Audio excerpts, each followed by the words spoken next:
You risked your life to slay a ghoul, only to be dragged into an interrogation room for putting a few chickens out of their misery.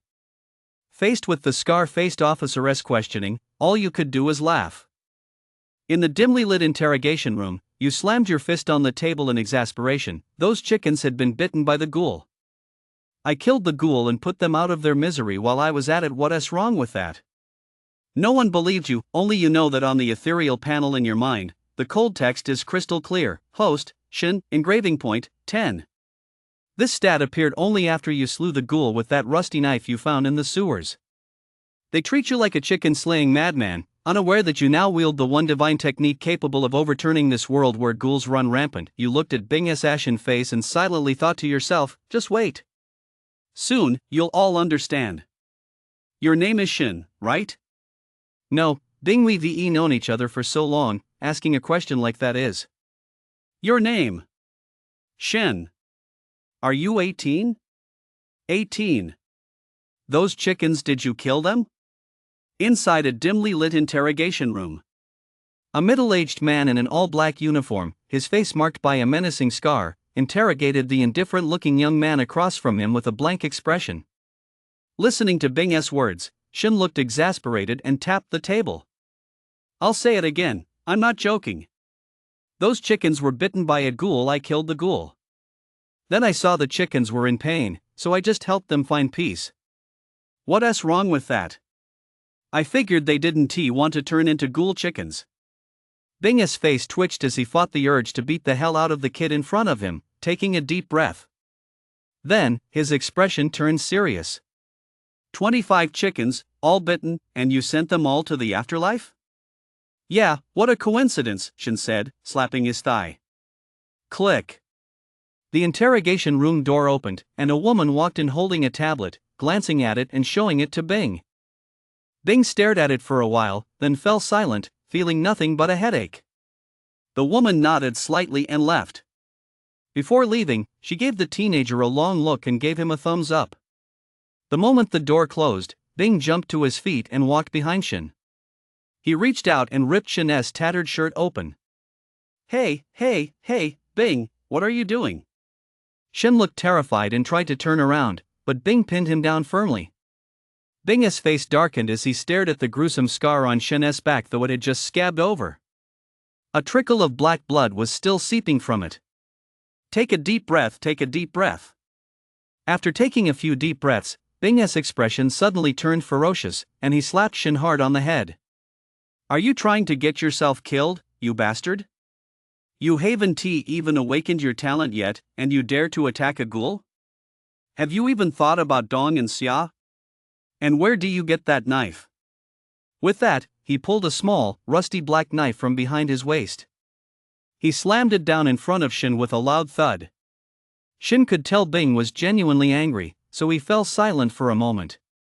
After a long pause, he finally spoke softly. Sorry, Bing. Hey, lady, I'm 18 this year, single, and have a gentle disposition, you know what I mean? At the hospital, inside a special treatment room. Shin smiled as he spoke to the nurse beside him, who was using a scalpel to cut away the rotting flesh from his back. The nurse's face was expressionless, but there was a hint of mockery in her eyes. Shin, the little tyrant of East Street, who started fighting at 14 and just cracked a student's skull a few days ago, that's you, right? And the one who gets sent to the treatment room every half month or so, I think his name is Shin too? Shin's expression darkened, then his face flushed slightly for no apparent reason. Oh, it might just be a case of the same name. After all, there are so many people named Shin. On the other side of a white curtain, a little boy and a little girl heard Shin's voice and both covered their faces in exasperation. Dude, stop talking, what the hell are you so shy about? The nurse ignored Shin, though a hint of surprise flashed across her large eyes. The pain of cutting away rotting flesh is something even an awakened couldn't endure without flinching. This kid, apart from turning a bit pale and his hands trembling slightly, didn't even let out a single cry? What on earth is going on with him? Click. A doctor strode in with his hands behind his back, looking haughty. When he saw the two children sitting on the empty hospital bed, his brow immediately furrowed. Especially since their clothes were shabby, looking like styles from many years ago. Although they were clean, in his eyes they looked like trash. He immediately spoke up. "What's going on? Who let these two kids in? What are we going to do if this VIP ward gets contaminated? Get them out of here immediately." Immediately, two doctors stepped out from behind him and headed toward the beds. Boom! No sooner had he finished speaking than the white sheets surrounding the central bed were violently yanked away, revealing a teenager lying face down on the bed, his eyes cold and indifferent. Those eyes were fixed intently on him. Behind the boy, on his hideous scar, the nurse was still scraping away chunks of rotting flesh with a scalpel. Yet the boy remained expressionless, as if the blood flowing out wasn't even his own. "Anyone who dares touch them will lose a hand." Shin spoke in a low, eerie voice, the ferocity in his eyes almost completely unmasked. It was hard to imagine how someone so young could have such a look in his eyes. The scalpel the nurse had set aside on a tray had somehow ended up in Shin's hand. Gulp!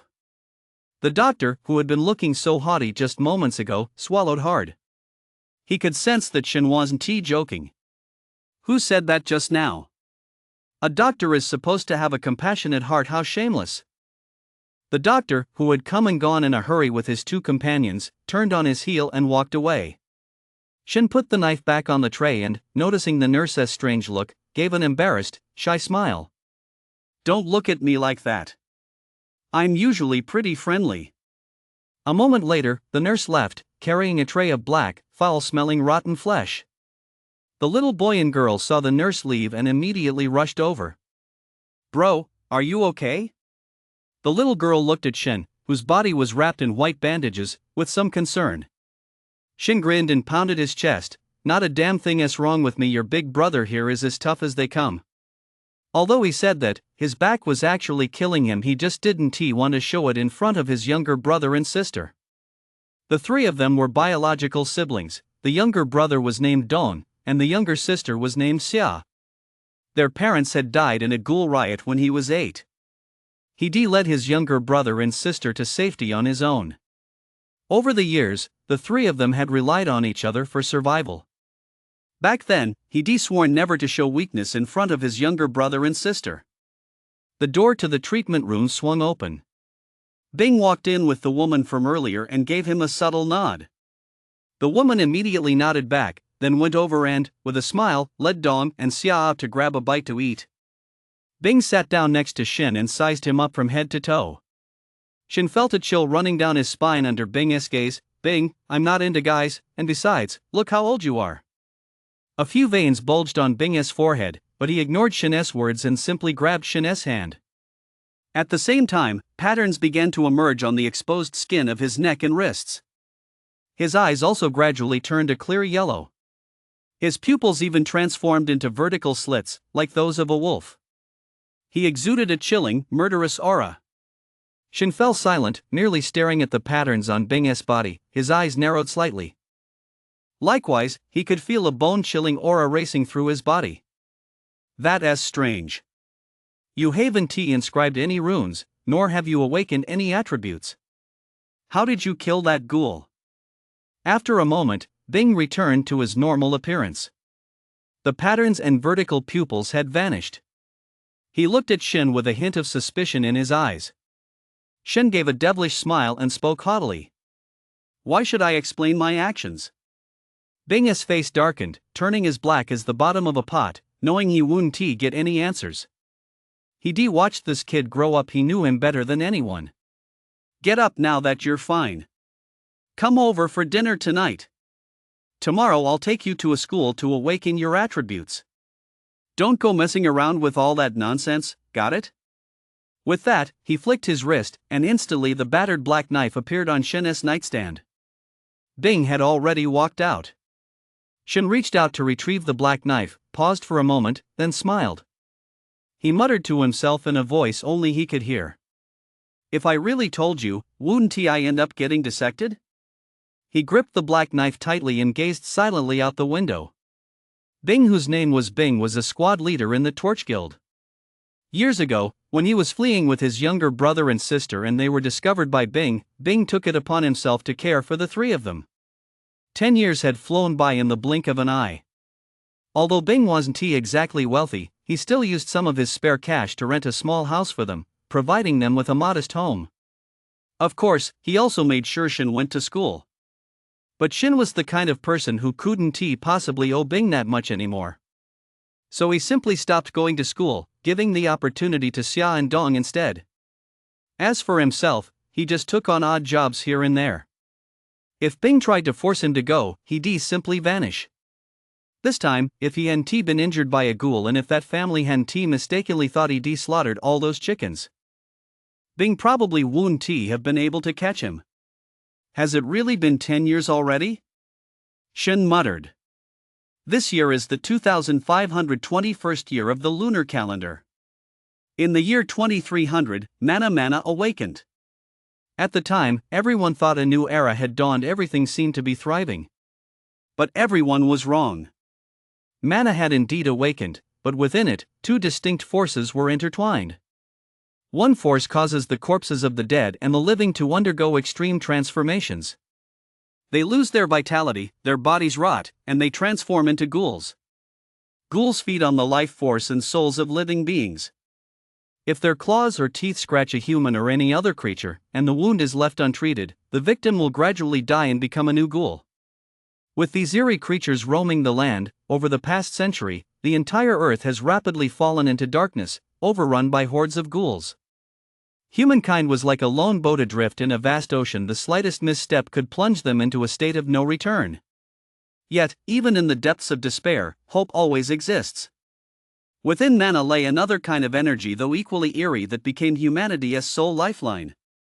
That energy was named Nether Energy. After that day, the human race rose from the darkness, giving birth to the awakened.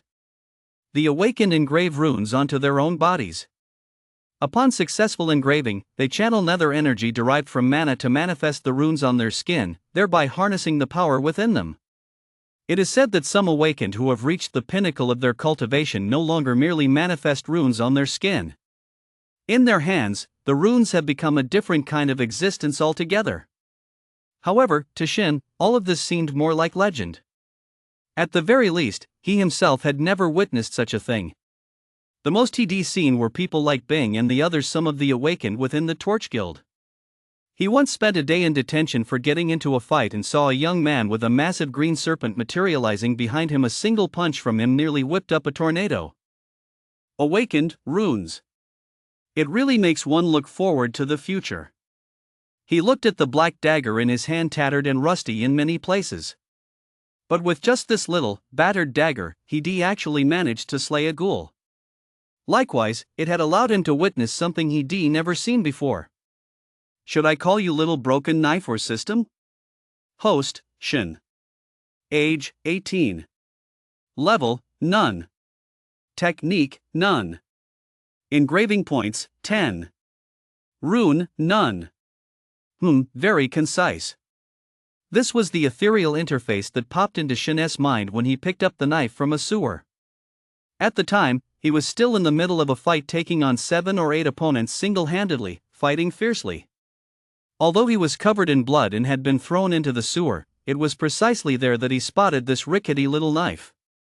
Shin didn't know if it was like in the novels, if it had recognized him as its master because of the blood. In any case, the moment he picked it up, he felt as though it had already bonded with him. At the same time, its purpose became crystal clear to him. This thing was actually used to engrave runes. Engraving runes for others or refining them would increase his engraving points.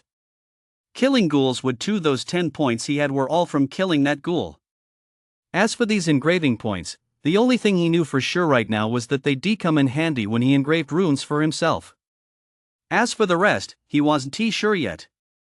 In this era, although Shin didn't understand runes, having spent years working odd jobs and hanging out in various neighborhoods, he'd picked up a thing or two through hearsay. Besides the awakened, there were also some special professions. Among them is an extremely prestigious profession known as the runemaster. Runemasters far surpass ordinary awakened in spiritual prowess and have mastered profoundly intricate engraving techniques. They can engrave a person's rune with greater precision and artistry, thereby unleashing its full potential. Although Shin could engrave runes himself, if they were imperfect or crooked, it will severely limit the rune's growth potential. Instead of reaching its full potential of 100%, the rune might only reach 50%. Consequently, runemasters who can refine and repair runes have become an extremely prestigious and sought-after profession. It is said that some influential figures, in order to secure their children's future, will pay exorbitant sums to hire a runemaster to inscribe a rune as early as the very next day after their child's awakening. The materials and costs involved are figures ordinary people can scarcely imagine. Likewise, the requirements to become a qualified runemaster are extremely stringent. One must possess a strong spirit, master the art of engraving, and be familiar with the forms of various runes. Furthermore, one must be able to successfully engrave them to be even more powerful based on one's own understanding. Such demands almost immediately dash the dreams of many aspiring runemasters. That's why Shin's expression turned so strange when he learned that this black knife was used for engraving runes. Although both his parents were painters, and he himself had been hailed as a child prodigy in art from a young age, even gaining quite a bit of fame back then, runes were an entirely different matter from simply knowing how to draw. Besides, he didn't even know if he possessed the necessary mental fortitude.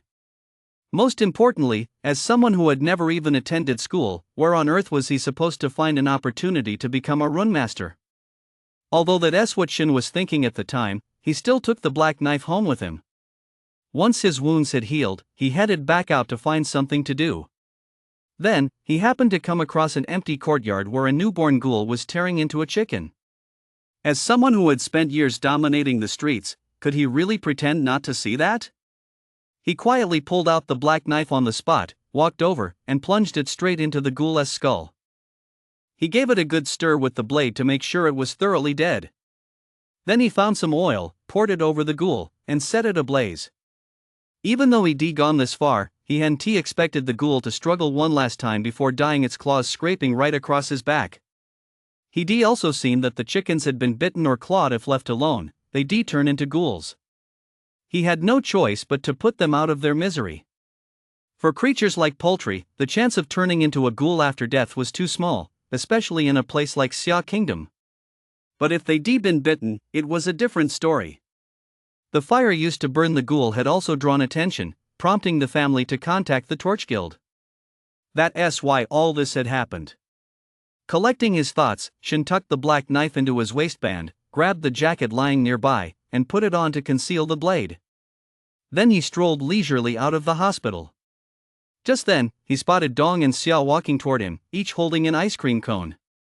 "Bro, I brought these for you." Dong pulled a bottle of beer from somewhere behind his back. "Whoa, nice stuff." Shin laughed heartily, reached out to take it, and took a big gulp. Then, leading the two of them, he headed home as if on the run. When they got home, the door next door was open. The aroma of stir-fried food wafted over. "Get over here and eat." Bing's voice came from inside. Shin pulled his clothes tight and led Dong and the others inside. Bing was sitting on the couch watching TV, holding a cup of hot tea in his hands. In the kitchen, a beautiful woman was cooking. Upon hearing the noise, she turned around and smiled. "Shin, I heard you got caught after slaughtering over 20 chickens this time?" "Lee, you can't put it that way. I was performing a ritual to send their spirits to the afterlife." Shin's expression turned serious. This beautiful woman was named Lee. She was Bing's wife and, like him, an awakened. Rumor had it she was even stronger than Bing. Lee was clearly used to Shin's off-the-wall behavior. She shook her head and continued stir-frying. Dong and Xia had already sat down to watch TV with Bing. Shin, noticing that no one was paying attention to him, silently looked up at the wolf in the painting on the wall beside him.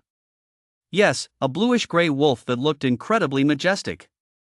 The wolf had strong, powerful limbs and an extremely sleek body, like a work of art. Although it was clearly just a painting, its eyes seemed to contain wisps of blue light and boundless killing intent. As he stared, Shin suddenly froze. He thought he saw the lines surrounding the wolf's body seemed to have shifted slightly. He rubbed his eyes and stared at it once more. 1 second, 10 seconds, 1 minute. The next moment, Shin suddenly felt as if the wolf had come to life, lunging toward him in an instant. Shin took a step back, but was caught by a large hand. You haven't even awakened your attributes, yet you dare to stare at the rune for so long?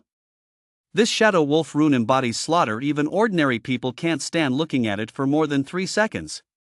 Bing looked at Shin, whose face was covered in sweat, and spoke with a hint of meaning.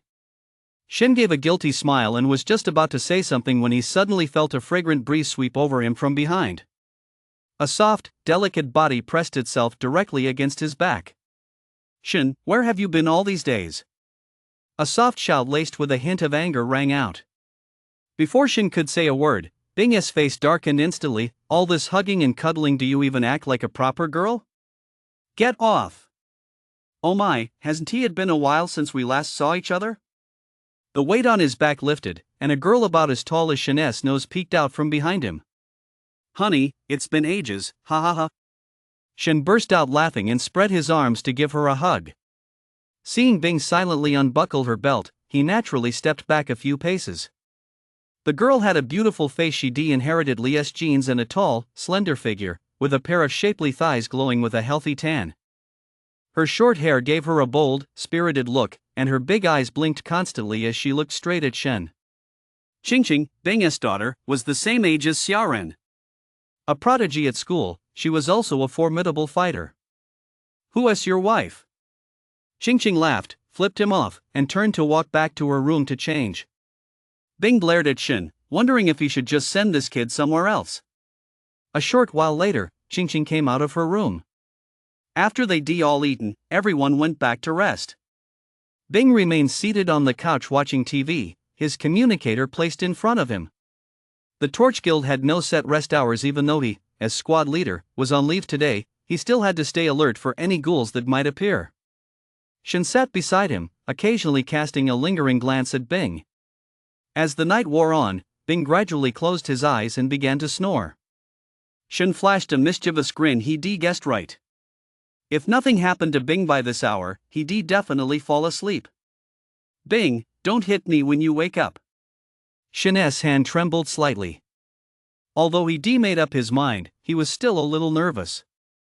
After staring at the ghost wolf rune for a minute earlier, he realized he had somehow memorized every single detail of that rune. That feeling was as if he'd been inscribing the ghost wolf rune for years.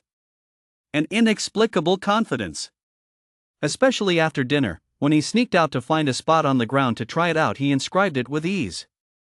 Now, he was going to try inscribing one for Bing. He'd vaguely heard Bing complain before that runemasters were too expensive, and that he'd reached the limit of his own rune inscribing abilities, and so on. Feeling a bit nervous, he swallowed hard, then extremely carefully lifted the sleeve on Bing's arm. Perhaps because they were at home, Bing was sleeping very soundly and didn't wake up. Pulling out his little black knife, Shin kept making gestures. Unless the rune's owner channels nether energy, others cannot see the rune. Only awakened individuals with strong mental power can see it, even when the owner isn't channeling energy. This is also an essential requirement for a runemaster. Shin was a bit stumped. He wasn't awakened yet and had no level, so he couldn't see it at all. Suddenly, he froze. He realized he was holding the little broken knife and staring at Bing's arm. On the surface of Bing's skin, lines of runic patterns were actually gradually emerging. No wonder this is a pure golden finger, Shin nodded thoughtfully. No wonder the information this little broken knife gave him was directly in the form of runic inscriptions. So it's this convenient just to hold it. After making a few gestures, Shin shook his head. Although the patterns on Bing's arm were problematic, modifying them would require a major overhaul. He needed to find a smaller area to test it out. Didn't Bing mention something earlier about the patterns on his back? Shin narrowed his eyes, wavered for a moment, then gritted his teeth and reached out to unbutton Bing's shirt. In the dimly lit living room, Bing's eyes shone like two pools of dim light, quietly meeting Shin's gaze. An atmosphere of awkwardness and unease hung invisibly in the air. After a long moment, Shin let out a dry laugh. Bing, let me explain. Outside the apartment complex, Bing smoked a cigarette, staring at Shin with a complex expression, saying nothing. Shin looked dejected, a bump on his head the result of Bing's punch. The two sat on a bench, with Bing positioned a little farther away from Shen. They sat in silence for a long time. After a while, once Ed finished his cigarette, Bing finally took a deep breath. Shen, even though I don't approve of this sort of thing, if you've really gone through a change in that area, I suggest you go to the hospital and get checked out. Bing spoke earnestly. Shen's mouth twitched and he pulled a long face. Bing, it's really not like that. I like girls, I really do. Look, I like Ching, you can tell that, right? It would have been fine if he hadn't mentioned it, but the moment he brought up his daughter, Bing's face darkened again. She didn't even know how many times she scowled that day. Then why were you ripping my clothes off in the middle of the night, wielding that crappy little knife? Did you want me to die of tetanus so I could make way for the two of you? Although she believed him a little deep down, she still kept a stern expression as she scanned Shen from head to toe. Bing, if I told you I'm a run master, would you believe me? Shen had no choice but to come clean. Bing nodded indifferently. Oh, right, I actually didn't tell you. I'm Chief White Cat. I've trained myself into a human now. Bing, don't joke around with me. You were the one joking first. Seeing Bing's reaction, Shen knew he'd have to show him something or he'd never believe him. Gritting his teeth, he pulled out the black knife. What are you doing? Bing snapped, his eyes widening. Shen ignored him and began carving into the ground beneath their feet with the knife. Each stroke was incredibly fluid. Bing furrowed his brow, about to tell him not to damage the ground. But the next moment, his eyes widened in shock, and he jumped to his feet. As the small black knife glided across the ground, the outline of a majestic wolf's head gradually took shape. Shadow Wolf, Bing felt as if he were in a dream. If he remembered correctly, this kid really could draw. But when it came to runes, without awakened attributes and without having trained in this specific type of rune, a cultivator simply couldn't memorize them. Except for a rune master. When exactly did this kid learn this trick? Seeing the bewildered look in Bing's eyes, Shen withdrew his hand. He stood with his hands behind his back, looking aloof. You okay, buddy? I'm fine, Bing muttered instinctively. He suddenly realized he'd almost been led astray by this kid. With a serious and solemn look in his eyes, he fixed his gaze on Shen. How did you do that? You're just an ordinary person who hasn't even awakened yet. How did you memorize this rune pattern? It's a long story. The other day, I saw an old man. He said I had a unique talent and told me to. Shen started making things up on the spot. All right, don't say another word. Bing waved his hand, feeling exasperated, then ran his fingers over the wolf's head he'd etched into the ground, causing patterns to flicker across his palm. In an instant, the ground returned to its original state, smoothed out by a powerful force. After finishing, Bing sat back down, remaining silent. Shen said nothing either, simply staying by his side. A long time later, Bing's voice rang out, tinged with hesitation. Are you sure you can do this? Shen burst out laughing. He knew Bing inside and out, and was well aware of his obsession. To grow stronger, to keep growing stronger. As for the specific reasons, he'd actually heard Ching mention them to him. Apparently, Lia's family held a great deal of influence, and there had been strong opposition when Li married Bing back then. In short, it was the classic story of an underdog being oppressed, but Bing hadn't been very lucky. His rune wasn't particularly well developed. His family also lacked the resources to hire a rune master. When Shen learned all this, he finally realized why Bing was always in such a foul mood and why he was more dedicated to cultivation than anyone else. So he concluded that Bing would most likely trust him. He nodded. Leave it to me. No problem. Bing's face twitched slightly, then he gritted his teeth, unbuttoned his shirt at the chest, and bared his chest. Go ahead, I'll trust you this once, kid. You're really going to do this? Go! Bing closed his eyes, looking as if he were leaving it all up to fate. Just as Shen had guessed, he didn't want to let even the slightest chance slip away. His salary from the Torch Guild wasn't nearly enough to hire a rune master. It was barely enough to support his cultivation and maintain his family's standard of living. Not to mention that he'd been raising these 3 children all alone. So, after seeing Shin's move just now, he decided to give it a try. After all, failure won't have much of an impact, but what if it worked? Shin looked at Bing, a hint of emotion and warmth flickering in his eyes. He knew that anyone else would have flat out refused, let alone trusted him. Only Bing, this uncle who had been like a father and a friend to him for the past 10 years. He pulled out the black blade and walked up to Bing. Crouching slightly, he looked at Bing's chest. Gradually, a wolf's head began to take shape on Bing's chest in Shin's eyes. Those eyes.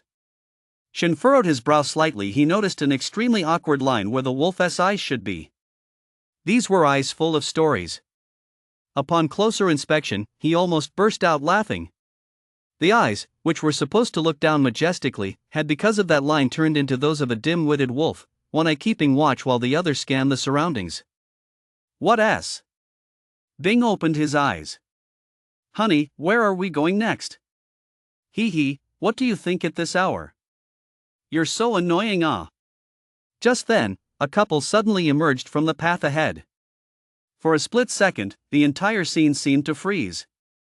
The woman covered her mouth as she looked at Bing, whose shirt was open and whose arms were draped over either side of the bench. His legs were spread apart, too. Meanwhile, Shin had his back to the couple and was crouching, reaching out to touch Bing's chest. Shin had clearly heard the sound as well, and his whole body jerked. Well, sorry about that. Go ahead, keep going. The young man gave an awkward smile and pulled his girlfriend back down the path the way they decome. In the middle of the night like this, I should have seen this coming. At the same time, the young man's muttered words reached Bing's ears without missing a single syllable. Bing, his face dark with anger, said nothing. He simply grabbed Shin, and in a flash, they vanished from the scene. When they reappeared, they were already on the rooftop. Hurry up, you little brat. Stop dawdling. Bing gritted his teeth. Shin nodded, staring at Bing's chest as he raised the black knife in his hand. Hey, wait a minute. Have you disinfected that knife? You'll catch tetanus if you use it like that. Bing's expression flickered. How had this kid used that knife? If he remembered correctly. That blade hadn't just sliced through a ghoul, it also cut up a chicken, and just moments ago, it had been slashing wildly on the ground. If he took a hit from that, wouldn't his elemental levels go through the roof? You're an awakened, you're not even afraid of a ghoul's attacks. Are you scared of this thing? Tetanus, really? Shin stared at Bing, speechless. You're right. Go ahead. Bing realized his mistake and gave an embarrassed smile. Put. No sooner had he spoken than Shin thrust his blade forward, the tip instantly carving an exquisitely beautiful arc across Bing's chest. Blood spurted out at the same time. Bing froze. He hadn't even fully contained his power yet. How had his defenses been breached? Could this blade actually leave a mark on him? The moment Shin made the slash, he felt as if a massive hammer had struck his head, a thunderous, rumbling shock. His eyes rolled back, and his body fell backward. Whoa. Bing caught the falling Shin and laid him on the platform beside him. Then he suddenly froze in shock. The next moment, a thunderous, sinister aura surged violently from all around him. With a low growl, his shirt burst open, revealing a body of bulging muscles. On his skin, a rune of the shadow wolf, covering his entire body, gradually emerged. The entire rune was vastly different from the one hanging in the living room, as if drawn by a master versus a child. The one on Bing's body, while recognizable as a shadow wolf, had mostly crooked and uneven lines. But at that moment, the area around his eyes, which had previously looked utterly idiotic, had completely transformed. Following Shin's single slash, the entire impression had changed. His eyes, which had once looked vacant, had snapped back into place. Those eyes seemed to come alive, even flickering with a ghostly glow. And faintly, one could hear the howl of a wolf rising from within Bing. Intent, this is intent. Can I break through to the spirit-penetrating realm? Bing's hands trembled, as if all of this were a dream. The fluctuations subsided, the rune dissipated, and he abruptly turned to look at the now unconscious Xiaoran. His eyes were filled with deep complexity. Who could have imagined that the child he'd once been too reluctant to save would now be the very key to his own breakthrough into the Tonyu realm? At the same time, he knew that, although Shin's method bore no resemblance whatsoever to that of a runmaster. Not even the engraving techniques, methods, or tools were the same. But it had truly enabled him to break through. This also meant Shin might truly become a runmaster in the future. The most unique runmaster of all. When Shin woke up, he found the surface beneath his head was soft and warm. And it smelled nice, too. He could hear the rumble of cars around him, and his body was still swaying. Where am I? Shin opened his eyes, and the first thing he saw was Qingqing's face, a mix of heroic spirit and a faint, half-smile. And there he was, lying on Qingqing's lap. Awake? Get up. Qingqing spoke. Ouch, my head feels like it's about to split open. No, I'll just lie here a little longer. Shin looked pale. His acting was terrible as he muttered, one hand pressed against his forehead. At the same time, he glanced at the driver out of the corner of his eye. It was the beautiful Ms. Li. No wonder he was lying on Qingqing's lap. If it had been Bing, she would have thrown him right out of the car. Shin, what did you do with old Wang yesterday? Why was he beaming like that? And he broke through to the Tonyu realm last night. Lia's voice suddenly rang out, though she didn't turn to look at Xiaoran. Still, a hint of joy could be detected in her tone. She had a vague inkling of what had happened, but dared not believe it. Bing broke through? Shin froze for a moment, then quickly closed his eyes and looked at the panel in his mind. Sure enough, the engraving point count had jumped from 10 to 60. 50 points just from engraving a single line? Or did Bing's breakthrough cause such a huge increase? A look of contemplation flashed in Shin's eyes. Yeah, Xiaoshin, Qingqing, after we awaken today, let us go out for a proper feast. Li nodded, a hint of gratitude in her eyes as she glanced at Xiaoran through the rearview mirror. She originally thought this kid wasn't very reliable, but now it seemed. He was much more likable. Shin was over 1.8 meters tall, handsome, with a buzz cut, and having spent years outdoors, his complexion was a healthy tan. Normally, it wouldn't be a problem with his looks, it was really that this kid's behavior was just too outrageous. Then we'll have to treat ourselves to a proper meal. Shin chuckled. Although he wasn't sure if Li knew the specifics, he was certainly had figured out it had something to do with him. Lia's tone had shifted from one of disappointment to a softer, more understanding one. Whereas Bing? Shin sat up. He's at Qingqing's school. Since you're going to the awakening ceremony today too, Bing has already explained your situation to the school. Li spoke up. Shin nodded, saying nothing more, but silently taking note of it in his mind. He knew that someone like him who hadn't attended school wasn't eligible to undergo the awakening at a school. It was extremely difficult for someone from outside the school system to enter a high school for the awakening. He had no idea how Bing had managed it. But the cost must have been significant. The car gradually came to a stop. Ahead, there was a massive crowd, and the sound of commotion drifted over from time to time. What's going on? Shin got out of the car. Ahead lay Qingqing's school, Qingqing Experimental High School, but right now, the entrance was swamped by a massive crowd. People were arguing up ahead. As he listened, Shin's expression grew peculiar. Why did that voice sound so much like Bing's? Bing, today is the big day for the awakening, and this is a top-tier high school. What do you mean by securing a spot for someone from outside the school? Bing was standing at the school gate, his face ashen. Facing him was another middle-aged man, somewhat overweight, but wearing a uniform identical to Bing's. He was also a squad leader from the Torch Guild. At that moment, the man was speaking to Bing with great righteous indignation. At the same time, he shouted, "Everyone, as you all know, today is the day the new generation of children awaken. We can't take this lightly. Captain Wan wants to bring an unemployed outsider onto campus and I, Zhang Ling, absolutely refuse to allow it." After saying this, he glanced at Bing with a hint of smugness. As soon as those words were spoken, the people around them immediately began to murmur. That's right. My child is still inside. What if this person is dangerous? I think someone snuck in before and caused trouble right when the kids were awakening. No way, we can't let him in. That's right, Captain Wang. We all know you can't ruin your reputation like this. Someone addressed Bing directly, a look of deep concern on their face. Bing looked at the crowd, his expression unchanging, and spoke calmly.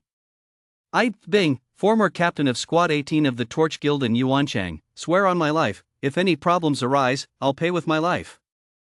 As soon as those words were spoken, the people around him fell silent. Even a squad leader was guaranteeing it with his life. What more could they say? Zhang Ling, however, let a shadow of gloom flicker across his eyes and spoke up loudly. You guarantee it? If something really does go wrong, what good will your death do? Besides, I've heard you paid a hefty price to secure this spot for him. His name is Shin, right? Does everyone know Shin? He is the fighting king of East Street. Some even call him the Skull Splitter. Can you really trust a good-for-nothing like him? Instantly, the crowd grew restless again. Virtually everyone living on East Street or in the surrounding neighborhoods knew Shun. Although he hadn't committed any heinous crimes, he stirred up trouble from time to time. While he wasn't exactly a dangerous criminal, he certainly wasn't someone to be trusted. Zhang Ling, is this really necessary? Bing's eyes flashed with anger as he glared coldly at Zhang Ling. The two of them had been at odds for years. It all stemmed from the time he discovered this man secretly colluding with underground forces to amass wealth, disregarding the safety of the surrounding neighborhoods. He reported him to the authorities. Unexpectedly, Zhang Ling had connections higher up. He was let off with nothing more than a token penalty, a slight reduction in resources, and was even allowed to remain in his position as captain. That's when Zhang Ling began to hold a grudge against him.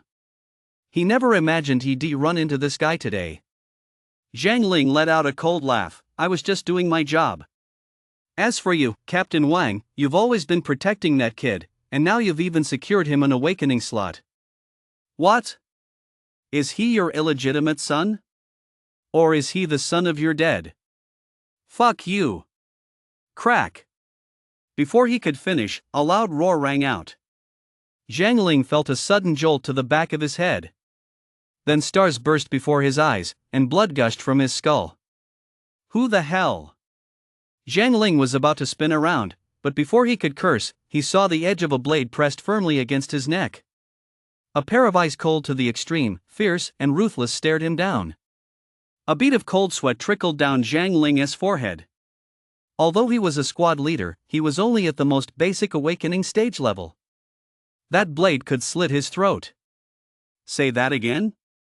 Shin laughed, a hint of savagery in his smile, and pushed the small black knife in his hand forward just a little more. Instantly, blood seeped from Zhang Ling's neck. Shun! What are you doing? Come here! Bing's expression changed, and he shouted sharply. He was truly afraid that if Shin stabbed Zhang Ling, it would turn into a major incident. Shin glanced at Bing, then snorted and withdrew the black knife. If you dare to keep yapping, I'll really stab you. At worst, I'll just flee the city. Shin said seriously. Zhang Ling, clutching the wound, was still trembling. Upon hearing Shin's words, she said nothing, merely shot him a vicious glare, then turned and walked away. Meanwhile, the expressions of the parents around them all changed. This kid, dare he hold a knife to the throat of the Torch Guild? Especially some of the awakened parents could see that Shin didn't have a single level. He relied solely on his own strength to approach Zhang Ling, only to get hit with a brick first. That brick was still lying on the ground. Shin turned and gave the parents a friendly smile. I'm not usually like this. As everyone knows, Shin, love to reason with people. Harmony is the most important thing. But he insulted my Bing. What teenager doesn't have a bit of hot-bloodedness? I just couldn't stand it. I'm sure you all understand, right? Oh, and you there, Ma-am, I remember your kid. We even went out for skewers together last time. The parents' expressions darkened, and some even let out a wry smile. So this kid gets to have the last word on everything? And later, someone even told him, if you keep dithering, I'll beat up your kid? Still, seeing how obediently Shen listened to Bing, the parents' underlying concerns faded considerably. Of course, even if they had objections, they wouldn't dare voice them, afraid of getting hit with a brick. "What are you doing?" Bing glared at Shen. Where on earth had he picked that up? At the same time, he spotted Qingqing and Li, who had just squeezed their way in. The two of them looked just as grim. Clearly, they heard what Zhang Ling had said. Bing led Shen and Qingqing toward the campus. "Shen, you're not allowed to act so impulsively from now on. You dared to draw a knife on the Torch Guild. Do you have any idea how serious this is?" Bing admonished Shen with a stern expression. Shen kept nodding vaguely. "Also, what was that all about just now? Is this the kind of stuff you've been picking up while you were gone?" Bing recalled Shen's decisive move as he sneakily grabbed the brick and struck. And the way he aimed the knife straight at Zhang Ling's neck. He looked just like a wild beast. That look in his eyes didn't belong to an 18-year-old boy. Upon hearing this, Shen remained silent for a moment as he kept walking. After a while, he let out a laugh. "If you don't want to get bullied, you have to be even more ruthless than these guys. My parents are gone, but I still have a younger brother and sister. I have to become like this to protect them. Bing, I want to change. That's just how this world is. Don't you get it yet? Giving in, being weak, and compromising will only make people look down on you. I have to become even more ruthless to survive." There are 5 major levels of the awakened: Awakening Stage, Consolidation Stage, Ignition Stage, Tongyu, and Ancient. And these 5 realms are further divided into early, middle, and late stages. Every breakthrough represents a massive surge in your rune power and personal strength. The most crucial part of inscribing runes is today. You must awaken your own attributes and determine which type of rune suits you best. As for runes themselves, I don't need to explain them, do I? On a massive stone platform at the very front of the experimental playground, a chubby, bespectacled middle-aged man held a megaphone and shouted. Surrounding the stone platform were at least several hundred young people Shen's age, their eyes brimming with excitement and longing. They were all well aware of the things the principal was discussing during this experiment. But most of them also knew that these basics were essential to cover before the awakening. It was an ancient tradition passed down from the earliest days of the awakening. At the very back of the crowd, Shen leaned lazily against a step. With one leg crossed over the other, he stroked his chin as he surveyed the teenagers gathered there. "What's with that look on your face?" Qingqing, sitting beside him, noticed Shen's strange expression and gave him a light tap. "Don't go pulling any more stunts." Shen snapped out of it and gave a sly chuckle. There are quite a few familiar faces in this crowd, regulars from East Street. "What regulars?" Qingqing gave him a puzzled look. "That's none of your business. Sometimes it's better not to know too much, kid." Shen suddenly spoke in a deep, solemn tone. Qingqing rolled her eyes and flipped him off. All around them, some teenagers kept glancing at Shen with a hint of envy. They long heard rumors that the school beauty had a very close male friend. They never expected it to be Shen. What on earth does this guy have going for him? "Boss, didn't you say you were going to give that mysterious male friend of the school beauty a warning? Here he is." Not far away, a skinny teenager who looked just like a monkey nudged the person next to him. Although this person also looked to be about 18, he was muscular and extremely burly, and his face was covered with a beard that seemed out of place for his age. He looked like he was in his 30s. His otherwise intimidating appearance was completely ruined by the bandage wrapped around his head. His face darkened as he glanced at Shen out of the corner of his eye, then quickly looked away. "Did you see the wound on my head? What happened?" The skinny teenager froze. "That kid did it. Is he that tough? Even you, Lu Jian, couldn't take him down?" The skinny teenager looked shocked. He knew the boss had been beaten up, but he never expected to see the culprit in person today. Lu Jian let out a cold laugh. "That bastard isn't even human. He hits hard and dirty. I figure if he hadn't been worried about killing someone, he would beaten me to death. With so many people here, he has taken down most of the show-offs." Holy shit? The skinny teenager was dumbfounded. What kind of guy is this? No wonder some of the guys at school who usually act so cocky were being so well behaved around him today. Up on the stone platform, the principal was still chattering away, beaming with excitement. Shin felt drowsy. The guy sounded like he was chanting a sutra, and Shin was about to fall asleep. He decided to just close his eyes and rest his head on Qingqing's lap. Give me a nudge when it's my turn. Qingqing thought Shin was just feeling groggy from his injury, so she nodded without saying a word. Holy shit! He actually dared to rest his head on my goddess's lap. I've never even touched her water cup. I've never even smelled Qingqing's hair. Dude, you're pretty twisted, aren't you? Some people who saw this scene nearly lost it. Wow, that guy is so handsome and manly. Is he the school beauty's boyfriend? I've heard of him, the little tyrant of East Street. He is really impressive, way better than any of the guys at our school. The school beauty is nothing special. She acts all high and mighty, but turns out she has been dating a thug all along. Some girls saw the scene too and began whispering among themselves. Qingqing remained completely unfazed. She wasn't the least bit afraid, nor did she care what others said. Quiet. Quiet. What are you all doing? The principal noticed the students below suddenly starting to whisper among themselves, all glancing in the same direction from time to time. His gaze swept across the room, and he spotted a man lying across the legs of Qingqing, the top student. He was immediately outraged. Doing this in my school? Does he not take me, Ding Wentian, seriously?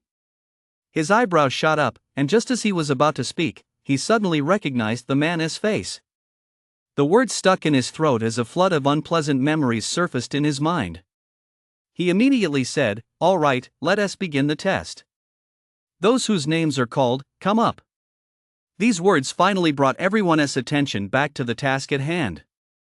Compared to the gossip about the school beauty, their own awakenings were far more important today. There's a chair on stage. The phenomenon revealed when this chair burns will represent your own attributes.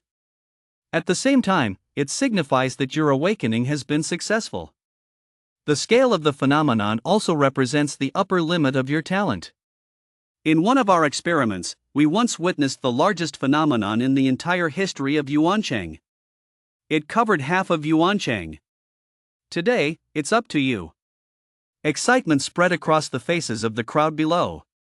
Finally, the awakening was about to begin. Li Mingyu. The principal called out a name from the list, and immediately a boy stepped forward. He then walked toward the stone chair in the center and sat down.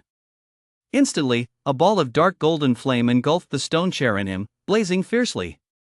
A look of agony appeared on Li Mingyu's face as he struggled relentlessly. To awaken, you must endure the flame-forged body process, stimulating the depths of your bloodline to awaken your own path of cultivation. The principal spoke in a deep voice. This was something everyone had to go through. If you couldn't endure it, you'd be nothing more than an ordinary person in this turbulent and chaotic world, one who could lose their life at any moment. Humph. Li Mingyu clenched his teeth tightly and stopped struggling. Gradually, after a minute, the flames began to die down. Then, right in the center, a surge of blinding fire suddenly erupted, blazing like a towering pillar of flame. Fire element talent, 50 meters high, not bad. The principal nodded with satisfaction. It was a promising start. That height was already quite respectable.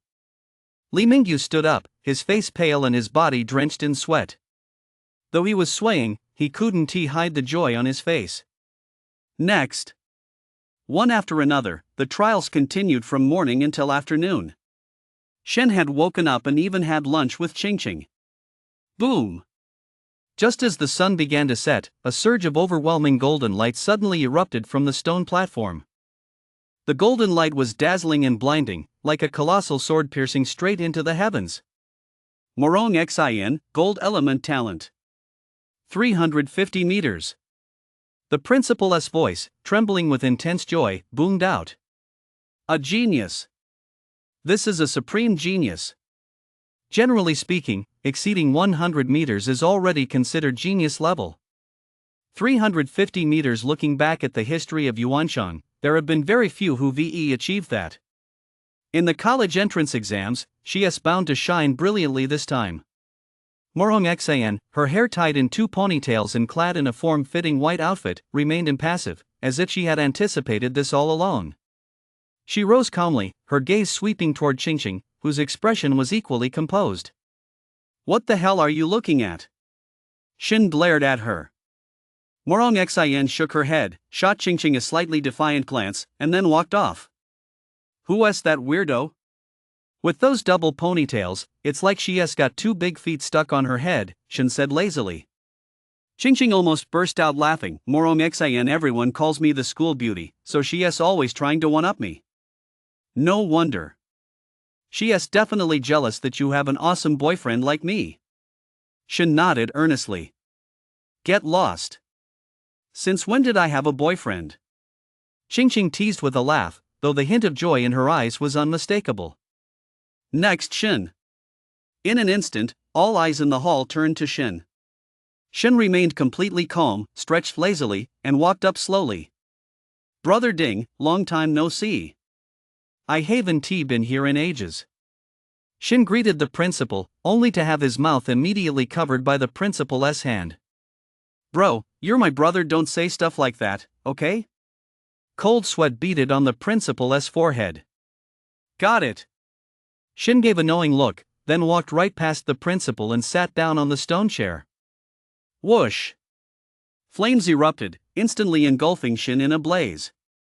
His expression remained unchanged, as if he felt no pain at all. He simply sat there quietly, as if on a throne. Everyone's expressions shifted slightly. They all knew full well the agony of the flaming forge body technique, yet this kid didn't even flinch? 1 minute, 3 minutes, 10 minutes. By the 10-minute mark, cold sweat was once again dripping down the principal's face. Why hadn't this kid awakened yet? It had already been 10 minutes. If the fire kept burning, he might die. He was ready to intervene at any moment if anything went wrong. He'd pull Shin out immediately. Finally, at the 15-minute mark, the flames suddenly died down. An invisible, intangible ripple suddenly spread out. Then it was gone. Everyone looked bewildered. Where was the extraordinary phenomenon?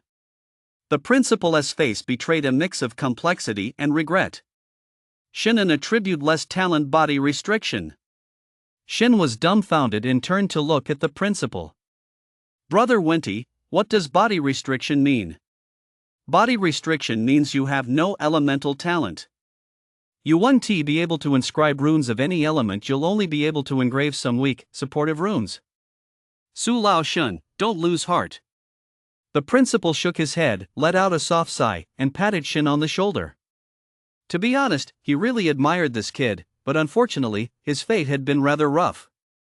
Now even this path was practically closed off. Shin fell silent for a moment, then walked off the stage with an indifferent expression. Mocking, pitying, or simply puzzled glances kept coming his way. Immediately, a teenager he'd beaten before stepped forward with a haughty expression. "Su. If you say another word, I'll beat you up." Shin shot him a cold glance, silencing him instantly. "What goes around comes around, just wait until I engrave a rune." The boy offered himself a bit of consolation before retreating. Shin Qingqing walked over, wanting to comfort him, but didn't know how to start. "I'm fine. Good luck, honey." Shen blinked. Seeing that Shin was still spouting nonsense, Qingqing decided not to say anything. She knew Shin all too well. The fact that he was saying things like this at a time like this clearly meant he wasn't the least bit disappointed. "One last one, Qingqing."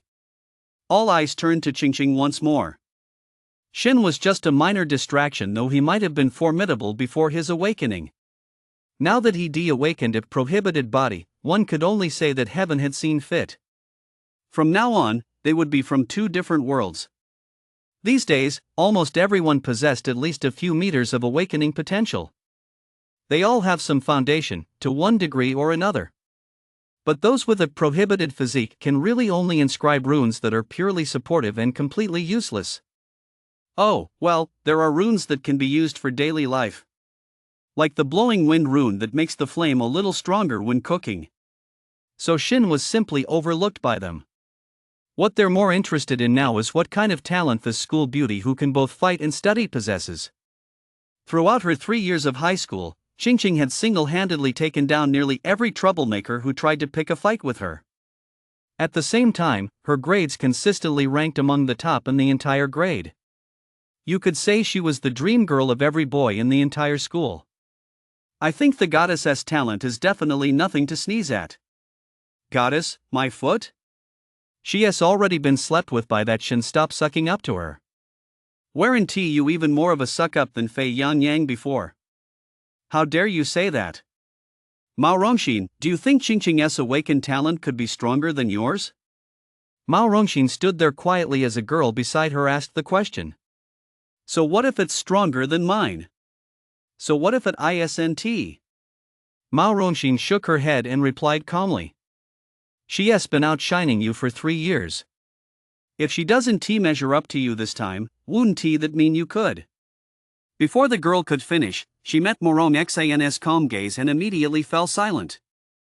I'm not jealous of her, and I don't have any ulterior motives. I simply want to see who's better. If I win, I'll feel good about it.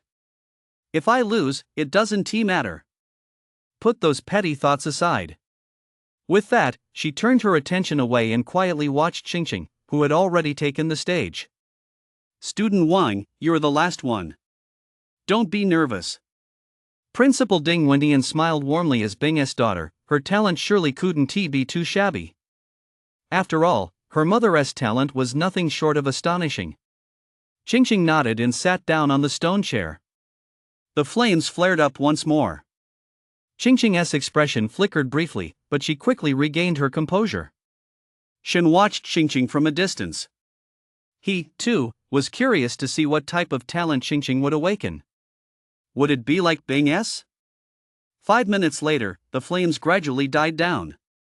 A hint of confusion flashed in Principal Ding Wendian's eyes. Why was there no reaction? Could it be another body-sealed type again? Even Shin furrowed his brow for some reason. He sensed something was off. What time is it now? Shin grabbed a boy and asked. It's 6:30, the boy replied, glancing at his watch. Shin suddenly looked up at the sky, which had already turned pitch black. He muttered, 6:30, it shouldn't be this dark yet. Ding Wendian also looked up in a daze. Clearly, he had noticed something was amiss as well. Boom! In the next instant, a towering black wave of energy erupted violently from the center of the stone platform from Qingqing's body. It surged straight up toward the heavens. A chilling, icy aura, as if the depths of winter had arrived, instantly engulfed the entire world. The sky grew even darker. Ding Wendian stumbled back a few steps, his eyes wide with horror. He blurted out in disbelief. How is this possible? The next moment, 2 streaks of light suddenly sliced through the darkness, instantly descending into the void above the playground. Is that Crow, the commander of the Torch Guild in Yuancheng? I've seen him on TV. And Commander Jiang Yui from Yuancheng? Holy crap, they've actually come here? Crow, with his unshaven face, and Jiang Yui, dressed in a suit and wearing glasses, flashed forward and landed beside Ding Wendian. Principal Ding, who is this? Crow's voice was hoarse, carrying a strong sense of grim determination, and the scent of blood was incredibly thick around him. He was clearly someone who had spent years fighting on the battlefield. This is Qingqing, the daughter of Bing, a squad leader in the Torch Guild, Ding Wendian said. A ghost-type talent. This is the second time a ghost-type talent has appeared in Xia Kingdom, isn't it? Jiang Yui pushed up his glasses, a cold gleam flashing in his narrow eyes. The signs of this child's awakening are even more astonishing than those of the previous calamity. Crow gazed at the dark sky, his voice taking on a chill. This is a matter of great importance. I need to report it to higher-ups. Until then, do not let her leave Yuan City. As soon as Jiang Yui finished speaking, his figure vanished instantly. Though the group's voices were neither too loud nor too soft, they were still heard by the students gathered around the stone platform, who immediately began to murmur among themselves. Gradually, a sense of panic began to spread. Ghost-type talent. 50 years ago in the Xia Kingdom, there was a ghost-type talent awakener with extraordinary potential.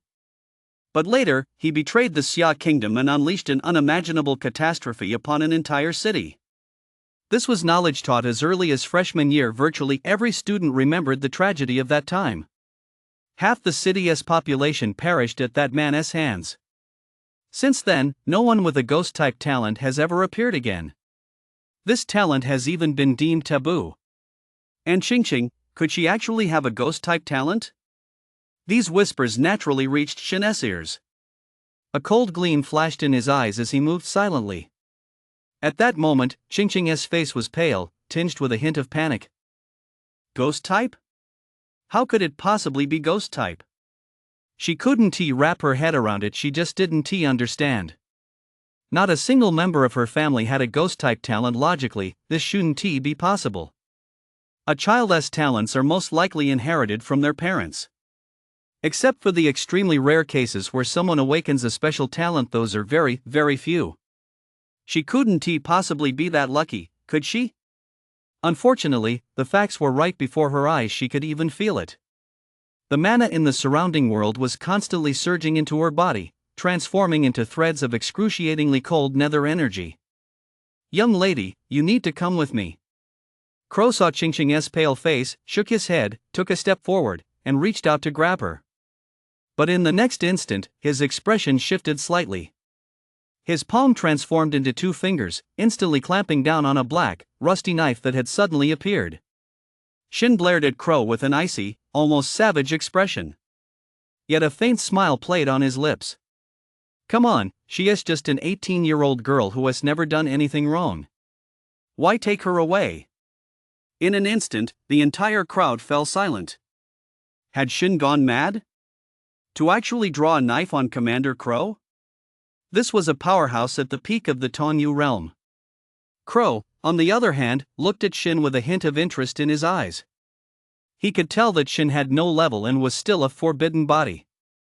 But a mere forbidden body dared to draw a blade against him? Glancing at Qingqing, whom the youth was shielding behind him, he realized something. What is your name? Crow chuckled hoarsely. Shen. If I'm determined to take her away today, you won't be able to stop me, Crow said calmly. I know, but I'll do my best to leave you with a few injuries. If you don't kill me, I'll cause a lot of trouble for your torch guild. Your people might get hurt. Shen said earnestly. He wasn't joking. Ding Wendian, standing nearby, turned pale. Su, my friend, are you really looking to die? Are you threatening me? A hint of savagery suddenly flashed across Crow's face, and a thick wave of killing intent swept toward Shen. Shen's face turned deathly pale in an instant. He felt as if a sea of blood were surging toward him, filled with countless rotting skeletons wailing in agony. Put!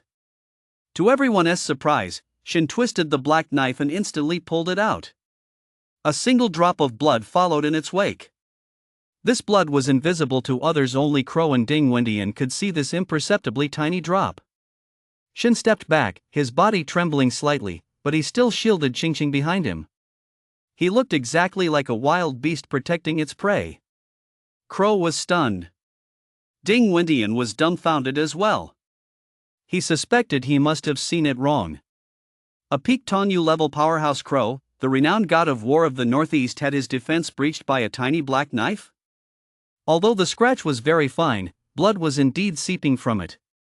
Ding Wendian's chubby face turned pale in an instant. Crow stared blankly at the tiny, barely perceptible bloodstain on his finger. My defense was breached?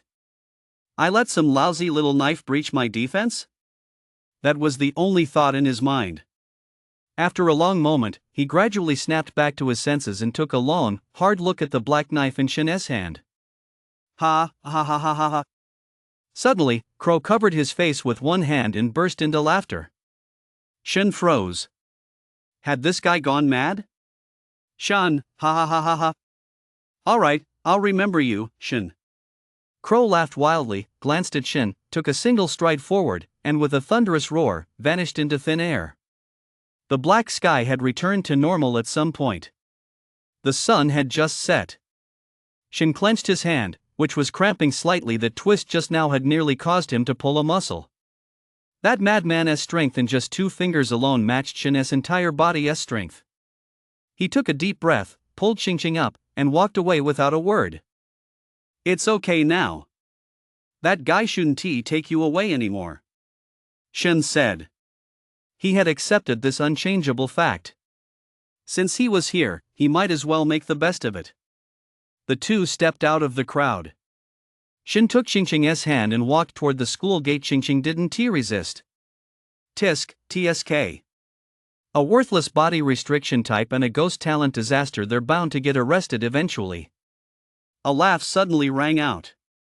The voice wasn't particularly loud, but since no one else was speaking at that moment, it sounded especially jarring. The speaker was a teenager standing next to Lu Jian, a slicked-back hairstyle, dressed in expensive clothes. As soon as Lu Jian heard it, he grabbed the scrawny teenager as if he were a complete idiot and dragged him away from the guy. People around them also backed away as if he were the plague. The slicked-back teenager was taken aback. What are you guys afraid of? He's just a prohibited physique. What's he gonna do? What an idiot, didn't he see that guy just dared to swing a blade at Crow? Is your head full of shit or something? Shin paused in his steps, then looked up and smiled at Xingqing. Wait for me. With that, he turned and walked toward the slicked-back teenager with a smile still on his face. Though the slick-haired teenager felt a tremor deep inside, he still kept his hands behind his back and flashed a faint smile. Thud. A fist slammed straight into his face, instantly sending blood gushing from his nose and knocking out a tooth. Then, he felt a hand press down on the top of his head. Shin, still smiling, pressed down hard. Crack. His face hit the ground, and the sound of his nose cracking sent a chill down the spines of the students around them. You bastard. The boy with the slicked-back hair mumbled, his voice slurred. Shin smiled as he grabbed the boy by the hair and slammed him repeatedly into the ground. Finally, sobs began to escape the boy's lips. His face was covered in blood, and his nose was crooked. I can't breathe, the boy said through sobs, air whistling through his teeth. Smile. Why aren't you smiling? Aren't you the kind of guy who loves to laugh? Shin still wore a smile. But to the students watching, that smile looked just like the grin of a demon. Brother Shun? Weren't you supposed to go through your awakening? East Street, inside an abandoned factory. A group of young men busy machining and repairing car parts and other components lit up the moment they saw Shin walk in. I finished ages ago. Can't you see what time it is? Shin rolled his eyes, then strode straight into his ramshackle office. Brother Shin looks like he's in a bad mood. Mind your own business. Just focus on your work. We give Brother Shin a 10% cut of what we earn from fixing cars. He's got younger siblings to support. Do you really expect him to be happy every day? True, Brother Shin is a good guy. Shin paid no attention to the young men chatting outside. He closed the door and sat down in the worn-out office chair. Holding a knife, he closed his eyes gently. Host name, Shin. Age, 18. Level, none. Mana infused. Cultivation technique, none. Engraving points, 60. Rune, none. The system has detected that the host has awakened his innate talent and is now granting cultivation methods. As a surge rippled through his mind, Shin slowly opened his eyes, still feeling slightly dizzy. A glimmer of light flashed in his eyes. The rune has been absorbed by the host. Technique, Shun Xian Zhouguan. So it's finally here. Shen murmured to himself. He had always imagined that the Black Blade system was definitely not just about making him a rune master. Sure enough, after his awakening, when he gripped the blade once more, something new appeared. A technique manual. And a rune. What on earth is a rune? In Shen's mind, a mysterious and complex pattern, one that looked extremely ancient, appeared. It lacked the exquisite detail and intricacy of typical runes, yet it exuded a profound sense of antiquity and wear. Shin pulled out his phone to search for it but found no mention of rune. After pondering for a moment, he delved deeper into his consciousness. Instantly, the opening sections of Shin Xianjiuguan floated to the surface of his mind. Gradually, a strange look appeared in Shin's eyes. Shin put Shin Xianjiuguan aside for the time being, as he was currently unable to practice. All awakened ones must first inscribe a rune before they can formally practice a technique. A technique not only increases the speed of mana absorption and conversion but also continuously nourishes the rune. Generally speaking, most people choose a rune technique that matches their rune. So the main priority right now was to engrave the rune onto his body. The method of engraving a rune could be described as extremely brutal. Normally, engraving a rune simply involves using a tool to etch it onto a panel it would then automatically integrate into the awakened's body. But engraving a rune required cutting into the flesh and blood. This means Shin must cut through the panel and drive the blade directly into his flesh. What the hell, Shin hissed. Isn't this pure self-mutilation? Would he really do this? Of course he would. A mere physical pain is nothing. After a moment's thought, Shin shouted toward the outside, "Ignore any noises you hear in a moment." Then, he picked up the black knife and looked at the back of his right hand. The rune's influence covered a wide area, even the back of his hand, so he decided to start there. After a moment of silence, he opened the box under the table and took out a small container of deep red powder. A hint of regret flashed in his eyes. He saved up for 2 years to buy this a precious material that boosts the rune's power during inscription. He originally planned to save it for Dong and Xia, but if he succeeded now, he'd surely be able to earn more money faster. Gritting his teeth, he dipped the tip of the knife into the red powder, then aimed it at the back of his hand. He began to visualize the rune's path. A wisp of mana began to swirl around the tip of the knife. Thud! With a fierce glint in his eyes, he slowly drew the blade down across the back of his hand. The skin was sliced open in an instant, even exposing a sliver of white bone. Shin endured the excruciating pain, clenching his teeth tightly as beads of sweat instantly formed on his brow. But the next moment, the blade's tip pierced even deeper. Damn it! Shin let out a sudden low growl, nearly blacking out. Pain, excruciating, bone-piercing pain. Not even when his rotten flesh was scraped away or his arm was severed had he felt pain like this. Though his body trembled violently, the black blade in his hand remained firmly pressed against the flesh on the back of his hand. Then, with a sudden, sharp slash. In an instant, a crimson pattern appeared, stretching all the way to his wrist. The moment that crimson pattern appeared, the mana that had been swirling around him suddenly condensed with frenzied intensity, surging madly into the pattern. Shin's face went pale, his entire body felt as if he'd just been pulled out of water. He stared intently at the back of his hand, his eyes filled with uncontrollable shock. He saw that the skin he'd slashed was now regenerating at an incredible rate. The excruciating pain was also being steadily soothed by an energy radiating from his right hand. And at that moment, he could clearly sense the mana surging into his right hand. From within that invisible rune, power was being continuously channeled to every inch of his flesh and blood. Just the first pattern alone possesses such power? Shin's face lit up with delight. His original 60 engraving points had already vanished. 60 points, that was all it took to engrave a pattern this long. But even this small amount made him feel a earth-shattering transformation. My power! Shin slowly clenched his fist, and instantly, a thunderous force erupted from his body. At the same time, a strange, blood-red aura slowly spread out from around him. He had officially joined the ranks of the awakened. Awakening stage. This is vitality. A gleam of realization flashed in his eyes. He had succeeded. In his mind, fragments of information about rune inexplicably surfaced. What rune cultivates is the physical body, it cultivates vitality. And only vitality can fully unleash the power of rune. The two complement each other perfectly. Others absorb mana and convert it into nether energy to power rune. But I convert it into vitality to power rune. Shin looked at the simple yet strangely ancient blood-red pattern on the back of his hand, a smile playing at the corners of his mouth. Right now, he felt like he could punch right through a truck with a single blow. He was incredibly strong. But just how strong he was, that remained to be tested. 60 engraving points, that's only enough to engrave such a short pattern. I'll need a lot more to engrave the entire rune. Shun pondered. He needed to kill ghouls and engrave complete runes for people to quickly accumulate engraving points.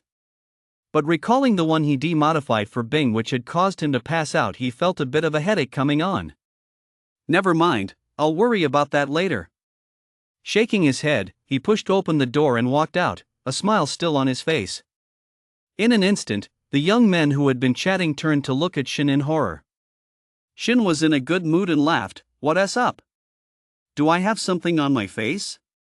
What he didn't realize was that he'd forgotten to wipe off the blood that had splattered from the panel earlier. As a result, his face, hands, and even his clothes were covered in blood. Combined with the fact that it was nighttime, under the dim lighting, Shin's smile looked inexplicably menacing. Shin, did you kill another chicken?" one of the young men asked in terror. Shin's face darkened, and he strode straight out. What's your problem? Once he reached the factory gate, Shin immediately broke into a run. He was incredibly fast, like a gust of wind. Only now did Shin realize why everyone wanted to become an awakened. Compared to his pre-training self, it was like night and day. A few minutes later, Shin arrived at the apartment complex without even breaking a sweat. He immediately dashed up the stairwell and back into his apartment. When he found Dong Xiaowan's home, he knew she must be next door at Bing's place. He glanced in the mirror and only then realized his face was covered in blood. After taking a quick shower, he pushed open the door and walked to Bing's apartment to knock. Li answered the door, looking troubled. As Shin stepped inside, he froze for a moment, then instinctively reached for his waist. The living room was bustling. Bing and Xingxing were sitting on one side. Beside them were two small sofas. One was occupied by Crow, and the other by Jiang Yuyi. Dong and Xia were sitting quietly at the dining table not far away. The atmosphere was a bit heavy. Crow and Jiang Yuyi were taken aback. They hadn't expected this kid to show up. What's up, auntie? Why the long face? Owing money? Shin looked at Li and smiled. Don't talk nonsense. Li glared at Shin, then pulled him into the living room and introduced him with a smile. This is Shin. Ha, no need for introductions, I've heard all about you. Jiang Yuyi grinned, pushed his glasses up, and looked at Shen. Young man, you're quite the prodigy. You even managed to break through Crow's defenses? Crow's face darkened, and he fell silent. Li and Bing, meanwhile, stared wide-eyed, wondering if they'd heard wrong. Shen broke through Crow's defenses? Was it the kind of breakthrough they were thinking of? Just luck, Shen said casually, one hand resting on his hip. Shen, 18 years old, a survivor of the chaos in West City 10 years ago. His parents tragically died, and he has a younger brother and sister. He was rescued by Captain Wang. After turning 14, he stopped going to school and started working odd jobs on East Street. Now he runs his own repair shop. The staff there are all orphans about your age, right?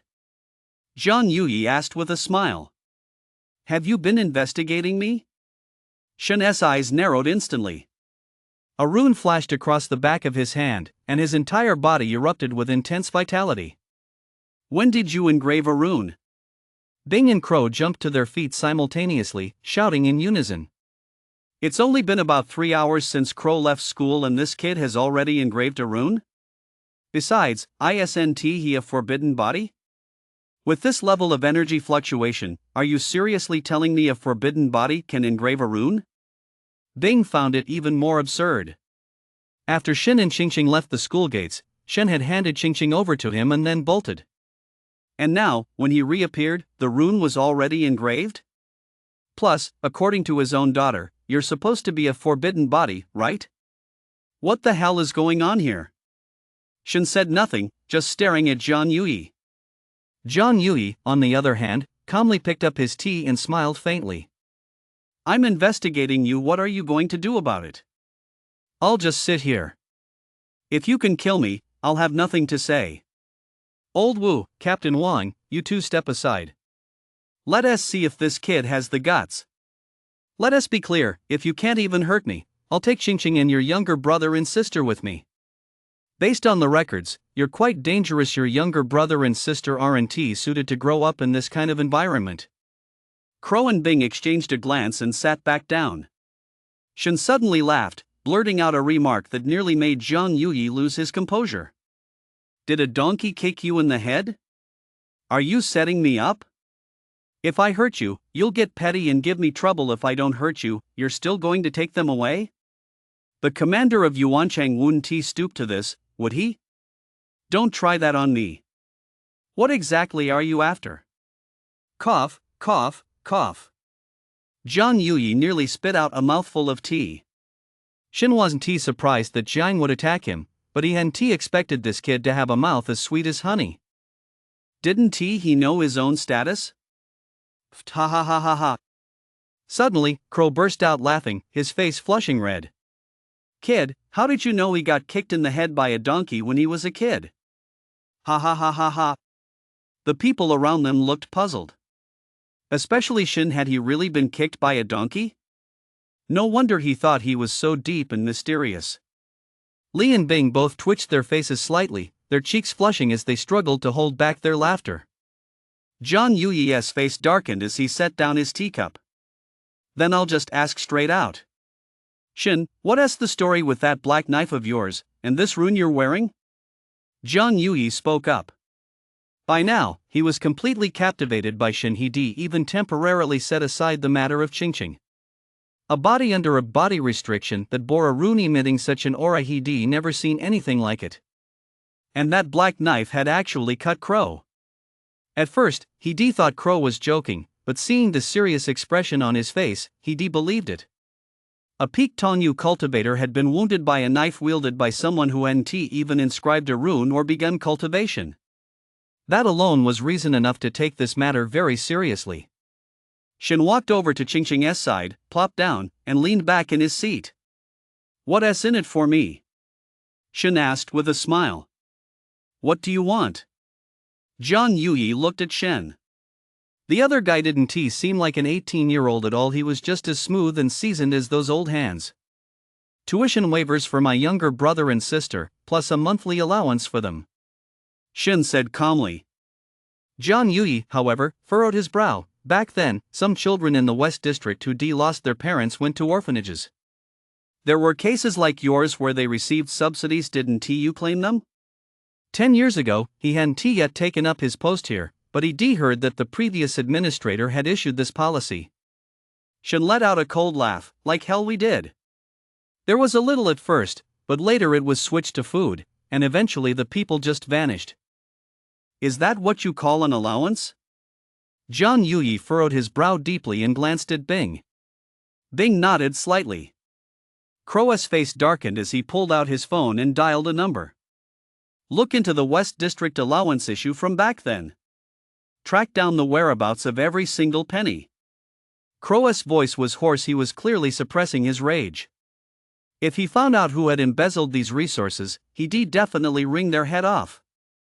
Back then, to prevent the ghouls from causing chaos and affecting other districts, most adults in the West District had taken up arms. Even those with extremely low levels had charged forward without regard for their own safety. And yet, someone still dared to embezzle their children as subsidies?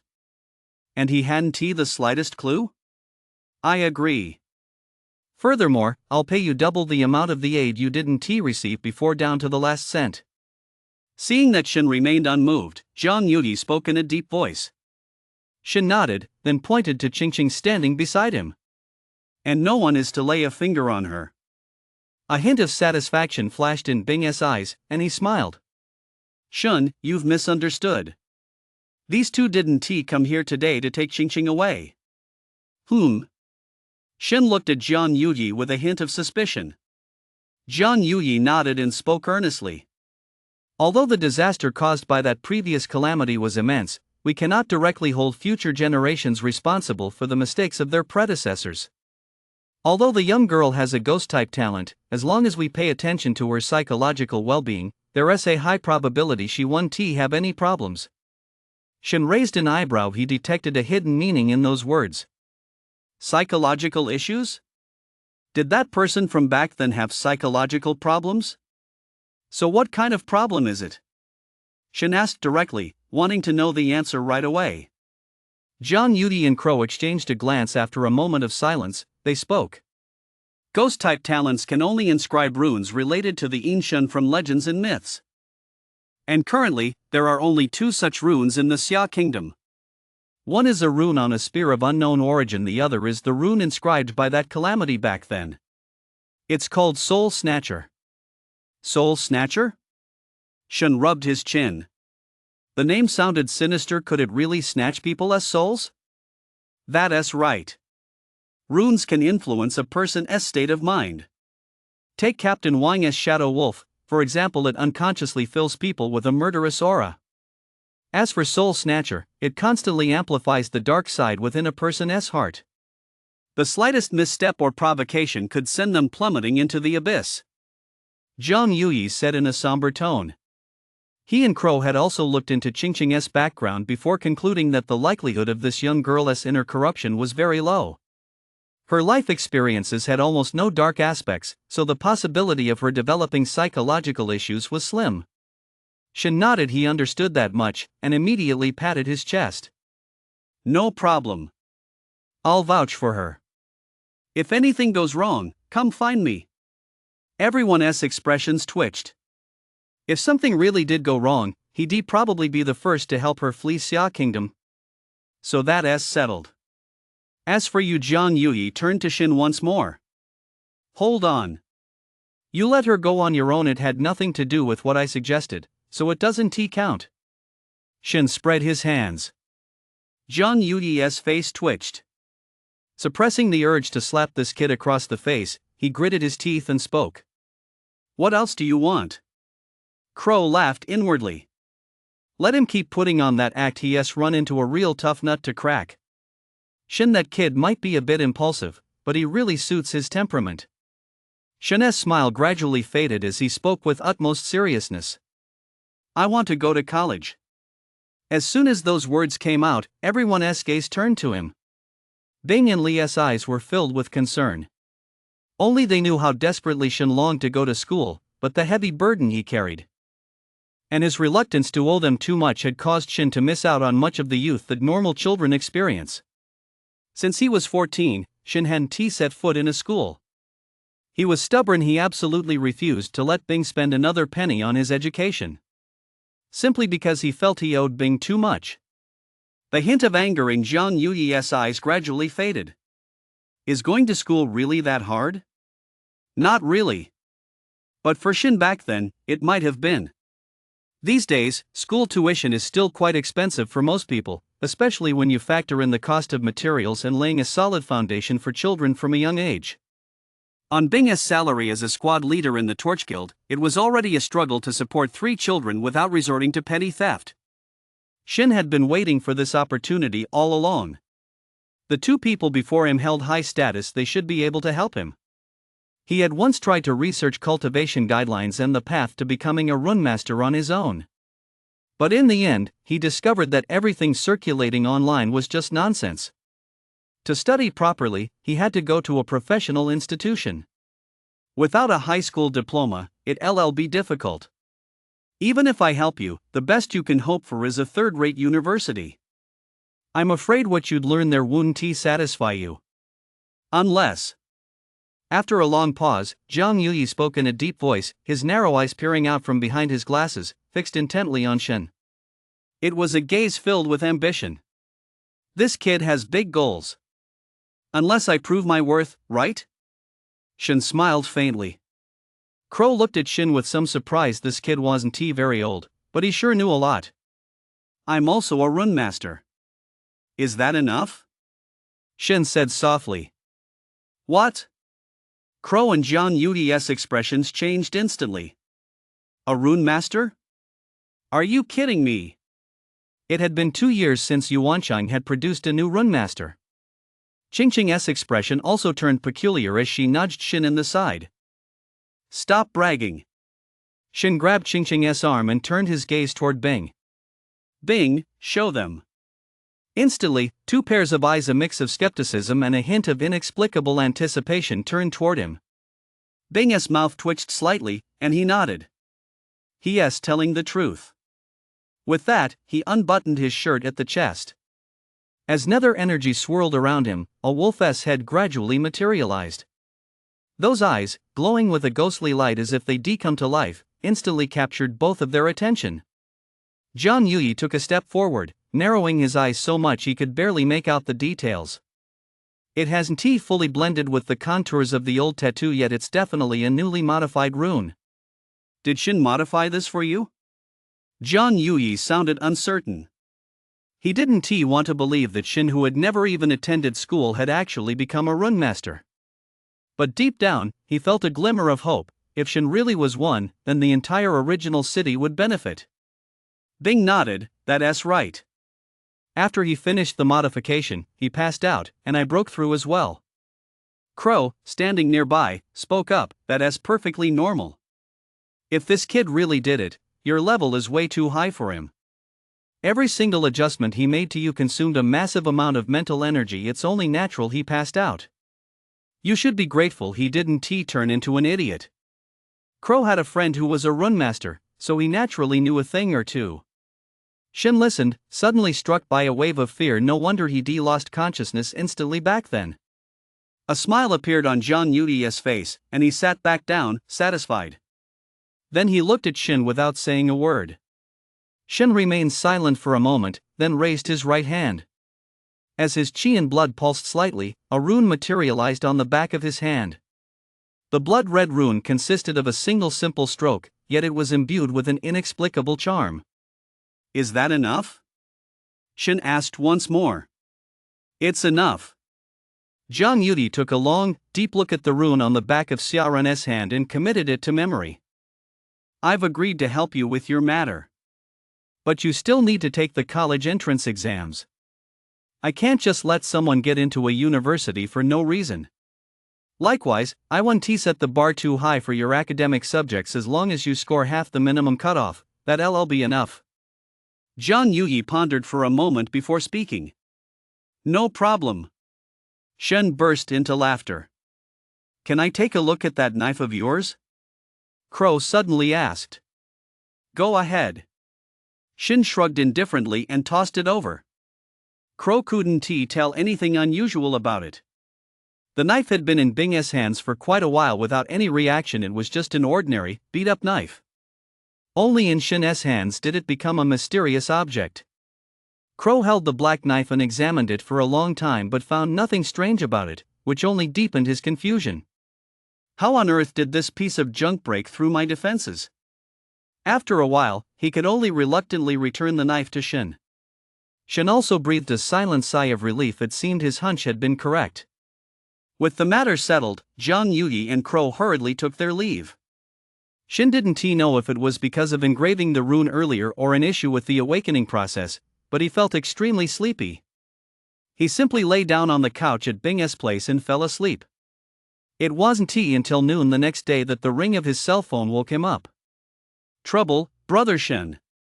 Some guys are here to cause trouble. They even broke little monkey's arm. Shin snapped awake instantly, his eyes turning menacing. North City, East Street, Brother Shin's repair shop.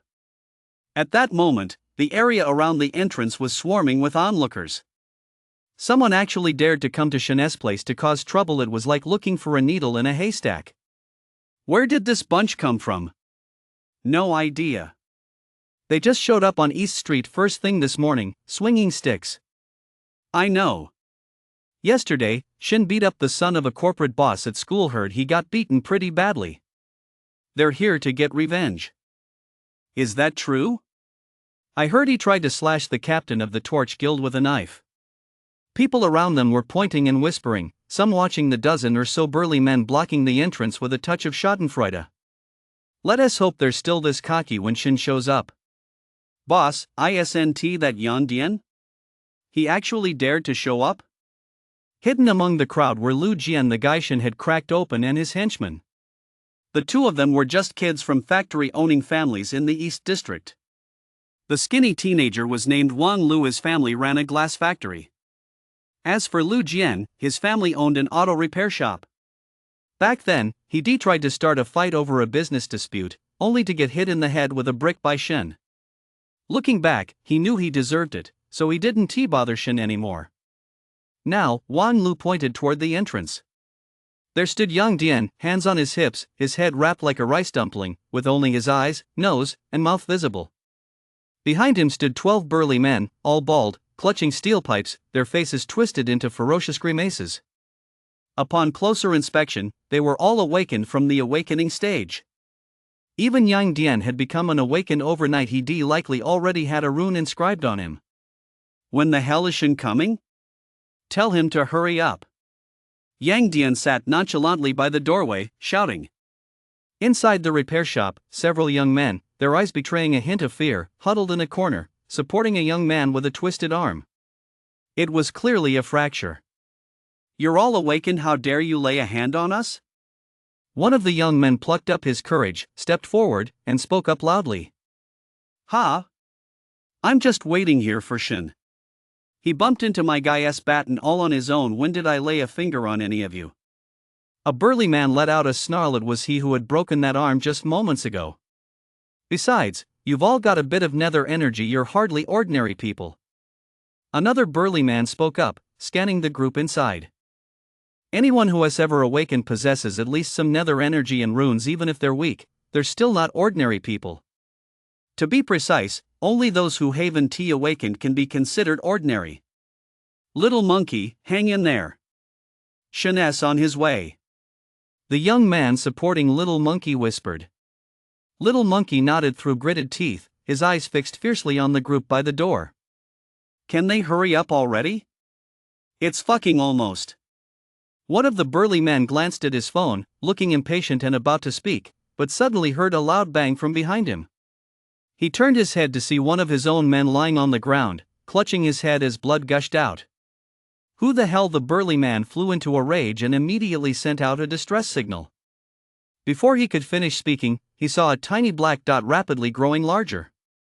His nose suddenly stung, and as darkness engulfed his vision, he passed out. The people around him watched the scene in horror. Just by turning his head, his face was smashed flat? Only the East Street folks nearby knew that this was clearly Shen. But, when did Shen get this powerful? Knocking someone out with a single brick strike at the awakening stage? Something's wrong. That kid's here. The burly man who broken Little Monkey's arm suddenly grew grim, his eyes scanning the area. Shen, if you're a man, don't sneak attack, come out here. Yang Dian stood up and shouted, a stark contrast to his meek, pleading demeanor from yesterday. He was now brimming with confidence. Whoosh! The sound of something cutting through the air rang out once more. It was heading straight for Yang Dian's mop top. The terrifying whistling sound caused everyone present to pale. One burly man, already on guard, let out a mighty roar. Runes resembling a wild boar suddenly materialized on his body as he swung the steel pipe with blinding speed. Crack! The brick shattered instantly. Thud, thud, thud. But unexpectedly, following 3 consecutive dull thuds, his 3 bald companions instantly spurted blood and collapsed motionless on the ground. 12 men now reduced to 6 in an instant. They hadn't even seen the main threat yet, and a chill crept into their hearts. See that? That's exactly the kind of behavior that's asking for death. Did they really think reaching the awakening stage meant they could take on that beast, Shen? Lu Jian spoke to Wang Lu with a grave expression. Wang Lu nodded repeatedly, knowing exactly what he meant. Shen! Come out here! Yang Dian roared, his hands forming claws as his clothes instantly ripped apart. The aura of the awakening stage surged, whipping up a storm. It was actually far stronger than that of those burly men. An eagle-shaped rune appeared on his body, though its lines were extremely simple, as if many parts were still unfinished. The surrounding crowd, as well as the burly men, gazed at the eagle-shaped rune on Yang Dian's body with a hint of envy. The Sky Eagle rune, a high-tier Shen realm rune that the Xia Kingdom could acquire only at great cost. If cultivated to its fullest potential, one's hands would become like sharp claws, speed would reach terrifying levels, and one could even control storms. A high-tier Shen realm Sky Eagle rune? Hidden within the crowd, Shin wearing a hat narrowed his eyes slightly. Runes and cultivation techniques share the same tier system in the Xia Kingdom. From lowest to highest, they are divided into 4 major tiers: Soul, Shin, Ji, and Mia. Each of these is further subdivided into lower, middle, and upper stages. Normally, it's already quite difficult to purchase a high-tier Shin realm technique. Even higher-tier techniques were mostly closely guarded secrets of certain clans and high-ranking figures, requiring a tremendous price to obtain. My rune, along with the Shin Xianjiu Observatory, ISNT specified as any particular level by the system. But I feel that my rune is far stronger than this Sky Eagle rune. After a moment's thought, he hurled another brick, instantly sending another bald man spurting blood as he collapsed to the ground. Yang Dian was about to explode with rage, his eyes darting frantically through the crowd. The burly man standing nearby snarled, "If you don't come out now, don't blame me for breaking that kid's other arm." "I'll give you 3 seconds. 3, 2, thud. Before he could finish counting, the burly man felt blood gushing from his wrist. When he came to his senses, he stared blankly at a black dagger that had pierced his wrist and was now quietly lodged there. "Aya!" A piercing scream rang out. The burly man's eyes turned bloodshot as he knelt on the ground, his entire body trembling from the excruciating pain. A chill instantly ran down the spines of those around him. Shun had become even more ruthless. A figure flashed out instantly, a hooded figure appearing right in front of the burly man in the blink of an eye. Under the burly man's horrified gaze, the figure gripped the dagger and yanked it out in an instant. Then, thud, thud, thud. 3 more sounds of flesh being torn. The crowd hadn't even had time to react. The burly man's 2 legs and his other, previously unharmed wrist now had bloody holes in them as well. Blood instantly stained the ground red. "Sorry about that. I didn't know which hand you used to break my man's arm, so I just went ahead and crippled them all." "You don't blame me, do you?" With a smile and an impassive expression, Shin suddenly stomped down hard, forcing the burly man to the ground. With his other foot, he stepped down hard on the wrist that had been reduced to a bloody hole. The burly man let out a series of agonized screams but couldn't move, as fear raged through his heart. "A madman, this guy is a complete madman. Yang Dian, holy shit." Meanwhile, Yang Dian, standing nearby, had long since been petrified by the scene. The runes that had briefly appeared vanished, and he stared blankly at the scene, his legs beginning to tremble. Shin paid no attention to the burly man at his feet, but instead, with a chilling smile, turned his gaze to the few people still standing.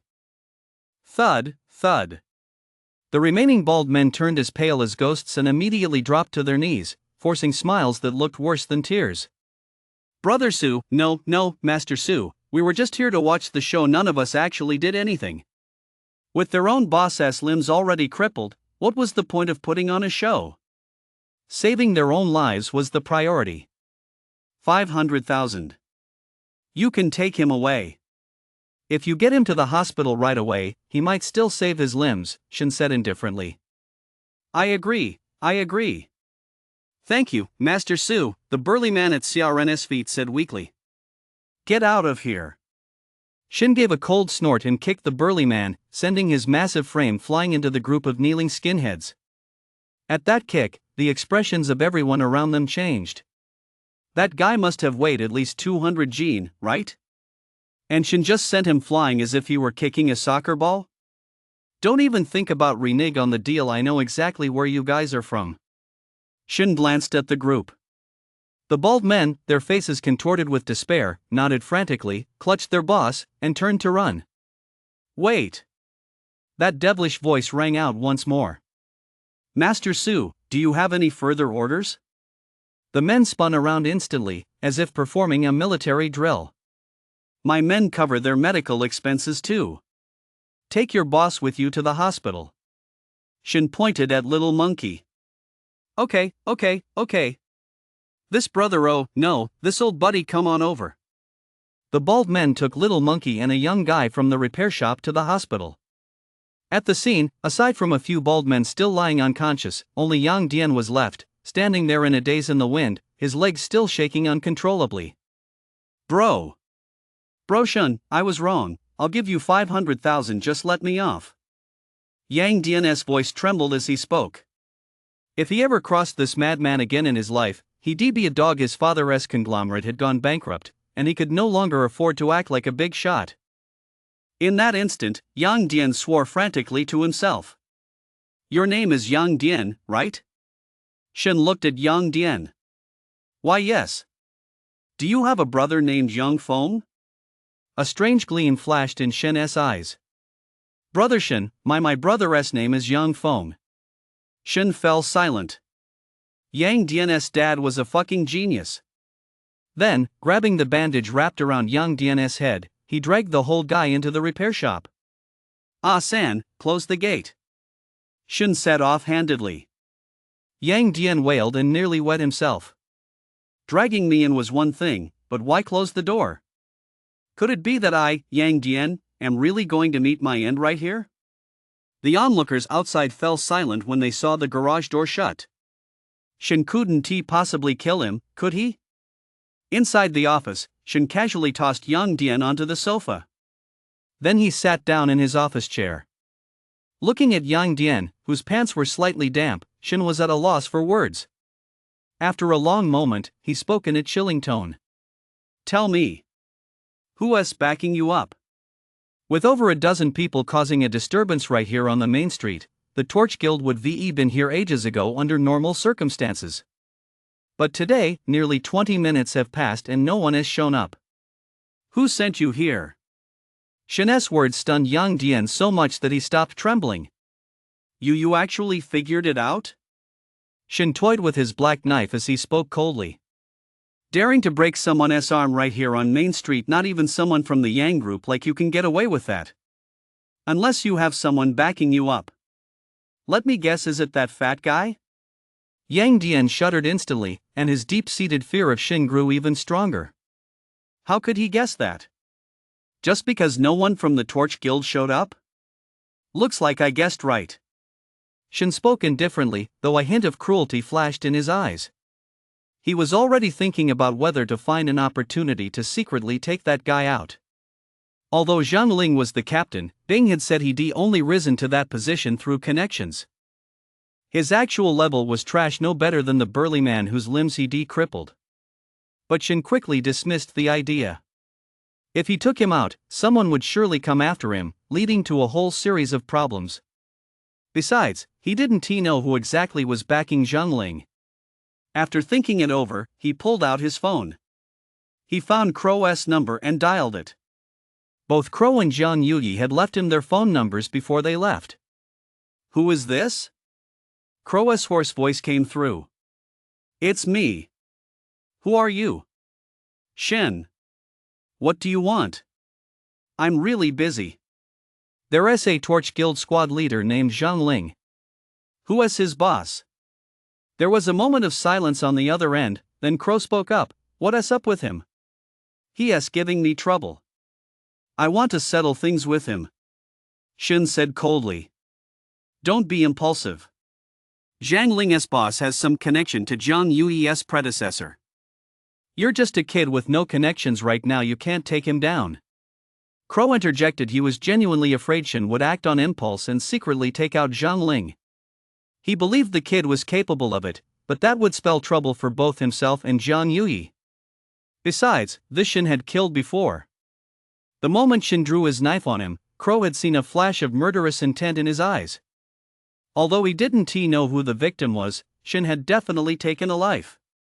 He immediately went back to investigate and later discovered that Shen had been hunting game on the outskirts of Yuan City when he encountered a gravely injured human trafficker on the run.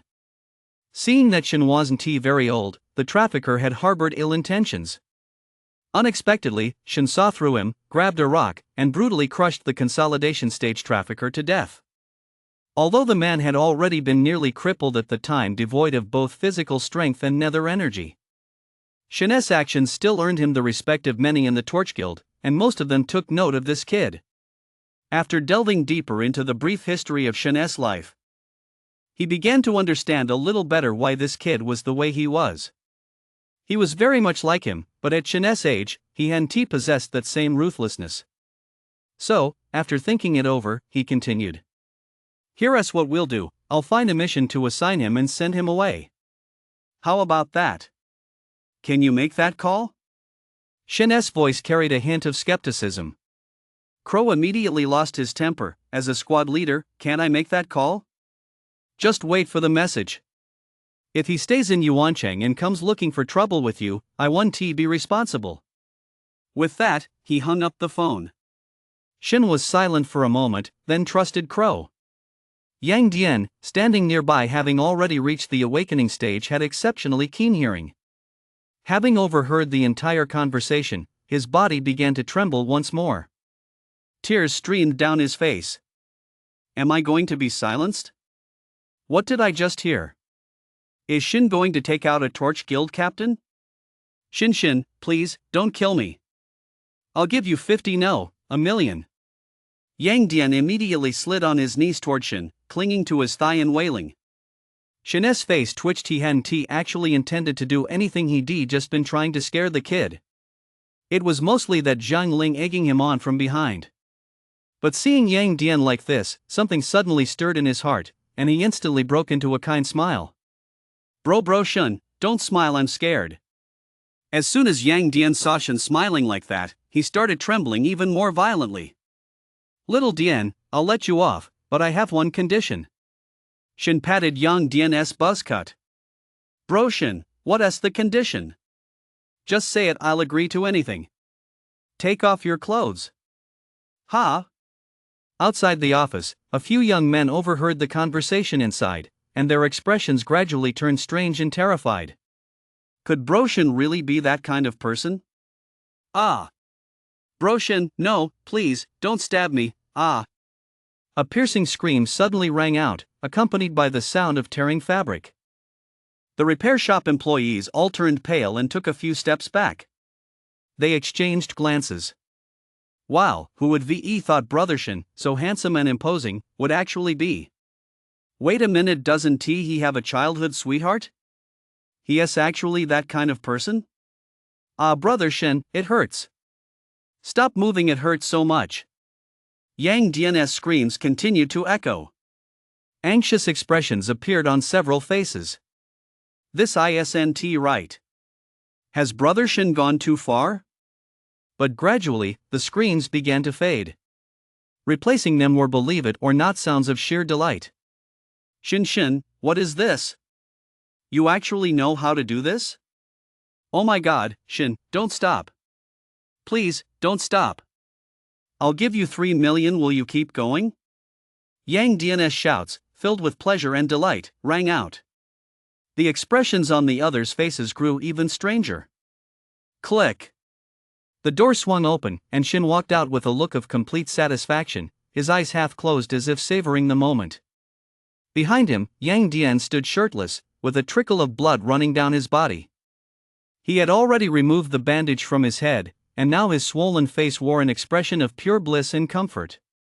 He, in just half a day, had broken through to the mid-stage of the awakening stage. All of this was thanks to Shin. No. It was all thanks to the few slashes Brother Shin made on him with that knife. Brother Shin is a rune master. The moment the knife's tip grazed his skin, he realized it within seconds. It's just that he'd never seen Brother Shin do something like this before, achieving all of this with just that little black knife. He'd seen rune masters modify and enhance his own father's runes. They'd always start by pulling out a bunch of random-looking stuff, using tools as precise as surgical scalpels. Or something that looked like a long needle. But none of it was as simple and brutal yet incredibly effective as what Brother Shin did.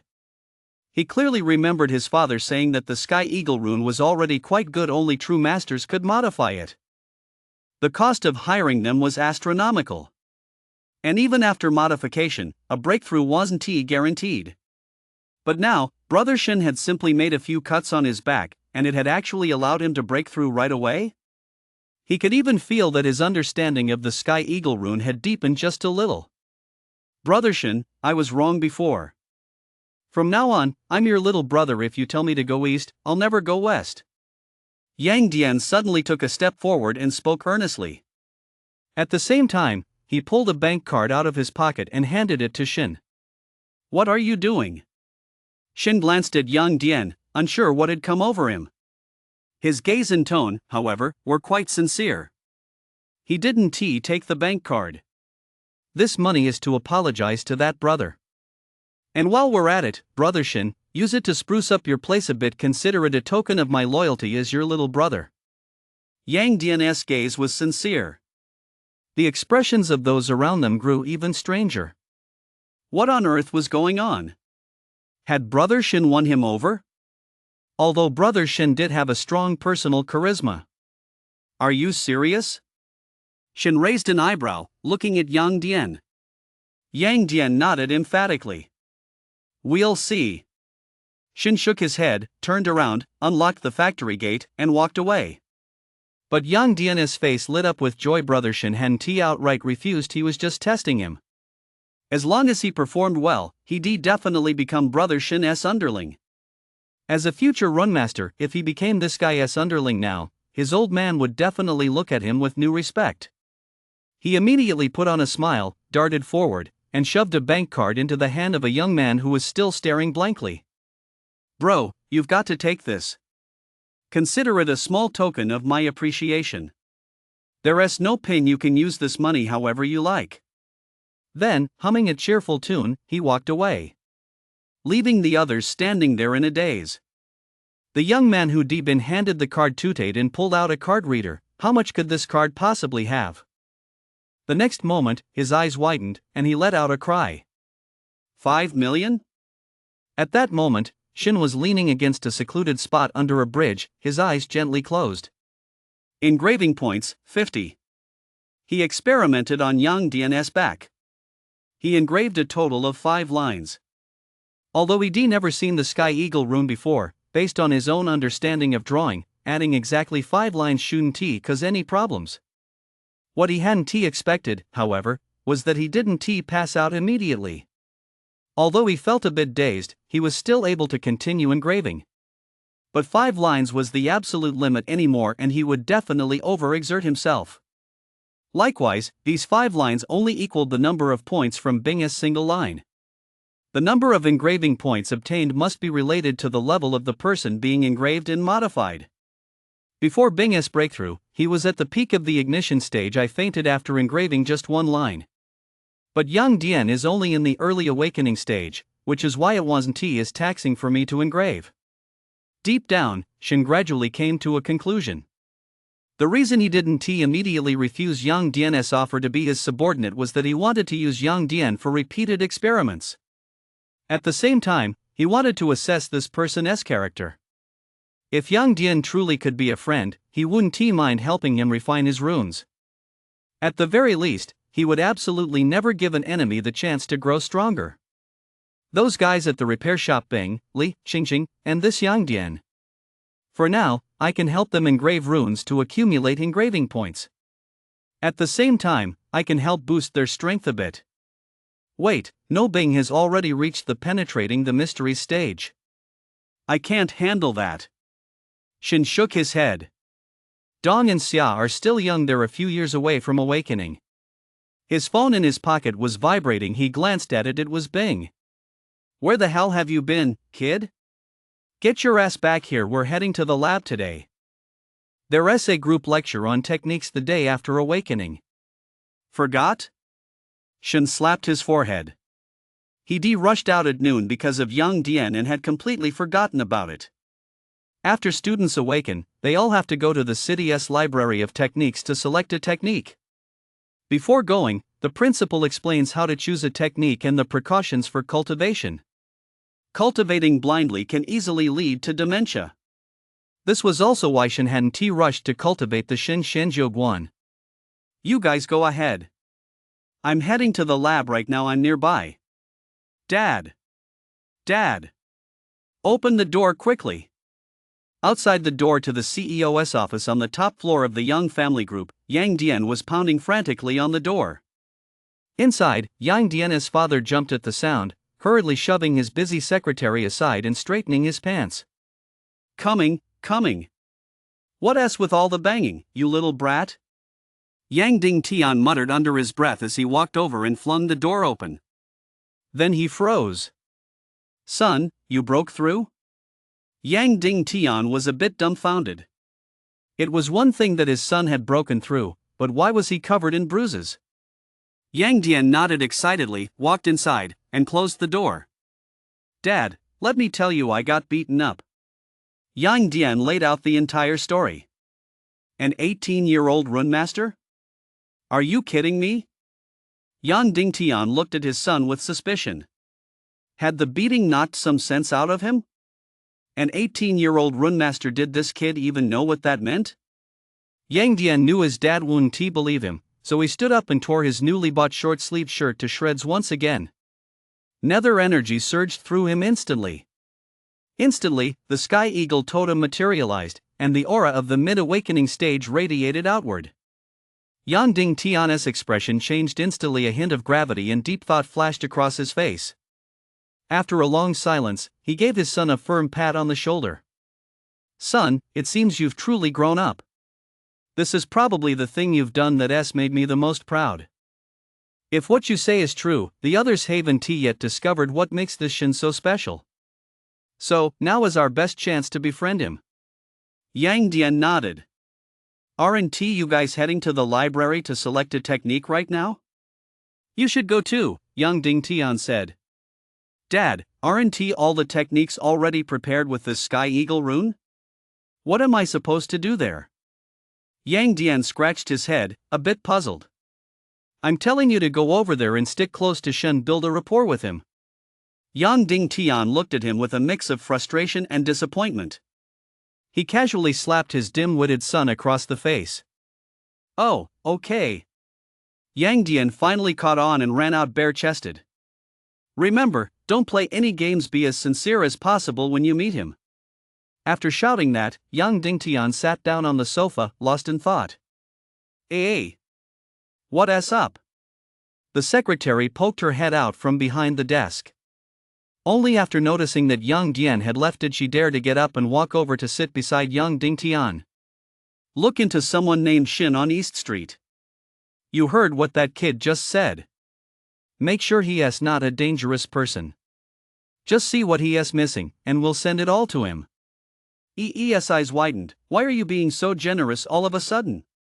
Yang Ding Tian shot her a withering glance. That's why you're my secretary, your perspective is way too narrow.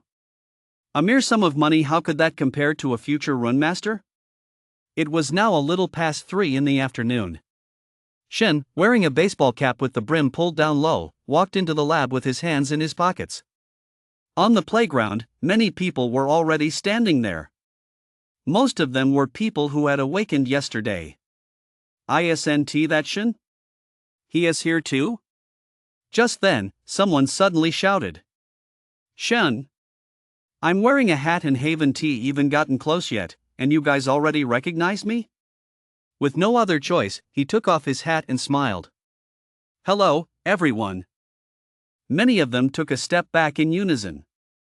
They still remembered how Shen had grabbed Yang Dian by the scruff of the neck yesterday and slammed his head into the ground repeatedly. The dent in the ground where Yang Dian's head had hit was still there. What's with you guys?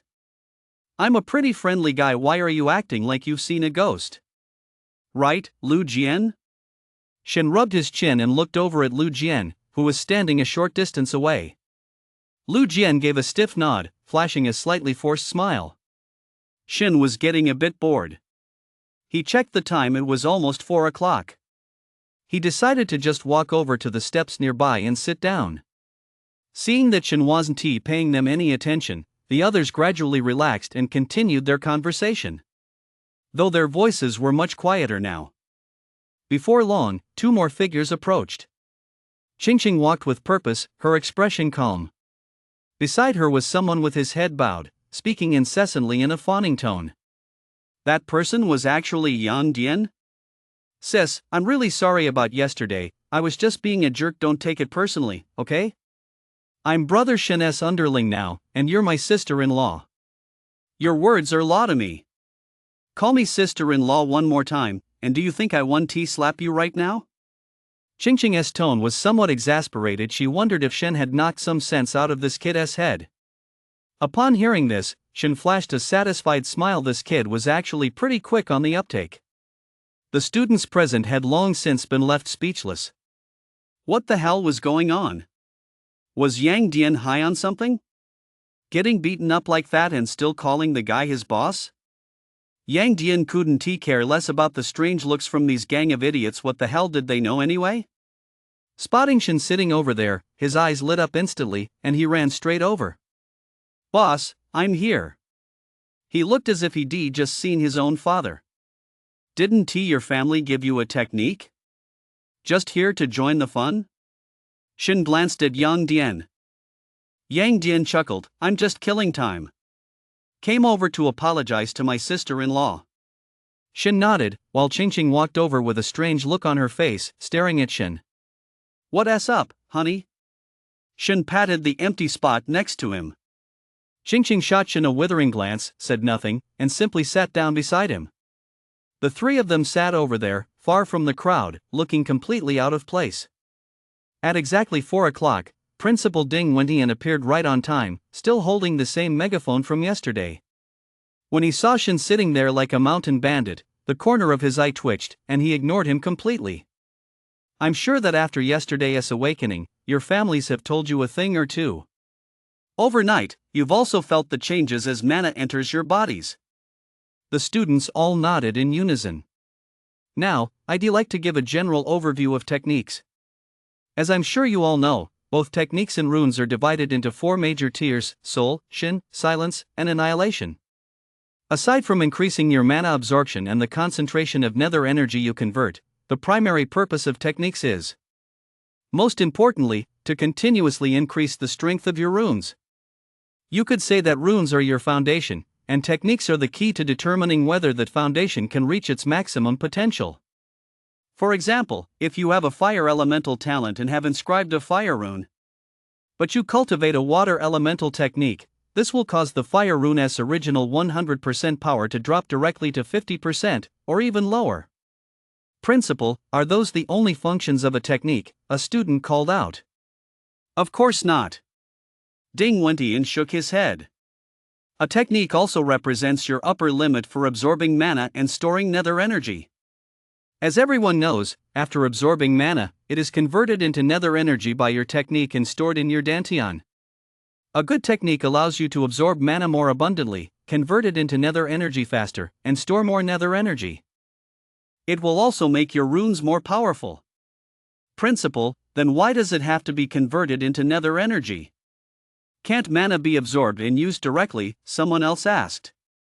Shin's ears twitched slightly. He was also somewhat curious about this question. Ding Wendian had clearly answered this question many times before and immediately began to explain. Mana isn't like what's described in rumors or novels. Pure mana is harmful to our bodies. In the very early days of Mana's revival, some awakened attempted to use mana directly, but they were unable to isolate that eerie power and ultimately turned into ghouls. However, another form of power within mana, nether energy, though equally eerie and icy, poses no harm to us. It took generations for us to gradually research how to maximize mana's potential without having to rely on techniques to convert it into nether energy. So, does that mean mana is like a combination of two forces? Can we only absorb one of them? A student wearing glasses looked deep in thought. That's right, exactly. In the distance, Shin lowered his head slightly, a glimmer flashing in his eyes. If his memory served him correctly, when he inscribed his rune back then, it seemed like he had absorbed all the mana directly? How many of you have already inscribed a rune? Ding Wendian suddenly asked. Immediately, several students from wealthy families raised their hands in unison, including Yang Dian. Good. After you finished inscribing it, did you feel anything? Ding Wendian smiled. I felt that during the inscription process, once the mana entered my body, it automatically transformed into nether energy, someone said. As he raised a single hand, patterns instantly began to emerge along his arm. Whoosh! A wisp of eerie flame suddenly leapt forth. Excellent! That's one of the rune's marvelous uses. It helps you isolate another form of power, converting mana into nether energy for absorption. It complements techniques perfectly. No sooner had Ding Wendian finished speaking than the entire world suddenly grew dark. Then, the ground shook with a thunderous rumble. In the next instant, a pillar of light shot skyward from the city center, soaring straight into the heavens. A massive, resonant bell-like sound slowly echoed through the air. A faint smile appeared on Ding Wentian's face. After all that, it's finally time. Now, I'll take you to the library in the city center. Everyone, get ready to choose your own techniques. With that, he waved his hand and led the group of students out of the school. Let us go. Qingqing stood up and glanced at Shen, who remained silent. What's wrong? Yang Dian looked at his leader, who now had one hand resting on his waist, his brows furrowed as he seemed deep in thought. At his waist, the black blade vibrated faintly, emitting a faint, chilling aura. The last time the black blade acted like this was when he discovered that ghoul. Something's wrong. Shen muttered. What? Qingqing looked puzzled. Boom! Boom! Boom! Suddenly, 3 incredibly violent explosions thundered not far from the school. Immediately afterward, cries and screams rang out in an instant. Among them were many inhuman, incredibly suppressed, beast-like howls. Damn it! Shen's expression changed instantly. He immediately grabbed Qingqing and turned to run, glancing back at Yang Dian as he did so. If you don't want to die, follow me, run. A piercing whistle cut through the sky, echoing instantly throughout the entire city of Yuanchang. Warning! Warning! Massive explosions and cracks have appeared in the north and south districts, with ghouls pouring out. Everyone stay indoors and do not come out. All Torch Guild members, mobilize immediately. Mobilize immediately. The electronic alarms boomed and echoed. The east and south districts were thrown into chaos. People were running everywhere, and flames kept erupting. Thick, billowing smoke shot skyward in an instant. Against the setting sun, it looked particularly blinding. Damn it! Who the hell is this? Causing trouble at a time like this? Crow stood inside a building filled with monitors displaying footage from all 4 districts. His face was ashen, his eyes brimming with intense murderous intent. Timing the opening of the Library of Secrets, blowing up the ground, and luring out the ghouls. This was definitely a planned operation. The door behind him was pushed open, and Jiang Yuyi walked in with a grim expression. As soon as Crow saw him, he grabbed the knife on the desk and headed for the exit without a word. Wait! We can't redeploy the Torch Guild forces guarding the scripture hall. We have to wait until it closes. Jiang Yuyi suddenly spoke up. If we don't redeploy them, we won't have enough people. 2 Tonyu-level ghouls have already appeared. The woman sitting in front of the monitor, wearing headphones, spoke rapidly. The library is a vital part of the city. Nothing can go wrong there. Jiang Yuyi took a deep breath and spoke, enunciating each word clearly. Crow, with his back to Jiang Yuyi, flinched slightly, then walked out without a word, vanishing instantly at the doorway. Sir, there is 1 each in the north and south districts, along with many ghouls at the awakening and consolidation stages. If we don't redeploy personnel from the scripture hall. The woman furrowed her brow. Jiang Yuyi shot her a cold glare. What? Are the people of our Xia kingdom so weak they can't even tie up a chicken? The woman flinched but said nothing more, continuing to stare intently at the screen. Jiang Yuyi narrowed his eyes. This is my failure, but I believe. The Torch Guild protects the city, but within these walls, not a single person of the Xia kingdom is willing to wait for death. Anyone who dares enter the city will face their wrath. Boom! Ding Wentian sent a rotting, humanoid ghoul flying with a single punch. The foul-smelling, pitch-black blood splattered all over his body. At that moment, his shirt was in tatters, and his frame had swollen to several times its normal size, making him look like a tank. On his body, a rune resembling a pictogram flickered incessantly. Within this rune, 2 faint, flickering embers danced. Everyone, get the hell into the school building. Where are the teachers? Where the hell have they gone? Ding Wentian's face twisted into a ferocious grimace as nether energy surged around him. He stood at the school entrance like a god of war. Any ghoul that approached was smashed to pieces by a single punch from him. Boom! No sooner had he finished speaking than the school building collapsed.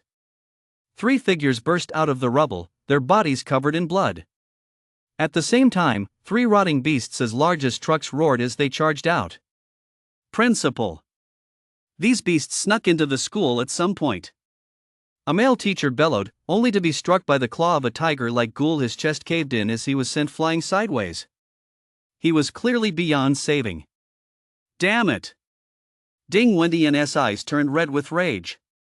A crowd of students had once again fled back to the playground, their bodies trembling. It had been 10 years since the incident in the West District, and this was only the second time in a decade that such a massive disturbance had occurred. And it had appeared right in the city. They only heard their parents mention what happened back then.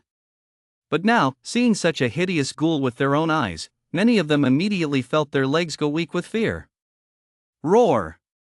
After the tiger-shaped ghoul sent the male teacher flying, its eyeless head, flashing with a pitch-black glow, gazed eerily at the crowd of students on the playground. Mom! I don't want to die. Some students immediately broke down. The tiger-shaped ghoul, as big as a truck, was completely rotted, exposing its pitch-black skeleton.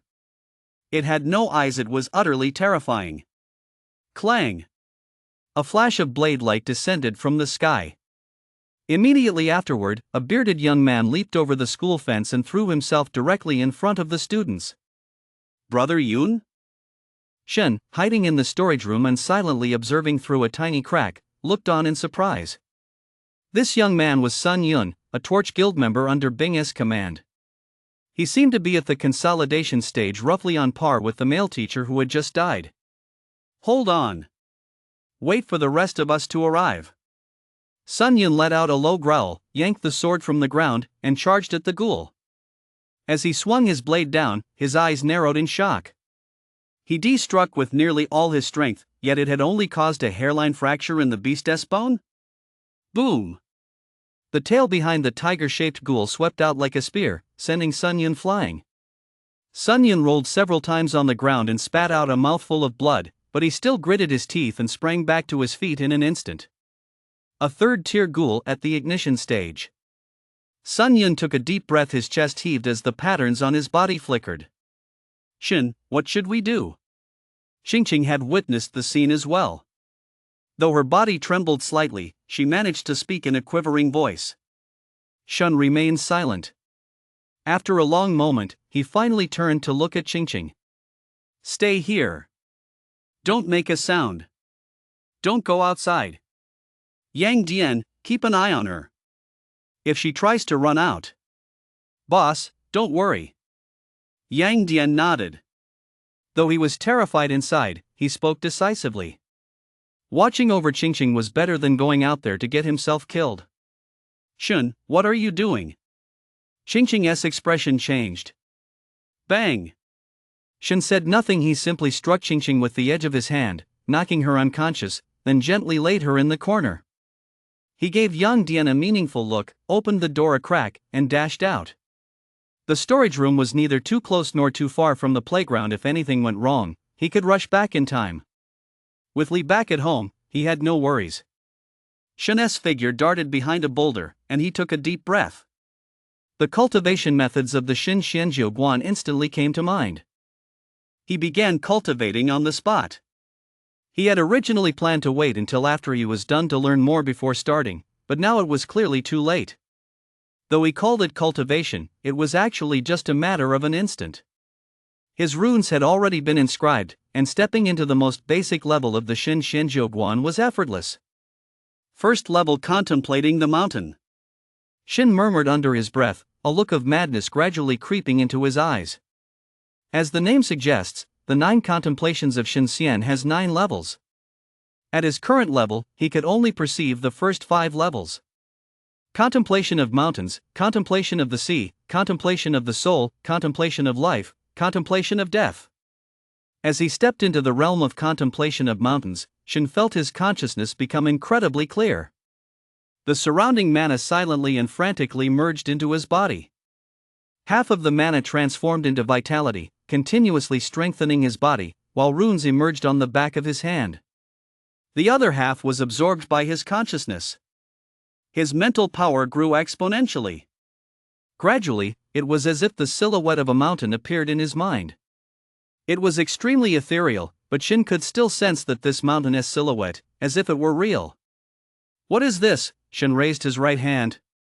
The blood-red rune continuously radiated immense power, as if it contained an entire mountain. He even sensed that the shadow of the mountain in his mind seemed to be amplifying the rune's power. Although the process appeared to take a long time, it was actually just a split second and Shin had already completely mastered the first level. Boom! A figure flew through the air and crashed directly into the rubble beside Shin. Sun Yun coughed up blood repeatedly. His body bore 3 terrifying claw marks, and his blade had snapped. He struggled to open his eyes and immediately saw Shin, hiding behind a boulder, staring at him with a hint of madness in his eyes. "Run, run!" Sun Yun croaked hoarsely. "Roar!" The tiger-shaped ghoul let out a low growl as it strode forward, its eyes glowing with a eerie black light, staring at Sun Yun as if possessed of intelligence. Although these ghouls feed on the life force and souls of living beings, among everyone present aside from Ding Wendian at the school gate, only Sun Yun's life force and soul were the most powerful. It was going to devour Sun Yun first. Ding Wendian, standing at the gate, kept glancing back at the situation on campus, his heart torn with anguish. If he went in, more ghouls would swarm the entrance, and it would be nearly impossible to control them. But if he didn't go in, Sun Yun would die and the students might even be in danger. Damn it all! A massive roar, like a thunderclap, suddenly erupted from the ruins of the school building. Everyone watched as a massive boulder next to Sun Yun shot into the air. It slammed directly into the ghoul like a cannonball. Boom! The boulder seemed to contain a tremendous force, actually sending the ghoul flying several meters away. To everyone's utter astonishment, Shin's figure emerged from behind the shattered rocks. His face twisted into a ferocious grimace, radiating madness and murderous intent. He charged straight at the ghoul. His speed was so fast it nearly surpassed that of an awakening stage cultivator, coming incredibly close to that of a consolidation stage cultivator. "Shun! Come back!" Sun Yun roared, but the sheer force of his shout aggravated his wound, causing him to spit out another mouthful of blood. Shin leaped into the air, like a human cannonball. Roaring with fury, he instantly appeared above the ghoul. Then, he punched. Boom! For a split second, the ground seemed to tremble. As Sun Yun watched, his eyes nearly popping out of his head. Shin's right fist, rippling with a crimson vein, slammed the tiger-shaped ghoul's body to the ground in an instant. At the same time, a crisp crack of breaking bones rang out. In that split second, Shin felt as if his arm were about to snap, the sound of cracking bones echoing continuously.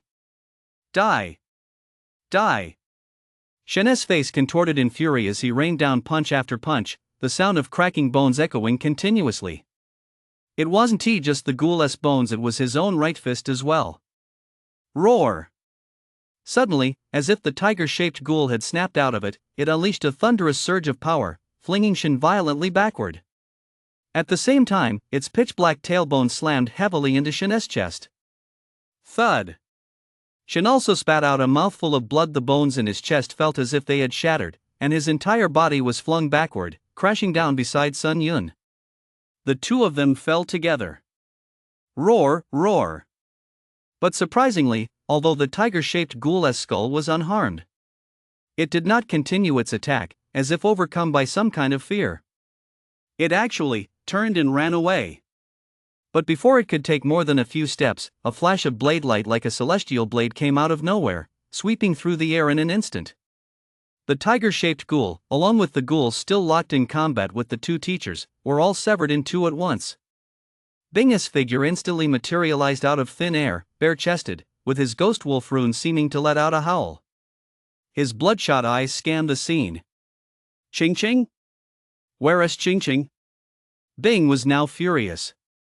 As the second Ghost Realm cultivator in the Torch Guild of Yuanchang, he had been notified the moment the incident occurred that a Ghost Realm ghoul had appeared in the North District. Fearing for Ching Ching and Shin's safety, he rushed out immediately. It took him half an hour of fierce combat to finally slay that penetrating the Void Ghoul. But when he arrived at the school, he discovered his daughter was gone.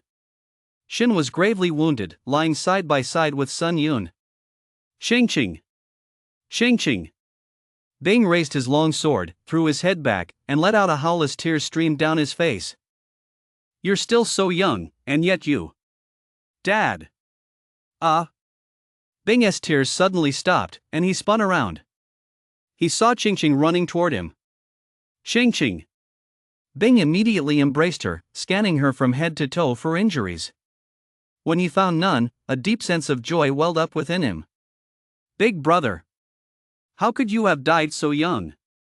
Yang Dian, standing behind Qingqing, let out a blood-curdling scream and charged toward Xin, who lay on the ground, barely alive. Xin looked absolutely pitiful at that moment, with a straight indentation in his chest where the tailbone had been ripped out. His right fist was a mangled mess, clearly with every bone shattered. He was still spitting blood, his eyes rolled back, and his body twitched slightly. Bing's eyes reddened again. He charged over instantly, breathing heavily, and glared at Sun Yun standing nearby. What the hell did you do? Sun Yun's mind was filled with question marks. Boss, I'm this badly injured, and you're still asking me questions? Bing forced Sun Yun's mouth open, pulled out a pill, and fed it to him. Sun Yun's complexion immediately improved, and he spoke weakly. That kid, he just had a fight with that ghoul. Bullshit. He is only in the early awakening stage. Where the hell did he get the strength to fight an ignition stage ghoul? That ghoul could VE crushed him with a single slap. Bing snapped angrily. It's true. Sun Yun felt utterly wronged. Sir, it's true. Yang Dian chimed in timidly from the side. He watched the entire scene through the crack in the door, and it had sent a chill down his spine. If that punch had landed on him, it would VE blown a huge hole right through him, at the very least. Bing was dumbfounded, then fell silent again. He opened his mouth to feed Xin a pill. But mid-air, he suddenly froze. He heard a series of cracking sounds. Puzzled, he looked down, and his eyes widened in shock. Xin's right fist, which had been as mushy as mud, now glowed with a blood-red pattern that was constantly absorbing mana. The limp fist was actually gradually firming up. That cracking sound was the bone healing itself. Bing's eyes narrowed, and he hurriedly shoved the pill into Xin's mouth. Deep down, he was even more puzzled. What on earth had this kid gone through? This self-healing ability was definitely related to a rune or a technique. The reason he fed him the pill was to prevent outsiders from noticing that something was wrong with Shen. If he had this self-healing ability without taking the elixir, wouldn't he be targeted? He took a deep breath, then glanced at Qingqing not far away. His figure flickered, and he shot skyward in an instant. He couldn't stay here. There were still many ghouls rampaging everywhere, and the Torch Guild had to mobilize its full force. An ignition stage ghoul had been killed here at the school. The other low-tier ghouls shouldn't appear again, so this place was safe for now. Sure enough, after Bing left, Ding Wendian, who had been blocking the school gate, noticed that the low-tier ghouls were no longer charging toward them and immediately breathed a sigh of relief. Shun! Tears welled up in Qingqing's eyes as she approached him and called out softly. She wanted to reach out and shake him, but dared not, afraid of making his injuries worse. Sis-in-law, it's okay. The boss is healing himself, Yang Dian said comfortingly. Cough, don't touch him. This kid-ass pretty weird. He'll probably be mostly healed in about an hour. Sun Yun struggled to his feet nearby. Although his wounds were still bleeding, he was able to move again. Clutching his wound, he gave Shin a long, intense look before walking over to Ding Wendian and exchanging a few words with him. He was then taken away by the Torch Guild, who had just arrived, to receive medical treatment. Qingqing wiped away her tears and sat silently beside Shin. Yang Dian stood nearby, like a bodyguard, with the Sky Eagle rune surging around him as he kept a watchful eye on his surroundings to prevent anything else from appearing. Wang, Shin he.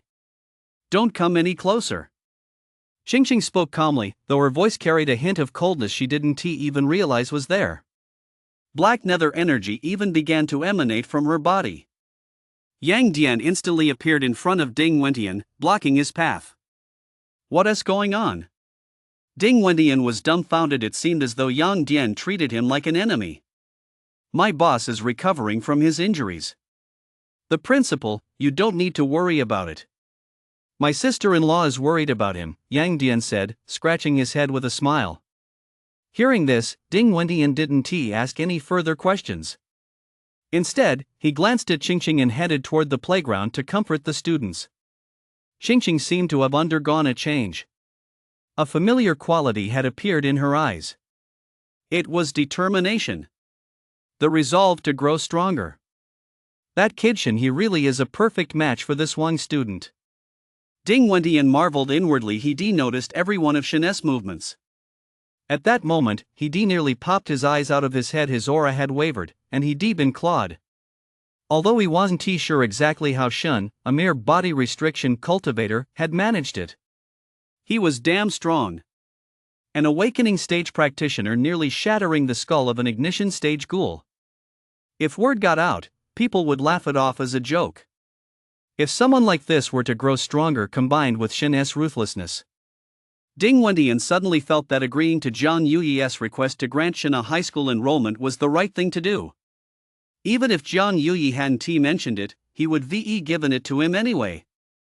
And with Qingqing's ghost-type talent, once she goes to the capital S scripture hall and retrieves the ghost-type techniques and runes, a peerless prodigy will be born in Xia Kingdom. If this pair were to join forces, TSK. As he thought about it, Ding Wendian suddenly chuckled. In this college entrance exam, their experimental school was bound to shine brilliantly. Looking at the students before him, who still looked a bit pale, Ding Wendian suddenly flashed a smile as kind of Shen's. Classmates, don't go spreading the word about Shen, okay? This kid doesn't like it when people reveal his background. If you do, he might just come after you. As you know, he is not from our school. I, as principal, have no control over him. Hearing this, everyone's faces turned even paler. Recalling Shen's performance just now, they felt their bodies start to tremble again. They all nodded in unison. They were all from Yuanchang. If Shen really came looking for them, they'd be completely screwed. Not to mention that Torch Guild member at the Tanyu realm who'd been flying through the air earlier. He clearly had a special relationship with Shen. Ding Wendian turned back to greet the two teachers. And to issue a warning while he was at it. Outside, the cries and wails continued, though they'd grown much quieter. The glow of the fire illuminated the night. An hour later, Shen finally began to come to. In an instant, he felt a splitting headache, and his face went deathly pale. From his chest to his right fist, excruciating pain surged through every part of his body like a tidal wave. Shen. Although Shen's groan was very faint, Qingqing, who had been watching him closely, heard it anyway, and her eyes instantly welled up with tears. Shen felt a tear fall onto the corner of his mouth. He licked it away and managed a strained smile. What the hell are you crying for? I'm just fine. Honey, crying won't help, let us kiss instead. Suddenly, Shen's eyes widened in shock. Qingqing had kissed him right on the cheek. A soft sensation washed over him. It was cool, with a hint of sweetness. Even though it was just on his cheek. It was over in a flash, and Qingqing turned her head away, her face flushed. Shen suddenly felt the pain fade away. You were too quick just now. I didn't even feel it. How about one more time? Get lost. Yang Dian, standing nearby, didn't turn around but sighed inwardly. Just like brother Shen. No wonder the boss never went to school. She is still completely devoted to him.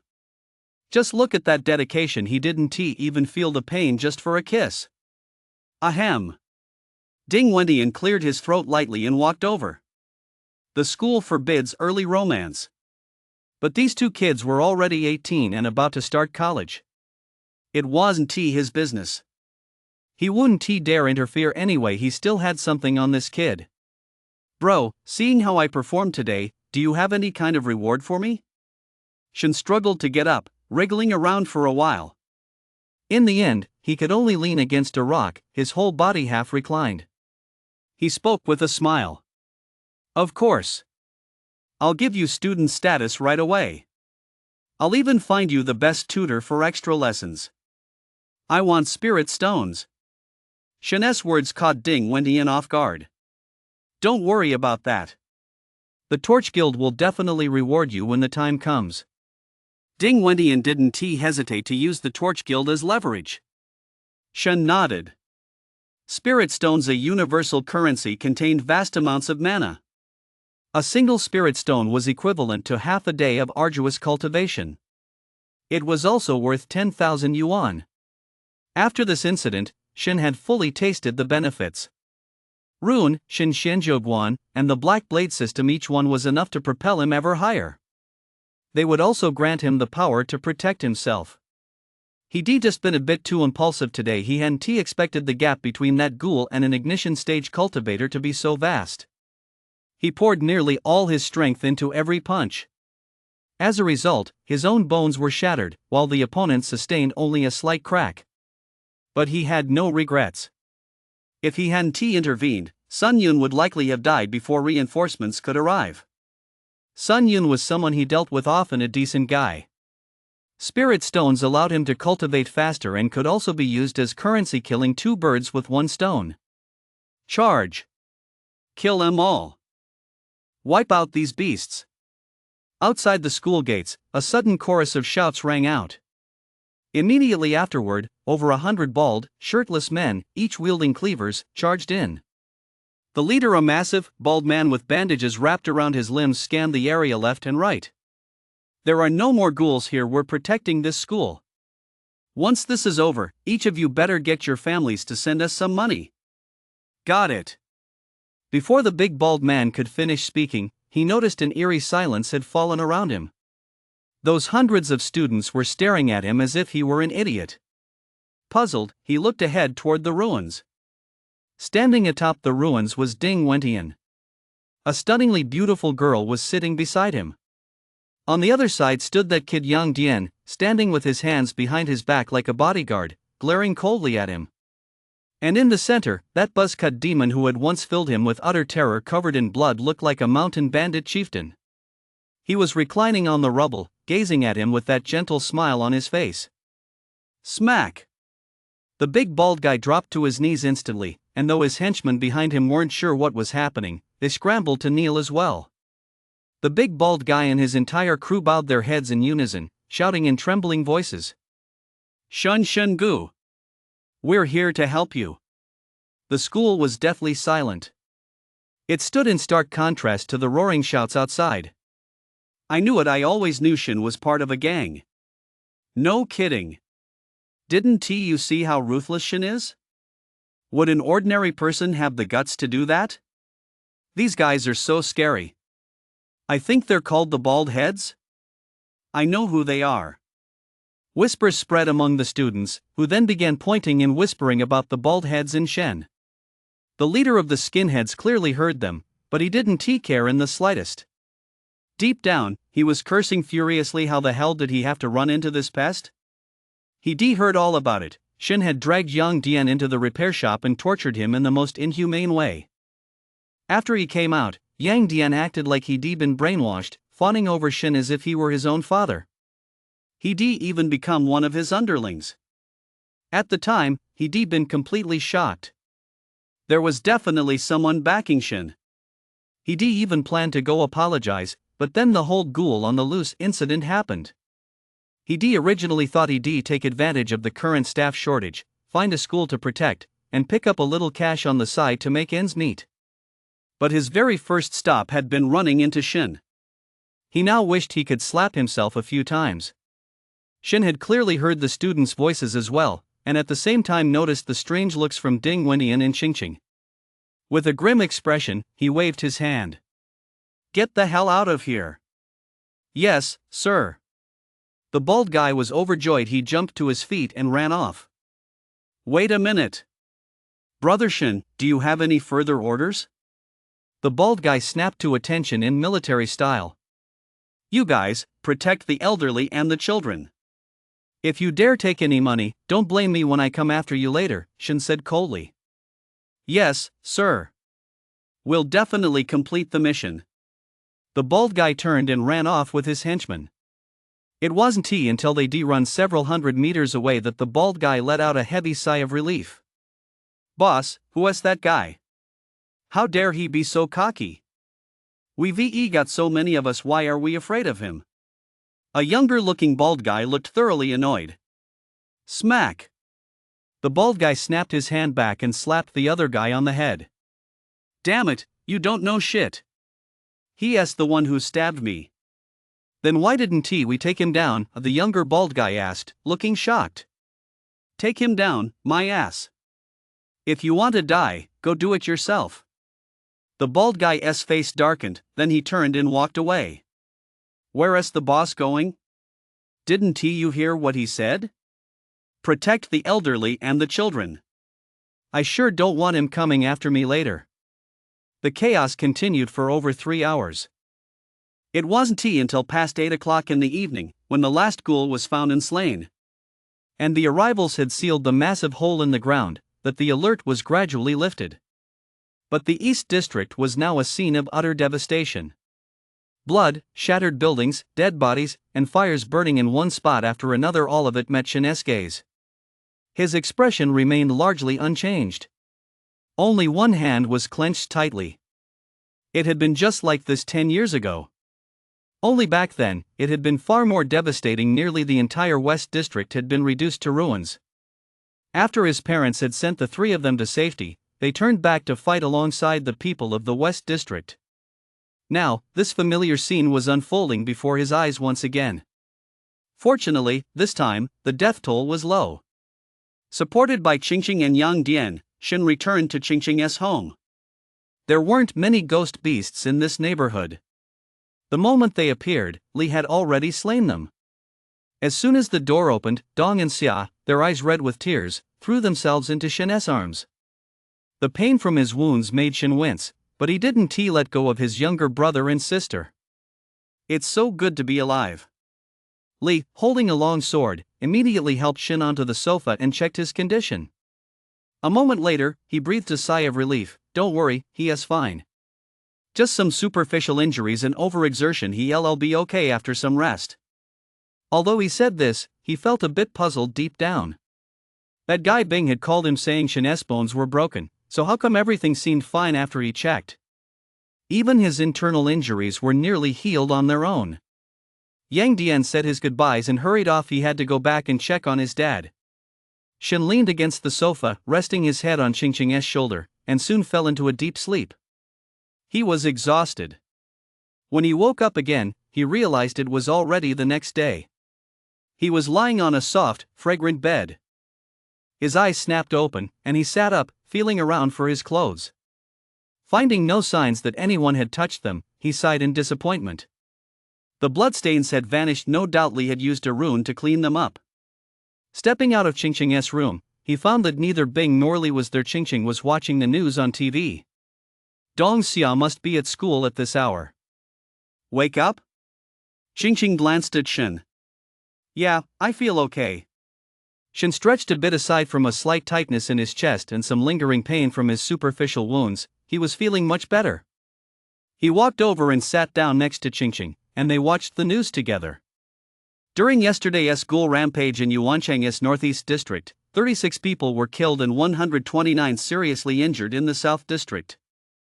52 people were killed and 318 seriously injured in the North District. 13 members of the Torch Guild were killed.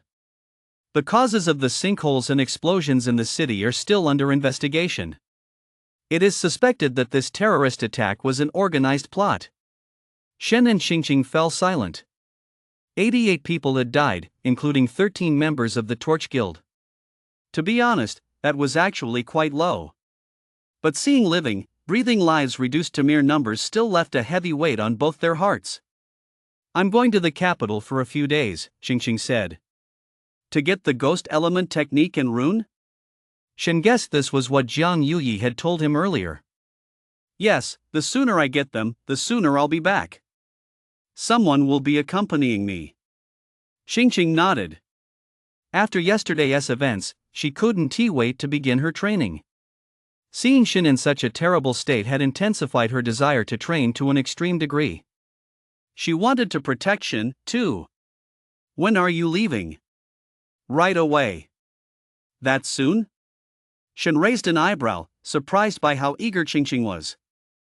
A few minutes later, there was a knock at the door. When Qingqing opened it, she saw a woman with a cool, composed expression about the same height as Shen, wearing a tight-fitting outfit and her hair in a ponytail. She gave Qingqing a faint smile. "It's time to go. Sister Ma, thank you for your help." Qingqing nodded. At the same time, she glanced back at Shen. "Don't get into any trouble these next few days." "Don't you trust me?" "Go on." Shen laughed. Sister Ma, hearing the sound, tilted her head slightly and spotted Shen, who had just stood up. "Shen? Interested in joining the Torch Guild?" Sister Ma smiled at Shen. "Not interested. Have a good trip, no need to see you off." He slammed the door shut. Sister Ma was taken aback. She hadn't expected the kid to be so decisive. Had she gotten ugly or something? Qingqing, standing nearby, laughed helplessly. "Don't mind him, that's just how he is. Let us go." Sister Ma cast a lingering glance at the tightly shut door, then turned and led Qingqing away. Not many people knew about what happened to Shen yesterday, and she was one of them. Sun Yun had sworn on his life that everything he said was true, so naturally they believed him. Still, she remained very curious about this 18-year-old boy. What secret could he possibly have that allowed him, with a forbidden body, to survive a confrontation with a third-tier ghoul? After Qingqing left, Shen received a call from Ding Wentian. "Brother Su, we're heading to the scripture hall now. Want to come check it out? Even though you've already cultivated the technique, you've got to see our Xia Kingdom's sacred heritage site." Ding Wentian had realized from Shen's performance yesterday that he had definitely cultivated the technique, but he still called to invite Shen at this moment. "Sure, wait for me." Shen nodded, pushed open the door, and walked out. The scripture hall, a sacred site of the Xia Kingdom. Though commonly called the scripture hall, this is merely a name used in some cities. Its true name is the Flame Passing Hall.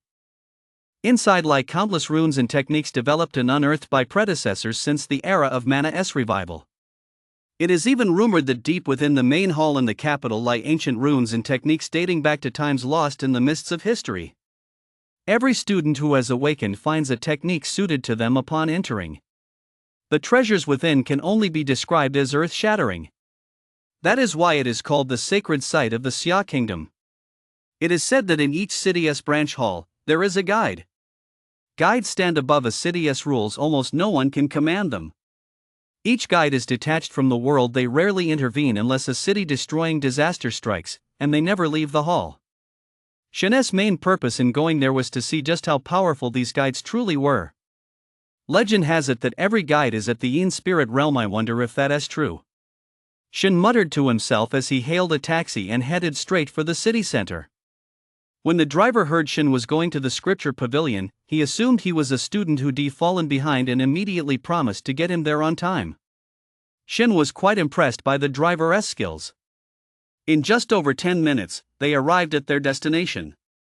Shen paid the fare and got out of the car, his face slightly pale. Ahead lay an immense square. The square was teeming with people, high school students from all 4 districts of Yuancheng, each accompanied by their own awakened students. At a glance, there were nearly 10,000 people.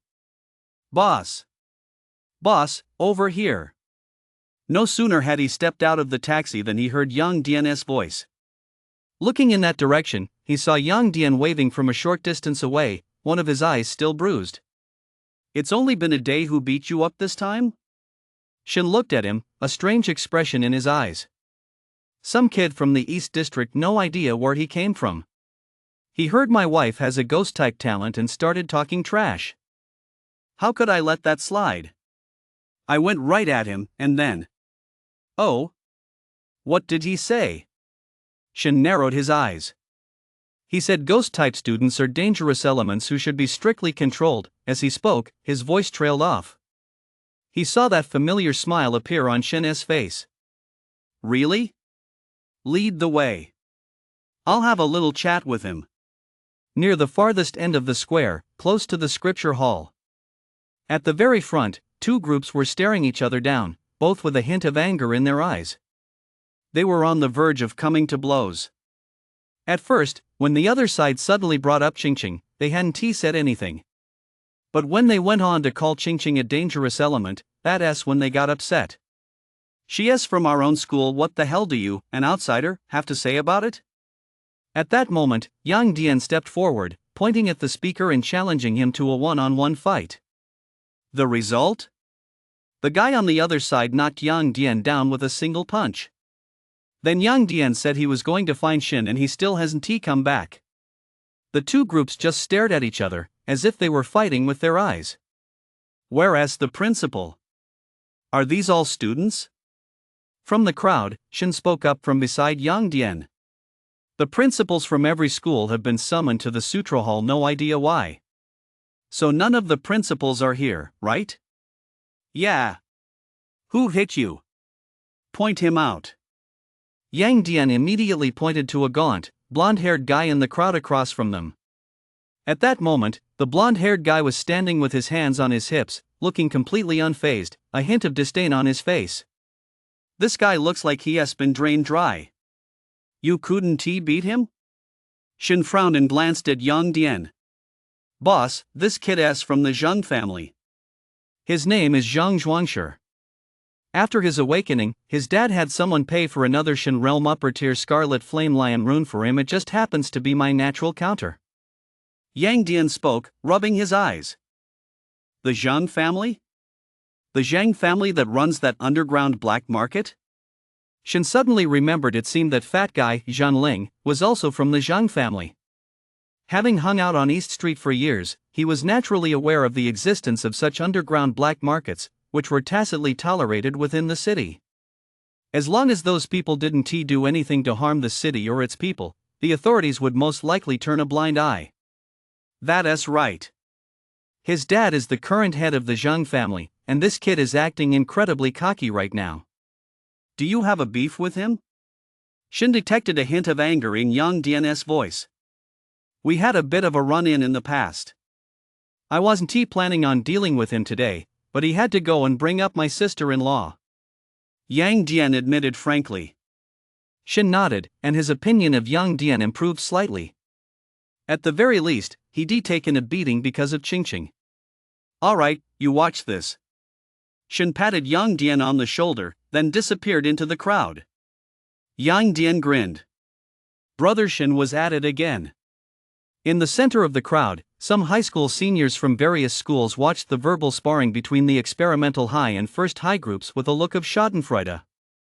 They weren't the least bit flustered, in fact, they were even stoking the fire. You guys beat up someone from our school today. When Shin shows up, none of you are getting away. Exactly. Our brother Shin is a black. Black what? Black hand. His hands are pitch black. Do you even know what a black hand is? Tell him to come out. It's been ages. Why isn't he showing up yet? The two groups went wild, shouting into their microphones with frenzied passion.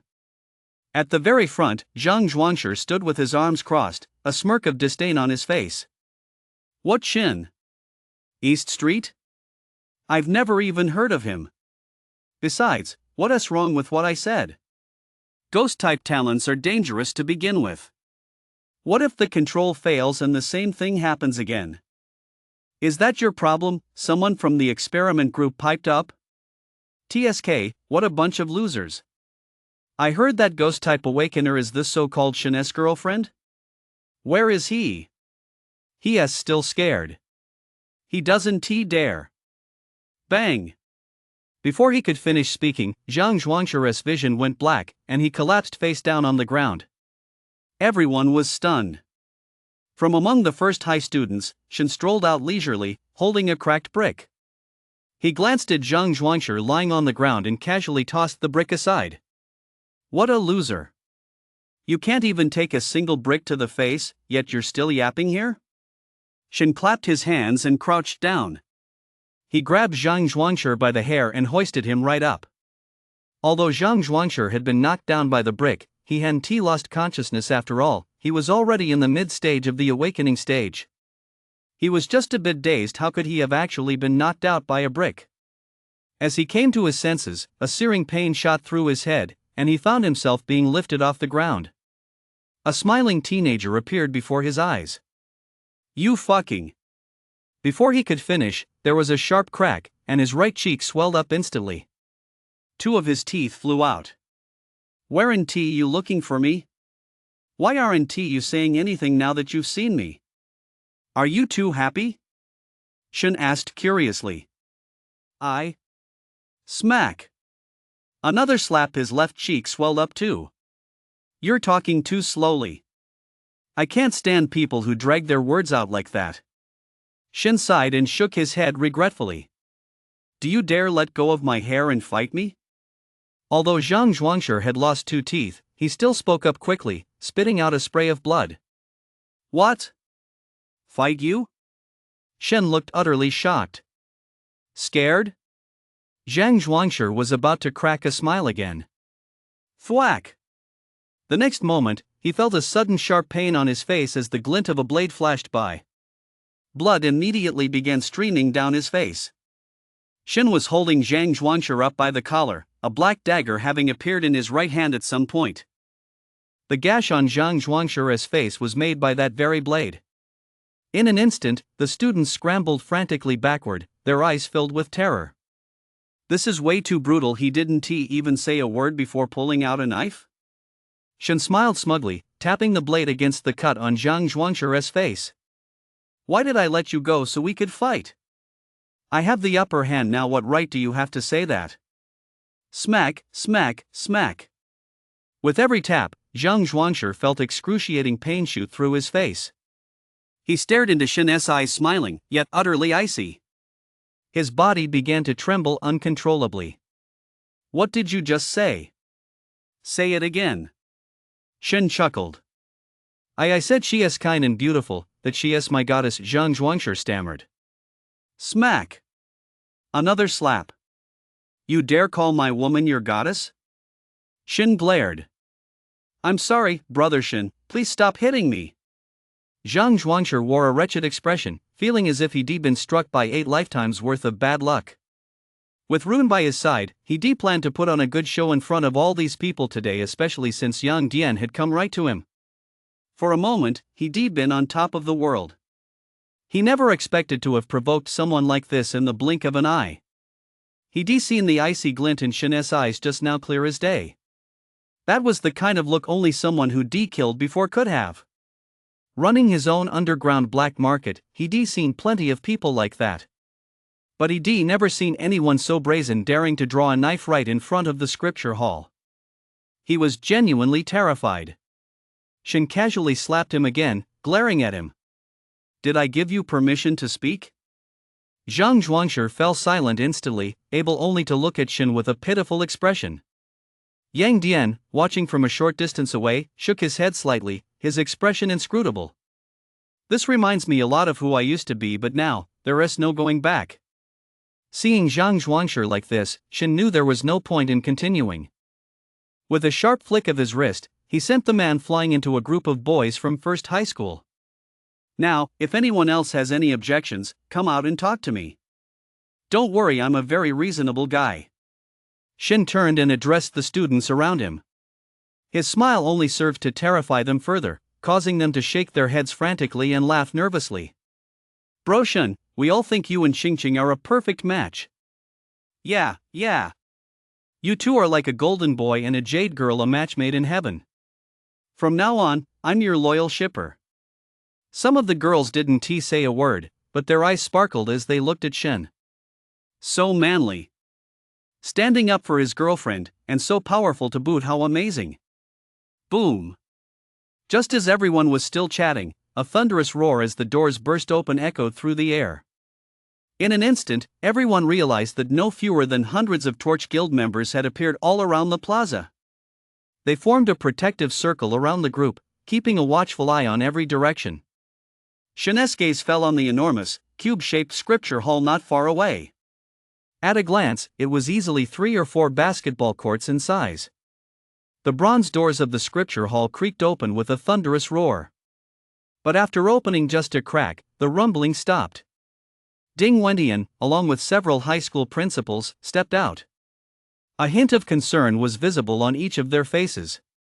They hurried over to the students from their respective schools. "What happened?" Zhang Zhuangshi, who hit you? Suddenly, the principal of First High School saw that Zhang Zhuangshi's face was swollen like a pig's head and flew into a rage. Ding Wendian saw this and was about to laugh. But when he saw Shin standing there with a calm expression, he couldn't bring himself to laugh anymore. He had already guessed what had happened. Zhang Zhuangshi shook his head and said nothing. However, a boy from First High School pointed at Shin. "Principal, it's this Shin." He beat Zhang Zhuangshi so hard his teeth flew out. The principal of First High School abruptly turned to stare at Shin, his eyes dark and menacing. "What's this? You beat the kid, so now you're coming after the old man?" Ding Wendian stepped forward and glared. "Humph. We're done for." The principal of First High School snorted coldly, shot Zhang Zhuangshi a glare, and turned to leave. The students from First High School followed him in droves. Several other principals nearby also led their students toward the gates of the Sutra Hall. "Shin, can't you just calm down a bit? You're going to beat someone up in the span of just a few moments?" Ding Wendian also led his students toward the Sutra Hall. On the way, he spoke to Shun with a sigh of exasperation. Shun looked completely unfazed. "Why would I hit anyone if they didn't provoke me?" Ding Wendian was at a loss for words. After a long moment, he finally said, "Just go easy on them from now on." He was genuinely afraid that Shin, with his lack of restraint, might accidentally beat someone to death. "Never mind that. I noticed you guys looked a bit off when you came out. What's going on?" Shin asked in a low voice. Ding Wendian paused, then remained silent, though his voice reached Shin's mind through telepathy. The Moon Emperor Rune Yuan City's exclusive, high-tier Silence Realm rune was stolen yesterday. Shin's eyes narrowed instantly. Every region has its own exclusive, most powerful rune, such as Yuan City's Moon Emperor rune, which, according to legend, takes the form of a Moon Wolf Emperor. Most of the Shadow Wolf runes engraved by Yuan City's Torch Guild are actually weakened versions of the Moon Emperor rune. Such runes are kept in the deepest recesses of the Scripture Hall, guarded by the guides. Only those who have made significant contributions and reached a certain level are permitted to engrave the Moon Emperor rune. But who would have thought that someone could actually steal it right under the guides' noses? Don't jump to conclusions. That person was killed by the guides yesterday, but there's definitely a force within the city plotting something. While the Ghoul was causing a commotion, someone else went to steal the rune. They're definitely working together. Never mind. It's no use for you to know too much. Let us go inside and take a look. As they exchanged whispers, the group had already reached the entrance to the Scripture Hall. Only then did Shin realize just how vast the Scripture Hall truly was. It was entirely bronze in color, made of an unknown material, and its surface was covered with a dense network of intricate, enigmatic patterns. Just standing before it, one could feel a colossal, awe-inspiring aura radiating from it. "Go on. Only you students are allowed inside today. Remember, don't even think about taking any techniques out. If you can't remember that, you'll stay in there until you do. If you're caught stealing a technique, dying would be a price too high to pay." Principals from every school were sternly warning their students. Shin had already darted inside in a flash. But the moment he stepped through the doorway, everything went black before his eyes. Then he found himself in a world that resembled a starry sky. Before him stood an elegantly dressed old man, quietly watching him with his hands clasped behind his back. "Shin, what technique are you cultivating?" Shin took a step back without showing any emotion. He rested one hand casually on his hip and spoke calmly. "Senior, is it polite to ask about someone's technique the moment you meet them?" The old man furrowed his brow slightly, his voice growing a touch colder. "Don't try to pull the wool over my eyes. I saw everything you did yesterday. Your body sealing technique, when unleashed at full power, it's comparable to an attack from the consolidation stage, and your rune has only a single pattern." "Who are you?" The old man's eyes instantly turned pitch black. His white robes fluttered and billowed, while an utterly terrifying aura of dominance began to radiate from him. "In Spirit Realm. The guide?" The moment Shin sensed this aura, he knew exactly who this person was. It far surpassed the aura Bing had emitted, and there was no one else in the scripture hall. Yet a hint of coldness still flashed across his face. This old geezer had appeared and immediately threatened him. Did he really think Shin was easy to push around? Old man, you're just a guide. Someone stole a rune right under your nose yesterday, and you still have the nerve to question me? Shin spoke coldly without hesitation. The guide paused for a moment, then his aura dissipated. He looked at Shin strangely. Who told you about this? Principal Ding Wentian. Shin ratted out Ding Wentian without hesitation. The guide gave Shin a penetrating look, then plopped down into a chair. In an instant, the surrounding illusions vanished. Shin found himself in a room resembling an office, with an antique, classical atmosphere. The guide was seated behind a wooden desk. Shin thought for a moment, then strided casually up to the desk, casually pulled over a nearby stool, and sat down. He locked eyes with the guide. Aren't you afraid of me? After a long pause, the guide spoke in a detached tone. I'm not afraid of a damn thing. I'm not some rat hiding in the shadows, and I haven't done anything wrong. Shin replied just as casually. Besides, in a vast country like Xia, you as a guide must surely know that everyone has their own destiny, right? My rune and technique are my destiny. Are you really going to try to steal a junior's possessions? Shin showed not a hint of fear, his eyes fixed on the guide. But the hand resting on his waist was trembling imperceptibly. The guide said nothing, simply staring at him. Shin glared back. 5 seconds, 10 seconds, 1 minute. Ha ha ha ha. You little rascal, you're quite amusing, ha ha ha. Suddenly, the guide burst into loud laughter, his voice booming, a stark contrast to the chilling, aloof aura he'd exuded moments before. Although Shin didn't understand what was going on, he kept staring wide-eyed. This guy was too powerful, no schemes or tricks would work against him. Kid, can I take a look at your rune? The guide asked with a smile, his voice softening. Shin frowned, about to refuse. My name is Ru Yue. Shin was completely stunned. You're Ru Yue? You're not dead? Shin's throat felt a little dry. Ru Yue, a legendary figure renowned throughout the Northeast District. Back when awakened beings first began appearing in the Xia Kingdom, it was also the nation's darkest era. The Northeast District was shrouded in the shadow of ghouls, and nearly the entire region had fallen. At that time, a man named Ru Yue rose to power and inscribed the very first Silence Realm rune. The Moon Emperor rune. He swept through the entire Northeast District, slaughtering the ghouls until rivers of blood flowed, and reclaimed the entire region for the Xia Kingdom. Since then, Ru Yue had vanished. Some said he was mortally wounded in that battle. Others claimed he had long since perished. Shin had read about such a figure in his textbooks since childhood. In Black City, not far from Original City, there was even a statue of Ru Yue. Now that such a figure had appeared alive and well right before his eyes and in the form of an old man, no less, Shin found it hard to believe. I nearly died back then, but I was saved, Ru Yue said with a cheerful smile. How can you prove you're really Ru Yue? Shin asked in a deep voice. No sooner had he spoken than intricate patterns began to appear on Ru Yue's face, and a glow resembling moonlight slowly radiated from his body. Is Moon Emperor rune enough? Ru Yue continued to smile. That's enough, that's enough. Senior, please put it away, Shin nodded, grimacing.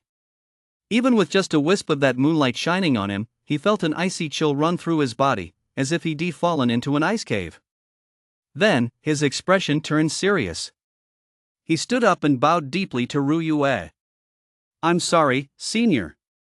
I spoke out of turn just now, it's just that what you did was so terrifying.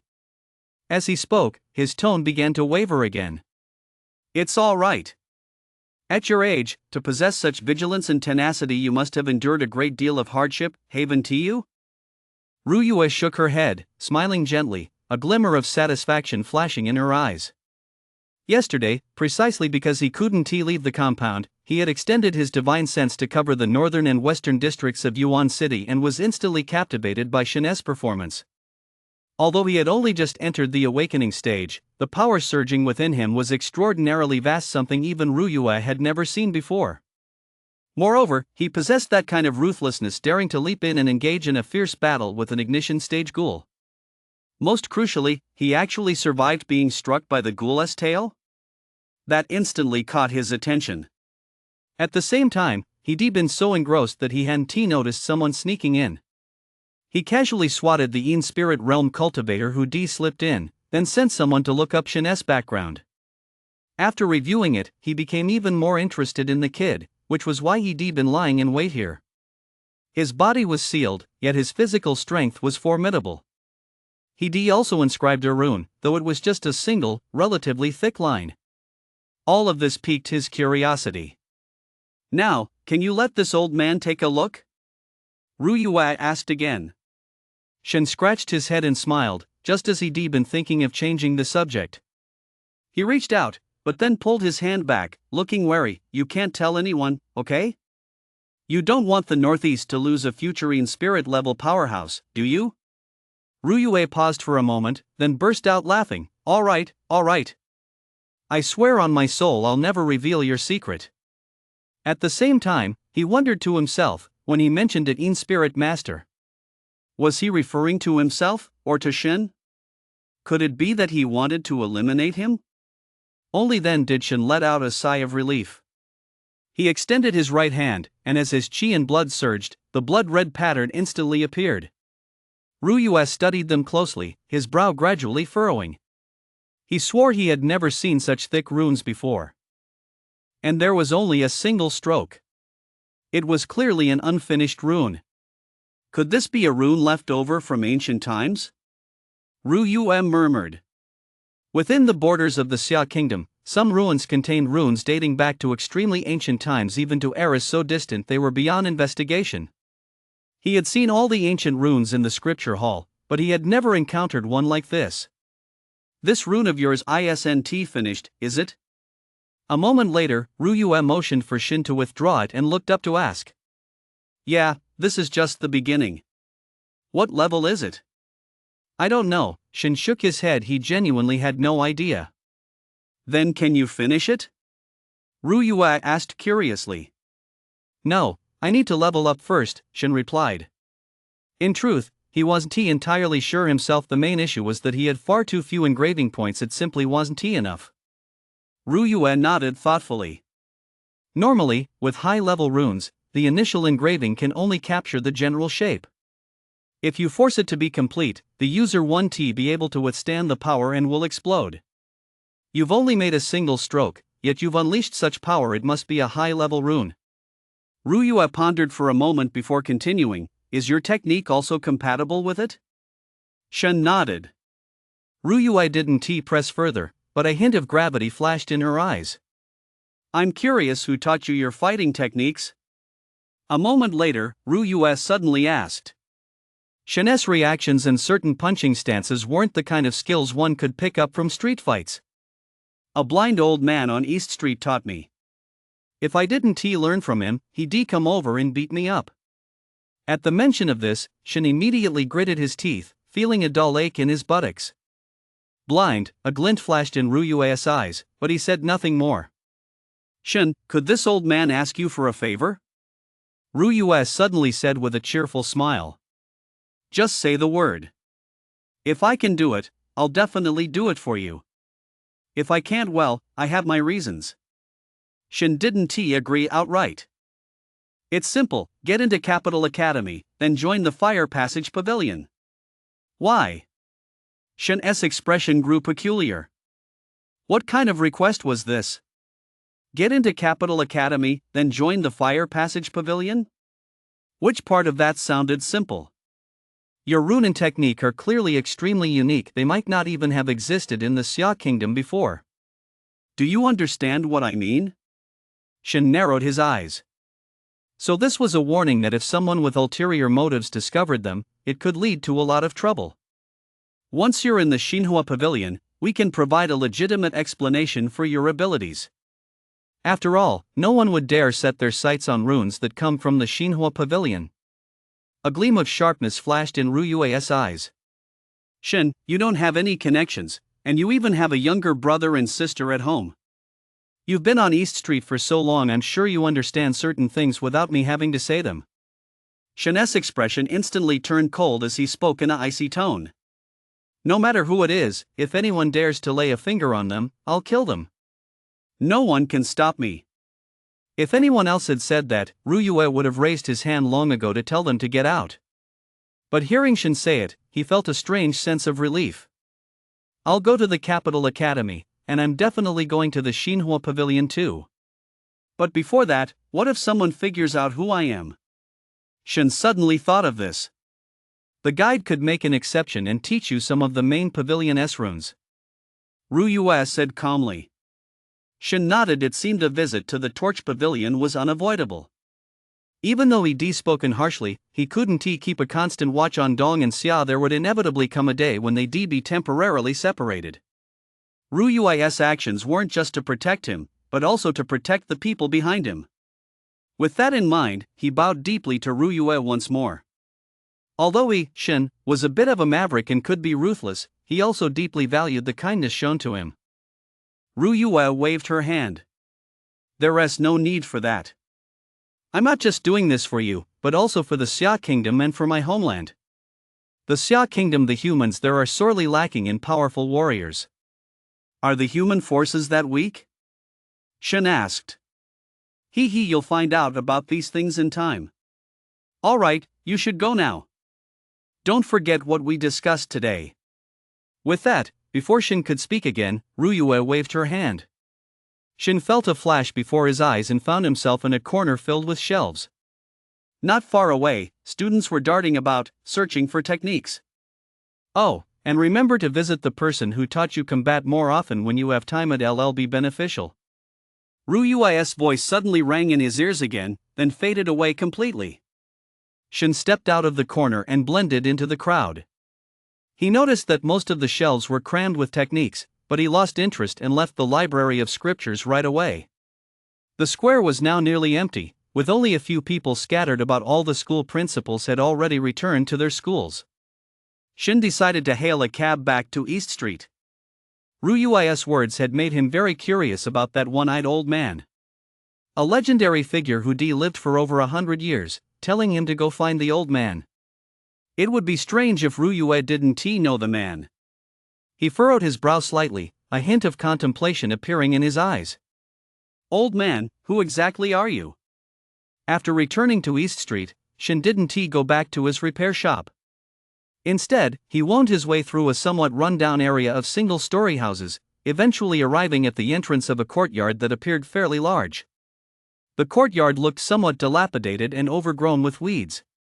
In the center of the courtyard stood a makeshift hut with peeling walls and a slightly damaged roof, giving the impression that it was on the verge of collapsing. In front of the hut stood a worn wooden chair, on which lay an elderly man with a slightly hunched back.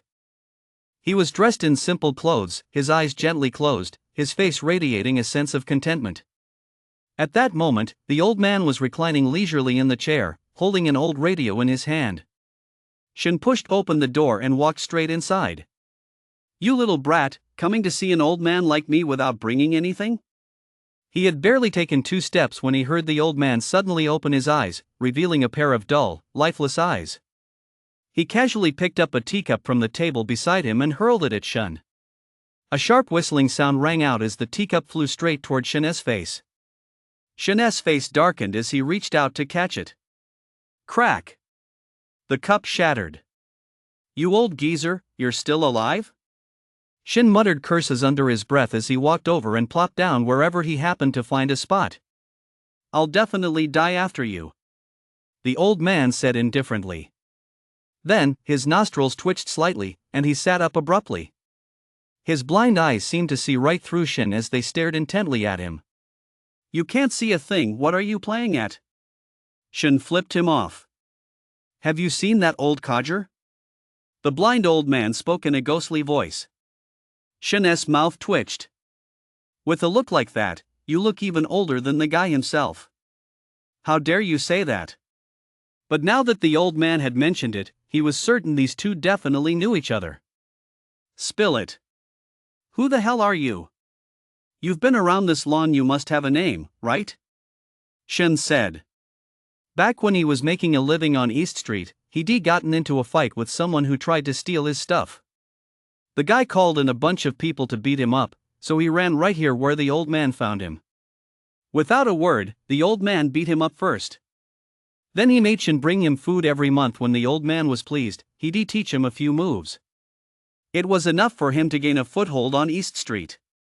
At the time, he thought he'd met a master, so he happily agreed.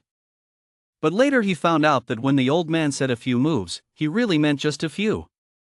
One was a shadow punch, one was a technique to hide his figure, and the other was a sneak attack.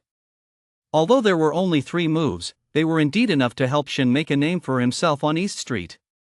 Not wanting to go back on his word, he kept bringing the old man some food every month. Looking back, those 3 moves were truly unbeatable. He'd never failed with them. Neither of them knew the other's name. The old man called him "you little brat," and Shin called him "old man." "I'm just a blind old man, waiting to die," the old man said indifferently. "Cut the crap. Even Ryuan knows who you are and you're telling me you're just an ordinary old man?" Shin stared at the old man. The longer he looked, the more alarmed he became. Since becoming an awakened, he could naturally sense things he hadn't been able to before. Right then, he realized that this blind old man possessed an incredibly vast and ferocious power within him. Although it wasn't the power of chi and blood, it was quite close. If he hadn't cultivated the Shinxian 9 observations and rune, he truly wouldn't have realized just how terrifying the power within this old man was. Hearing this, the old man let out a cold laugh. "That old fossil didn't dare come see me himself, so he sent you, you little brat, instead. What's the deal? What did he say?" "He didn't say anything, which is why I came to ask you." Shin shook his head. "Oof."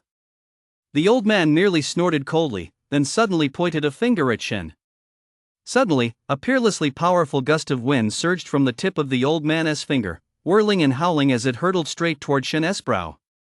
Shin instantly tilted his head, his entire body flickering to the side. His ear burned fiercely, and blood began to seep out.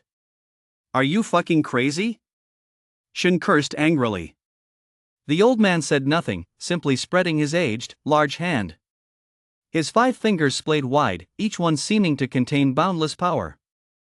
As he moved, 5 sharp gusts of wind shot toward Shin like arrows leaving the bowstring, cutting through the air with a piercing whistle. "Damn it!" A rune materialized on the back of Shin's hand, and vitality surged. He unleashed a punch, producing a sound like an air explosion. The 5 gusts of wind exploded in an instant. Shin charged straight at the old man, slamming down hard toward his chest. Boom! The rocking chair beneath the old man shattered instantly, and even the surrounding air seemed to ripple. A gleam of determination flashed in Shin's eyes. This old man had blocked his full power punch with just 2 fingers. "You little brat." A hint of surprise flashed across the old man's face, and his 2 fingers trembled slightly. In an instant, a powerful force surged out like a raging torrent, slamming directly into Shin.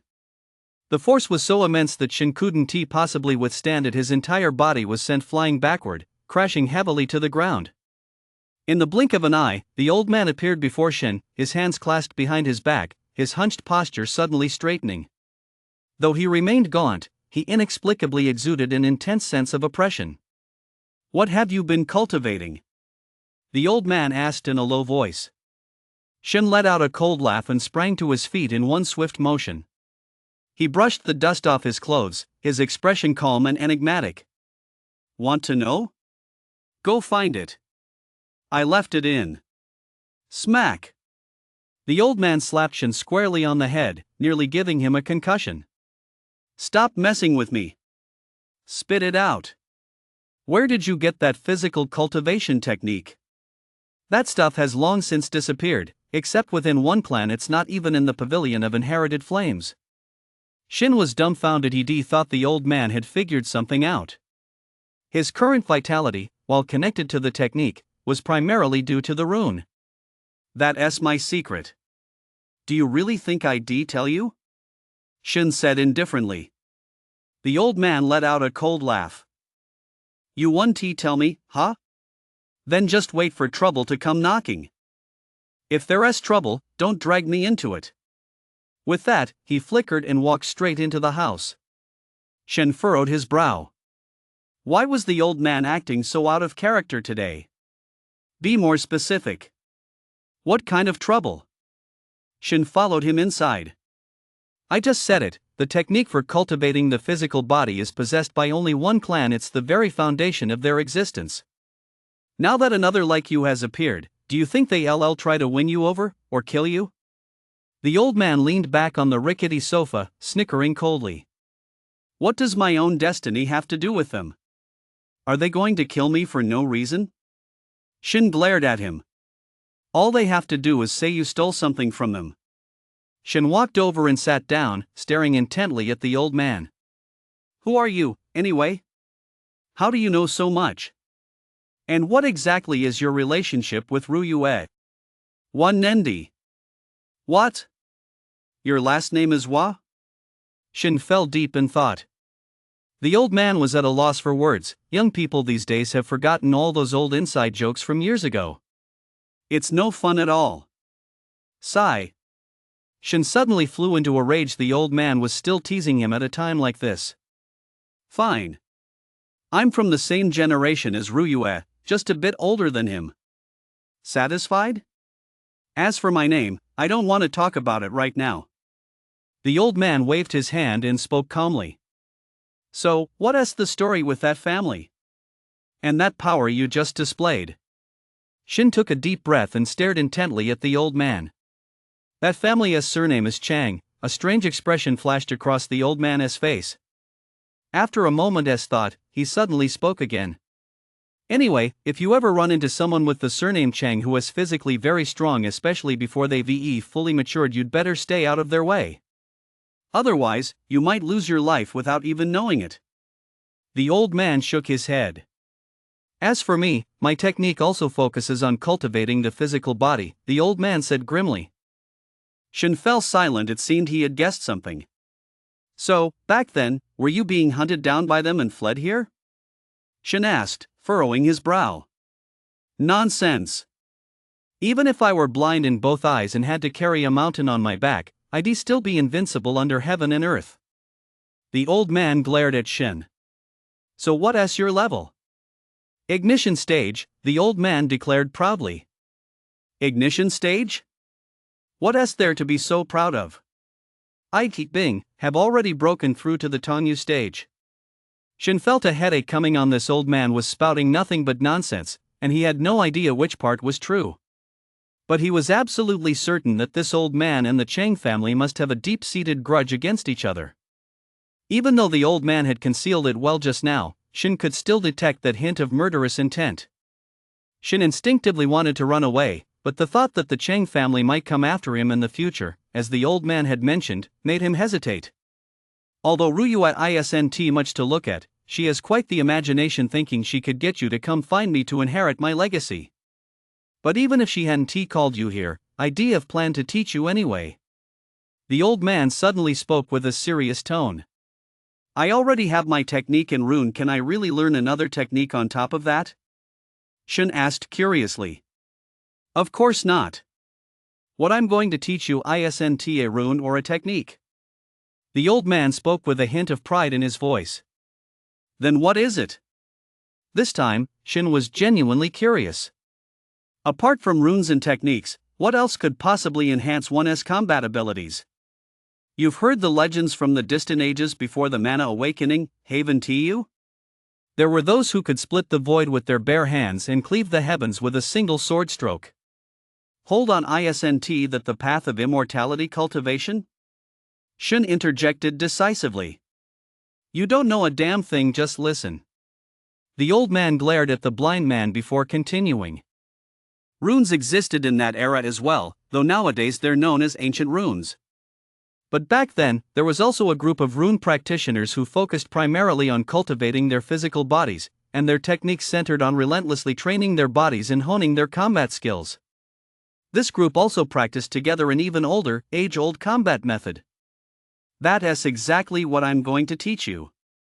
The battle combat method. Battle combat method? What the hell is that? Shin looked up, somewhat puzzled. "You'd be a fool to know," the old man sneered.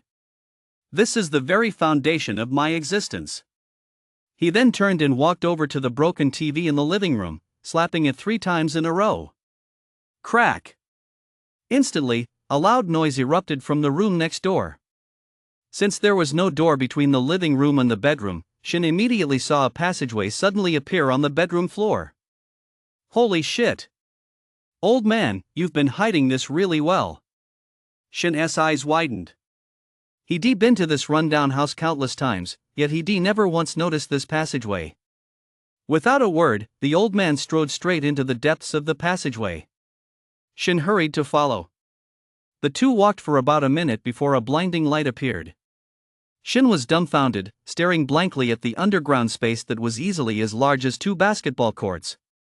The space was vast, entirely white, and completely empty. Oh wait, there was some training equipment and a huge white stone standing there, though he had no idea what it was for. "You dug out a place this big under Yuanchang? Aren't you afraid ghouls will burst out from here?" Shin suddenly turned to look at the old man. One of the most common ways ghouls invade cities is by breaking through the ground to create a passage. "With me here, what could possibly come out?" Although the old man was blind, he spoke calmly with his hands clasped behind his back. For a moment, Shin almost thought this old man was at least an in-spirit level expert. "Did you bring me here to teach me that battle combat technique?" Shin asked. The old man nodded slightly, then took off his shirt, revealing his gaunt, emaciated frame. He walked step by step toward the central area. "Kid, no matter how much I tell you, you won't understand what the battle combat technique is. I'll demonstrate it for you myself. Watch closely." The old man took a few steps back, and a glimmer of light seemed to appear in his blind eyes.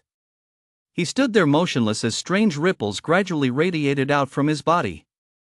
The next moment, a low growl burst from his throat, and his fists clenched instantly. Boom! Boom!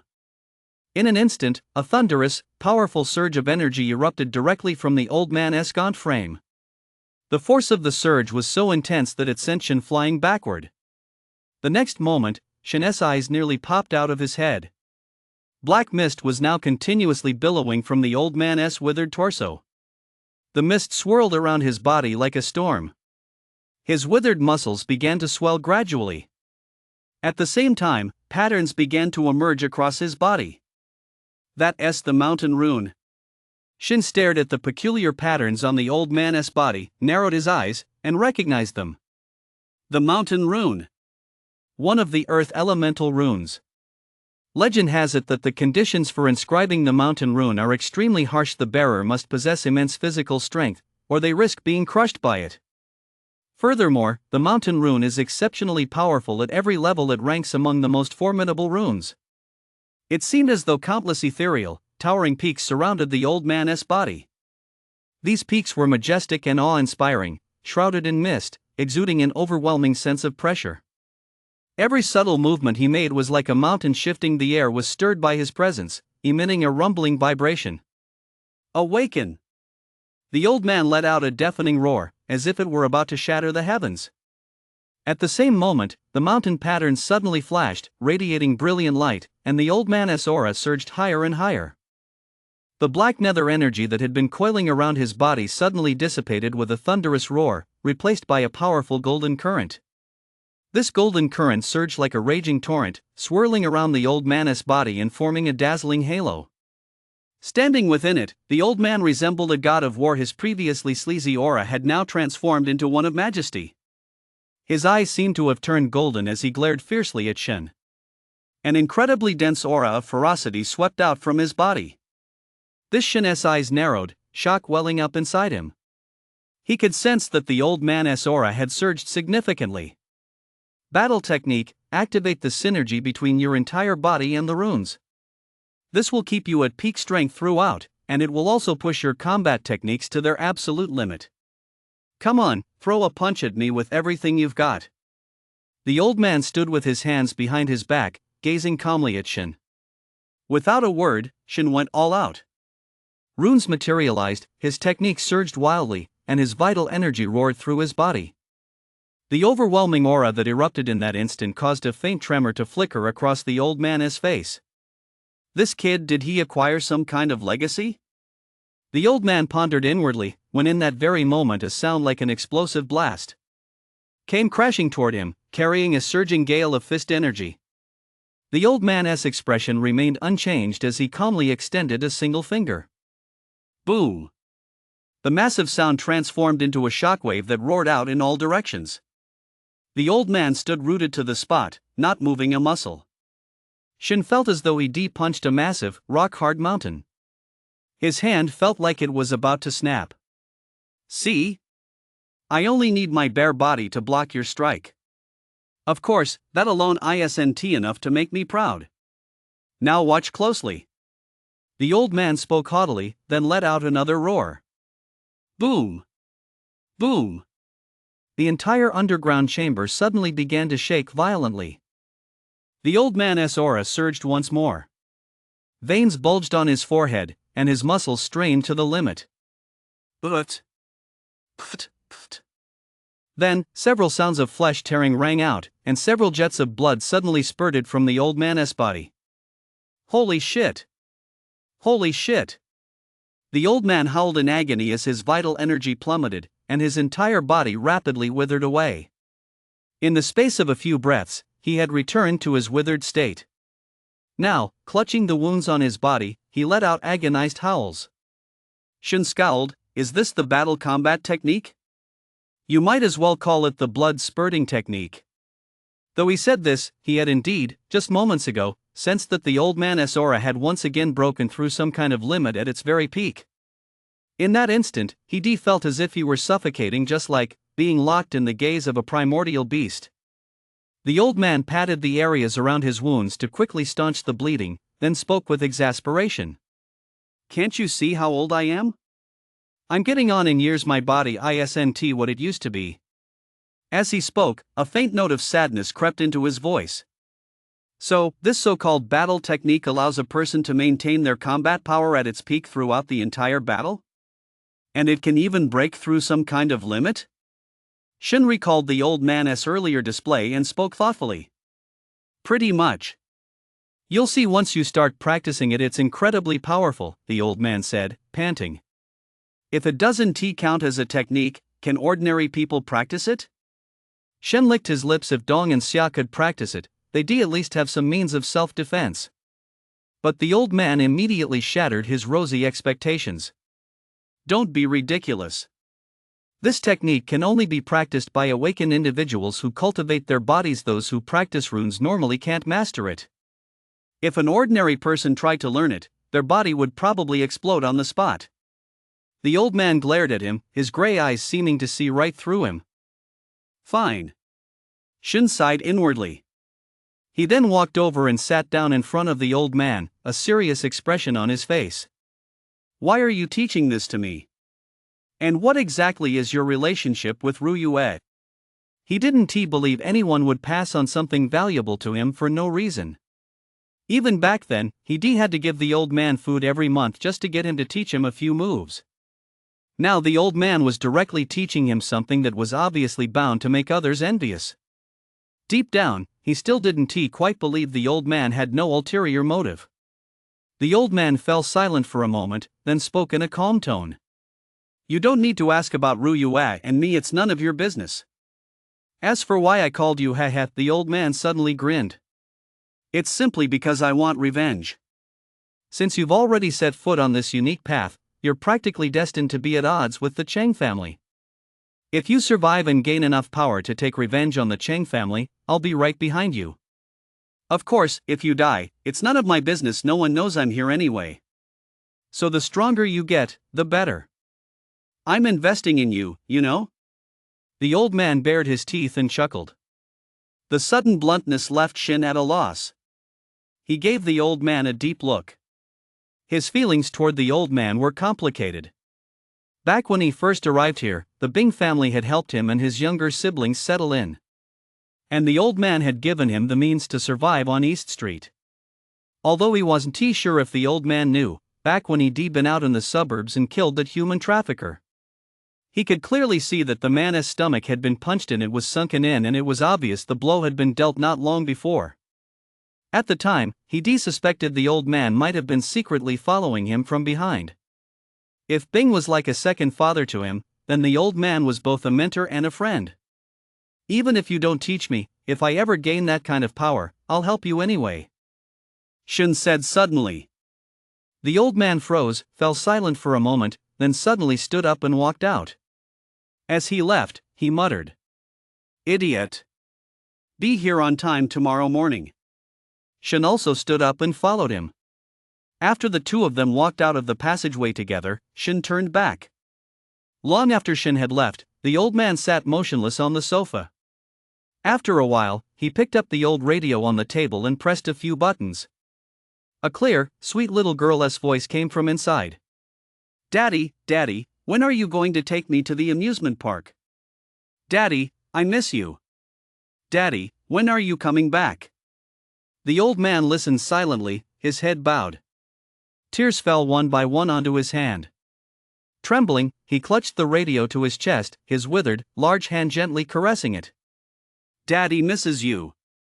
The next day, for some reason, the people around East Street, they inexplicably felt as if the ground were trembling a little today. But then again, maybe not, they thought they were just imagining things. In the basement of the old man's house, Shin moved at lightning speed, like a black afterimage. At the same time, he relentlessly unleashed punch after punch at the old man in the center. Every punch was delivered with all his might. The old man's expression remained calm. With one hand behind his back, he kept extending the other to block Shin's punches. His movements seemed casual, yet each time he completely evaded the direction of Shin's attack.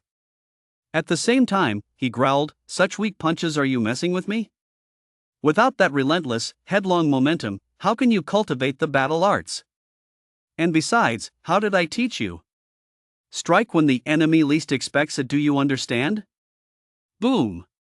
A hint of ferocity. Then, he unleashed a punch straight at the old man's face. "Now that's more like it." The old man gave a cold, sharp laugh and struck back with a backhand palm strike. Boom! Boom! The instant their fist and palm collided, a shockwave erupted and spread in all directions. The ground trembled incessantly. Remember this feeling. Now, go and practice. Just as Shin was about to continue, the old man's figure flickered, and he abruptly retreated. "What am I supposed to practice?" "You haven't taught me anything yet," Shin asked, puzzled. The old man pointed to a massive white stone standing nearby. "The battle combat technique, I've engraved it on that stone. Memorize everything on it. Once you can shatter this stone, your training will be complete." With that, the old man turned and walked out, leaving Shin alone. Stepping forward, Shin looked at the rows of characters carved onto the massive stone. The battle warrior, condense the will of the invincible, gather the heart of the victor. That afternoon, Shin sat in his ramshackle office and picked up the phone. "Brother Sue, I've already found a teacher for you. Are you coming to study or not? You've got to score at least a little on your academic exams." With the phone clamped between his ear and his hand, Shin was still massaging his muscles when he heard Ding Wendian's words and froze for a moment. He'd almost forgotten about that. To get into Capital Academy, he had to score at least a little on the academic exams, otherwise, no matter how talented he was, it wouldn't be enough. Zhang Yuyi had told him that a long time ago. Shin immediately nodded in agreement, saying he'd start tomorrow afternoon. After hanging up, Shin suddenly realized his schedule was packed. Ever since he'd obtained the Black Blade, the course of his life had already begun to change. Looking at his office and repair shop, now completely transformed, Shin felt brimming with enthusiasm. This was the kind of change that true power brought about.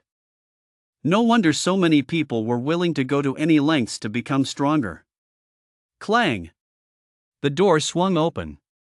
Yang Dian walked in, looking smug and self-satisfied. He now considered himself the manager of the repair shop and was taking full advantage of his status as a rich kid. He'd even brought some of his old, shady friends here to get their cars fixed. The repair shop employees were grinning from ear to ear. Bro Shin, a few of us friends want to treat you to a meal.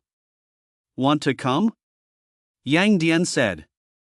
Friends? What friends? Shin was taken aback. Just a few guys from Yuanshan whose families are pretty well off.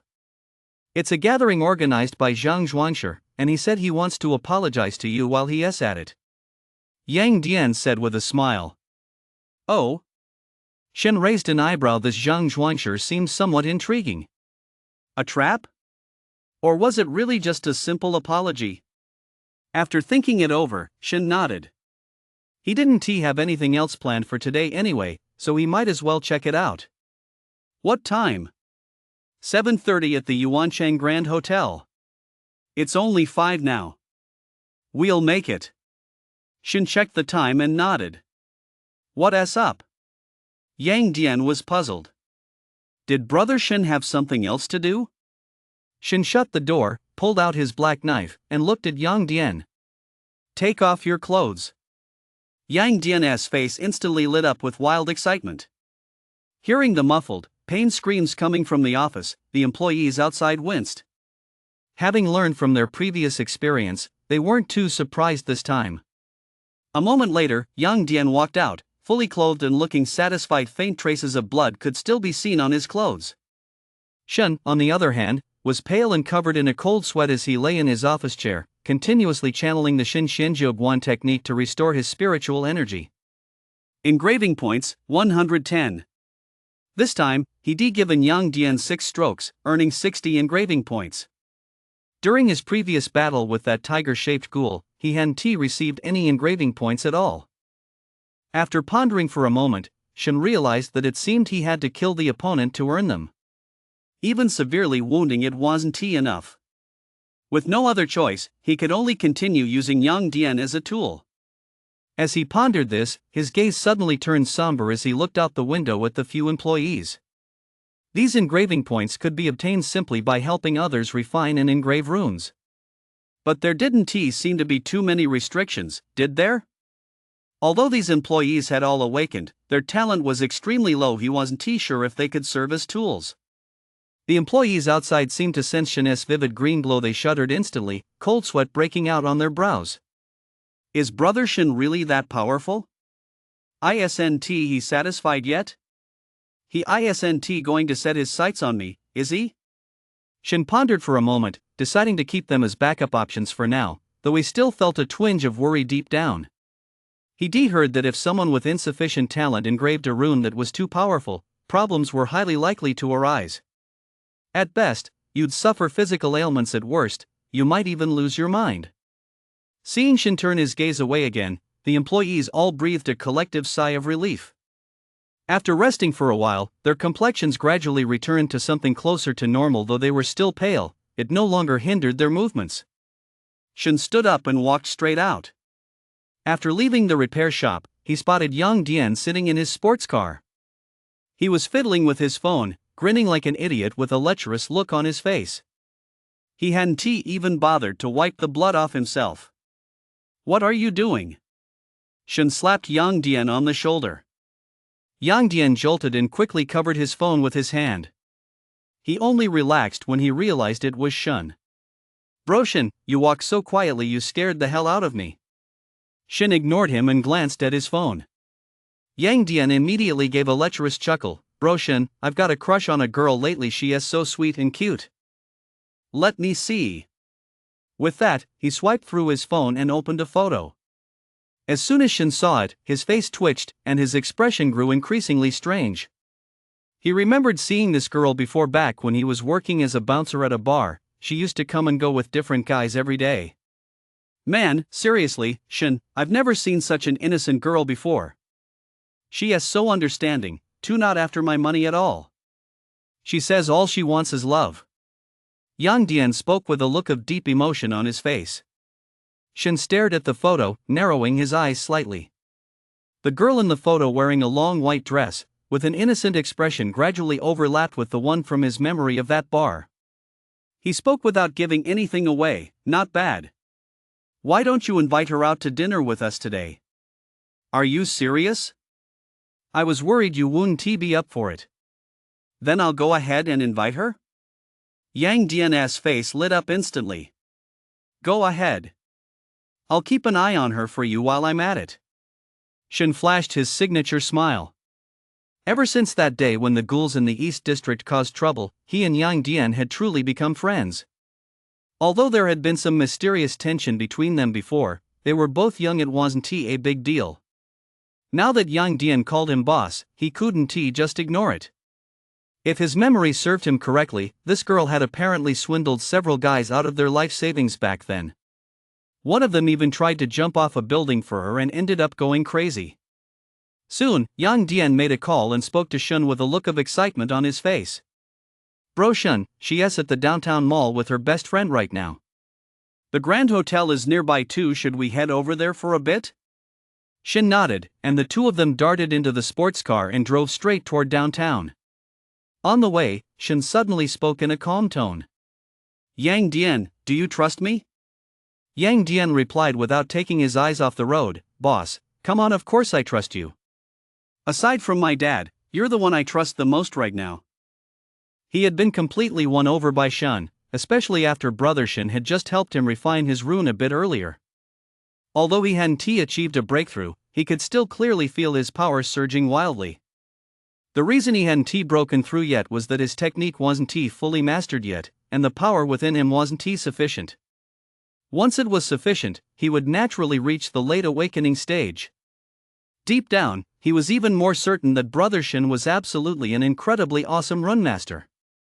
Being this guy's underling was a huge win for him.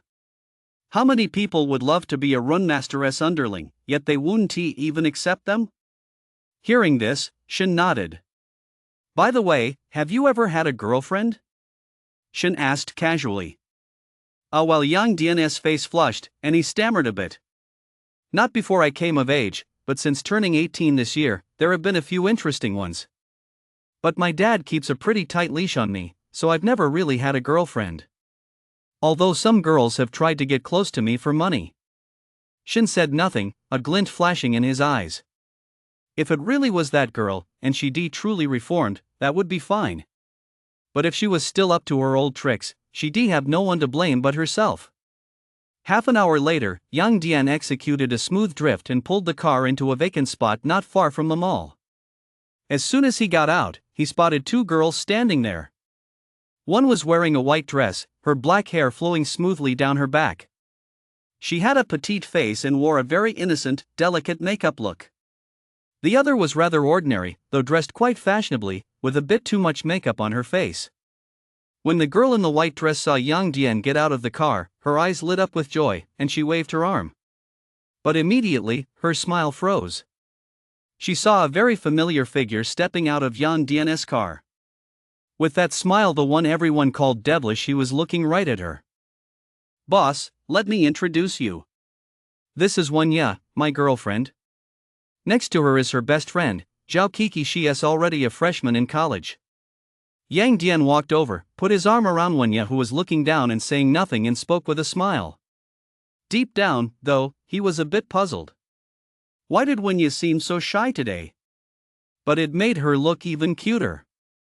This is my boss, Shin. You can just call him Brother Shin. Hey, handsome, you're so cute. Zhao Kiki's eyes sparkled as she stared at Shin. This guy was incredibly handsome, a buzz cut, tall, and a face just like a big-name movie star. Plus, he exuded a strong, masculine aura. Wanya's boyfriend actually knew someone like this? Didn't everyone say they were all just rich kids? In her mind, most of those rich kids were good-for-nothings who didn't study or work.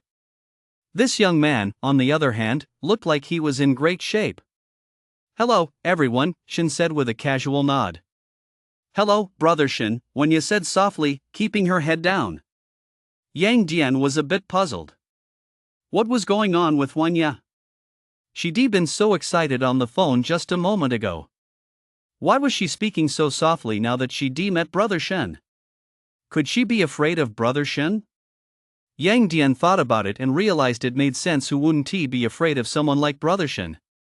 He immediately broke into a smile. Yeah, didn't you say your phone wasn't working well? I'll buy you the latest model, and I'll pick out some clothes and a bag for you while I'm at it. No. That is not necessary, Wanya said, her voice trembling slightly. She could feel Shen's calm gaze fixed on her. Yang Dian froze for a moment, then glanced at his girlfriend before looking back at Shen. His brow gradually furrowed. Zhao Kiki, standing nearby, also sensed something was off. She stepped directly in front of Wanya and glared at Shen. Handsome guy, what kind of look is that? You're scaring Yaya. Boss, what is going on? Yang Dian walked over and spoke in a deep voice. Shen continued to stare at Wen Xiaoya as he spoke in a calm tone. Wen Xiaoya, 20 years old. You stopped going to school when you were 15 after running away from home because of your stepfather's domestic violence. You've been hanging out in bars every day, picking up men, 2 students and 3 married men whom you've drained of their life savings. It was you, wasn't he it? With every word Shen spoke, Wen Xiaoya's body trembled slightly.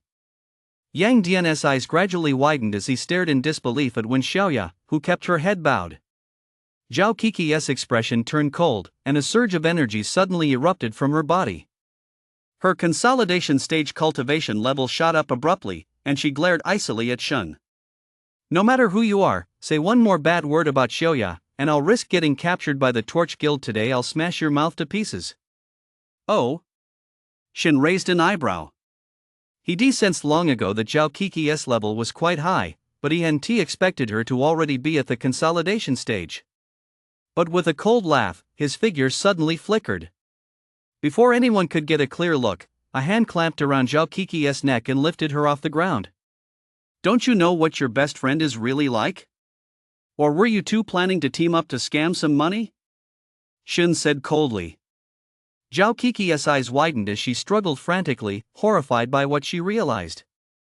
This man was only at the awakening stage, yet he could actually grab her by the throat like that. What's more, she couldn't even channel her own power.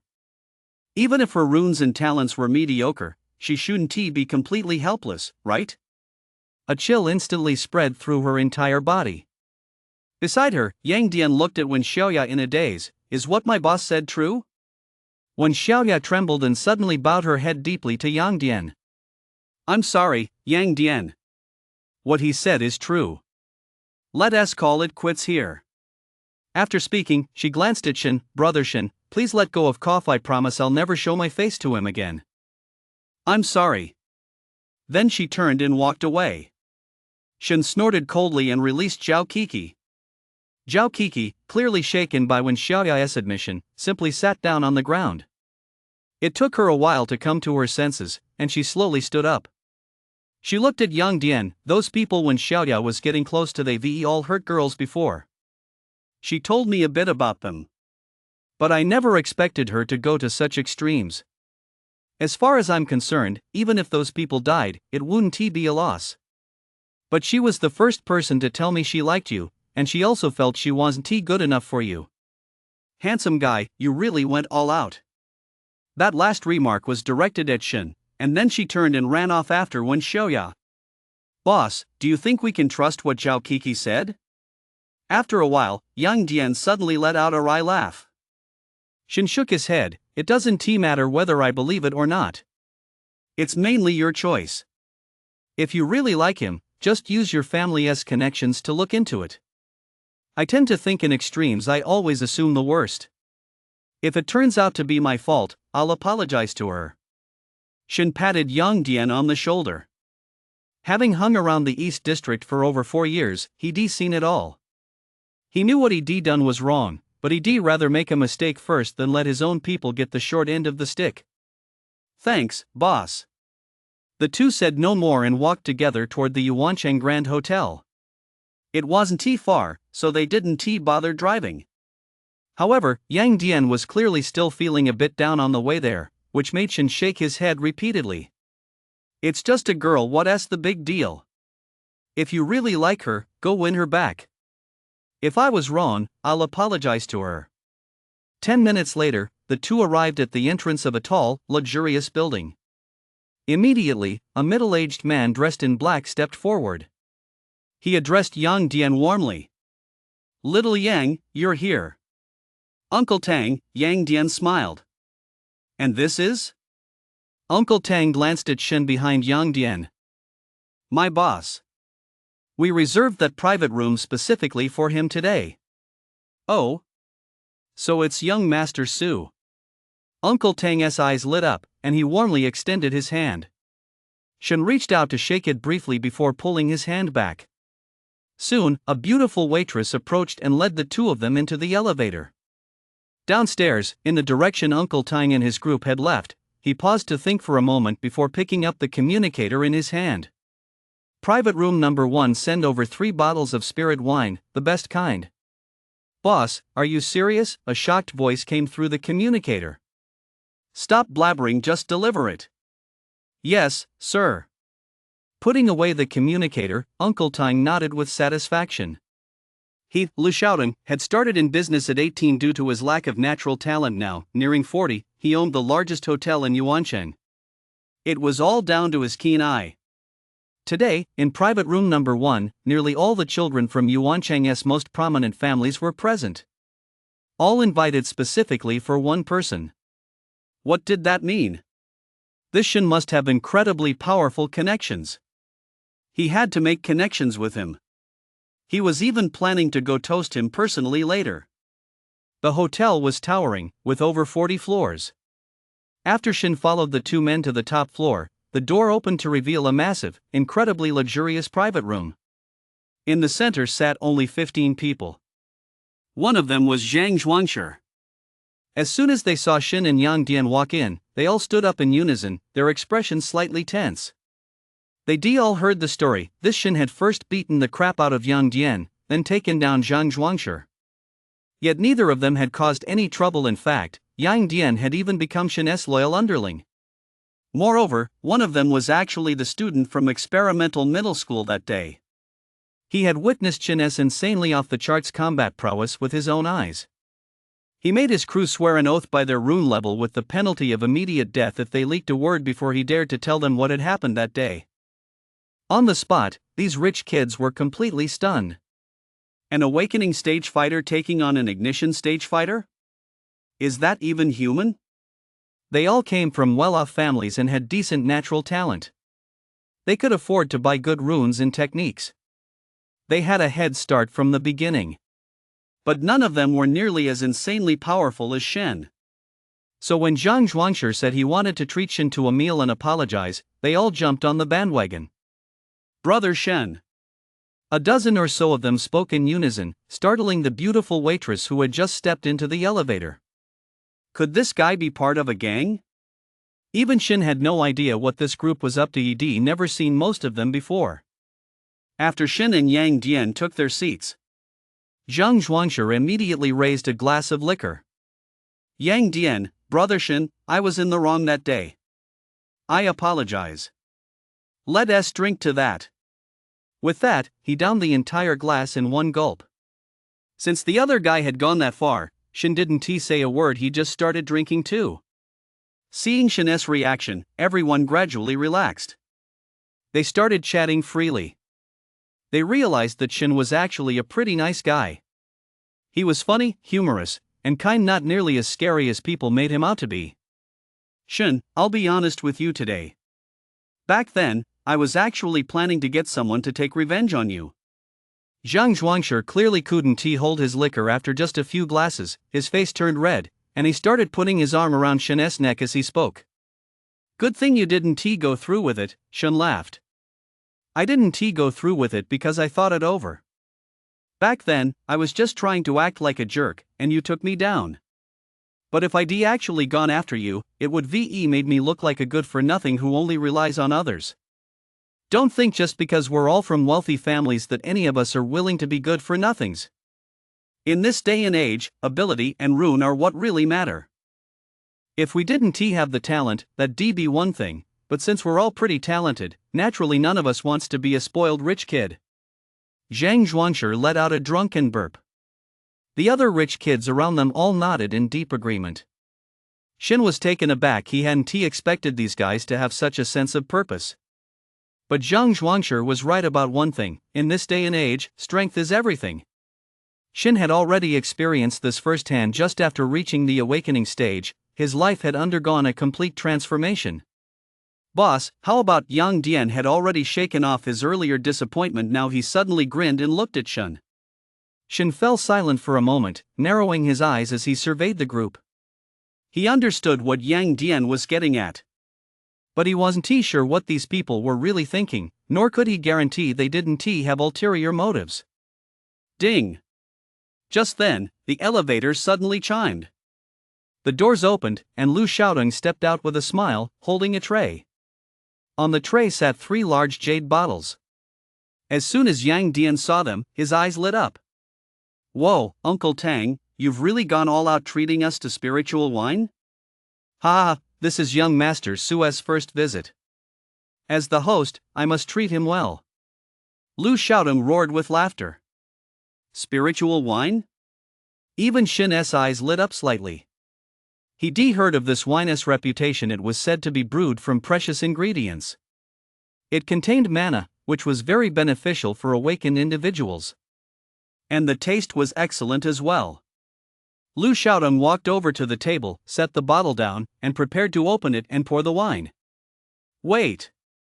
Shin suddenly snapped in a low voice. His eyes instantly turned grim as he stared intently toward the elevator. The black dagger at his waist was vibrating. Everyone froze in surprise and followed Shin's gaze toward the elevator. Everything looked normal, there was nothing there. Yang Dian slowly stood up, and a rune began to emerge bit by bit. If Brother Shin sensed something was off, then something was definitely wrong. In an instant, nether energy surged from within him, and the Sky Eagle rune began to flicker. Lu Xiaodong furrowed his brow and turned to look. Although his natural talent was weak, after all these years, he had at least reached level in the consolidation stage. Although he was only in the early stages, he could still sense certain things. Something was definitely off over there. The next moment, the wall above the elevator exploded with a thunderous boom. A humanoid figure, emanating a thick, foul stench, lunged toward the group in an instant. Its rotting face and body, along with the sinister aura emanating from its black bones. The overpowering stench snapped everyone back to their senses in an instant. A ghoul. A ghoul had actually appeared in this major downtown hotel. How dare you run amok on my turf? Lu Xiaodong flew into a rage immediately, feeling his face burn with humiliation. A ghoul had appeared in his own hotel, and no one had even noticed. This was nothing short of a slap in the face. Damn it, I'm firing every single security guard tomorrow. He thought fiercely to himself, but his body took a step forward as he let out a low growl. Instantly, his shirt burst open, revealing a bear-shaped rune. Lu Xiaodong let out a roar and slammed his palm directly at the ghoul. To everyone's surprise, with just a single palm strike, Lu Xiaodong was sent flying backward, slamming hard into the wall. Damn it! A mid-tier second stage ghoul. Lu Xiaodong's eyes turned red. With so many people here, if something went wrong, he'd be as good as dead. Hold it off until backup arrives. Yang Dian suddenly let out a low growl and immediately stepped forward. Zhang Zhuangshir's body also flashed with a streak of fire as he raised his hand, sending a roar of flame hurtling forth. With Yang Dian and Zhang Zhuangshir leading the charge. These rich kids hesitated only briefly before stepping forward and unleashing their power in unison. However, only Yang Dian and Zhang Zhuangshir had reached the mid-stage of the awakening stage, the rest were still in the early stages. Roar! The ghoul growled, its empty eyeless sockets turning eerily toward Shin, who stood motionless at the very back, as if frozen in terror. Its hands no longer human, but beast-like, kept flailing wildly. Brother Shin, what do you say? Let us go together and take the damn thing down. Yang Dian barked. He wasn't sure if Shin could take down a ghoul at the mid-consolidation stage. Back then, even against the one at the ignition stage, Shin hadn't managed to inflict much damage. He felt that with Shin on their side, they could give it a shot. Shin glanced at Yang Dian and Zhang Zhuangshir. Although his legs were trembling slightly, he stood firmly at the front, showing no sign of backing down. Shin nodded silently, a flicker of certainty rising in his heart. Then he narrowed his eyes. Everyone step back, let me handle this. With that, he took a step forward, shoving Yang Dian aside, and cracked his knuckles. A savage grin spread across his face. I was just wondering how to score some points. I couldn't beat an ignition stage opponent, but I refuse to believe I can't beat you. He muttered to himself, then flashed forward, leaving a massive crater in his wake. The ground itself was cracking. Rune trembled incessantly as a thunderous surge of vitality erupted wildly from every inch of Shin's flesh and blood. Shin's Xianjiugwen reached its peak. Shin charged forward like a cannonball, instantly closing the distance to the ghoul. Then he unleashed a punch. Bang! A crisp sound of cracking bones rang out, and more than half of the ghoul's skull exploded instantly. Its entire body was smashed into the elevator by a single punch. The impact was so powerful it sent the entire elevator crashing into the wall. Whoa! Everyone sucked in a cold breath in unison. What a fucking beast! At first, they were a bit skeptical of what Zhang Zhuangshi had said, but now they realized the kid had made it sound way too simple. Yang Dian was also taken aback for a moment, but quickly regained his composure. Isn't it only natural for the boss to have that kind of power? Is it really so strange for a runemaster to craft himself some awesome runes? But what shocked him even more was Lu Shaodong, who had just pulled himself free from the wall. Only now did he realize why these people had gone out of their way to invite this Shin, someone he'd never even heard of before. Based on that combat prowess alone, he absolutely deserved to be treated like royalty. Without hesitation, he roared, "Su Xiao, I'm here to help you." As soon as he finished speaking, he charged toward Shin. Boom! He came fast, but he was gone even faster. The moment he reached Shin's side, he was sent flying by a single punch. Nobody come near. I'll kill it myself. Shin's voice rang out as he furiously pounded the defenseless ghoul trapped inside the wall with punch after punch. Die! Die! A hint of savagery crossed Shin's face, though deep down he was puzzled as to why this thing was still moving. He smashed its skull to pieces and it still wasn't dead? Boom! Another punch flew out. This one pierced right through the ghoul's chest, instantly shattering the wall behind it. Shin felt only a faint, inexplicable aura within the creature's body dissipate under the force of his blow. The ghoul trembled once, then fell completely silent. Engraving point, plus 50. Hearing the sound of his engraving points increasing, a hint of joy flashed across Shin's face. With a smile still on his face, he turned and walked back. Shin Shen, your arm. Someone swallowed hard and spoke in a trembling voice. Shin froze for a moment and looked down. Oh, his arm had pierced through the ghoul's chest, and the creature was still hanging from his arm. With a casual flick of his wrist, he flung the headless, skeletal corpse aside, where it rolled away with a thud. At that moment, Shin's entire right arm was drenched in blood, covered in gashes. They were all caused by the ghoul's black bones. A ghoul at the consolidation stage was indeed tough. The bones in his right arm were likely already cracked, and his right hand was a bloody mess. But Shin didn't care at all. Although it hurt, he had just earned a solid 50 engraving points. He hadn't expected a mid-consolidation stage ghoul to yield 50 engraving points. This was a huge windfall.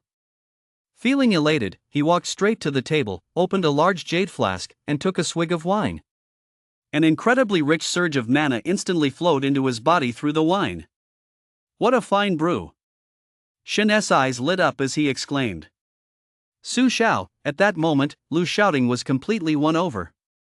Although Shin had sent him flying with a single punch, he didn't harbor the slightest bit of resentment. He stood up, walked over to Shin's side, and offered a slightly ingratiating smile. Uncle Tang, how much does this cost? Shin asked, holding up the large jade bottle. Don't even say that. If you bring up money again, you'd be looking down on me. It's my fault this happened today. I'll get 10 more bottles later. Tonight, we're not stopping until we're drunk. Lu Shaodong replied immediately.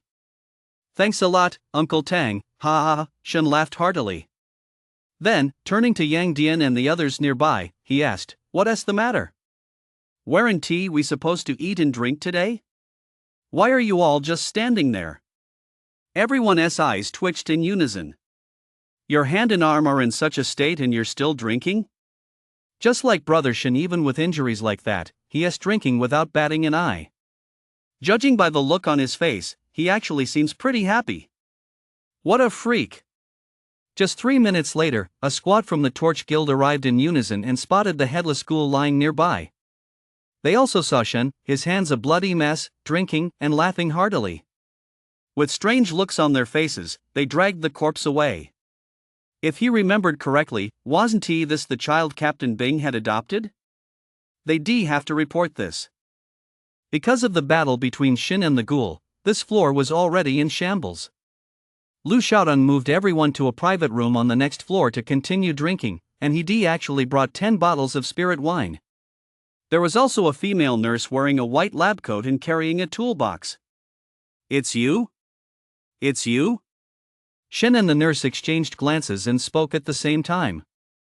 Wasn't this the beautiful nurse who had scraped the rotten flesh off Shin earlier? Little sis, do you two know each other? Lu Xiaodong asked curiously. His eyes darted around. His own little sister had never had a boyfriend, so it couldn't be. This guy is a celebrity at our hospital. He pops in for a checkup whenever he feels like it. He has really come into his own this time. He had me come straight over to bandage you up. The beautiful nurse shot Shin a glare, shook her head, walked over, opened her toolbox, and began disinfecting and bandaging Shin's arm. She also took out a bottle of medicated solution and kept applying it to Shin's wound. Intense pain shot through him, and the wound even made a sizzling sound, but Shin showed little change in expression except for his face turning a bit paler. Whether bitten or scratched by a ghoul, the flesh must be treated with a special agent to neutralize the power within, otherwise, the entire body would gradually rot and even transform into a ghoul. Likewise, the neutralization process was extremely painful. The beautiful nurse glanced at Shin's expressionless face, feeling a bit surprised.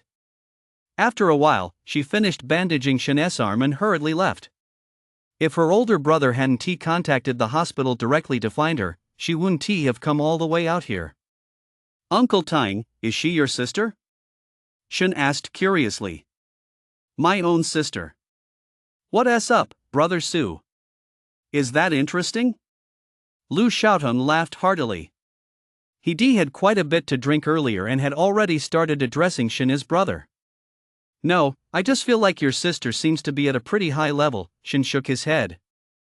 Back then, he sensed that this beautiful woman possessed immense power, as if some terrifying energy were coursing through her body. Now that he become an awakened, that sensation was even more pronounced. Oh, that well, if you want to know, you can ask her yourself.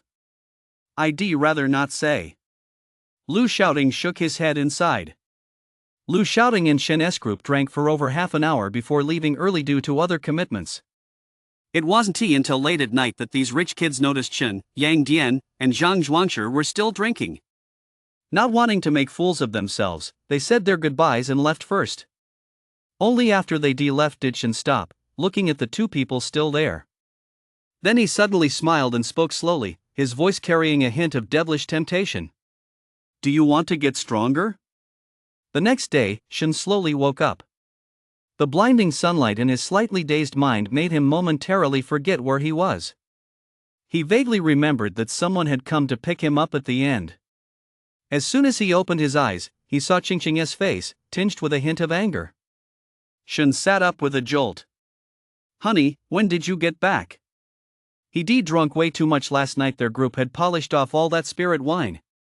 But the spirit wine hadn't been wasted. The moment he woke up, he sensed that he'd broken through. Mid-awakening stage. Way to go, Shin, you've taken up binge drinking now? Qingqing narrowed her eyes, a hint of displeasure in her voice. Aha, come on, it was spirit wine I was drinking. I, Shin, have been a regular on the drinking circuit for years. How could ordinary wine get me drunk? Shin wore an inscrutable expression. A hint of suspicion flashed across Qingqing's face as she placed a hand on Shin's arm, which was still wrapped in bandages. Feeling the fluctuations confirming he was indeed at the mid-stage of the awakening stage, Qingqing withdrew her hand. Are you all done over there? Shin asked curiously. Qingqing had gone to the capital to train in ghost element runes and techniques. He thought it would take at least a week, but he hadn't expected it to be this fast. Ching nodded, then raised one hand, and instantly, the entire room grew icy cold. A pitch-black spear, radiating dense nether energy, gradually materialized in Ching's hand. Late awakening stage. In an instant, Shen sensed Ching's level. A hint of surprise flashed in his eyes. Were ghost elemental talents really that formidable? In such a short time, they allowed someone who just awakened to reach the late awakening stage. What do you think? Ching flashed a faint smile. Not bad, not bad. That's pretty cool, Shen said, rubbing his chin. My wife is just so strong. The spear vanished, and Ching smacked Shen on the head before storming out the door in a huff. Wife this and wife that, who's your wife anyway? Shen rubbed his head and grinned sheepishly. Then he casually glanced at the time. He let out a blood-curdling scream and bolted out the door. He was late, and he still had to go to the old man's place to practice the battle arts. Bro, where are you going? It's the weekend today. Xiao walked out of Bing's house clutching a stuffed doll, watching Shen as he was about to leave. Shen ruffled his little sister's hair, his expression serious. For the strong, there's no such thing as holidays. With that, he was gone in a flash. Li poked his head out, a hint of confusion on his face. After watching Shen's receding figure, he shook his head. That kid. He then turned to Ching, who was eating with her head down, and spoke. You're going to your dad's today. He has found someone to train you. You've cultivated the technique and inscribed the rune, but you've jumped straight to the late awakening stage, so your level is very unstable. Ching nodded, then looked up and asked. What about Shen? Isn't he going? Li shook his head, recalling some of the things Bing had told him earlier, and smiled gently. That kid has his own way of training. The old man's expression was grave at that moment. Although he was sitting in the courtyard, he could still clearly hear the agonized screams and howls coming from underground. At the same time, the smell of blood kept wafting up. Could this kid actually be training himself to the point of bleeding? The old man was a bit puzzled and pondered for a moment. Then he stood up, intending to go down and take a look. But just as he was about to open the passageway, he heard Shen's hoarse voice call out. I'm fine. I'm training. Don't come in, or I might lose control. Hearing this, the old man found it even stranger, but after a moment's thought, he decided not to go in.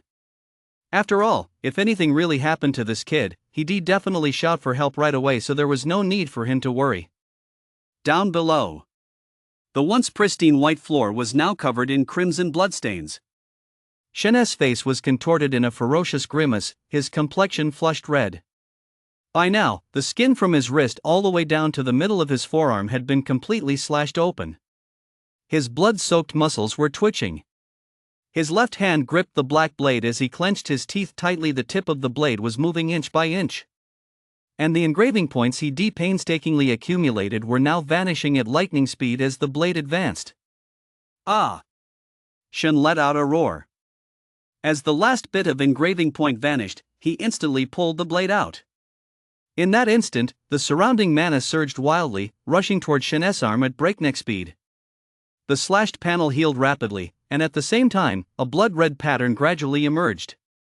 On the back of his hand, in addition to the original pattern, a cluster of red dots covering nearly half the area of his wrist bone appeared.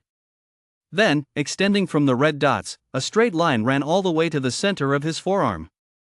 It was a simple, bold pattern, yet it inexplicably exuded a peculiar charm. An unending surge of power welled up from within his body. Shen sat cross-legged with a solemn expression, his chi and blood surging around him. With a thunderous rumble inside his body, his eyes snapped open. A flash of blood-red light flickered and vanished. Late awakening stage. As the rune was inscribed halfway down his forearm, he had directly broken through to the late stage. According to Shen's understanding, before the consolidation stage, runes could, to a large extent, directly boost a person's level. However, after the consolidation stage, runes alone would not cause a person's level to rise. Even if there was any effect, it wouldn't be significant. That really fucking hurt. Shin took a deep breath, stood up, and flexed his arm. Immediately, a series of cracking sounds emanated from within his body. So powerful. Shin clenched his fist as waves of power far stronger than yesterday's kept surging from his flesh and blood. Boom! He slammed his fist into the ground, instantly creating a fine crack. At the same time, the entire underground chamber shook. The old man said you need to reach a certain level of power to crack this special floor. Shin stared at the crack, pondering for a moment. He wondered what level his full power strike just now would equate to. It probably hadn't reached the ignition stage. Rumor had it that the ignition stage marked a complete metamorphosis for an awakened. At that point, the rune would unleash an entirely new kind of power. Shin immediately turned around and continued practicing the battle arts. He had actually almost mastered them, but he felt like something was missing, that one thing that would allow him to use them to their full potential. It was that one crucial point, and he wasn't sure what it was. He asked the old man, but the old man simply replied, "Everyone is different, I can't tell you." Left with no choice, Shin could only keep practicing, trying to find that missing piece. It wasn't until noon that Shin emerged from the underground chamber. He still hadn't fully mastered it. After saying hello to the old man, he headed straight back. He'd grab a bite to eat, then head to the lab to study in the afternoon. His schedule was packed extremely fulfilling. Even though it was the weekend, seniors still had to go to school. The reason? To prepare for the college entrance exam. So the teacher Ding Wendian had found was definitely at school. After grabbing a quick bite at the repair shop, Shin strolled leisurely toward the experimental high school. Hey, young man, who are you? I've never seen you around here before." Just as Shin was about to enter the school, he was stopped by the security guard. "Sir, it's me Shin," Shin said with a smile. "Shin? Never heard of you." "And look at you, you don't look like a student at all." The guard shook his head. The principal sent me here for tutoring." As he spoke, Shin pulled out a pack of Huazi cigarettes and placed it on the guard's desk. The guard immediately broke into a broad smile. "Oh, Shin. What a memory I just remembered. Next time, don't be so formal, okay? Just go right in." As he spoke, he pocketed the cigarettes without a trace. Shin was stunned. What kind of reflexes were those? How many years would it take to master that? "Sir, you've got some skills there." Shin's eyes lit up. Well, you should see who your old man is. Back in the day, I was a master ahem, let us not dwell on the past. Go on in. The security guard coughed twice. After giving the security guard a long look, Shin went inside and pondered whether he should report the incident. After all, he was an exemplary citizen, the kind-hearted Shin. He thought about it for a moment but decided against it. The old man was getting on in years, and life wasn't easy for him. The ruins of the old school building hadn't been cleared away yet, so the current senior class students and staff offices were all in another building. Shin walked straight in. After searching for quite a while, he finally found Ding Wendian's office and pushed the door open. Whoa! Ding Wendian jumped at the sound of the door opening and quickly flipped his phone face down. Seeing it was Shin, he let out a sigh of relief and snapped. "Couldn't you have knocked?" "I always knock with my foot," Shin said nonchalantly. "All right, go to the office at the end of this floor. There's a female teacher in there who'll be in charge of teaching you." "Get out of here." Ding Wendian waved him off. Shin turned to leave, then suddenly looked back. "Need the website address?" "Get lost. For God's sake, just get out of here." Shin chuckled and walked away, thoughtfully closing the door behind him and locking it from the outside. Humming a tune, he walked to the end of the hall and tapped on the door with his foot. "Come in," a gentle voice called from inside. As soon as Shin stepped inside, he was stunned. His previously slouching posture instantly straightened. Teacher Wang? What are you doing here?" Inside sat a woman in a gray dress, her hair tied up, wearing silver-rimmed glasses. She looked to be about 30 years old. She was exceptionally beautiful and exuded a strong scholarly air. She was clearly a woman of letters. She was also Shin's elementary school homeroom teacher. Shin, it's been so many years, and you haven't changed a bit, Ms. Wang said with a smile, looking at Shin with a hint of tenderness in her eyes. It wasn't until she was transferred here that she learned about Shin's past. When she looked him up at home, she discovered he was actually one of her students from back then. She remembered him vividly. He was quite a troublemaker, very mischievous. Aha, what a coincidence, teacher. So you were actually my teacher back then. Shin chuckled, as memories of teacher Wang from deep within his childhood surged to the surface. Fear, mixed with a touch of nostalgia. The higher-ups have briefed me on your situation, so I'll do my very best to help you catch up on your academic subjects quickly. You'll need to cooperate too, you know? Teacher Wang said with a gentle smile. I promise to get the job done. Shin nodded, like a well-behaved child. All right, let us start by catching up on the textbook. It wasn't until past 8 in the evening that Shin walked out, his eyes somewhat vacant. Who on earth brought Teacher Wang here? Don't let me find out who you are. I'll definitely thank you properly. Shin suddenly gritted his teeth. Although he was happy to see Teacher Wang, the process of studying reminded him of the fear of being controlled from his childhood. Once Teacher Wang started teaching, she was nothing short of a demon.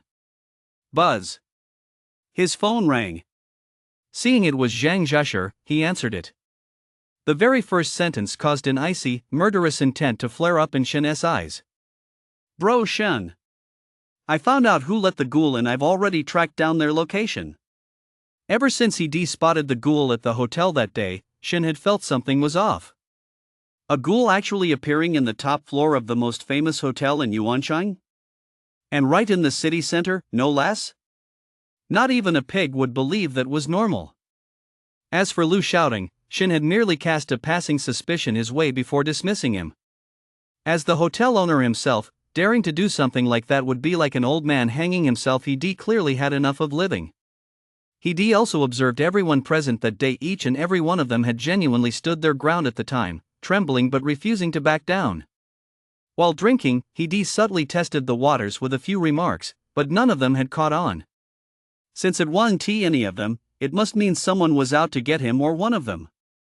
A mid-second tier ghoul. If he hadn't been there, several people would certainly have died that night. It was also possible that the other party hadn't expected him, an awakening stage, to directly wipe out a consolidation stage ghoul. Back when they were drinking, he already asked Zhang Zhuangshi to look into whether there was a problem.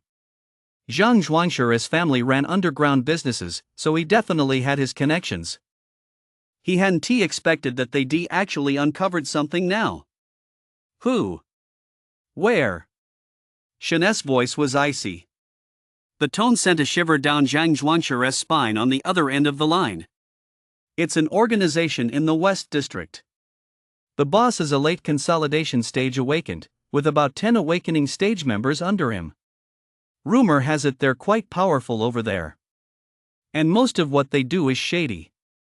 I had my people check the surveillance footage and round up a few of the hotel security guards from that night to interrogate them. That's how I found out. Those bastards actually tied up the ghoul and left it on top of the elevator. That rope contains some kind of special power. It automatically unties the ghoul once it gets far enough away. Brother Shin, this was definitely done on purpose. As he spoke, Zhang Zhuangshi's voice grew somber.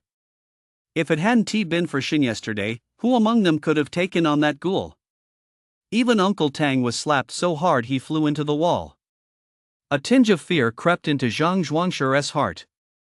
At the same time, he wondered, why would that organization pull a stunt like this? Where in the West District? Shin asked calmly. Inside an abandoned elementary school on the outskirts of the West District, Shin. Wait for us to join you. The call ended abruptly. Shin dialed the number again. Shin? Crow's voice came through. You know about the hotel incident, right? Shin cut straight to the point. What's going on? Did you find the person? Crow guessed immediately upon hearing this. I'm going to kill someone tonight. Just letting you know. Shin said indifferently. Shin, calm down. Do you know what the consequences are for killing someone in the city? Crow said in a deep voice.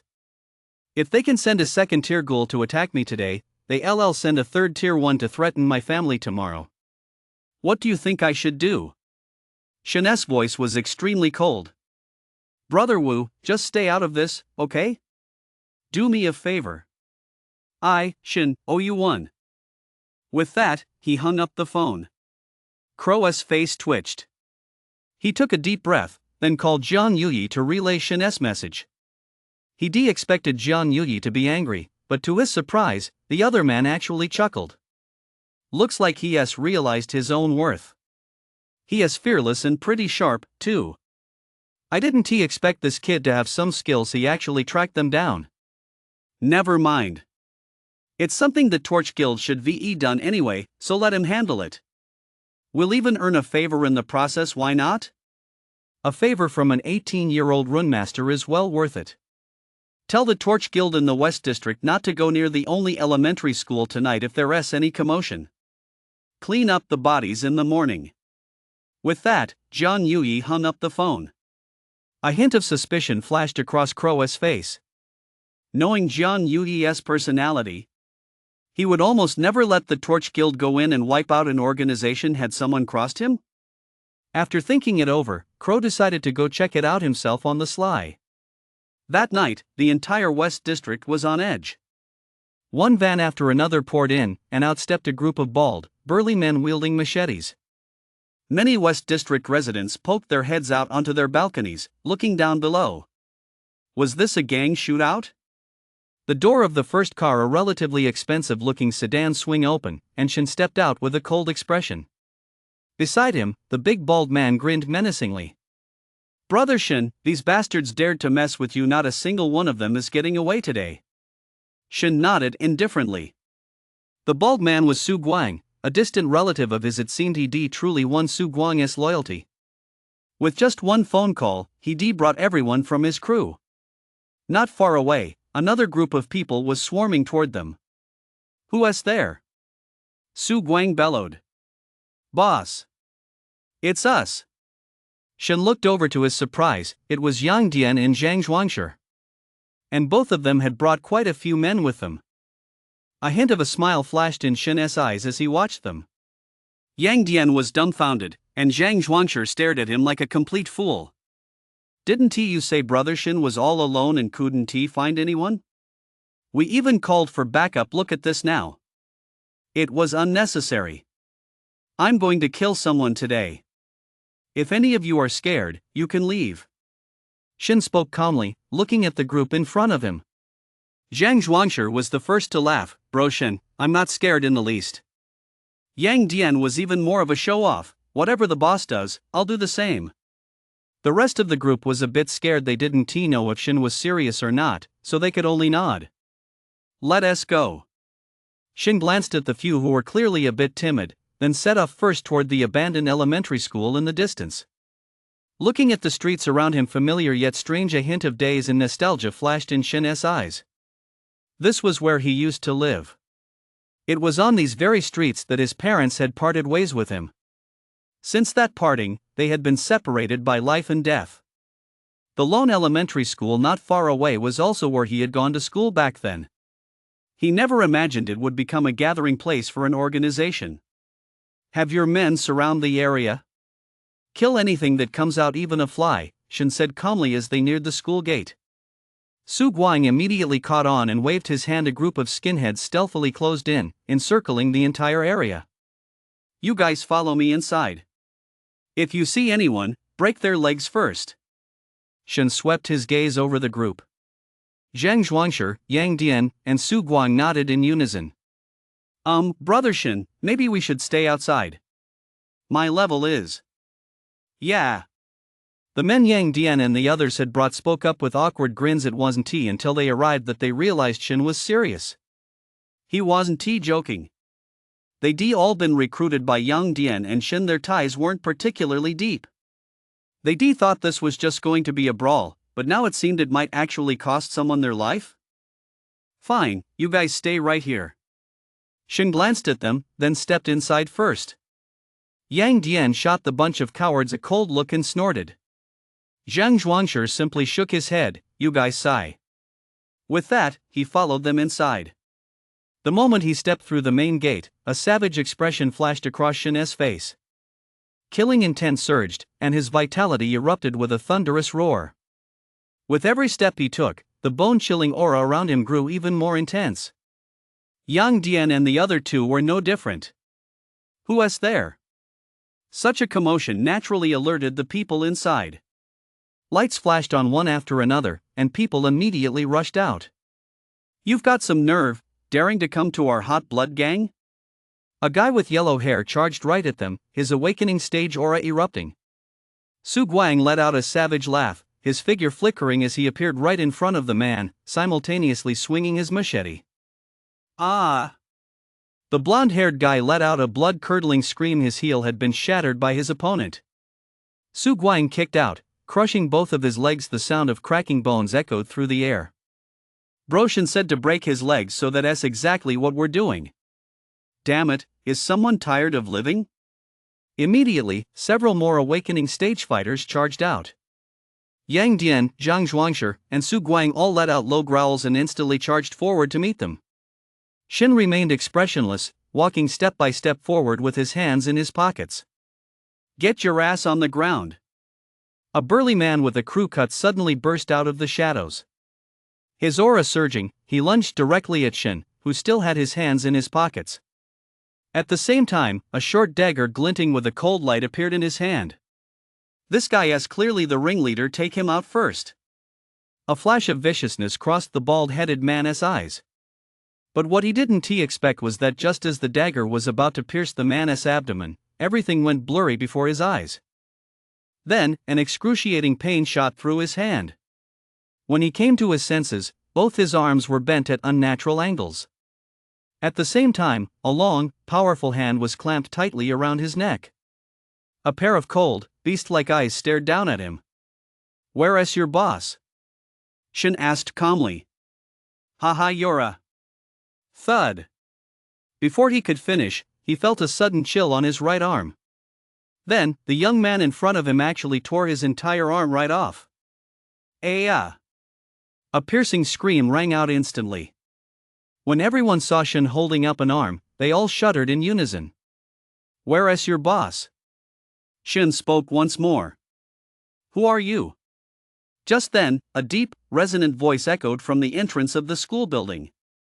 A burly man, standing a full 2 meters tall, strode forward. He, too, had a crew cut, but level was emitting the aura of the late consolidation stage.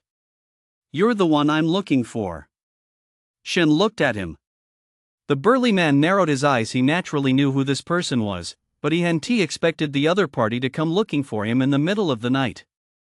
Crack! Shen snapped the burly man's neck and tossed him aside as if he were trash. In an instant, the entire area fell silent.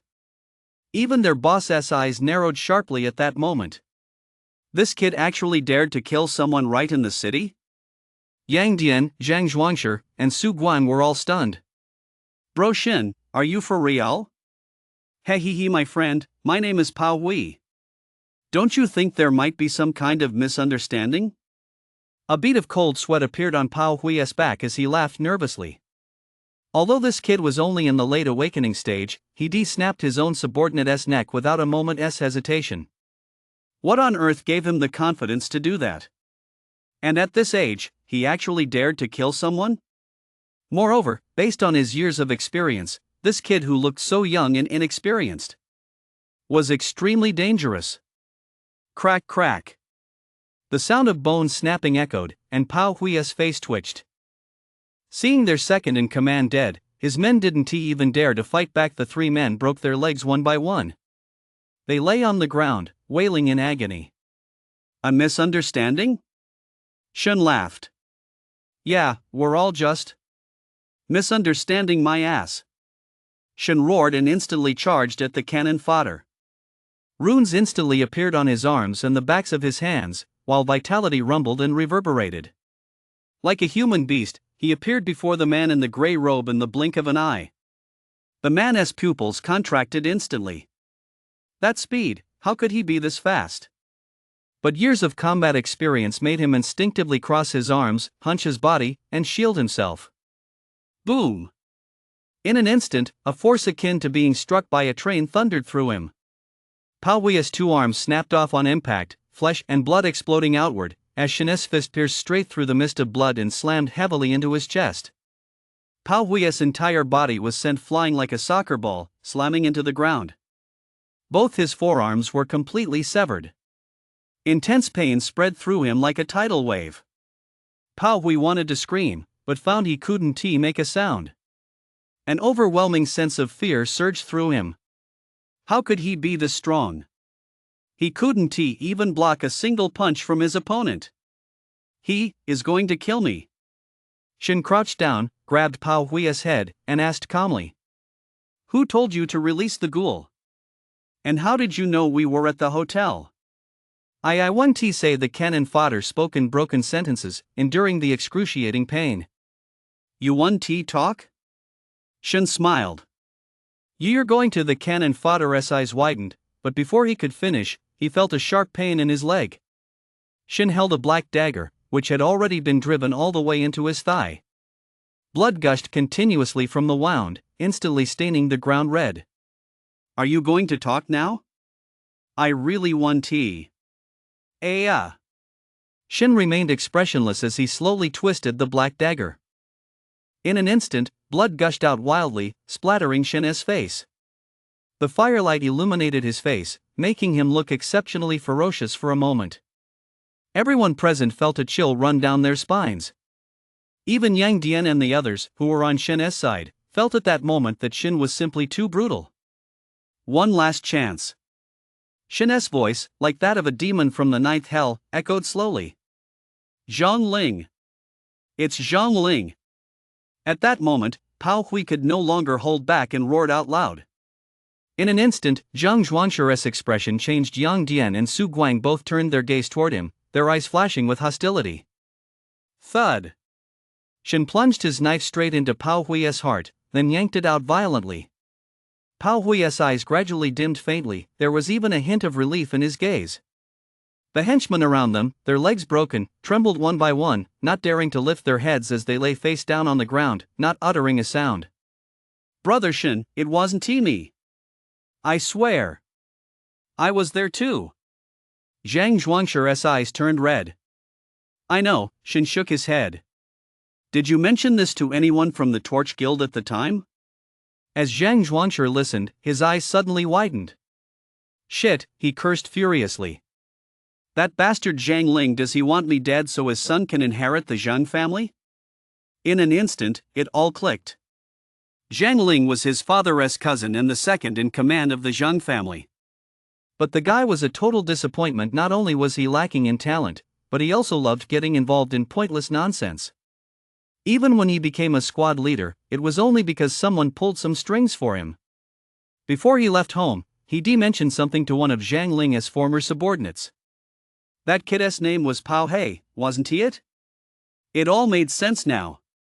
Zhang Zhuangshi was panting heavily as he turned to look at Shen. Brother Shen, I'll definitely make things right with you on this. As soon as I get back, I'll talk to my dad and have him clean house. Shen shook his head, flashing a chilling smile. Why bother your uncle? Can't we just handle it ourselves? Su Guang let out a sinister laugh. I've heard of this Zhang Ling. He was always embezzling stuff when he was a squad leader, and later got transferred out of the city. I heard his uncle was the former commander of Yuancheng, which is why no one ever touched him. Zhang Zhuangshi pulled out his phone and called his dad. Son, what's up? A voice tinged with authority came over the line. Dad, I almost died. Let me tell you about Zhang Ling. Zhang Zhuangshi recounted the story, embellishing it as he went. There was a moment of silence on the other end of the line. How can you prove it? Shen stepped forward, pulled out his phone, and played the recording he just made. The others stared at Shen in awe, never expecting Brother Shen to be so meticulous. After the recording of Pao Hui's screams and his mention of Zhang Ling's name ended, the breathing on the other end of the line grew noticeably heavier. There are 3 consolidation stage awakened individuals where he is Zhang Zhuanshi's father's voice came through, tinged with a hint of coldness. Clearly, he was thoroughly enraged. Whether you're after Shin or whatever, you've dared to drag my son into this. That second son of mine, damn him. What's more, why did he get the feeling that Zhang Ling also wanted to eliminate his own son? Uncle, just give me a general direction. As long as you tell me the location, none of them will get away. Shin spoke calmly. So you're Shin, are you? Heroes truly do emerge in youth. With Zhuangshi following you, I can rest easy. Zhang Ling is at an abandoned farm on the outskirts. Specifically. After giving the location, Zhang Zhuangshi spoke again. Dad, as for that former commander. He is my uncle, too. If he lays a finger on you, he is as good as dead. With those words, he drove home a point that struck fear into everyone's hearts. It was no wonder he was in the underground business. Zhang Zhuangshi's father was quite ruthless, too. After ending the call, a smile appeared on Shin's face. That fatso, I've really missed him. His voice was chillingly cold. If the last time he incited Yang Dian to cause trouble for him, he hadn't yet harbored much murderous intent. Then this time, he was absolutely determined to kill Zhang Ling. Fortunately, the place where the ghouls were kept belonged to him. What if that bastard had recklessly released them in the residential complex near his home? The thought only intensified Shin's murderous intent. Brother Shin, what should we do with these guys? Su Guang spoke up, glancing at the gray-robed henchmen lying around with broken legs. Kill them all. Shin replied coldly. Okay, huh? Kill them all? Su Guang was dumbfounded and hesitated. Go to that storage room and open it up, you'll see for yourself. Su Guang, still a bit puzzled, walked over and smashed the lock on the door. In an instant, more than 10 pairs of eyes filled with fear and numbness turned to look at him all at once. Su Guang stared blankly, his whole body trembling, his eyes gradually reddening. Kids, don't be afraid. I'll take you home. Su Guang forced a smile, the kindest one he could muster. He addressed the group of children inside, who were dressed in rags and covered in scars. The murderous intent in his heart had grown so intense it could not be contained. Human traffickers. These people were actually human traffickers. Although human trafficking was extremely rare in this day and age, there were still those who engaged in it. After all, many people had special physical conditions that prevented them from having children. Uncle, are you really here to save us? A slightly braver boy spoke up in a trembling voice. Yes. Where do you live? I'll have my men take you home. Su Guang nodded firmly.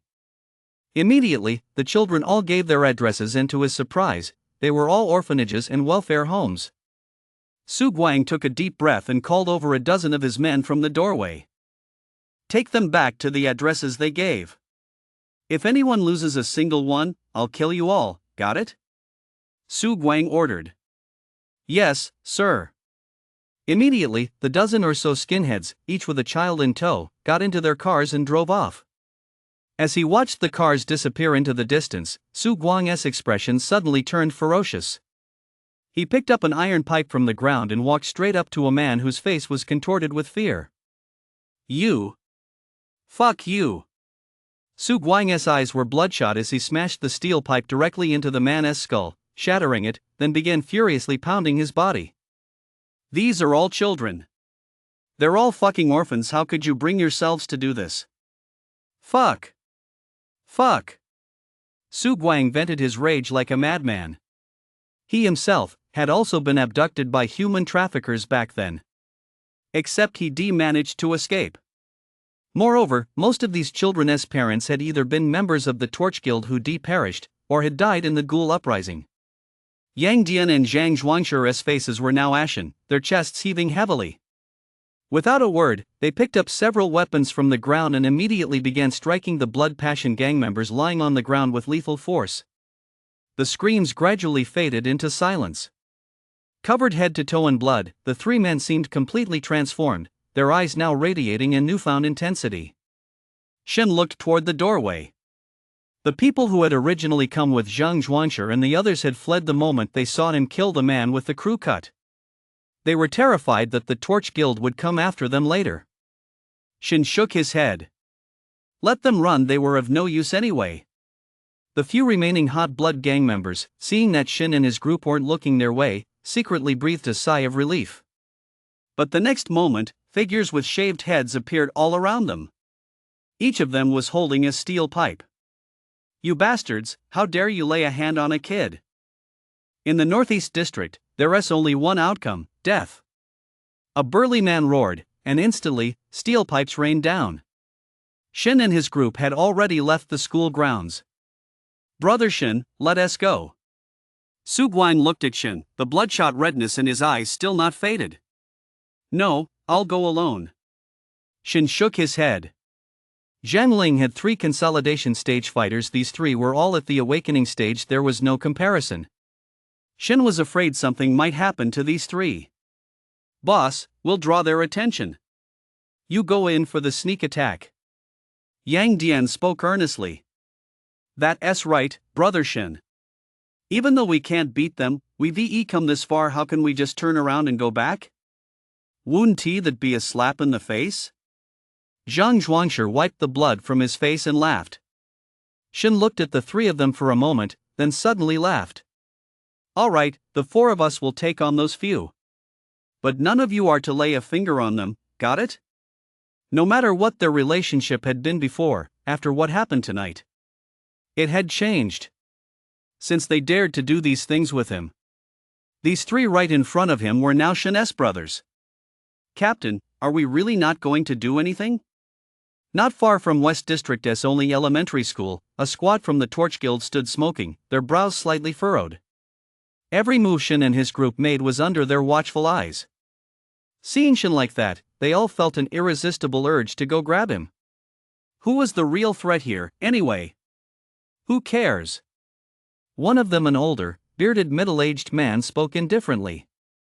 He took a deep drag, exhaling a wisp of smoke as he said, "The Commander-in-Chief has spoken. He is clearly giving them a free pass. Besides, didn't you see how strong that Shin is? Who among you could stop him? An awakening stage player crushing a consolidation stage player like a chicken. He is clearly the prodigy of our original city. And you still want to arrest him?" The captain glared and muttered under his breath. "Besides, isn't this stealing our job? And apart from our Torch Guild, killing people in the city." The young team member who had spoken earlier muttered under his breath. Smack! The captain smacked him on the head and cursed as he spoke. "Job, my ass. When it comes down to drawing a blade, it won't be your turn anyway, you greenhorn. Besides, rules are only for the weak. Can't you guys see it? The Grand Captain is clearly trying to curry favor with Shin. That kid is definitely headed for greater things in the future. If we don't make our move now, we're just helping Shin." The new recruits around him nodded thoughtfully, a hint of admiration flashing in their eyes as they looked at their captain. Just as you'd expect from the captain, he really sees the big picture. The captain's lips curled slightly into a smug smile, his eyes brimming with confidence. "Learn more, observe more." His tone was firm and earnest, as if he were delivering a timeless truth. Until you've fully matured, don't be so naive as to think you can handle everything on your own through personal ability alone. The captain's gaze was piercing as he looked at the group of greenhorns. Unless you have an absolute advantage or powerful connections, you must learn to navigate the ins and outs of social dynamics. Look at Shin, he killed that bunch of scum and got away with it. We'll even have to help him clean up the bodies later. The Commander-in-Chief and the Commander both see great potential in him. That's why he can ignore certain rules. Got it? Because the Commander-in-Chief and the others are there to smooth things over for him. No wonder he is the captain, he is a real old hand. One team member gave him a thumbs up. The captain snorted, then glanced around to see that everyone from the school had already left. He stood up. "Let us get to work. Take care of all the bodies inside." High above in the void, Crow watched all this in silence. To be honest, he'd almost been unable to resist flying down to punch one of the hot blood gang members to death just a moment ago. How could something like this be happening right under his nose? He also noticed the changes in Yang Dian, Zhang Zhuangshi, and Su Guang. Tonight marked a turning point in their lives. If Shin grew stronger in the future and inscribed powerful runes for them, they'd skyrocket to success. How many years has it been since Yuancheng produced someone like Shin? The last time, I don't think I was even born yet. Crow stroked his chin, then in a flash, slipped away to secretly follow the car carrying Shin and the others as they sped toward the city outskirts. On the outskirts of Yuancheng, an abandoned farm. Inside, there were 4 or 5 small houses. And around them, there wasn't a single security measure in sight. Inside one of the nearby cottages, 3 men were idly scrolling through their phones. Hearing the faint moans and low growls drifting from the neighboring cottage, they couldn't help but grimace. I mean, our boss is still pulling this kind of stunt even when he is out on the field. Isn't he afraid of dying? A man wearing a set of form-fitting light armor spoke up in a low voice. What's there to be afraid of? The 3 of us are at the consolidation stage. Besides, this spot isn't far from the city. If a powerful ghoul shows up, we'll have plenty of time to escape, another man chuckled. Don't you guys find it strange? Why was the boss reassigned to patrol outside the city? And who knows what's going on with that kid Pao Hui releasing ghouls? If we get caught, none of us will make it out alive. A man standing nearby, who looked a bit more composed, spoke up. Shin lost face with the boss, but it's none of our business anyway. If some kid with no connections dies, so be it. Besides, if anything goes wrong, the boss's higher-ups will take the fall. The man in light armor shook his head. Click. The door suddenly creaked. Who's there? The 3 men sprang to their feet instantly, grabbed their weapons, and turned to face the doorway in unison. It's me. Zhang Zhuangshi strode in, followed by Yang Dian and Su Guang, both covered in blood as they supported a figure cloaked in black, whose face was obscured. Young master? Seeing Zhang Zhuangshi, the 3 men felt a twinge of suspicion but lowered their guard nonetheless. They just couldn't figure out how the young master had ended up here and with 3 other people, no less. Young master, what happened? The composed man's eyes swept the scene, then settled on the figure in the black robe, whose vital signs were barely detectable, and he spoke in a deep voice. Don't even fucking mention it. I came out to hang out with some friends and ran into a ghoul. If it weren't for my friends, I probably wouldn't be alive right now. Zhang Zhuangshi waved his hand dismissively and sat down casually nearby. By the way, is that kid dead? My uncle already told me. Zhang Zhuangshi's sudden remark startled the 3 men. Young master, you already know? The man in light armor frowned. They only knew that their boss had ordered Shin to be killed at the hotel.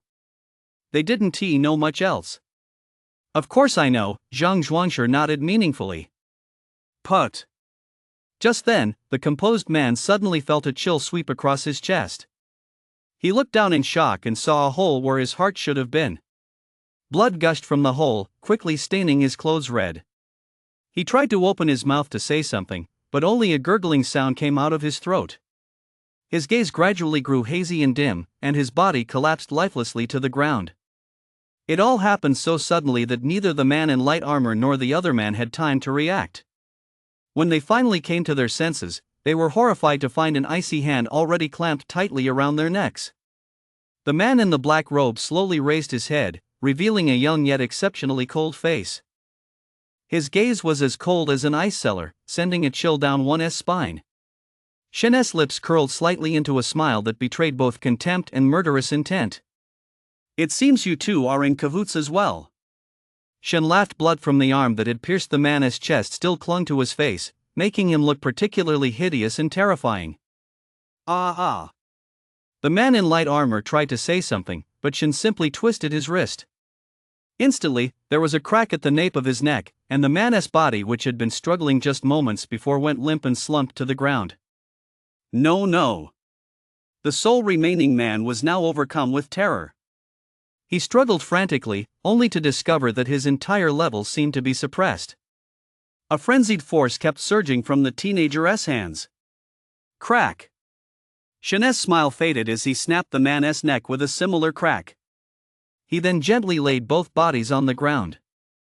The 3 men behind him didn't even flinch. These three thugs from the Zhang family who clearly belonged to Zhang Ling's gang deserved to die. What truly shocked them, however, was Shin's godlike combat prowess.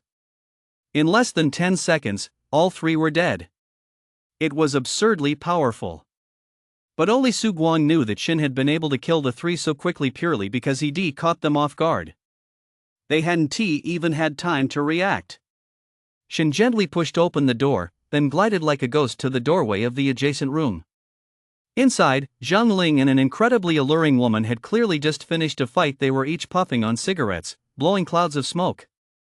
"Brother Zhang, is that kid who embarrassed you dead yet?" the woman's sweet, coquettish voice rang out. "Ha, he was just collateral damage.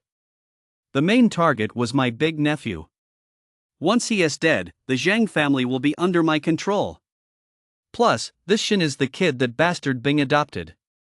With him dead, Bing is probably going to be heartbroken, ha ha ha ha." Zhang Ling's smug laughter echoed out. Outside the door, Shin, a burly man, looked utterly grim. "Brother Zhang, doesn't that Shin guy have a younger brother and sister? Why don't we? Don't even mention it. Those scum have nothing to do with me. Hee, I get it." Boom! The front door suddenly burst open. Zhang Ling and the alluring woman both shuddered, instinctively shielding themselves as they stared in terror toward the doorway. The bright moonlight streamed in, illuminating Shin's eyes, which were filled with rage and murderous intent, like two blazing flames. He stared intently at the two beasts before him, the fury in his eyes seeming as if it would devour them. At that moment, he exuded a dangerous and deadly aura that sent chills down one's spine. Zhang Zhuangshi, Su Guang, and Yang Dian kept cracking their knuckles. Their eyes were clouded with endless gloom. "A woman's heart is the most venomous. I've certainly seen that for myself today. Brother Shin, I want to rest easy until I've whipped that bitch 200 times today." Su Guang sneered. Has he set his sights on Brother Shin's younger siblings? Very well. Su Shin. Zhang Ling's body trembled as he stammered out the words. He never would have imagined that Shin would actually show up here. What the hell was that bastard Pao Wei thinking? Didn't he send out the mid-consolidation stage Ghoul? Surprised? Unexpected? Shin walked in. Don't come over here. Deep down, Zhang Ling was overcome with terror. The fact that these four were here meant his men outside were already finished. And with his own level in such a mess, there was absolutely no way he could escape. Thud. Shin suddenly raised his hand, and a flash of black light streaked past. The next moment, blood spurted out as a black dagger drove the alluring woman's hand firmly into the table. Ah! The woman screamed in agony, her whole body convulsing. Shin took a step forward and picked up the small black pouch from the table. Upon opening it, he discovered two white, glowing spheres inside. Picking up one of the spheres, Shin let out a cold smile. Spirit explosive? I didn't expect you to have something like this. A low-grade spirit explosive. Kind of interesting. Shin held one of the spirit explosives and toyed with it for a moment. He had long heard of the reputation of spirit explosives. It was said that they were controlled by the Torch Guild, and the manufacturing process was extremely difficult. The materials used were also quite precious. But their destructive power was immense. A single low-grade spirit explosive bomb was enough to match the attack of an ignition stage awakened. It had been extremely difficult for Zhang Ling to get his hands on two of these for this woman. Thank goodness the boss acted fast. A wave of fear washed over Yang Dian. If the enemy had actually gotten their hands on them, the group would have either died or been seriously injured here today. A full power strike from an ignition stage awakened was no joke. Zhuangshi, I'm your uncle. You can't do this. Zhang Ling looked at Zhang Zhuangshi and spoke in a trembling voice. He was genuinely terrified. He could even smell the scent of blood on Shin. He had once sensed a blood scent of this intensity on a member of the Torch Guild. It was definitely not the kind of scent. Smack! Zhang Zhuangshi immediately delivered a hard slap across his face and cursed furiously. You think I didn't hear you out there? Zhang Ling, you're really something else. You can't kill me, my uncle is. Thud. Shen slammed a fist straight into Zhang Ling's head, blowing it apart and sending blood flying. The alluring woman let out a blood-curdling scream. She was right next to Zhang Ling, and the still warm blood splattered all over her. Stop dithering. Shen muttered under his breath, having absolutely no intention of wasting words on Zhang Ling. He'd come here today to wipe them out completely. Even Yang Dian and Su Guang, standing farthest away, winced. Shen's move was so decisive, truly brutal. Ugh. Zhang Zhuangshure's face alternated between pale and green. He turned and ran outside, where he immediately began vomiting. Yang Dian had been forcing himself to suppress the nausea he felt at the sight of the head exploding, but upon hearing Zhang Zhuangshure's sound, he instantly lost control. He joined in immediately. Su Guang was holding up a bit better, but his face was still deathly pale. Stop your fucking screaming. Shen frowned and slapped the woman, who was still screaming frantically, right across the face. Silence fell instantly. Shen, brother Shen, please spare me. I'll do anything you want, I'm really good at this. The woman pleaded, struggling to wriggle her body. It had to be said that Zhang Ling had good taste. This woman was a real stunner, both in figure and face.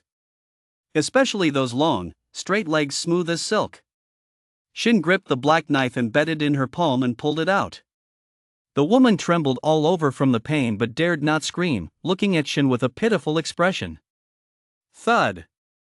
Then, her eyes widened in shock as Shen swung the knife and turned to walk away. A trail of blood appeared on her neck.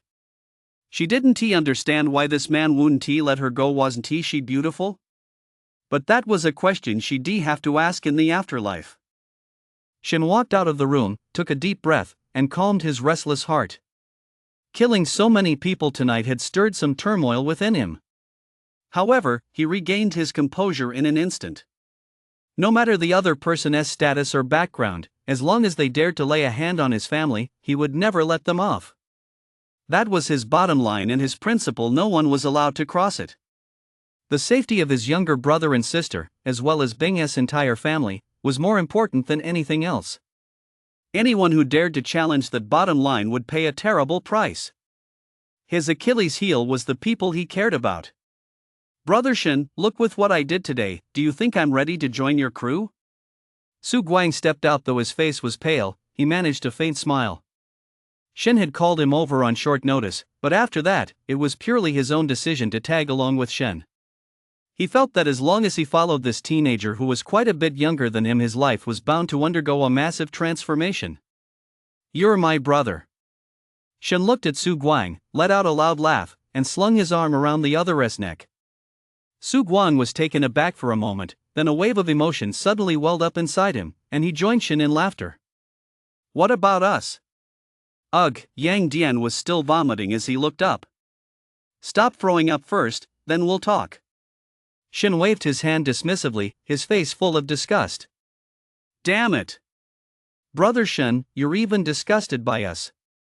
Shen laughed heartily, and that lingering sense of restlessness and gloom in his heart vanished completely. He then turned to Zhang Zhuangshu and kicked him. Stop throwing up. Burn both these houses down. Isn't your rune a fire type?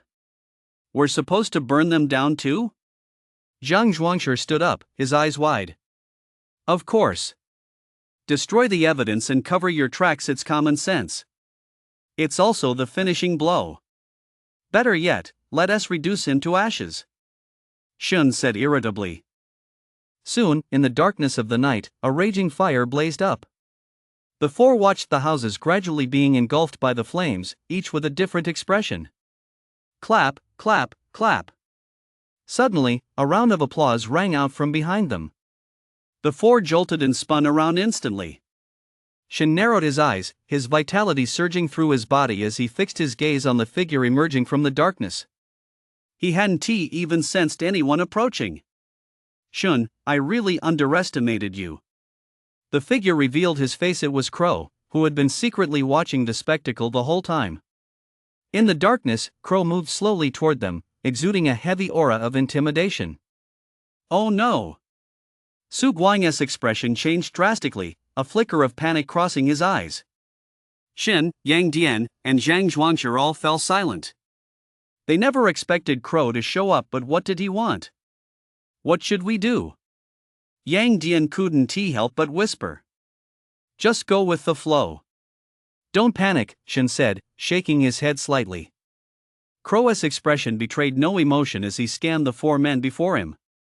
His tone was icy as he said, "You've got some nerve." Shin and the others shuddered, sensing the terrifying aura emanating from him. We're totally screwed. Do you know what you've done tonight? Crow asked, his eyes calm as he looked at them. Their deaths are no loss, Zhang Zhuangshi said, summoning his courage. Humph. That's south, not your place to decide. Are you the Torch Guild? What right do you have? Crow let out a cold snort. A powerful aura instantly radiated out from Crow's side. This aura was like an invisible mountain, crushing them until they could barely breathe. The group's faces turned pale, their bodies trembled slightly, but they clenched their teeth and refused to back down. Even Shin's expression shifted slightly. He hadn't realized the Tongyu realm could be this powerful. He couldn't even muster a single thought of resistance. The gap between them was simply too vast. None of you are speaking. I suppose that means you admit it? Crow said with a hint of amusement. I'll give you a chance. Step forward and point out who did it, and I'll let him off. Crow spoke indifferently, raising one hand slightly as a wisp of invisible breeze emerged from his palm. I did it. Su Guang's face twitched slightly. Finally, as if he made up his mind, a hint of ferocity flashed across his face as he took a step forward. I did it too. Yang Dian and Zhang Zhuangshi also stepped forward in unison. Crow narrowed his eyes and cast a somewhat surprised glance at the expressionless Shun. This kid hadn't known this group for very long. He'd even been beaten by them before. How had he managed to get these three to step forward willingly? Had he revealed his identity as a rune master? Very well. Crow spoke calmly, while his hand moved ever so slightly. Instantly, the gentle breeze in the palm of his hand burst forth. The group closed their eyes. But after a few seconds, they realized nothing had happened. Instead, the houses behind them, which had been burning continuously, were swept up into a massive storm, being relentlessly torn to pieces. Soon, the area was completely empty, with not even a trace left to suggest that houses had ever stood there. Destroy every trace of existence so there is no way to verify it. Burning something always leaves at least a hint of a trace. It's all experience. Learn from it. Crow's voice, tinged with a hint of a smile, still echoed in the air, but his figure had already vanished. Yang Dian and the other two stood there dumbfounded, at a loss. They all expected to be arrested, but the squad leader not only didn't arrest them. He actually taught them the right way to handle things? Shin's expression was a bit strange. This Crow seemed to be quite the veteran too. His technique was far more polished than their own. Brother Shun, are we okay? Did the chief let us off? Yang Dian suddenly turned to Shin, his voice brimming with delight. He was just messing with you guys. Shin chuckled. Damn, if you knew him, you should have said so earlier. I really thought I was going to jail. Zhang Zhuangshi plopped down on the ground, panting.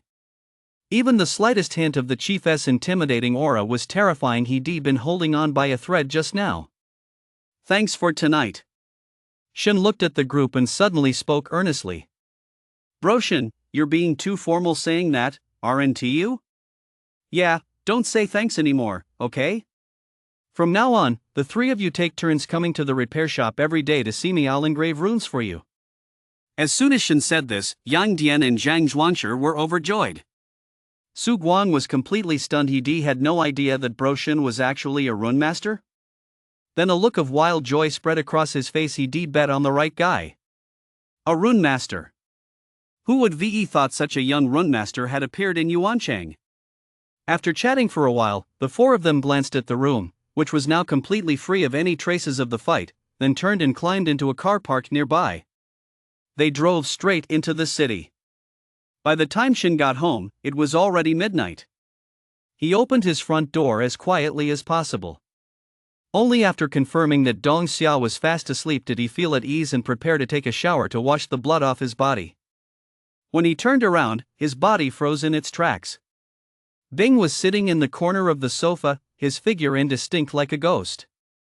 Only those eyes were fixed on him with a half smile, their gaze eerie and mysterious. "You little brat, you've been pretty busy tonight, haven't you? Who on East Street taught you all this, anyway?" On the rooftop, Bing took a drag on his Huang Likun cigarette and spoke to Shin in a detached tone. "You didn't know? I thought you'd been secretly getting the Torch Guild to keep an eye on me all along." Shin feigned surprise. "The higher-ups said we're not supposed to go to that area. Unless a ghoul appears that no one followed you once you went in." Deep down, Bing was a bit curious himself. Although he had broken through to the Tongyu realm, he hadn't officially advanced yet. Currently still holding the position of squad leader, he naturally had no access to certain secrets. Before Shin could finish, Bing gently pressed his hand down, signaling him to stop talking. Immediately, his brow furrowed deeply. Shin was, after all, someone he watched grow up. Normally, a kid his age wouldn't even be capable of doing something like this. Just the thought of killing a ghoul would make them tremble all over. But Shin acted as if nothing had happened after finishing the job. He was even thinking about coming back for a shower. If he hadn't been waiting for him in the living room all along, he never would caught the kid. Shalikun puffed away furiously, the smoke from his cigarette obscuring Bing's face. Shin scratched his head. "Bing, what's with that look? You're acting like I've done you a huge wrong.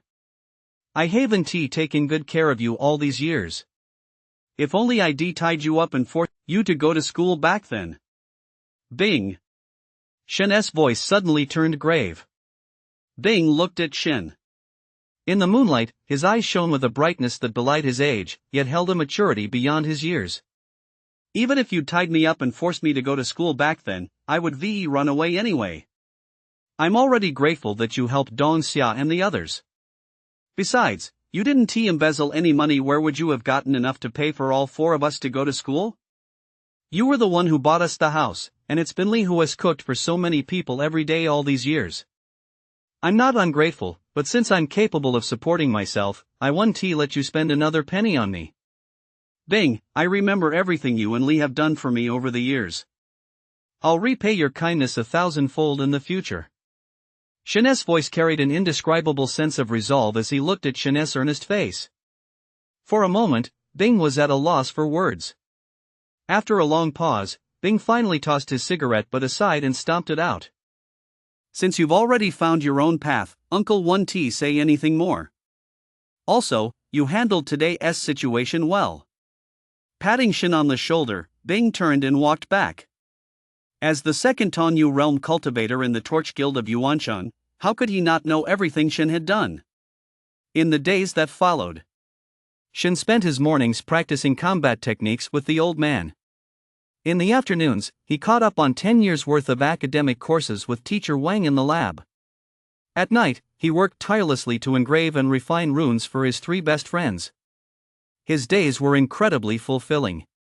Yang Dian, Zhang Zhuangshi, and Su Guang had coordinated their schedules so that each would come by every other day. And because of his work engraving runes for these 3, Shin had been training his techniques like crazy to the point where he actually begun to faintly sense the consolidation stage. Such rapid progress was simply unheard of. Likewise, he didn't overlook the repair shop's employees in his spare time. He refined the runes for each of them. It was only then that the employees realized what Brother Shin had actually been doing in his office. No wonder he always looked so exhausted whenever he came out. Now, Shin's repair shop has become famous. It's practically become a gathering spot for the rich kids of Yuancheng, and even some members of the Torch Guild drop by with their cars for repairs from time to time. The entire shop has been completely transformed. It's high-end and upscale now. However, those few rich kids who'd gone drinking with Shin back then and hadn't backed down even when they encountered ghouls all wore expressions of guilt. Zhang Zhuangshi had actually called them that night, but they all stayed away for fear of being arrested by the Torch Guild. But they never expected Shin to act as if nothing had happened. For a moment, endless regret and incredibly complex emotions tangled endlessly in their hearts. Fortunately, Shin didn't seem to mind. He greeted them with his usual smile. Still, they knew their friendship with Shin could go no further than this.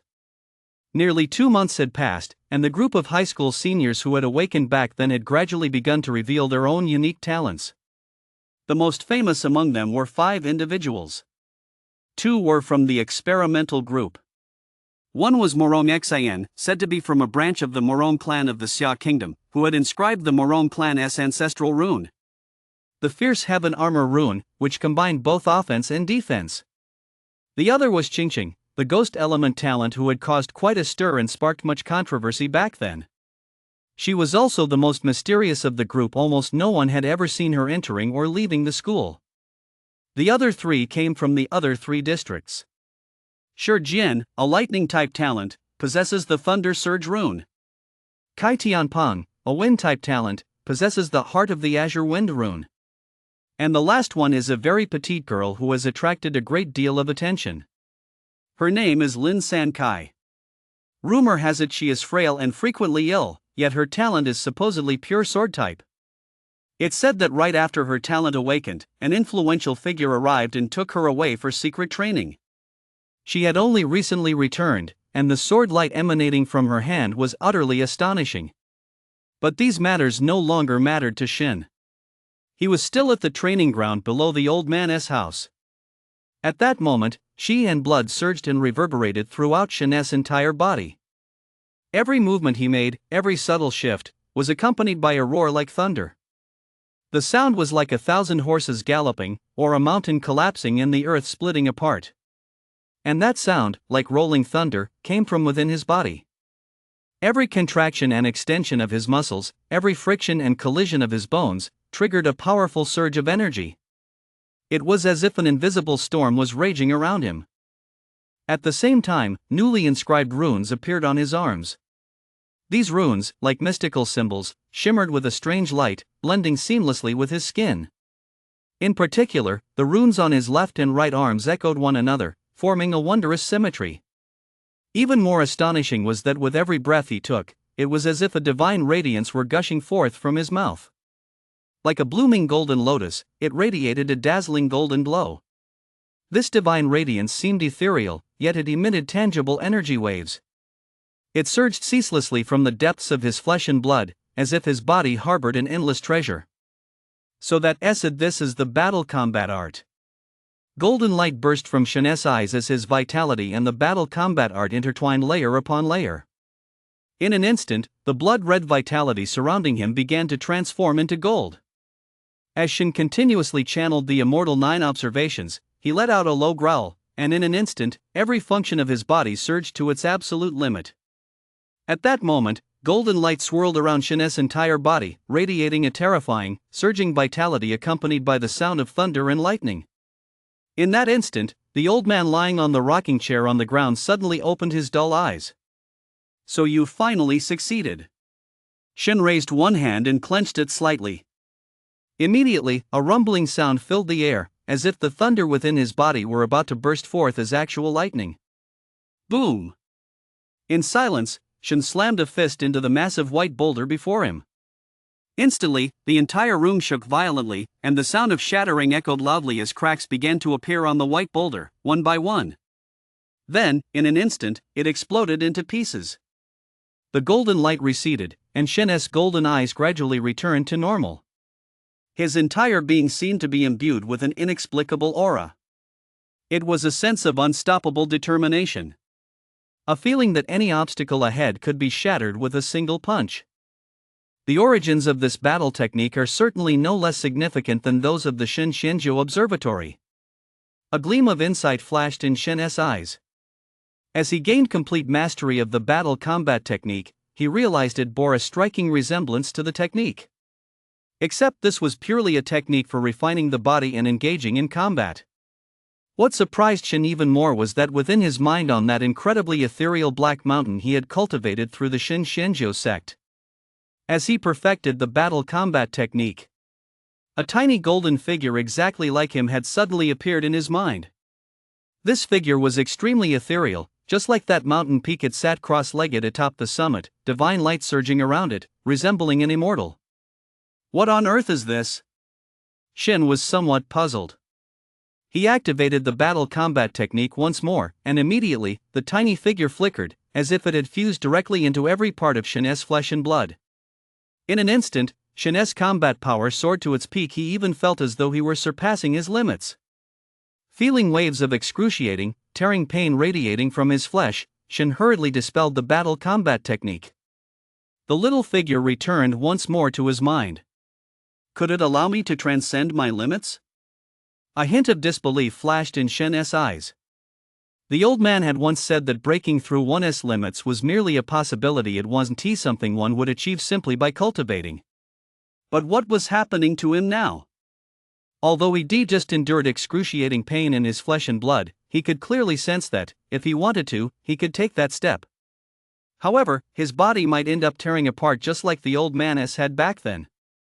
Just as Shin was still deep in thought, a howling gust of wind suddenly came from behind him. Shin immediately spun around and threw a punch, instantly unleashing a massive, roaring blast of energy. In an instant, a withered fist collided with Shin's fist. Boom! Shin's entire body shook, and every fiber of his flesh seemed to tremble. Yet a glint of fighting spirit flared in his eyes as his vitality surged upward in a golden blaze, accompanied by a low growl. Come on! In an instant, the entire underground chamber began to shake violently as Shin and the old man clashed repeatedly. With every collision, the surrounding ground cracked open. Shin was even slammed into the wall time and time again. The old man's face remained expressionless as he struck down with a palm strike. The howling palm wind nearly tore the surrounding air apart. Shin's expression hardened. He raised one hand and instantly blocked the strike. He immediately spat out a mouthful of blood, but his body twisted in a bizarre manner. Then, his elbow slammed hard toward the old man's temple. I didn't expect you to succeed in just 2 months. That's half a year earlier than I thought. It seems you're well suited for the battle war technique. The old man instantly stepped back to dodge the blow, then spoke with a faint smile, his hands clasped behind his back. Old man, after you finish cultivating the battle war art, does a little figure appear inside your body? Shin wiped the blood from the corner of his mouth and steadied his surging chi and blood. Then he looked at the old man. A hint of confusion flashed across the old man's face. A little figure? What little figure? Shin fell silent. It seemed the appearance of this golden little figure was his own problem. How do you feel? The old man also sensed something was off. With a flash, he appeared right in front of Shin. His blind eyes seemed to see clearly as he scrutinized Shin from head to toe. It's pretty much as you described, except there's an extra golden little figure. Placing a hand on Shin's arm, the old man's energy swiftly coursed through Shin's body. A minute later, the old man gradually released his grip, a strange expression on his face. Are you kidding me? There's no such thing as a golden little figure. Besides, even if there were, it'd probably be in a spot I can't detect, right? The old man shook his head, dismissing the matter, then asked again. Have you felt that sensation of breaking through the limit? The old man stared intently at Shin. Whenever I want to, I can do it. The old man's face twitched, then he sneered. It took me 10 years of cultivation to take that step, and you're telling me you've mastered it after just a little practice? Why wouldn't I believe you? Come on, throw another punch at me so I can see. With that, he spread his legs wide, clasped his hands behind his back, and waited for Shin to throw a punch. A slightly shy smile flitted across Shin's face. I don't think that's a good idea. What if I accidentally hurt you? The old man glared at him. Nonsense. I'm invincible at the ignition stage. My physical body is unmatched. If you can hurt me, I'll stand on my head and eat. The old man suddenly paused. This kid was a bit of a wild card. He couldn't go too far with his boasts. Stop dithering, hurry up. As he spoke, a faint stream of energy rose within him, and the mountain-shaped pattern beneath his clothes began to swirl. Better play it safe. If this kid really did hurt me, I'd have nowhere to hide my old face. Shin smiled, and then, two beams of golden light suddenly burst from his eyes. Streams of golden vitality surged up with a thunderous roar, instantly filling his right fist. Then, just as the old man's eyes widened in shock before he could react, a punch slammed heavily into his chest. Damn it! The old man cursed loudly. His body flew backward in a straight line as if struck by a cannonball, crashing into the wall with a thunderous thud. A few breaths later, the old man stood up, his face expressionless. He brushed the dust off his clothes and walked out from the wall with the utmost nonchalance. Not bad. It seems you've got the hang of it. You don't need to come back anymore. With that, he turned and swiftly walked down the passageway. The moment he reached the surface, his face twisted into a grimace of agony as he frantically clutched his chest. That bastard! If I hadn't activated the rune as a safety measure, that punch would finished me off. Damn it! At the same time, he was utterly terrified. That punch had absolutely surpassed the limits of the awakening stage, reaching a realm that existed only in legend. Every level harbors an unknown realm. However, no one knew what it was, not even he himself, who had only barely touched upon it through the battle arts. But that bastard Shin He actually reached that stage outright? He must have been living like a dog all these years. If Shin can reach it, then I certainly can too. As long as I break through, I'll be able to. A glint of utter malevolence, laced with endless hatred, flashed in the old man's eyes. What are you muttering about over there? Shin's face suddenly popped up beside him, startling the old man. He was just about to yell at him, when he noticed Shin's right arm was drenched in blood, accompanied by a cracking sound coming from within. Your arm? Your physical body is too strong. The recoil plus the backlash from the battle technique in that split second was a bit too much. No big deal. Just a minor bone fracture. It'll be fine in a minute. Shen looked completely unfazed. By the way, you said earlier that you were going to eat something while standing on your head? Shen smiled meaningfully at the old man. The old man kicked out without hesitation, sending Shen flying out of the courtyard.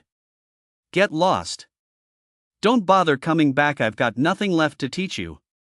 Shin chuckled, unfazed, and walked away humming a tune while swinging his slightly limp arm. As Shin's figure faded from view, the old man took a deep breath and turned back into the house. He sat silently on the sofa and closed his eyes. He didn't know how much time had passed before he slowly opened his eyes. He extended a finger and began carving characters into the table in front of him. From the moment man awoke, as we began our cultivation, our technology and certain crafts have all but come to a standstill. Although there are now many products that combine spirit stones with technology, the wheels of history have already begun rolling toward an unknown realm. In the classroom, Shin answered teacher Wang's questions meticulously. During this process, which countries disappeared from Earth? Teacher Wang smiled slightly, nodded in satisfaction, and continued asking.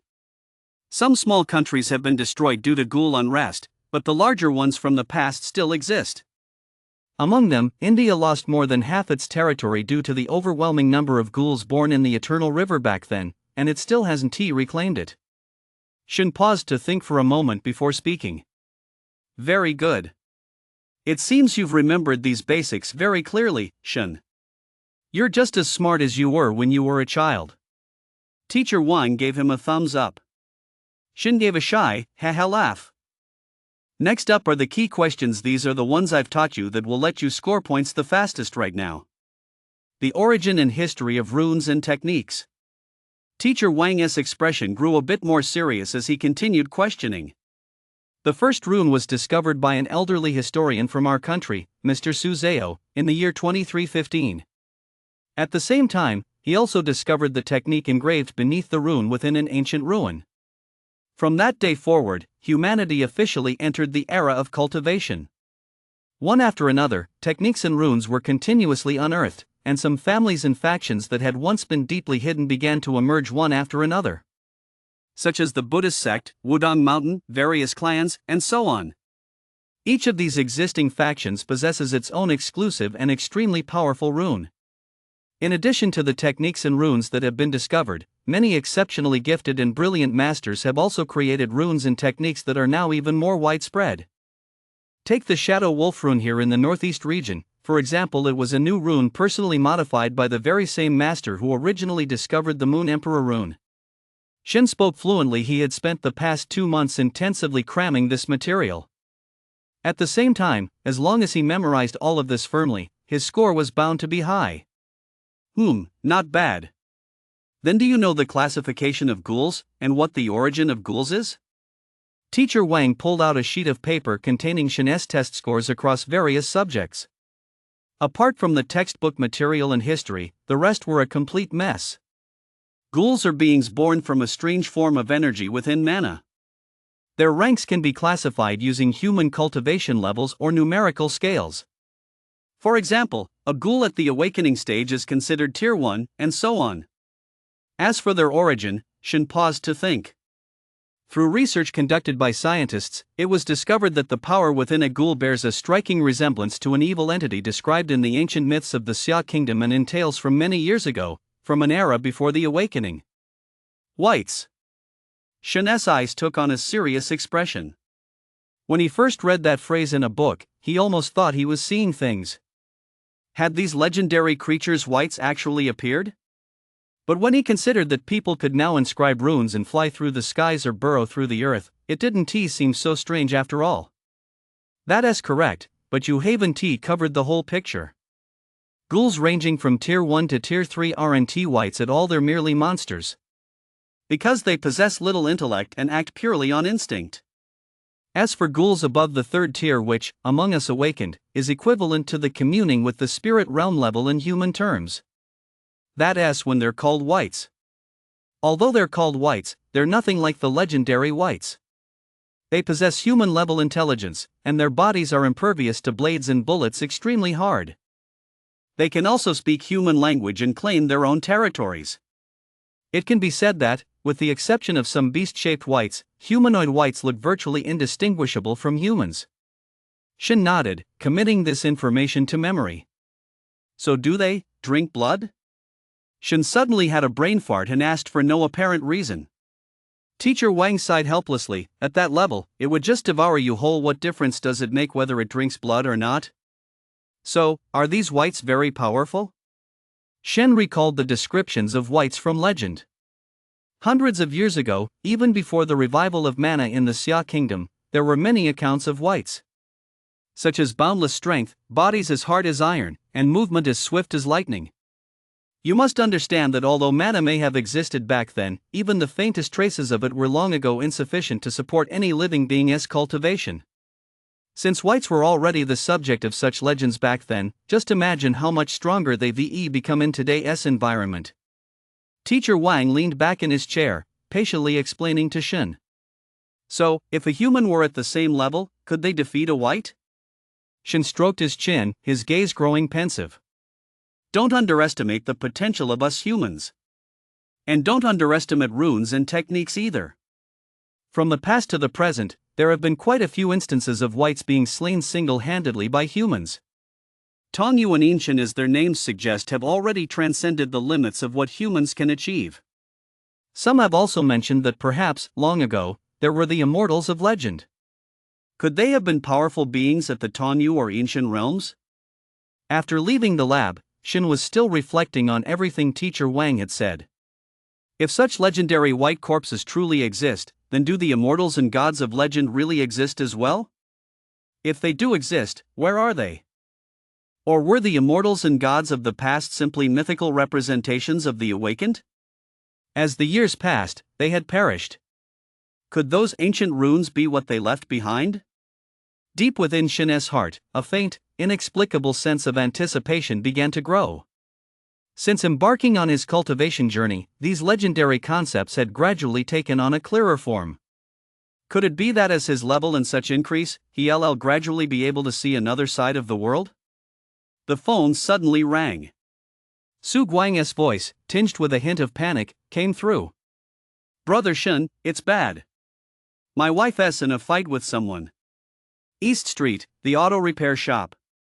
Since it was late afternoon, many people had finished work for the day. They had now surrounded East Street, craning their necks to watch the spectacle. Deep within the street, two women's figures flickered back and forth as they exchanged blows. The sound of clanging metal, enough to make one's teeth ache, echoed continuously. So this is the legendary ghost-type talent, awakened. It seems it's nothing special after all. A melodious voice rang out, and one of the slender figures stepped back. It was a woman with hair like a waterfall and a somewhat petite build. Between her fingers, strands of black thread sharp as knives flashed ceaselessly. As they swept across the ground, neat, clean cuts instantly appeared. Not far from her stood an elderly man in a gray robe. With the air of a reclusive sage, he stood quietly to the side, his hands clasped behind his back. You talk too much. Who exactly are you? Her spear trembled as Ching stepped back, and the nether energy swirling around her body dispersed. Revealing a bold, cool-featured face, she furrowed her beautiful brows as she looked at the woman. She had originally been waiting here for Shin, but this woman suddenly appeared, asked her name, and without a word, launched a direct attack. Su Guang, Yang Dian, and Zhang Zhuangshi, the three of them had intended to help. But the old man behind her simply waved his hand, instantly immobilizing the three of them to the side, leaving them unable to move. I called Brother Shin. That old bastard, when Brother Shin gets here, I'm going to pluck every last hair off his beard. Su Guang cursed under his breath. Though he couldn't move, he could still use his hands. The old man seemed to have heard Su Guang's words. He cast a casual glance his way but paid him no mind. My name is Lu Zhuling. The woman spoke softly, her eyes bright and sparkling. Yet her entire demeanor carried a hint of arrogance. I've been traveling across the country, searching for a place suitable for my cultivation. But after arriving here, I heard of a ghost-type talent, so out of curiosity, I came to investigate. Unfortunately, your strength has left me somewhat disappointed. Lu Zhuling shook her head indifferently. As the second person in the Xia kingdom to possess a ghost-type talent, she had expected him to give her a sense of challenge. But she discovered that this woman seemed to have no grasp of runes at all. Her combat skills and the foundation within her body were both quite superficial. After exchanging blows for a moment, she lost interest. Meanwhile, Zhang Zhuangshi, who was immobilized nearby, showed a slight change in his expression. The Lu family? The Lu family from the southwest? The Lu family? Are they that powerful? Yang Dian was a bit puzzled. Since Zhang Zhuangshi's family was involved in underground business, they naturally had plenty of intelligence and would know more than most. Among the first group of people to begin cultivation, those who resisted the Ghoul uprising and reclaimed Xia Kingdom as territory, the Lu family was there. It's said that this family's runes are truly extraordinary. They can cut through anything with just their fingertips. At the very least, their runes are at the Silence Realm level, and their techniques are no different. Zhang Zhuangshi spoke in a low voice. I didn't expect you, young man, to have some knowledge after all. The old man in the gray robe suddenly turned his head and chuckled. Aha, senior, look at you. Why all this fighting? Why not come in for a drink? Yang Dian immediately laughed it off. The young lady needs to gain experience. I'm just keeping an eye on her. The old man shook his head. It's not like that, senior. You don't know Shin's temper. If he sees his wife injured, he'll be terrifying. Su Guang White forced a smile. Right. Shin is a real tough guy. Zhang Zhuangshi nodded in agreement. Oh? Interesting. Could he possibly defeat this old man? The old man in the gray robe clearly didn't take it to heart. With a flick of his wide sleeves, he exuded an air of otherworldly grace. Given the Lu family's power, coming to this tiny Yuan city to pay a visit wouldn't even draw the Torch Guild's attention. Some brother Shin actually dares to step forward. The next moment, the old man's expression suddenly changed. Without even turning his head, he extended a finger and flicked it directly behind him. Crack! A rapidly flying brick instantly split neatly in two. The next moment, a ball of golden light, accompanied by a thunderous roar, instantly appeared behind him. The old man's expression remained unchanged. His finger transformed into a palm, which he calmly opened. Boom!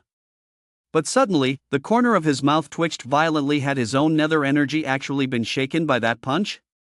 A hint of ferocity flashed in Shin's eyes as he saw that his full power punch hadn't caused the old man to flinch in the slightest. He hadn't even moved. Without a moment's hesitation, he swept his hand across his waist. A black blade of light shot upward, stabbing viciously toward the center of the old man's palm. Young man, such a short temper might. The old man chuckled, but his expression changed instantly. Thud. The blade's tip pierced 1 centimeter deep, and in an instant, bright red blood began to ooze out. You old bastard, laying a hand on my people right in front of my factory, and you even dared to touch my wife? Do you think you're above me? Shin grinned savagely, yanked the black knife out violently, and was about to strike again. This time, the old man dared not take any chances. He was utterly shaken to the core. He immediately thrust out a hand, unleashing an invisible force that instantly pinned Shin to the spot. Shin felt as if countless invisible threads were wrapping around him, binding him completely and leaving him unable to move. His body froze in an instant. You. The old man stared intently at Shin, then looked at the wound, neither too large nor too small, in the palm of his hand, finding the whole situation hard to believe. He had actually been stabbed by a kid at the peak of the awakening stage? If word of this got out, he'd lose all face. Uncle Yon, are you hurt? Lu Zhuling stepped forward and glanced at the old man's palm. Surprise flashed across her beautiful eyes as well. Let him go. Qingqing's figure flickered, instantly stepping in front of Shin, her spear pointed at the old man. The nether energy surging around her suddenly surged even higher. Her eyes gradually turned blood red. Qingqing! Come back! Shin roared suddenly. He sensed a shift in Qingqing's state of mind. A savage aura was spreading wildly. Was this the negative effect of the ghost-type talent? Hearing Shin's stern voice, Qingqing's body trembled. Then her nether energy dissipated, and she turned to face Shin. Step aside and stay put. Shin's tone was no joke. He was utterly serious. Qingqing's lips twitched. After taking a deep breath, she shot the two a piercing glance before walking off to the side. The Lu family from the southwest, right? Shin smiled. Then, as Lu Zhuling and the old man stared at him as if they'd seen a ghost, his entire body suddenly erupted with overwhelming vitality. Streams of golden light, resembling divine radiance, surged forth in an instant, and Shin clenched his fists tightly. Runes rumbled incessantly, and sounds like a tsunami echoed continuously from within his body. Crack! The next moment, Shin yanked his right arm back with all his might. In an instant, blood gushed out wildly, and countless fine scars instantly appeared across Shin's skin, as if carved by fine threads. But the moment these scars appeared, they began to heal slowly on their own. Crack, crack, crack. Then, bloodstains appeared on his left arm, both legs, his torso, and even his neck. He felt he had regained control of his body, though he was covered in blood. He flexed his limbs and gave the old man a savage grin. You're not all that, are you? Though he said this, his clothes were in tatters, and his entire body was covered in streaks of blood. Although they were slowly healing, the sight remained utterly gruesome and shocking. The gray-robed old man's face twitched. How could such a beast have appeared in this place? Although he had only used 1% of his rune power. Even 1% should have been more than enough to prevent a peak awakening stage practitioner from breaking free. In the silence, the old man raised his hand and tossed a yellow pill, which landed in Shin's palm. What do you mean? Shin furrowed his brow. Consider this my apology. I didn't mean to injure you. This pill will help you recover quickly. Upon hearing this, Shin cast a suspicious glance at the yellow pill, then sniffed it. It had an incredibly delicate fragrance. Let me tell you this, if you try to harm me, I'll have the guy take you down right away. I'm very close with him. Shin glared at the old man, then swallowed the pill without hesitation. It melted the moment it touched his tongue, and immediately Shin felt a strong, warm current rushing through his body. The wounds on his face were also healing at a speed visible to the naked eye. It really is a healing pill. Shin glanced at the old man with a hint of regret. The gray-robed old man and Lu Zhuling were a bit puzzled. Why was this kid looking at him with such a regretful expression? I was actually planning to use my injuries to extort a little something from you guys. My bad. Sigh. Shin shook his head. Next time, he couldn't just eat things on a whim. The two across from him froze on the spot. Extort them? Could you at least not say it so blatantly? It's been ages since I've smacked someone to death. I'm afraid I might not be able to hold back. Here's the deal, my three brothers have been standing here for ages. Their legs must be sore by now. Give each of them one of those yellow pills. And my wife, look, her arm is injured too. 2 pills for her wound. Be too much to ask, right? Plus, you guys got into a fight here today and disrupted my business. $1 million should cover it. Shin pointed at Yang Dian and the others. The people around them were speechless. Brother Shin was still his old self, as genuine as ever. Zhang Zhuangshi wore a grim expression. Brother Shin, please don't say any more. These are members of the Lu family, after all, and that girl seems to be of high standing.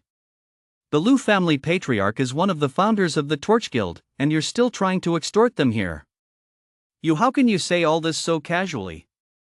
And besides, isn't this extortion? Lu Zhuling furrowed her brow, looking at Shin intently. Because I'm a good person, I can't stand seeing my brother and his wife suffer. Shin looked completely serious. The old man in gray.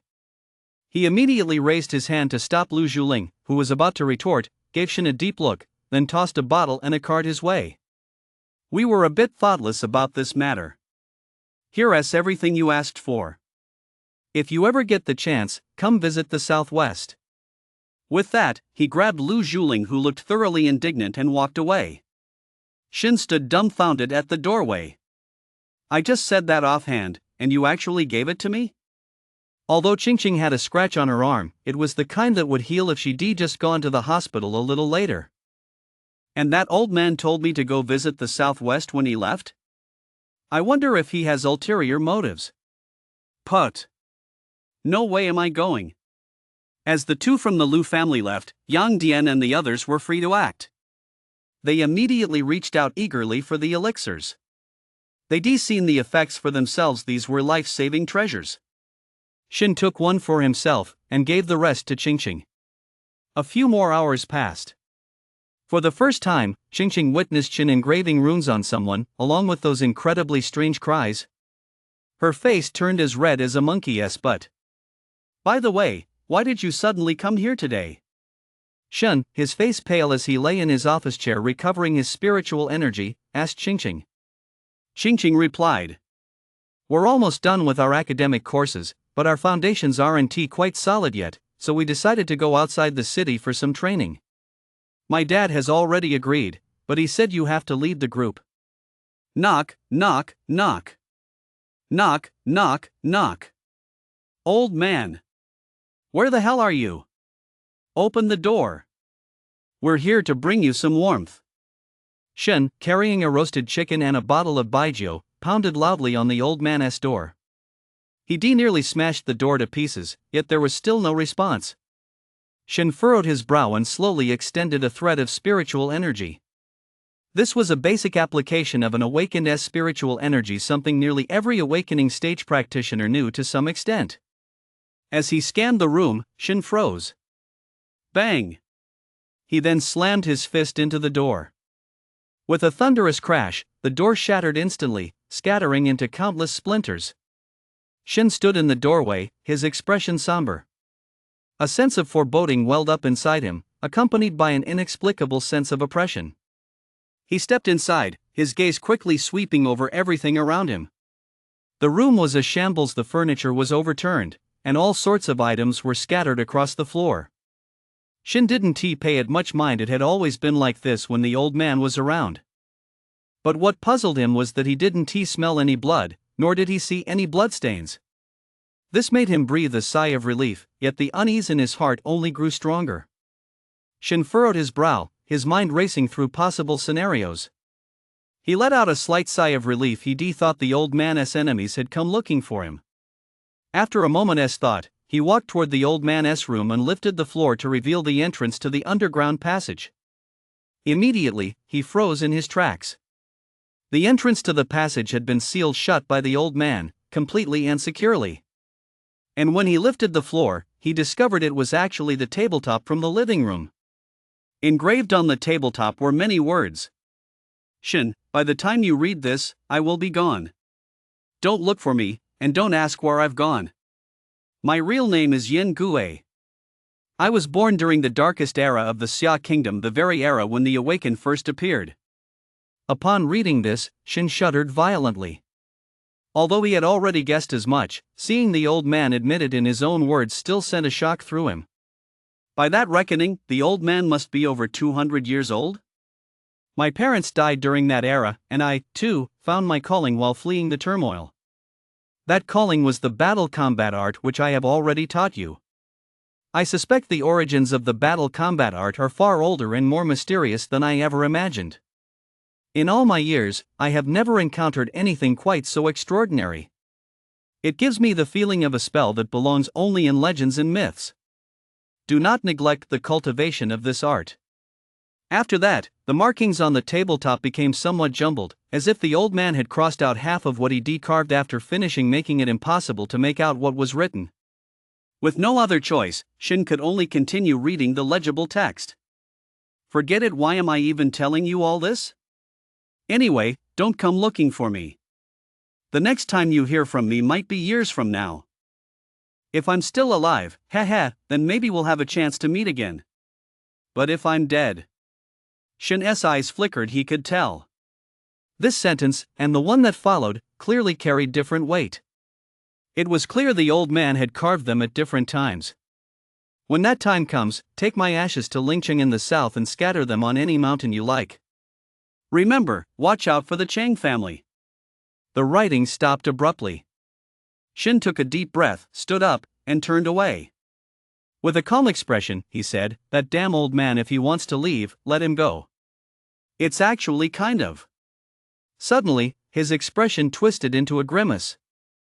Filled with rage, he spun around and slammed his foot down hard on the tabletop. Crack! The tabletop shattered instantly. Damn it! You old geezer, what's the rush? You've put up with it all these years, what's the hurry now? Who the hell wants to help you carry your ashes? I'll just hang around the Cheng family and wait for you. Every time I see you, I'll punch you in the face. As he spoke, tears streamed down Shin's face. After all these years together, he had long since come to regard the old man as a surrogate father. Even though the old man would beat and berate him, and was a bit of a pervert. But everything the old man did was for his own good. There had even been a few times during fights when he'd nearly been ambushed. The small stones that flew out from the shadows were clearly the old man watching from the shadows. And now he passed down this combat technique which was clearly no ordinary art to him. Seeing what the old man had left behind, Shin's heart was filled with the most complex of emotions. The old man said that the next time he heard from him might be years from now, which meant he hadn't gone straight to the Cheng family. He might have gone somewhere else. That meant Shin still had time. Old man, don't rush, you must wait for me. Shin clenched his fists tightly, breathing deeply to calm the rage churning inside him. Suddenly, he spotted a tattered-looking notebook peeking out from beneath the table he'd smashed with his foot. Shin narrowed his eyes slightly, walked over, and cleared away the debris to get a better look at it. It was simple, just an incredibly worn notebook. Did the old man leave this for me? As if a thought had struck him, Shin picked it up and began flipping through the pages. As he read, his eyes gradually widened. Did the old man really not lie to me? Was he really at the ignition stage? Recorded in this notebook were the old man's insights into cultivation. Every single insight from his journey from the awakening stage to the ignition stage. The notebook stated that although his natural talent was poor, he was fortunate enough to have the mountain runes inscribed upon him and was able to endure the process. Having also obtained the battle arts, he had cultivated with extreme diligence from the very beginning. Later, he gradually discovered that the limit of each level seemed to be like an invisible membrane. It was as if he could still continue to break through. The awakening stage and the consolidation stage, both of these levels were critical stages in cultivation. But he had never managed to break through that limit. However, he clearly sensed that the importance of this limit far exceeded his imagination. If he could truly break through, it would trigger a revolutionary, qualitative transformation. Therefore, he chose to lie low during the ignition stage, devoting all his energy to exploring this final hurdle before a breakthrough. Time flies, the years have slipped by, and he has remained at this level for many years. During this long period, he continuously honed his mental state, trying various methods to break through that barrier. But unfortunately, that barrier still loomed like a mountain, preventing him from breaking through to this day. Ignition stage 9 fires? Shin's eyes widened in disbelief. The notes stated that the ignition stage was the most crucial step of all. Ignition stage. Upon reaching this level, one can ignite the fire of one's own consciousness within the rune. At most, 9 flames can be ignited at this stage, but this feat is typically reserved for the most prodigiously talented awakened. Most people usually choose to break through at 5 or 6 flames. Yet he, Yen Gui, had already ignited that faint 10th flame. The ignition stage, Tier 1, first heaven. The more flames of consciousness one ignites, the stronger one becomes after breaking through. I have ignited that legendary 10th flame. Though faint, it proves my hunch was correct. Shin, don't be tempted by rapid level progression. For every level, if possible, push yourself to the limit.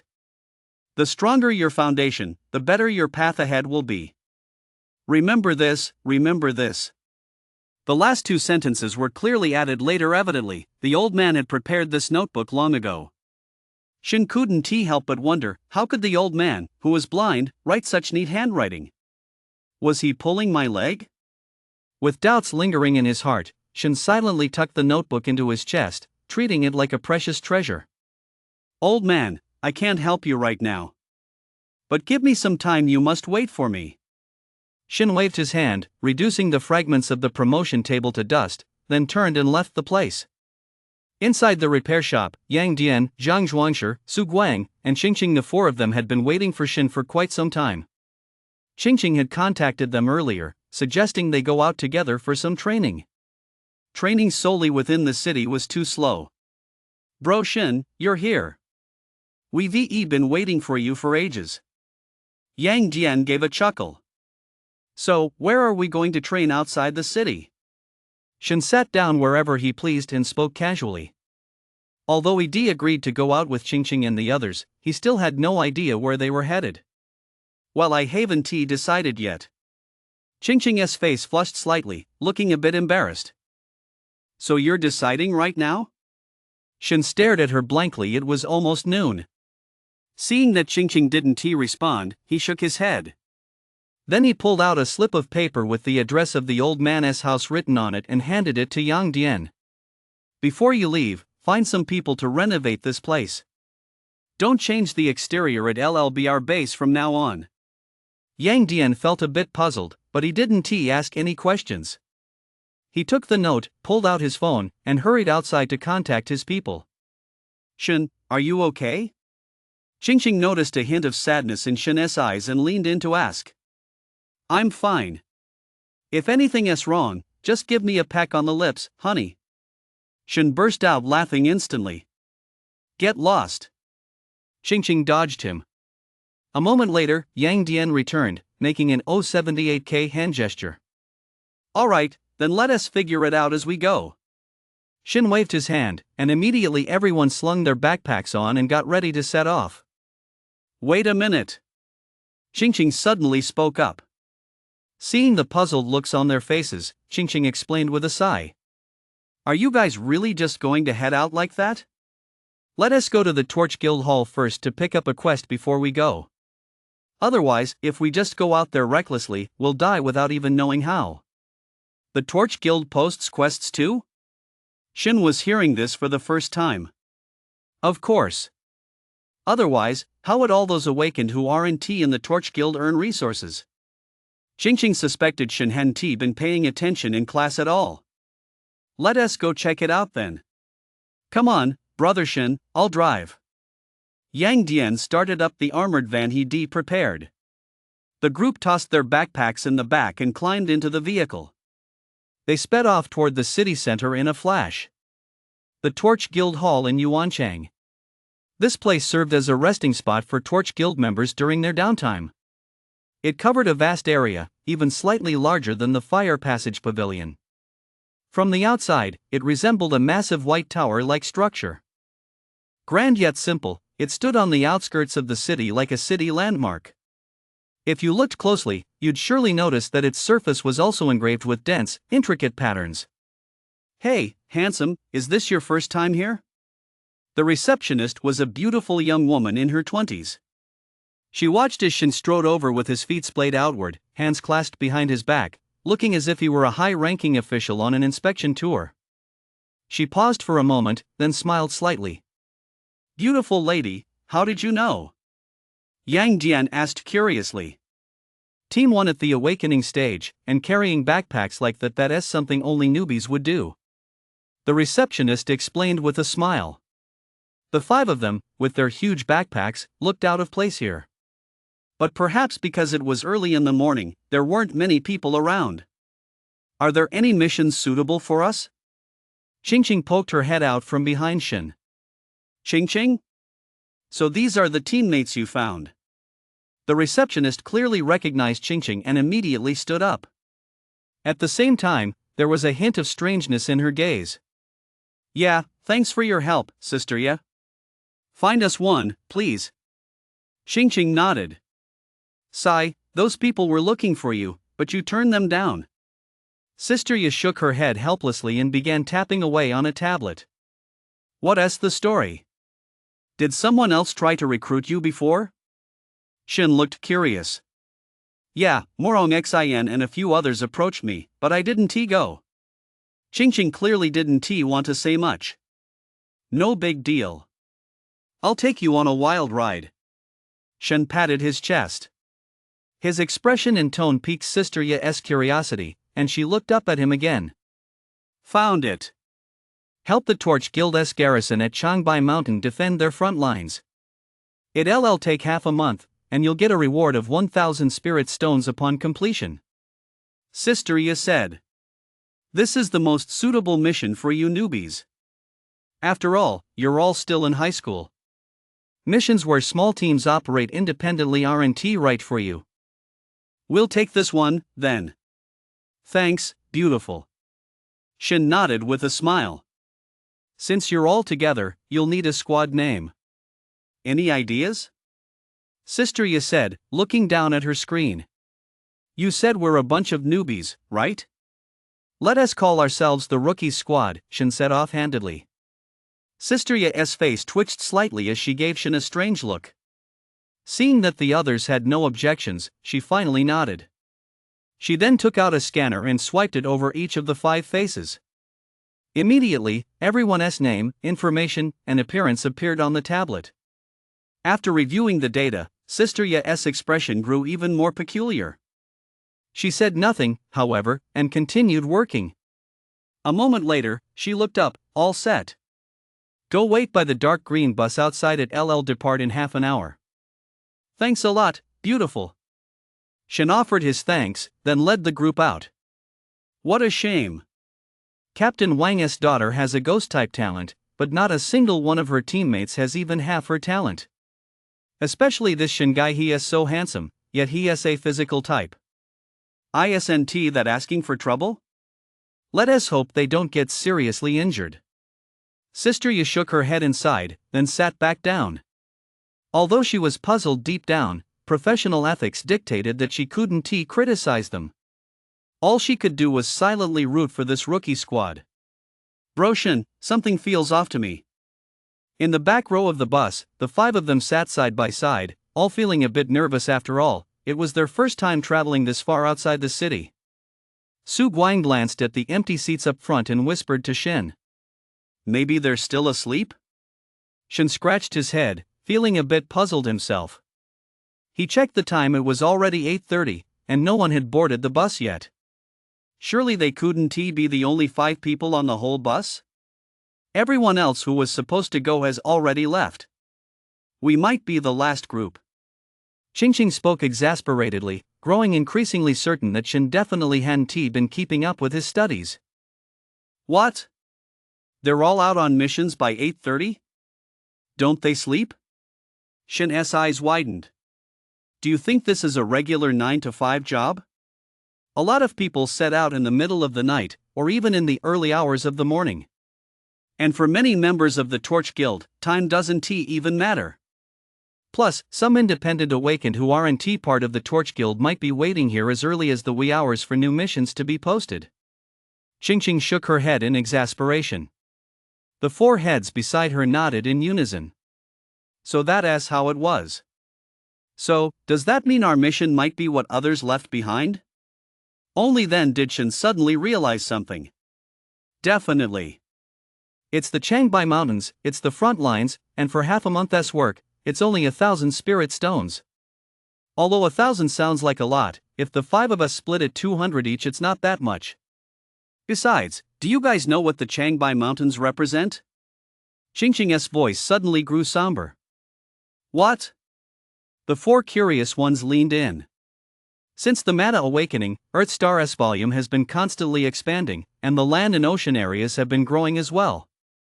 The Changbai Mountains are at least 10 times larger than they used to be, and the ghouls born in those frigid regions are particularly troublesome. Plus, legend has it that a terrifying White Emperor slumbers deep within. A White Emperor? Is that true, that a ghoul on par with the Yin spirit realm? Zhang Zhuangshir's eyes widened.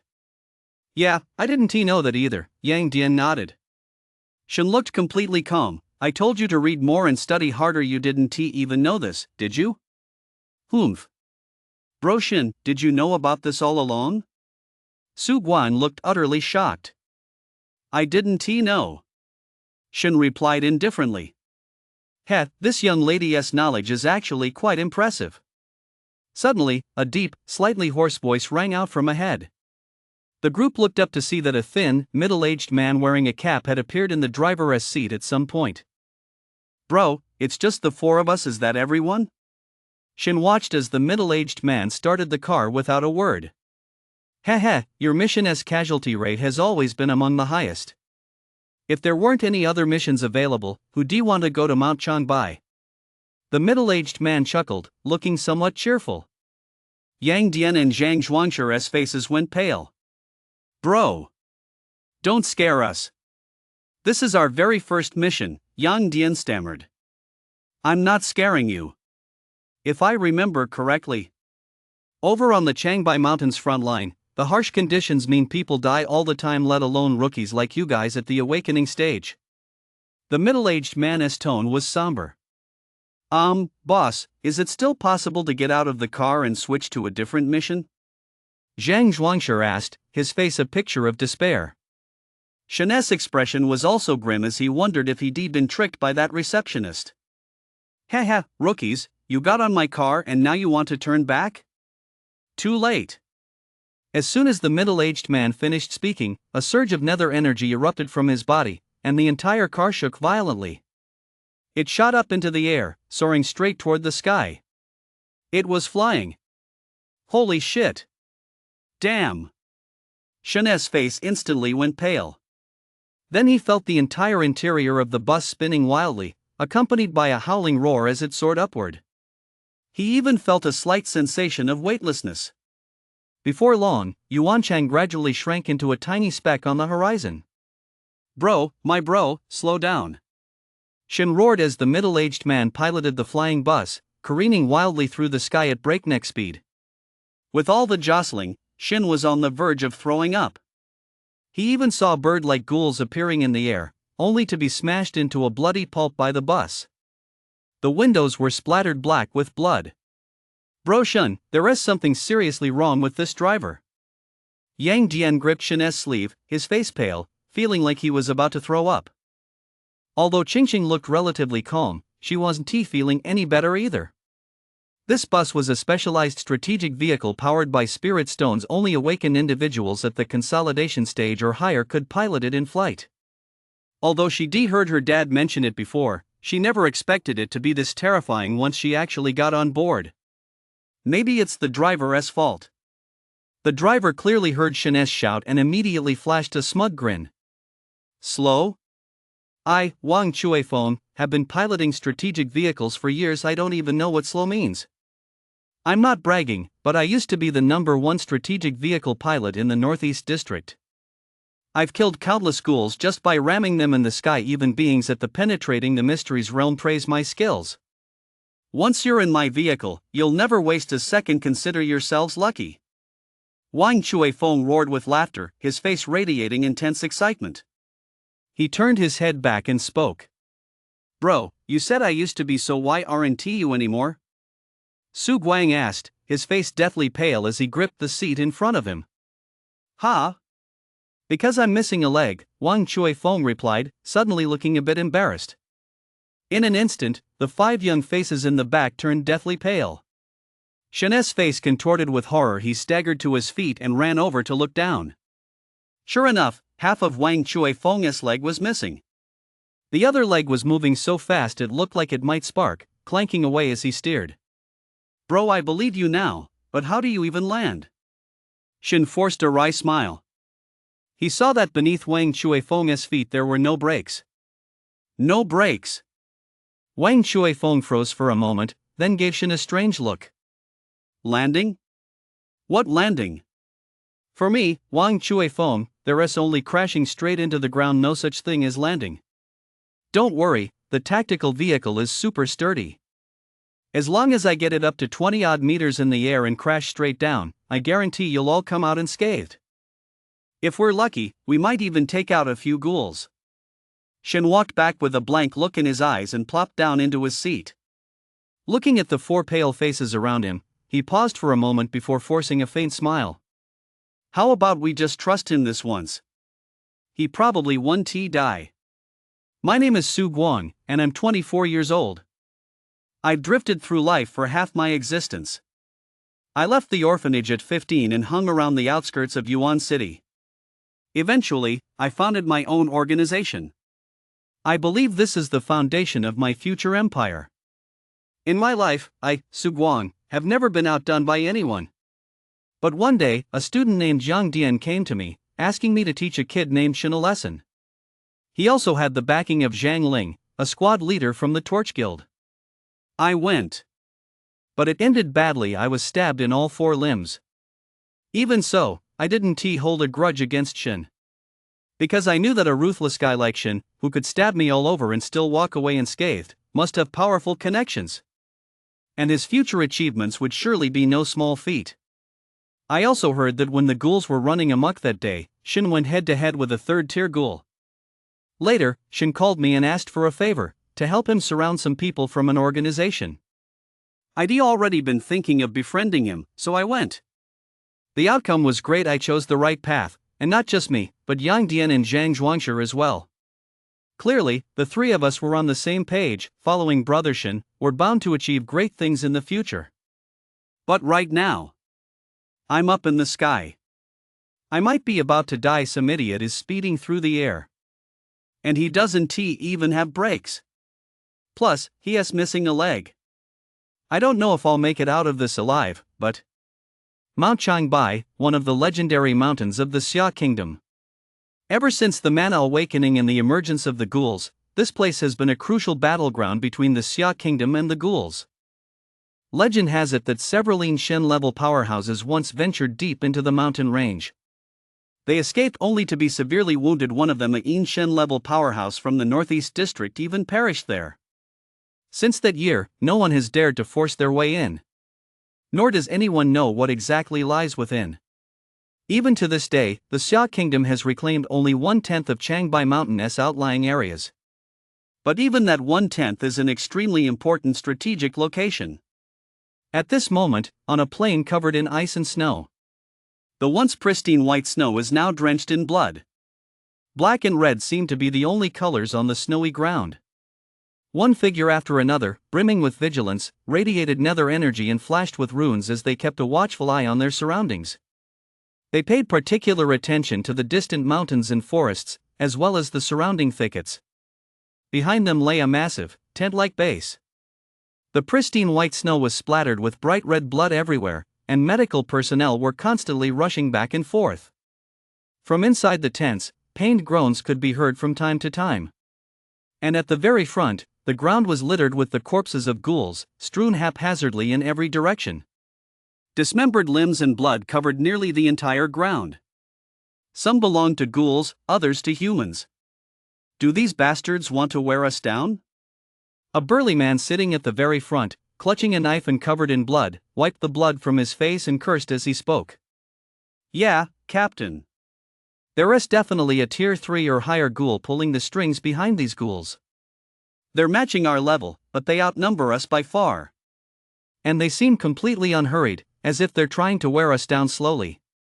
Beside him, a young man who had lost his left arm was also sitting and resting. He pulled a flask from his chest and took a swig. Do you think I don't know that? But what can we do? We absolutely cannot lose this position. How many men died back then just to reclaim this 1/10 of the territory? The captain cursed under his breath, snatched the flask from the young man, and took a huge gulp himself. It's been ages since I've had a drink. Once this wave of attacks is over, I'm definitely going home to have a proper drink with my wife. The captain laughed heartily. Upon hearing this, the young man's expression suddenly turned terrified. He immediately stood up, swung his arm wide, and slapped the captain across the face with a loud smack. What are you doing? The captain clutched his face, staring at the young man in a daze. Captain, don't say another word. People who say things like that usually don't make it past 2 days. Hearing this, the captain's expression turned ferocious, and he slapped himself across the face with a loud smack. Why can't I just keep my mouth shut? Not far away, 5 young people who looked somewhat immature walked over. 3 men and 2 women, all of them were covered in blood at the moment. Their hair was a mess, as if they hadn't slept in ages. The girl leading the group, her hair tied in a ponytail, her eyes glinting with a faint golden light, cast a curious glance at the red mark on the captain's cheek. Morong Xin? How are you settling in here? Upon seeing the 5 young people, the captain immediately stood up and smiled faintly. But the brutality of it all here is beyond anything we ever imagined. Morong Xin nodded, her face marked by dark circles under her eyes. They arrived yesterday, and the moment they got off the vehicle, they been dragged straight into battle. Ever since then, they barely slept an hour before the alarm would sound again, forcing them to get up and return to the fray. All told, they fought at least 6 times in a single day. These ghouls were practically endless, and their bodies were incredibly sturdy.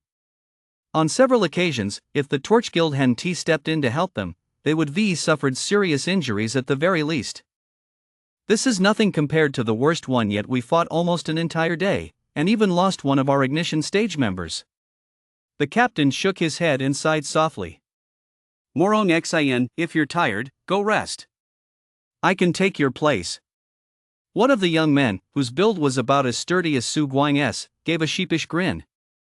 His name was Shi Jian, and he had a lightning element talent. Having inscribed the Thunder Surge rune, his attacks were extremely ferocious. That's right, Sister Xin. You've barely slept at all.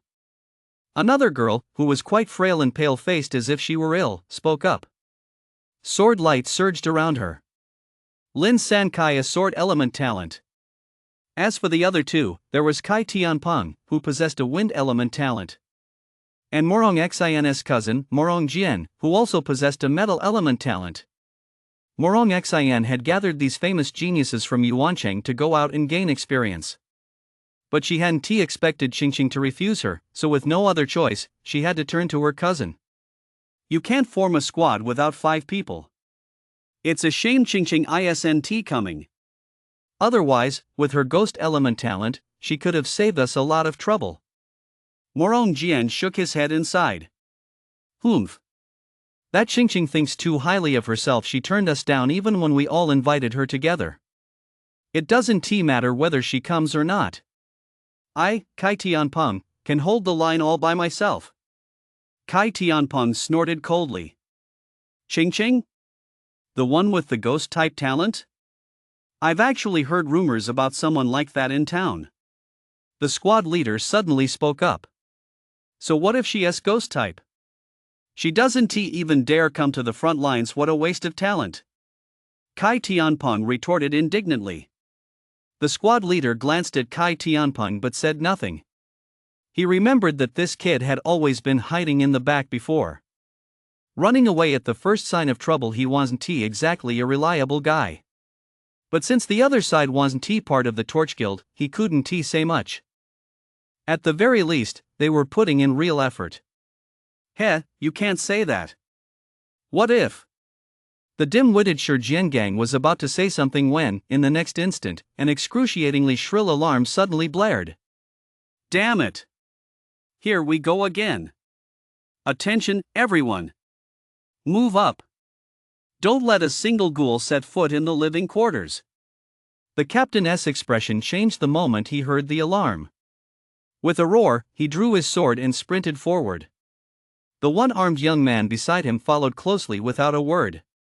Morong Xian and the others exchanged glances, then leaped into action, charging toward the defensive line ahead. Behind them lay the living quarters. Ahead stretched endless mountain ranges and jungles. And in between, across nearly dozens of li of flatland, lay the defensive line. Boom! The snow on the ground trembled incessantly. A rumbling sound gradually rose from the depths of the mountains. Roar! Suddenly, a massive ghoul nearly 3 meters tall and covered in a steel-gray hue, whose entire body seemed wrapped in white fur, burst out of the forest. Its face resembled that of a monkey, yet it was rotting all over, exposing black bones and constantly dripping a foul-smelling liquid. As this ghoul appeared, behind it, a dense swarm of even more ghouls gradually came into view. So many corpse apes? Damn it, they're going to overwhelm us all at once. The captain cursed loudly upon seeing this seemingly endless horde of corpse apes. He then quickly turned to the young man with the severed arm and ordered, "Head back to the living quarters for reinforcements. Moderate chaos. No tier 3 ghouls have appeared yet." The young man nodded, then turned and ran straight back. The captain raised his long sword, his body suddenly erupting with nether energy. The ghost wolf rune gradually spread across his form, his eyes brimming with intense murderous intent. "Everyone, we are the torchbearers, burning our very souls. What is there to fear in death? We are the torchbearers, burning our very souls. What is there to fear in death?" In an instant, every member of the Torch Guild raised their weapons or fists and roared at the top of their lungs. Morong Xian and the others turned pale. It was their first time here. Previously, they'd only encountered small ghouls causing a commotion. They'd never seen a spectacle like this. Immediately, Kai Tianpeng's eyes darted about, and he began to slowly back away.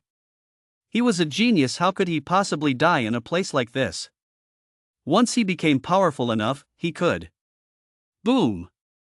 A massive gash suddenly appeared in the ground ahead, and the captain glared coldly at Kai Tianpeng. "Anyone retreating now will be treated as a deserter. Kill them." Kai Tianpeng swallowed hard, feeling the strange stares of those around him, and forced a strained smile.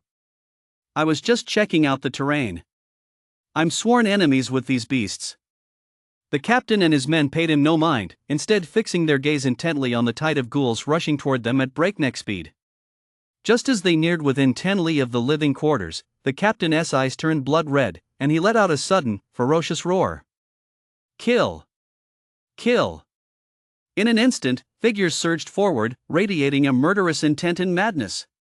But the ghouls opposite them suddenly stopped in their tracks, each one looking up at the sky. The captain and his men also heard a faint whistling sound and looked up as well. Gradually, a flash of deep green streaked across the sky. Then, a bus burst out of the sky. It spun at high speed at a 45-degree angle as it plummeted, instantly unleashing a colossal shockwave. It crashed heavily into the group of ghouls across the way. In an instant, over a dozen ghouls were obliterated on impact. It skidded along the ground for nearly 100 meters before finally coming to a stop. The ghouls scrambled backward, a hint of terror flashing in their eyes as they stared at this deep green monster. Clang! The bus was kicked aside, and at the same time, a stream of curses echoed through the air. "Wang Chui Feng, if I ever ride in this piece of junk bus again, I'll spell my name backward." Ugh! The sudden scene left everyone completely dumbfounded. This bus, does it actually have attack capabilities? Were we all just sitting in a fake one? Morong Xin's eyes widened even further as she stared at the figure by the door, leaning against the bus and vomiting while continuing to curse. Shen! What's he doing here? Ugh, ugh, ugh. Then, four more figures burst out instantly, mimicking Shen in unison as they leaned against the bus and started vomiting. Damn it, Wang Chui Feng, right? I'd like to thank your ancestors for 8 lifetimes. My stomach's about to come right out. Ah, no problem, I'm off too. Inside the bus, Wang Chui Feng's excited laughter echoed, and then the vehicle shook again. With a thunderous roar, it shot straight into the sky and vanished. Shen was the first to finish throwing up. He walked over and patted Qingqing on the back. Just as he was about to say something, he sensed that something was off. He looked up, and his face went pale. A single phrase burst out of his mouth: "Holy shit!" All around them, swarming 3-meter-tall white-haired monsters. Shen had never seen anything so hideous. Each one stared at him and his companions with savage eyes. At the same time, they slowly crept closer. Dripping with foul-smelling drool, their massive claws glinting with a cold light kept opening and closing. Holy shit, stop throwing up and run! Shen let out a roar and hoisted Qingqing to her feet. With one hand gripping Su Guang's belt, he kicked Zhang Zhuosher flying with his other foot. Then he turned and ran. Boss, what about me? Holy shit! Yang Dian looked up to find that Shen had already vanished into the distance, while fierce stares all around him were fixed intently on him. He immediately let out a curse. With a thunderous roar, his rune activated, and he shot into the air in an instant. This was exactly why Shen Henti brought him along. After all this time refining Yang Dian's rune, he could now barely control a sliver of the power to fly. Kill! The captain saw Shen grab someone and run off, and a hint of approval flashed in his eyes. He thought the teenager was quite decisive. Not bad. Then, as he watched Yang Dian soar into the air, a hint of surprise flashed across his face. Immediately, he charged out once more. Bro Shen, stop swaying, I can't take it anymore. Su Guang's hands were trembling, and he was still vomiting frantically in midair. Shen led the group to the edge of the battlefield and tossed the man down. After taking a deep breath, Shen finally got a clear look at the chaotic scene unfolding before him. As he watched, a hint of shock flashed in his eyes. These Torch Guild members numbering less than 1,000 were actually trying to hold off so many ghouls? And wasn't he that woman Morong Xin? He looked more closely and noticed that Morong Xin was now shimmering with dazzling golden light. It was as if a mysterious force was coursing through her body. A faint, golden suit of armor emerged on her body, clinging tightly to her skin. Like a golden armored goddess of war, she moved as swiftly as lightning, striking again and again. Is this golden armor Morong Xin's rune? Shen observed her impressively stylish golden armor. But this was the first time he'd ever seen an armor-type rune. And then there was that listless little girl. Although she looked sickly, her face deathly pale. Every time she struck, it was truly astonishing. Wielding a wooden sword, she slashed out with such force that a sword beam several meters long shot across the sky. Shen saw that the sword beam seemed on the verge of breaking free from the wooden sword and flying off on its own. Holy shit! The lightning archmage? Shen shifted his gaze and couldn't help but exclaim. A young man with a somewhat dim-witted expression stood there, his hands raised lightly at his sides, his entire body shrouded in lightning. At that moment, thunder surged from his hands, and lightning flashed in his eyes. With the slightest movement of his hands, crackling lightning erupted everywhere. Morong Xin, and that guy using lightning, is that sure Jian? And that little girl, I think her name is Lin Sankai, right? Shen narrowed his eyes as he observed the three of them. They were all quite impressive. There were only a handful of geniuses of this generation in Yuancheng, and their distinguishing features were easy to spot. Boss, you actually ditched me and took off. Yang Dian landed from the air, his face full of resentment.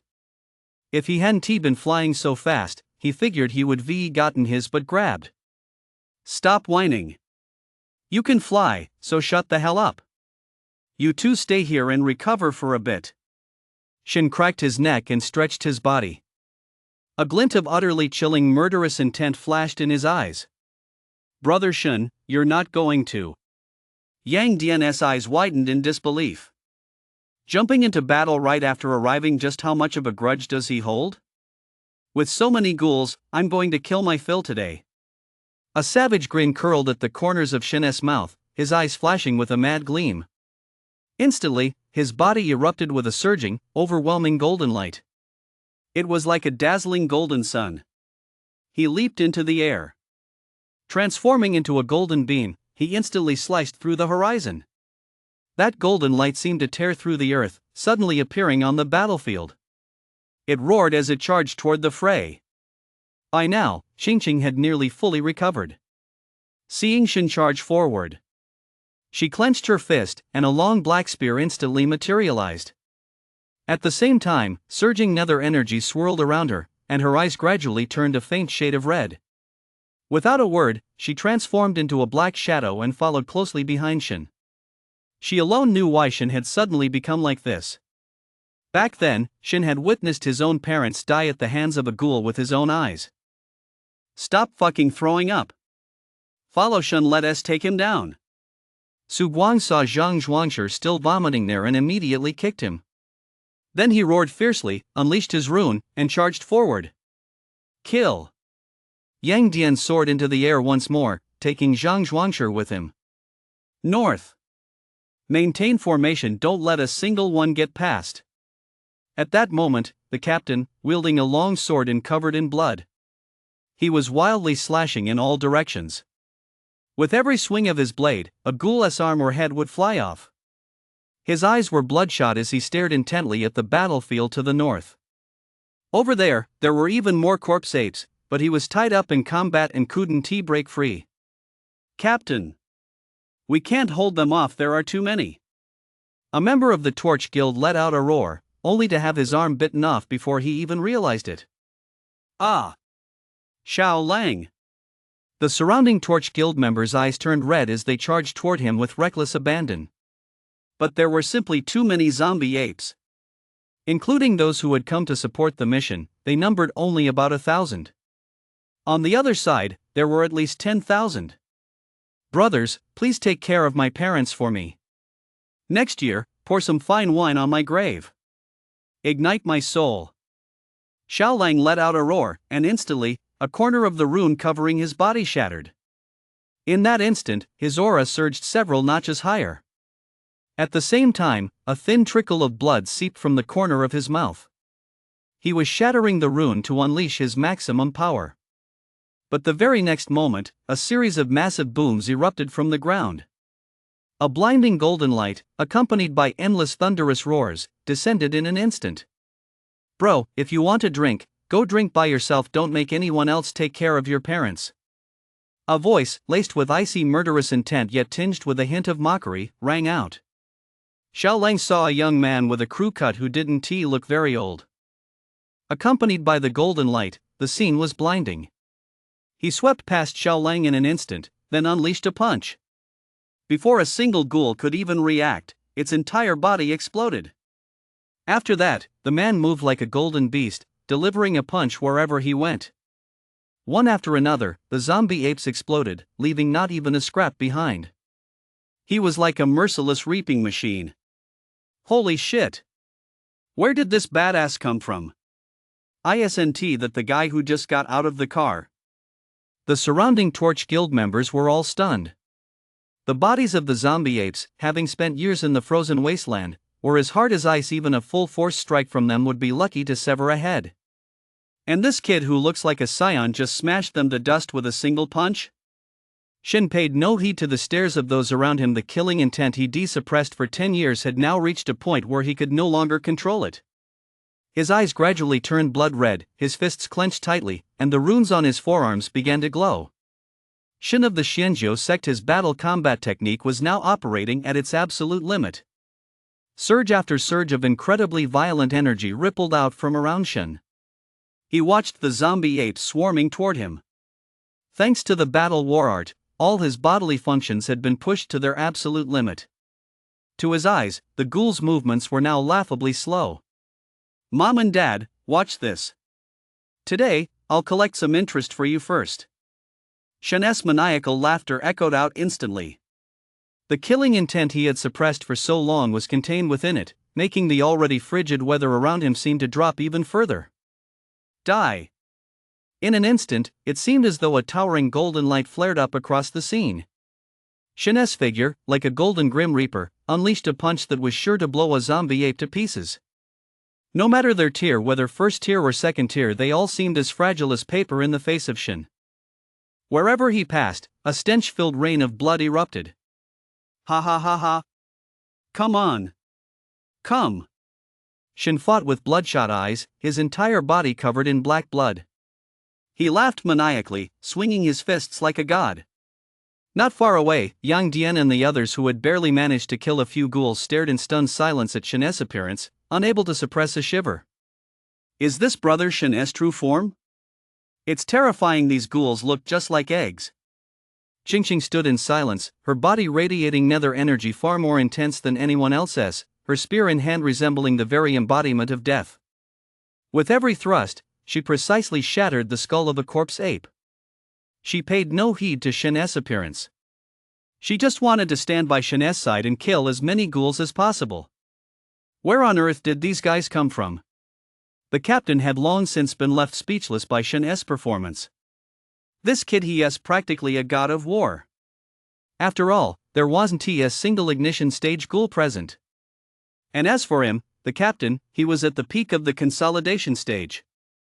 That's why no third stage ghouls had appeared here. But even so, in the face of this kid at the peak of the awakening stage, both first and second stage ghouls were as fragile as paper, one punch and they were dead.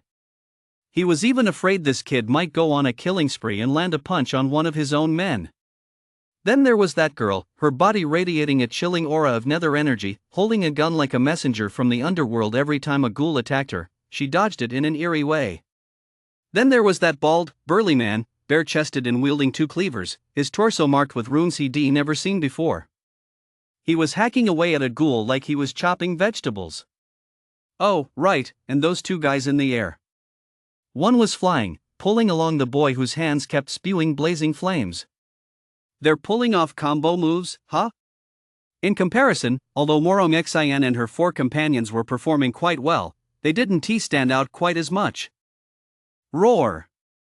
A zombie ape lunged at them. Without even looking, the captain swung his blade backward and instantly sliced it in half. He glanced at the ghouls still pouring out of the distant forest, a hint of gravity flashing in his eyes. This one do. If this keeps up, we'll be worn down sooner or later. Among those present, many were already seeing their nether energy gradually wane, nearly depleted. At the awakening stage and consolidation stage levels, practitioners naturally store limited amounts of nether energy. Being able to fight for nearly half an hour to an hour was already an extraordinary feat. Without hesitation, he let out a roar. Everyone, fall back. Bring on the next wave. Hearing the captain's roar, the troops all breathed a sigh of relief and turned to run. Meanwhile, in the living quarters, another group of fresh reinforcements rushed forward. At the same time, several figures at the ignition stage and even those at the Tongyu realm watched from afar in the void, their eyes filled with concern. The commotion here had already alerted them. But they couldn't intervene. If they intervened, it would inevitably draw out third-tier or even fourth-tier ghouls. At that point, even a casual wave of the hand from the enemy could cause massive casualties. At most, they could step in to save someone who was on the brink of death. They dared not gamble on intervening outright. Compared to the ghouls, the human race was far outnumbered. Every awakened was of the utmost importance. If a fourth-tier ghoul were truly drawn out and attacked these people without restraint, the situation would become catastrophic. What is going on with that kid? Why hasn't he retreated yet? A Tongyu-level expert who had been watching the battlefield suddenly furrowed his brow. He saw that Shin was still charging through the horde of ghouls. The excitement and murderous intent on his face seemed not to have diminished in the slightest. His name is Shin, a body restrained, his records inaccessible? An assistant standing nearby pulled out a tablet and exclaimed in surprise. Inaccessible? The Tanyu level expert glanced at the screen. Sure enough, the records were all marked with XXXX. The only one in the city who can modify his records is the guide. The Tanyu level expert narrowed his eyes, a hint of curiosity stirring within him. A restricted body, and yet the guide personally modified his records? Sir, should we save him? Just in case. A hint of worry flashed across the assistant's face. No need. That guy clearly still has strength left. If there's any danger, I'll handle it myself. The Tanyu level expert shook his head. On the battlefield, the squad leader, who was retreating rapidly, glanced back involuntarily and saw Shen still charging wildly through the enemy ranks. He immediately shouted, "That war god brother! Hurry back and regain your strength before continuing." But Shen acted as if he hadn't heard a thing. His expression was almost blank as he continued to unleash punch after punch. That scratch from the ghoul's claw had only left a shallow, barely noticeable gash? No wonder the old man insisted I master the battle combat art completely. At that moment, Shen felt an overwhelming surge of power within him. The battle art had elevated every aspect of his strength to its absolute peak. Whether it was speed, strength, or stamina. Even his senses, everything had reached an apex. What surprised Shen even more was that with every ghoul he killed, the battle art would channel a faint stream of restorative energy into him. It was like a cycle of nourishment. Battle. Battle. Only through combat can one truly comprehend it.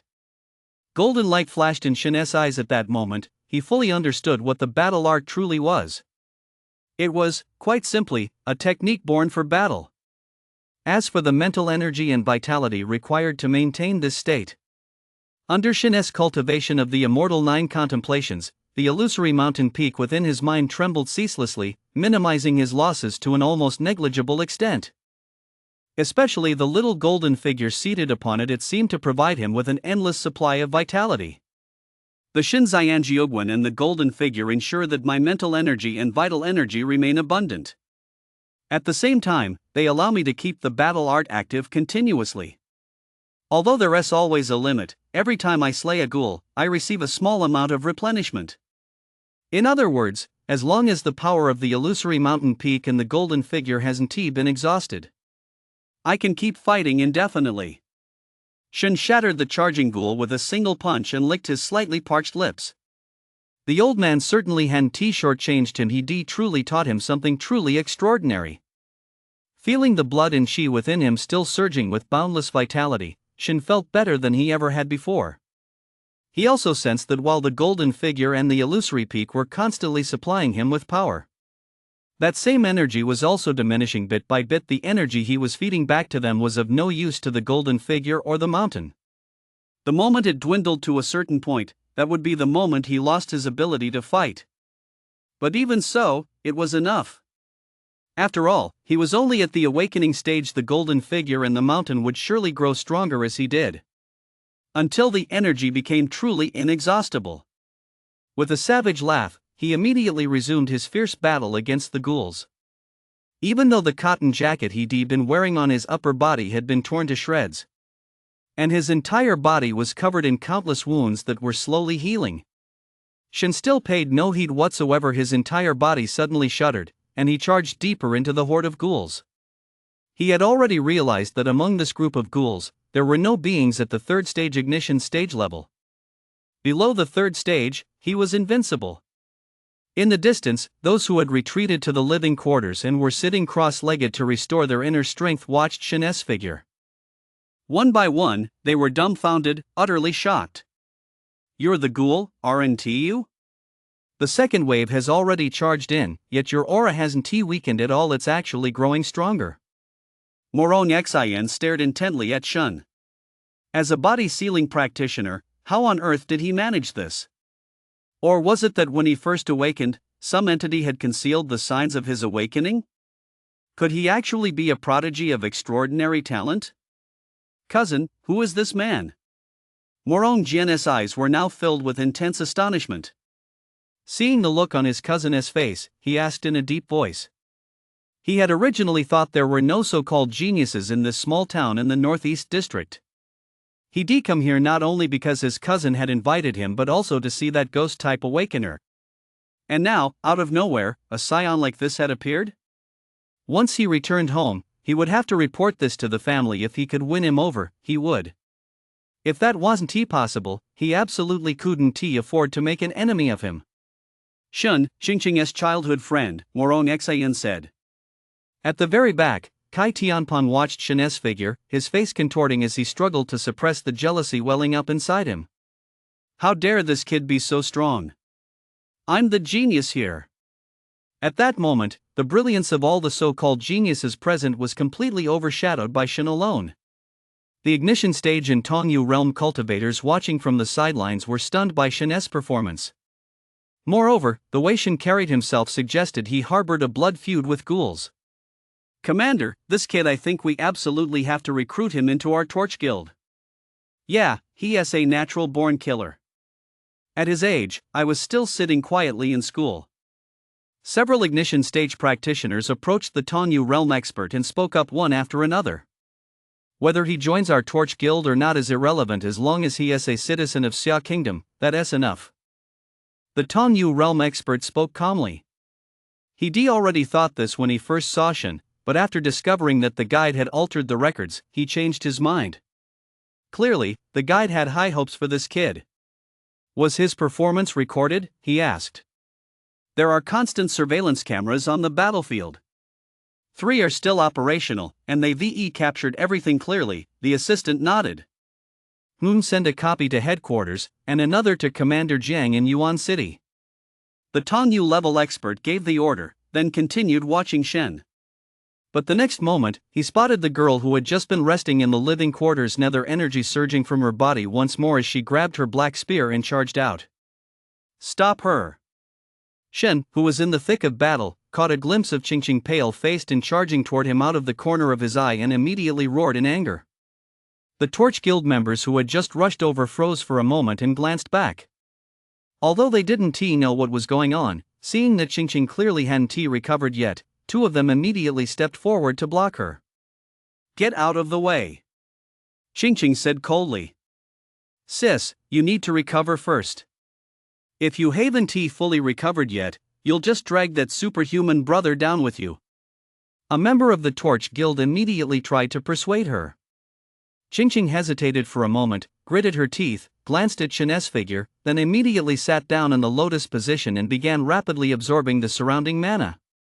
The speed at which she absorbed it was simply frenzied, like a storm. The 2 exchanged a glance, then turned and ran back to the main group. Bro, we're here to help you. A Torch Guild member, watching Shen's figure, felt his blood boil and let out a roar. Don't come over here, hold the perimeter. Shen glared at him immediately. Aren't they just trying to steal my engraving points? Was he supposed to put up with that? Right now, his engraving points were skyrocketing at a terrifying rate. In just a moment, they nearly reached 1,000. Hearing this, the Torch Guild members were even more inspired. Look at this war god brother, he is the real deal. He takes on the most dangerous parts himself and leaves the easy stuff for them. Don't worry, bro. If even one corpse ape gets past today, I'll take a dump standing on my head. Immediately, someone let out a loud roar, and their fighting spirit soared even higher. Almost there, almost there. The madness and restlessness in Shen's eyes grew even more intense. He could feel an extremely unique transformation gradually taking place within him. Although he didn't know exactly what it was, he just knew. Peak stage. The peak stage of the awakening stage that the old man had spoken of. Kill! Shen roared toward the heavens, his arms trembling. The rune, which had previously stopped abruptly halfway down his forearm, at that very moment, began to automatically extend, forming an ethereal pattern. It was as if it were the part Shen was destined to carve in the future. The pattern spread incredibly fast. In almost an instant, it reached both of Shen's shoulders. At that very moment, accompanied by a massive rumble, a cloud of blood mist suddenly burst from every pore of Shen's body. Yet his eyes were filled with intense joy. Awakening stage, peak stage, I've done it! In that split second, the ethereal golden glow that had enveloped Shen's entire body like mist suddenly condensed. Immediately afterward, streams of golden light, as dazzling as flowing divine rays, began to swirl and shimmer across his body. His eyes grew even more intimidating, and the golden glow deep within them became increasingly brilliant and dazzling. At that very moment, his once cropped hair began to grow, extending continuously all the way down his back. Holy shit! Super 3? A member of the Torch Guild who witnessed this scene nearly got clawed by a zombie ape. He wondered if he was seeing things. This is so un-monk-like. Shin raised one hand and fired a punch through the air directly at the zombie ape charging from the right. In an instant, the air seemed to expand and warp slightly, then suddenly formed a massive wave of force. Instantly, a zombie ape was struck directly by his palm and exploded on the spot. So this is the peak stage of the awakening stage. Shin felt that at this moment, the vitality and power within his body had reached an unimaginably intense level. The ceaseless, thunderous power surging from the depths of his flesh made him eager to take on a third stage ghoul. The old man had mentioned the peak stage, but hadn't specifically described what it was like. What Shin felt right now, however, was as if some kind of shackle binding his body had been broken. The sensation was indescribably wonderful. It was as if a child playing with a small wooden sword had, overnight, transformed into a swordsman. And one wielding a treasure sword, at that. Or like a once withered meadow bursting with new life overnight. Is it because of my rune and the battle arts that I've entered this peak stage related to the physical body? Shen had a faint suspicion in his heart. This kind of physical power was, after all, rather abnormal. Boom! Several more zombie apes lunged at him, as if sensing their approach. Without even turning his head, Shin instantly raised his hand and slammed a punch toward his right. A massive surge of energy erupted from his fist. Those ghouls exploded right in midair. However, this time, no blood mist formed. That kid, his raw strength is probably on par with someone just entering the ignition stage, isn't it? An ignition stage cultivator's face twitched slightly upon seeing Shin's punch. In terms of raw strength, he has certainly reached that level, but his actual combat effectiveness falls far short. Someone nearby spoke up. Hearing this, the others nodded in agreement, feeling a hint of relief. The ignition stage is the level where true transformation begins. Once the fire of consciousness is ignited, the power of the runes will be fully unleashed. It's far beyond anything below the ignition stage. But in terms of raw power alone, Shin had indeed reached that level. Even so, it still felt utterly unreal to them. Or could it be that this kid had resorted to some mysterious method to temporarily boost his abilities? Even if that were the case, it was still terrifying. Awakening stage, peak stage, that must be in terms of physical cultivation. No, I have to call headquarters. The Tongyu level expert had remained calm for quite some time, but upon seeing that Shin had already entered the awakening stage, peak stage, he could no longer hold back. He turned around and began making a call.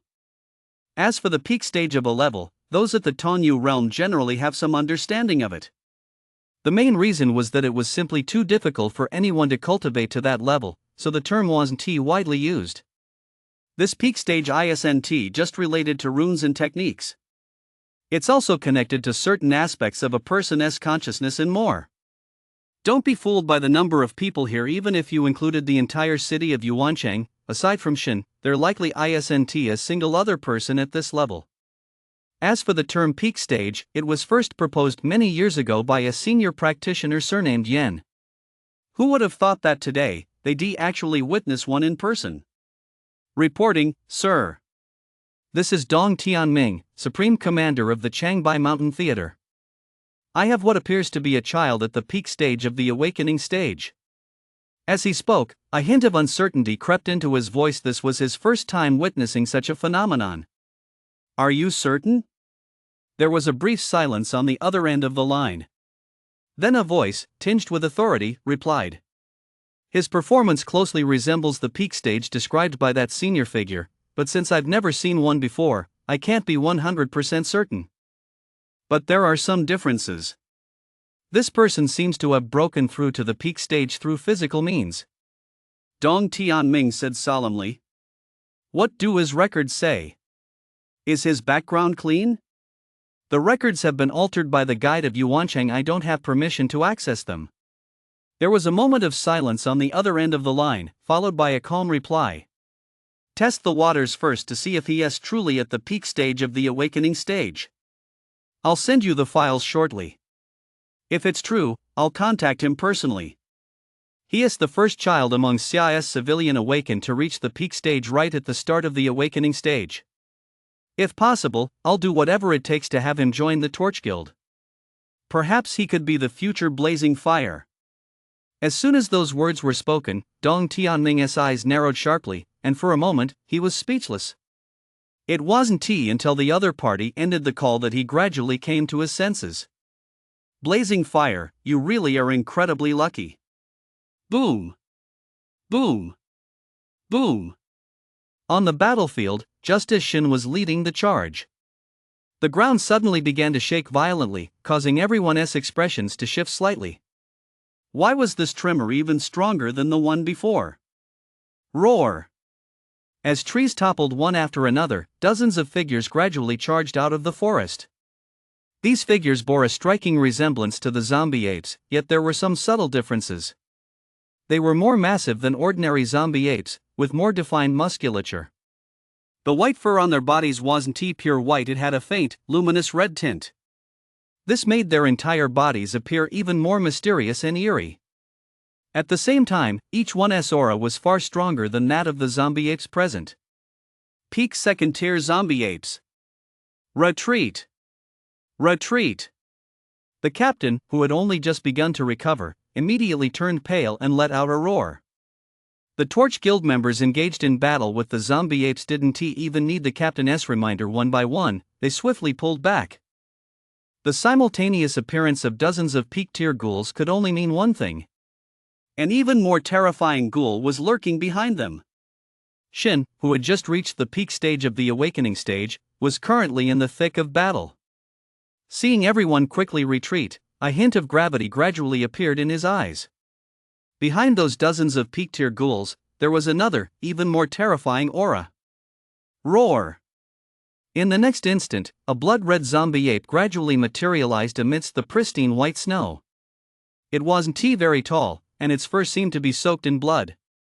Its blood-red fur fluttered in the wind like burning flames, standing out starkly and glaringly against the white snow. As this corpse ape approached, the surrounding corpse apes instinctively shuddered, exuding an aura of fear.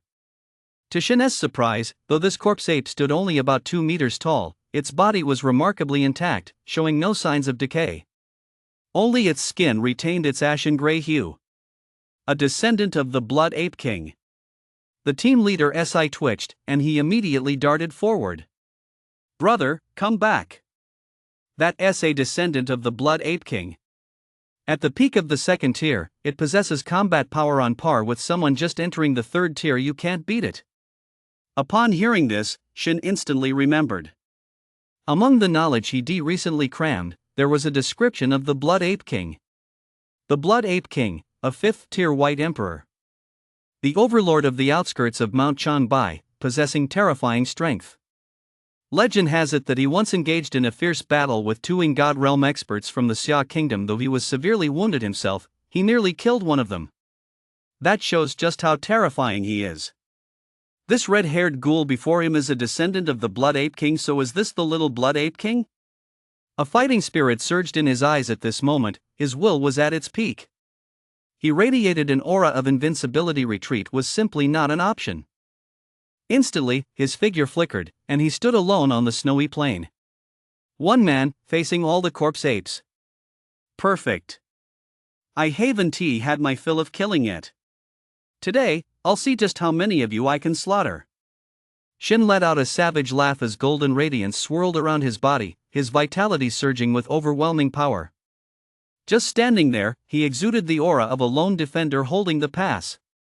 Even though this was merely the lowest tier battlefield, populated entirely by beings at the awakening stage and consolidation stage, that overwhelming presence was undeniably radiating from him. Damn, that's so intense. I almost thought this was an ignition stage battlefield. An ignition stage being exhaled. Does it matter? Though he is still weak, his presence is already evident.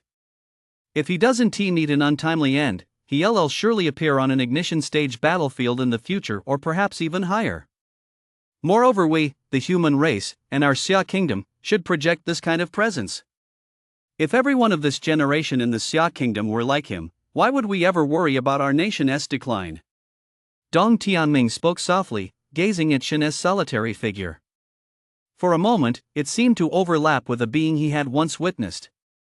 But he also knew that people like Shen were far too few and far between.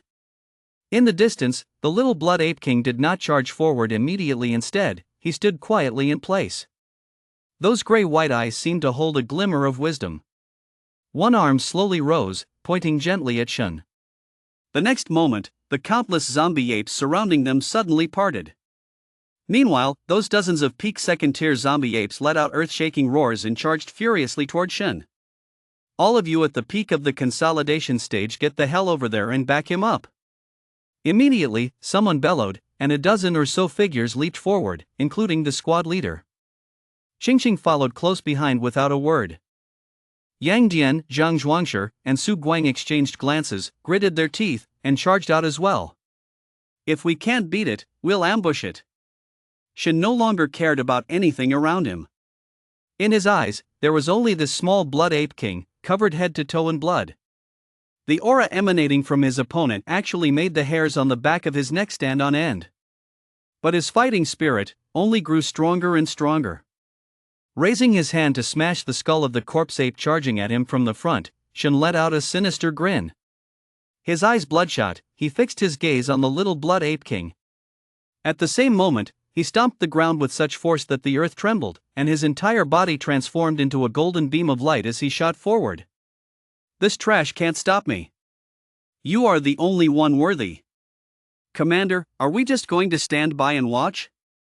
Watching Shen charge straight toward the little blood ape king, an ignition stage awakened furrowed his brow and looked at Dong Tianming. Dong Tianming shook his head. The powerful figures of Xia Nation once reached an agreement with these white emperors. Soldier against soldier, general against general. The little blood ape king is currently only at the peak of the second-tier equivalent to an awakened at the peak of the consolidation stage. We have no reason to intervene. Dong Tianming's voice was deep and devoid of emotion. Yet the hand he kept behind his back was clenched tightly. This isn't fair. These creatures vastly outnumber us, and that little blood ape king can't even be judged by ordinary standards. The ignition stage powerhouse immediately spoke up angrily. Fair? Dong Tianming shot him a cold glance and let out a scoff. Have you lost your mind after spending so long on the battlefield? Where in this world is there such a thing as fairness? This is already the best possible outcome. If anyone were to act outside the rules, it would surely spark a massive upheaval. Dong Tianming said with a cold laugh. Is it that agreement from back then? An elderly ignition stage cultivator suddenly spoke up, looking at Dong Tianming. That's right. Dong Tianming nodded slightly. For a moment, everyone present fell silent. Clearly, they all knew what that agreement represented. If Shen is in danger, I'll step in to save him. A genius like him absolutely cannot die here. I'm just an old man. If I die, so be it. The elderly ignition stage cultivator spoke calmly, watching as Shen's figure rapidly closed in on the little blood ape king. The others remained silent, as if it had all been planned. At that very moment, Shen's figure traced a long trail of golden light across the ground. Every second-tier peak corpse ape that approached was struck by his fist. Either their skulls exploded, or a massive crater was torn right through their chests. As for the corpse apes attempting to flank Shen for a sneak attack, they were blocked by members of the Torch Guild at the peak of the consolidation stage who had rushed to the scene.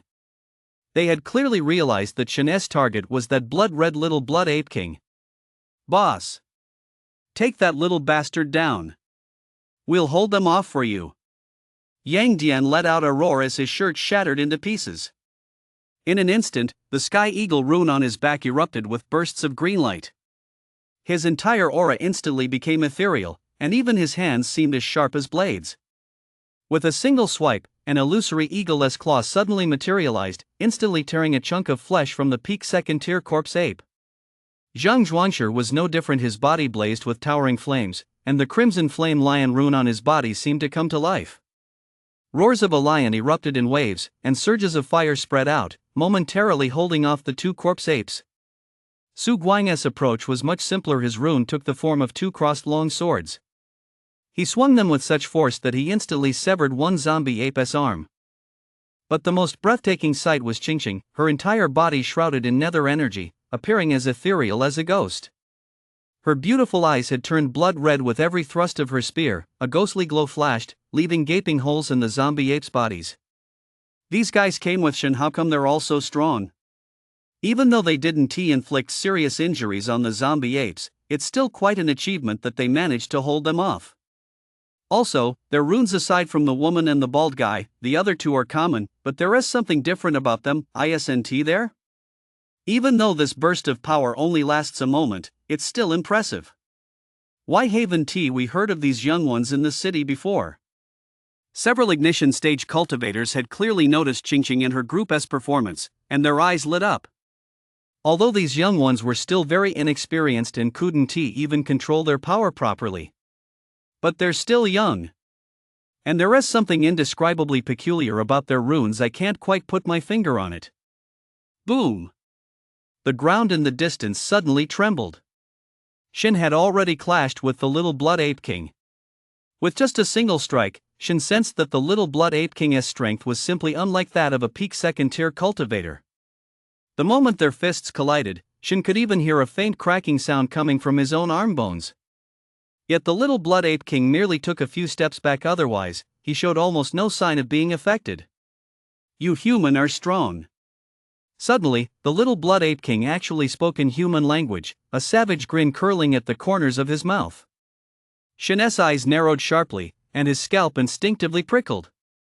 This was the first time he'd ever seen a ghoul speak human language. Normally, only whites at the third stage or higher possessed intelligence and the ability to speak human language. As expected of the Blood Ape King's descendant able to speak human language at just the peak of the second stage. Shen swung his arm and let out a similarly savage laugh. I am noble, they are mere ants. The little Blood Ape King spoke in a detached tone. Shen narrowed his eyes, an inexplicable chill rising in his heart. Just how powerful was the Blood Ape King, that its offspring could possess such intelligence? Not only could it speak human language, but it could also distinguish between social classes. Do ghouls even have such a concept? Boom! After just a moment's silence, Shen threw a punch. He struck while the opponent was off guard. The little Blood Ape King clearly hadn't expected Shen's sudden attack. Caught off guard, he was instantly struck hard in the face. His entire body was sent flying backward. Damn it! Shen cursed loudly, feeling as if he'd struck steel. His hand went numb. But his body didn't pause. He instantly closed the distance to the little Blood Ape King and unleashed another punch. Crack! To his surprise, the little Blood Ape King had managed to react. With an equally eerie twist of his arm mid-air, he somehow blocked Shen's punch in an instant. Then, a claw shot out. Thud! Shen dodged, but was a split second too slow. 3 claw marks, tearing open his flesh, instantly appeared on his arm. Humph! With a cold snort, Shen activated the battle combat technique, and the immortal ninth view surged with a thunderous roar. Amidst swirling golden radiance, the wounds slowly began to heal. Shen's expression darkened. This damn creature not only had an incredibly tough physique. It had actually been tricked just now. He'd feigned being knocked back, but in reality, he'd been waiting for it to close in. The little Blood Ape King came to a halt, revealing a savage, almost human grin. Human, fight. Die, and I'll eat you. Eat my ass. Shen let out a low growl and charged forward once more. This time, he held nothing back. He'd even abandoned any thought of testing its limits.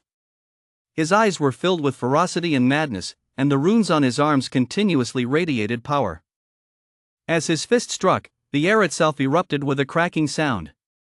The little Blood Ape King met it with a punch of his own. Crack! In an instant, Two clouds of blood mist exploded simultaneously, the blood mist from Shin's and the little blood ape king's arms. Die! Shin roared, his entire body bathed in a torrential golden light, his vital energy and blood surging to the heavens. A fleeting shadow of a mountain flashed across his fists as he punched wildly. Roar! The little blood ape king was pounded by Shin's fist after fist dents appeared all over its body, and even its fur kept shattering. At the same time, black, foul-smelling blood kept spurting from its body. Powerful! This human is so powerful. The little blood ape king had personally slain many so-called human geniuses before. But he had never encountered anyone as ferocious as this human standing before him. Someone who could completely dominate him in battle. Boom! Suddenly, Shin's aura surged once more. At the same time, the muscles all over Shin's body began to tear, sending streams of blood mist erupting wildly. But his entire aura had become utterly terrifying. It didn't seem like that of an awakening stage cultivator at all. Die! In that very instant, the little blood ape king sensed a whiff of death. He let out an instinctive roar, and his ashen gray eyes instantly turned blood red. The blood red fur all over his body grew wildly once more, and almost instantly, he raised his arm to block Shin's descending golden fist. Boom! The ground around them cracked open. The little blood ape king's arm snapped clean off, but his other, intact arm lunged violently toward Shin's neck. Shin sensed the danger to his very life and retreated frantically. At that moment, the little blood ape king slowly rose to his feet. His broken arm crackled as it began to regenerate. Its blood-red eyes fixed intently on Shen, and the aura emanating from its body grew even more terrifying. Bloodline burst.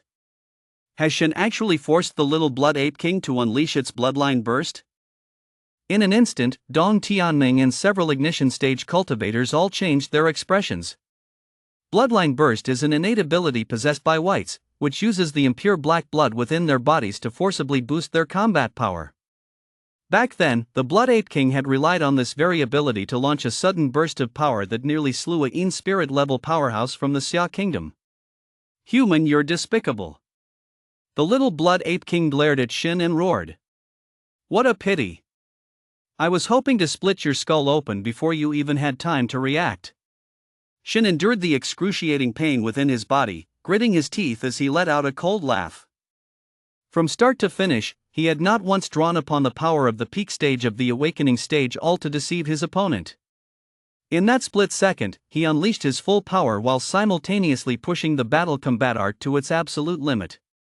At the same time, he attempted to break through the battle combat art's limits. Though he had only taken a half step into the next realm, it still instantly boosted his power significantly.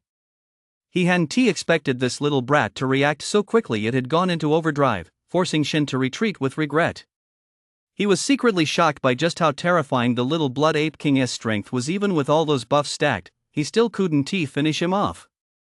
Although he was only at the peak of the awakening stage, his opponent was also merely at the peak of the second tier. The gap between these two levels, while not as exaggerated as some might claim, was nonetheless a very real and tangible difference. I've got no choice. I'll have to use the old man's blood spewing technique. No wonder the old man said I'd naturally know how to use this method when the time came. Unless I reach the peak stage, my physical body simply won't be able to withstand it. Shin gritted his teeth and began to secretly push the battle combat technique to its absolute limit. The peak stage of the awakening stage was the ultimate limit of that level, as the old man had told him. And the most brutal aspect of the battle combat technique was that it could shatter that ultimate limit and take another step beyond it. But that very step had caused the old man to spurt blood all over his body that day. Just now, when Shin activated it for an instant, his muscles had torn apart. Even with a physique at the peak stage of the awakening stage to support him, it was still a stretch. But right now, so be it, slaughtering this little brat was more important than anything else. Activate! The moment Shin growled, the tiny golden figure in his mind suddenly sprang to its feet and took a step forward. It expanded instantly, merging into every inch of Shin's flesh and blood. It was as if it had fused with him. A thick golden mist of blood erupted from his entire body, but Shin's aura surged wildly. Endless, excruciating pain radiated from every part of his body. Yet Shin could clearly sense it. Beyond the peak stage lay a lock, one that defied description. Now, that barrier has been shattered. Shin couldn't put into words what he was feeling right now. Pain, unbearable pain. Not even when he had inscribed runes on his own body had it hurt this much. Yet, amidst this unbearable agony, a powerful force surged forth like a gushing spring, erupting ceaselessly from the depths of that pain. Every thread of pain was like a fuse, as if igniting the source of power hidden deep within his flesh and blood. It blazed fiercely, growing ever more surging and overwhelming. As the excruciating pain continued to intensify, the fluctuations of Shin's aura seemed to transform into a ferocious torrent, sweeping out in all directions. The little blood ape king Esper stood on end as he glared intently at Shin, letting out a series of low, guttural growls. Then, he turned and ran. Everyone was stunned, even the corpse apes stood frozen in place, watching their leader flee. Crack! A sound like something shattering suddenly echoed from within Shin's body. It was his bones. Seeing the little blood ape king's fleeing figure, Shin let out a hoarse laugh. At the same time, his right foot slammed heavily against the ground. In an instant, the ground trembled slightly, sending layers of snow flying into the air. Shin's hair seemed to turn golden, dancing in the wind. His eyes blazed with golden light, and his entire body appeared to be surrounded by a divine aura. His figure vanished from the spot in an instant, sending out an invisible shockwave. Boom! In the blink of an eye, everyone saw a flash before their eyes. Shin's figure was as elusive as a ghost. In an instant, he appeared behind the little blood ape king. Shin swung his fist violently, with the force of a thunderbolt, slamming it down mercilessly toward the little blood ape king. That punch streaked across the sky like a shooting star, slamming directly into the little blood ape king. In that instant, a deafening roar echoed through the air. Unable to withstand such immense force, the ground instantly caved in, forming a deep crater. Dust swirled within the crater, and shattered stones flying in all directions. Centered on the massive crater, the surrounding ground seemed to have been violently shaken, cracking in concentric circles as jarring fissures spread out in all directions. Nearly half of the little blood ape king's skull had been shattered by Shin's terrifying punch. Its entire body lay lifelessly at the bottom of the deep crater. But it wasn't dead yet. In its sole remaining eye, the savagery had vanished, and the initial calm had also faded. All that remained was fear and bewilderment. What kind of being was this human, exactly? Why had he suddenly become so powerful? Shin laughed maniacally as he slammed another punch heavily into the little blood ape king's chest. The blow nearly pierced right through it, causing the earth to tremble. The little blood ape king's chest was a bloody mess, its black bones nearly crushed to dust. Likewise, the flesh on Shin's left arm was almost completely torn open, exposing his bones. One final punch. As the little blood ape king stared with a gaze filled with venom and terror, Shin's fist smashed its skull to pieces. The entire sequence took a total of 3 seconds.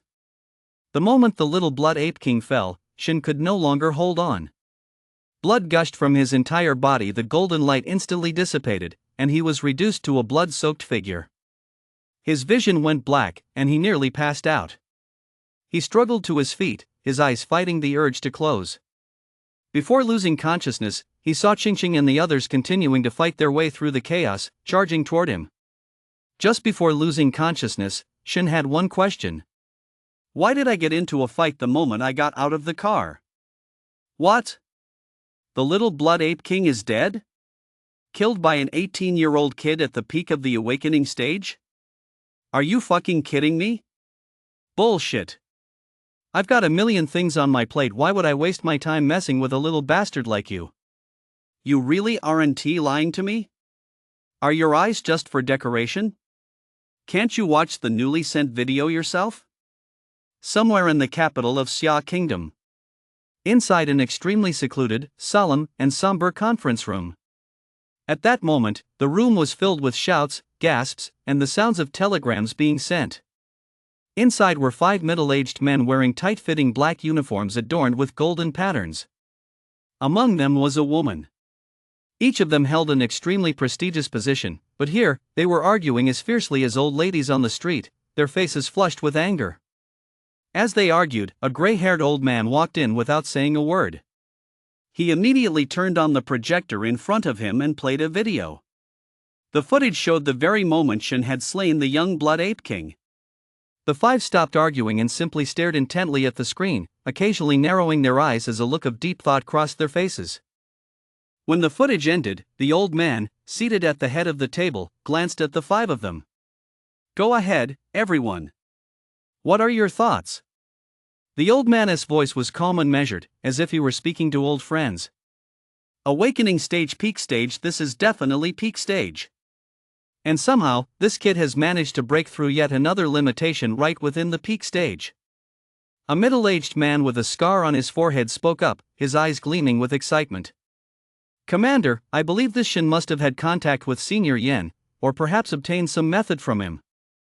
Otherwise, it would be absolutely impossible for him to find a path beyond the peak stage while still in the awakening stage. Normally, this simply couldn't exist." A middle-aged man with a slightly scholarly demeanor spoke in a deep voice. "Commander, let us recruit this kid into our Torch Guild. He is definitely a future blazing flame, I'll personally vouch for him." Another voice chimed in. "He is a forbidden body."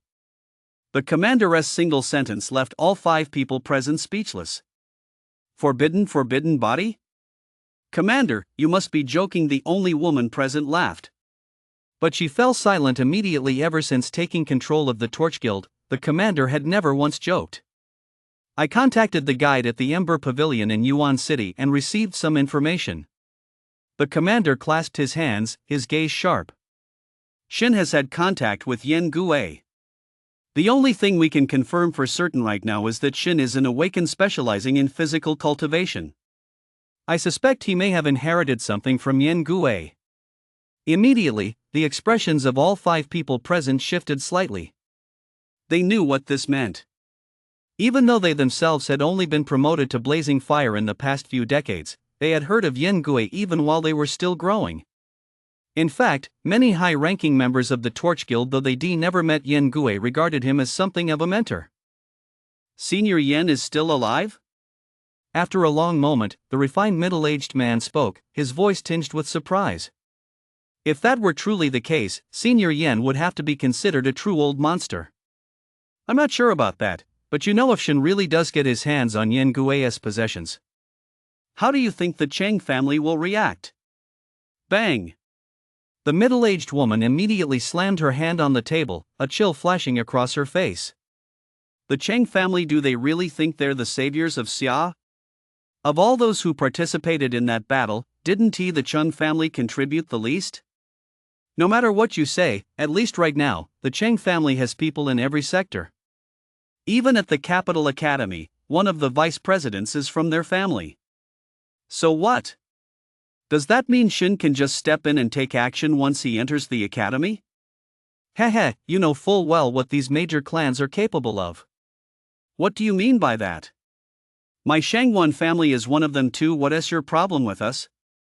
"Heh." Seeing that the group was about to start arguing again, the commander shook his head in exasperation and tapped the table lightly with a finger.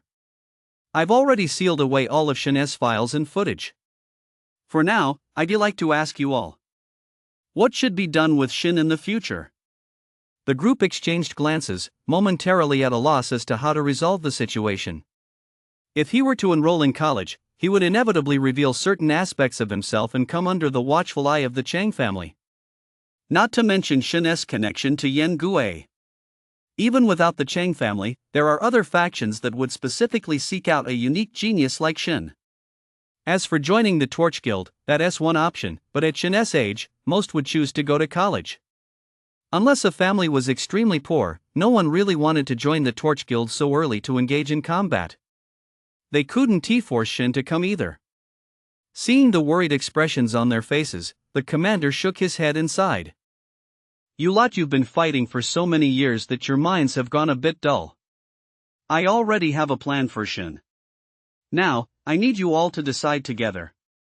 A faint, enigmatic smile appeared on the commander's face. What plan? Asked the middle-aged man with the scar on his forehead, his voice filled with curiosity. I obtained some information from the guide of Yuan City and had someone look into Shin's activities since his awakening. I discovered something rather peculiar. That's exactly what I wanted to talk about. With that, the commander pointed a single finger at the void, and images of Bing, Yang Dian, Zhang Zhuangshi, and Su Guang immediately appeared. Even the runes that Shin had added or modified on their bodies were visible in the images. The expressions of the men present shifted slightly on the spot. Who were they, after all? The blazing fires of the Torch Guild. Spirit-level powerhouses. They knew runes as well as anyone could. They could tell at a glance that something was off about these individuals' runes. It wasn't exactly wrong, but it just felt a little different from the runes they'd seen before. Bing, the squad leader of the Torch Guild, broke through to the Tongyu realm during the period when Shin awakened because his runes had been modified. As far as I know, Bing doesn't know a single runemaster, and his family doesn't even have the resources to hire one to modify them. Yang Dian, Zhang Zhuangshi, and Su Guang all three had conflicts with Shin in the past and were beaten by him. But afterward, they remained loyally by Shin's side, even accompanying him in dismantling a child trafficking ring. The only thing these three have in common is that their runes have been modified. Although it's not the traditional kind of modification, it's surprisingly powerful. A deep gleam flashed in the commander's eyes. When he uncovered these facts, he, too, had been lost in thought for a moment. Commander, could it be? The middle-aged woman suddenly widened her eyes, realizing a possibility. That's right. It makes perfect sense for our Torch Guild to hire a part-time runmaster, doesn't it? A hint of a smile finally appeared on the commander's face. All five of them smiled in unison, nodded, and chuckled. It makes sense, it makes perfect sense, heh. Through the haze, Shin caught a faint, pungent odor. With some effort, he slowly opened his eyes. Streaks of blinding light gradually filled his vision. Before him lay a pristine white operating room. The glaring overhead lights were somewhat blinding, and waves of weakness, accompanied by pain, kept surging through his body. Shin was a bit confused. How had he ended up in an operating room? As far as he could recall, his memory stopped at the moment he killed the little Blood Ape King, and after that, he had no idea what happened. You're awake? Congratulations! The surgery was a success. You're a girl now. A pleasant female voice suddenly rang out from nearby. Shin. He sat up abruptly and instinctively reached down to check his crotch. He breathed a sigh of relief. Thankfully, his peerless weapon was still there. Then he shot a disgruntled glance at the source of the voice.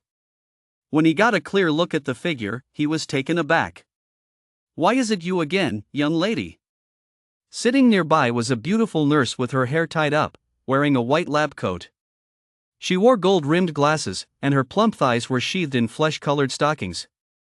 Wasn't he this Liu Xiaoting's younger sister, the one who debandaged Shin's wounds a few times before? How come he kept running into her even out here on Mount Changbai? Wait, where am I right now? Shin suddenly realized, was this still the Changbai Mountains? Where the hell had he ended up? Where else could it be? This is the living quarters on the front lines of the Changbai Mountains, and this is the highest level operating room. Where else do you think you'd be lying? The beautiful nurse shook her head exasperatedly.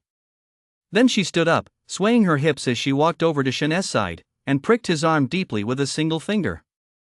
Shin felt as if a mysterious force had flashed through him in an instant. I really don't know how you've been training.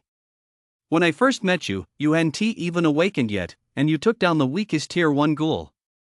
The second time, at my brother's place, you were already able to take down a tier 2. And now you've actually taken down the little Blood Ape King? And what exactly is this body of yours made of? It's so sturdy. The beautiful nurse spoke out of the blue, her petite tongue gliding over her red lips. She seemed quite intrigued by Shin's physique. Originally, she received a call reporting that a genius was critically injured and unconscious, with bones and flesh on the verge of separation, and layers of skin and muscle nearing necrosis. After rushing over, she discovered it was actually Shin. What's more, by the time she arrived, the bones inside Shin's body had already healed on their own. She didn't even know when it had happened. Not wanting her trip to be in vain, she concocted some potions and forced Shin to drink them to speed up the recovery of his flesh and skin. Ah, pretty lady, we've met quite a few times. What's your last name? I still don't know what to call you. Shin felt a bit uneasy under the other person's stare, so she laughed it off to change the subject. Lu Ling. Seeing that Shin didn't want to say it, the other person shook her head and gave her own name. Sister Ling, I'm fine now, right? As Shin spoke, she pulled out the tubes, plunged into her body and rolled over to get to her feet. The next second, her body went limp, and she collapsed face first onto the ground with a thud. My leg, ouch. Shin frantically rubbed his right leg, the corner of his eye twitching constantly. Lu Ling spoke expressionlessly. For some reason, the bone in your right leg was nearly shattered earlier. It had just automatically healed by the time I arrived, so now it's as good as new. The numbness is normal. Because the newly regenerated bone hasn't adapted to your body yet. Shen was speechless. He suddenly recalled that before he unleashed his full power to kill the little blood ape king, he stomped heavily on the ground in an attempt to catch up to it. Although he heard a cracking sound at the time, he never imagined his leg bone had actually shattered. How long was I unconscious? Shen asked, startled. 3 days. Whereas my friend? He's out there fighting. Shen breathed a sigh of relief. Thank goodness nothing major had happened. Lu Ling helped Shen back onto the bed, her expression inexplicably somber. Do you know? By killing the young Blood Ape King, you nearly lured the Blood Ape King out. If it weren't for the guide holding off the Blood Ape King from afar in Yuan City, everyone present would probably have died. What? Shin nearly jumped up again. Don't worry. With that agreement in place, if the Blood Ape King dares to attack, it won't survive either. Lu Ling gave a faint smile. Agreement? What agreement? Shin looked curious. Someone will explain it to you when the time comes. I have to go now. See you next time. I hope you won't look so miserable then. Lu Ling shook her head and strode out, her long legs carrying her away. Watching Lu Ling leave, Shin felt a bit bored. He picked up his phone nearby and began scrolling through it. Shocking. A legendary warrior has slain the young Blood Ape King. The Blood Ape King's roar shook the heavens. Who exactly is this peerless warrior?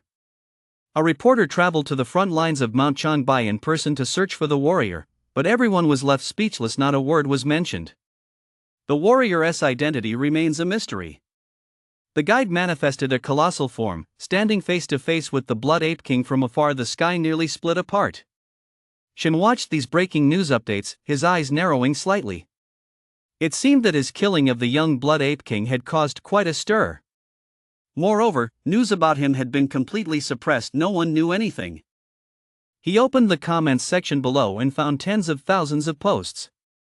Most of them were speculating about who had killed the young Blood Ape King. Shin left a comment of his own. It's probably some incredibly handsome guy with a buzz cut. He closed his phone and stood up, feeling satisfied. He casually grabbed a support stand to use as a cane and, looking like an old man, pushed open the door and walked out. Outside, there were medical staff coming and going, as well as injured members of the Torch Guild and others receiving treatment. When they saw Shin emerge, they all turned to look at him in unison. Their eyes were filled with admiration. Hello, everyone. He. Shin gave a friendly smile, which instantly sent a shiver down their spines, causing them to smile back in greeting. They'd seen that smile before when he'd slain the little Blood Ape King and reduced the ghoul to dust with a single punch. Shin had smiled just like that. Seeing how popular he was, Shin felt great and hummed a tune as he made his way to the restroom. After taking a leak, he turned around and his eyes widened in shock. Holy shit! He punched the mirror, shattering it on the spot. Who the hell is that? Where's my incredibly handsome buzz cut? What he'd just seen in the mirror was a super handsome guy with long hair. It even fell down to his back. Shen ran a hand through his own hair skeptically, then let out a gasp. limping over to another mirror. A pale, handsome face, with strands of hair falling down for a moment, Shin was mesmerized. Damn, you're so fucking handsome, Shin. Crack.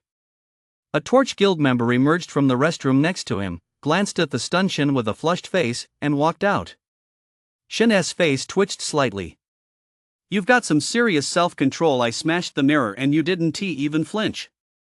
After stepping out of the restroom, Shin watched the stream of wounded being carried in through the entrance ahead. Some had bodies in shambles, their arms already severed, hanging limply at their sides. Others had suffered severe leg injuries, limping along with great difficulty. Worse still, some had their chests nearly torn open, blood gushing everywhere, a sight too gruesome to behold. Yet even so, these people were still considered lucky. At least they had managed to survive. As for the many others, their lives had been forever frozen on that vast, bone-chilling snowfield ahead. Shin's emotions gradually faded, and a cold expression slowly crept across his face. He let go of the crutches and walked step by step toward the main entrance. Gales of cold wind blew in through the open doors, ruffling Shin's hair. When he stepped outside wearing his hospital gown, he paused in surprise. There was none of the raging battle he had imagined. Most people were outside, lighting bonfires and gathering around the flames to drink and eat. Many others lay exhausted in their tents, fast asleep. On the distant snowfields, there was no longer a trace of the ghouls. Only corpses littered the ground. All of them belonged to the ghouls. Suddenly, someone draped a thick black coat over his shoulders. Thanks to you, after the little Blood Ape King died, the corpse ape attack weakened considerably. Today is the third day. This battle is over, and the next one will take place in 2 days. Suddenly, an old man with his hands clasped behind his back appeared beside Shin, offering him a gentle smile. That black overcoat was clearly his. One of his eyes was blind, but the other shone as brightly as a star in the night sky. Who are you, elder? Shin sensed the terrifying aura emanating from the old man and immediately realized he was no ordinary figure.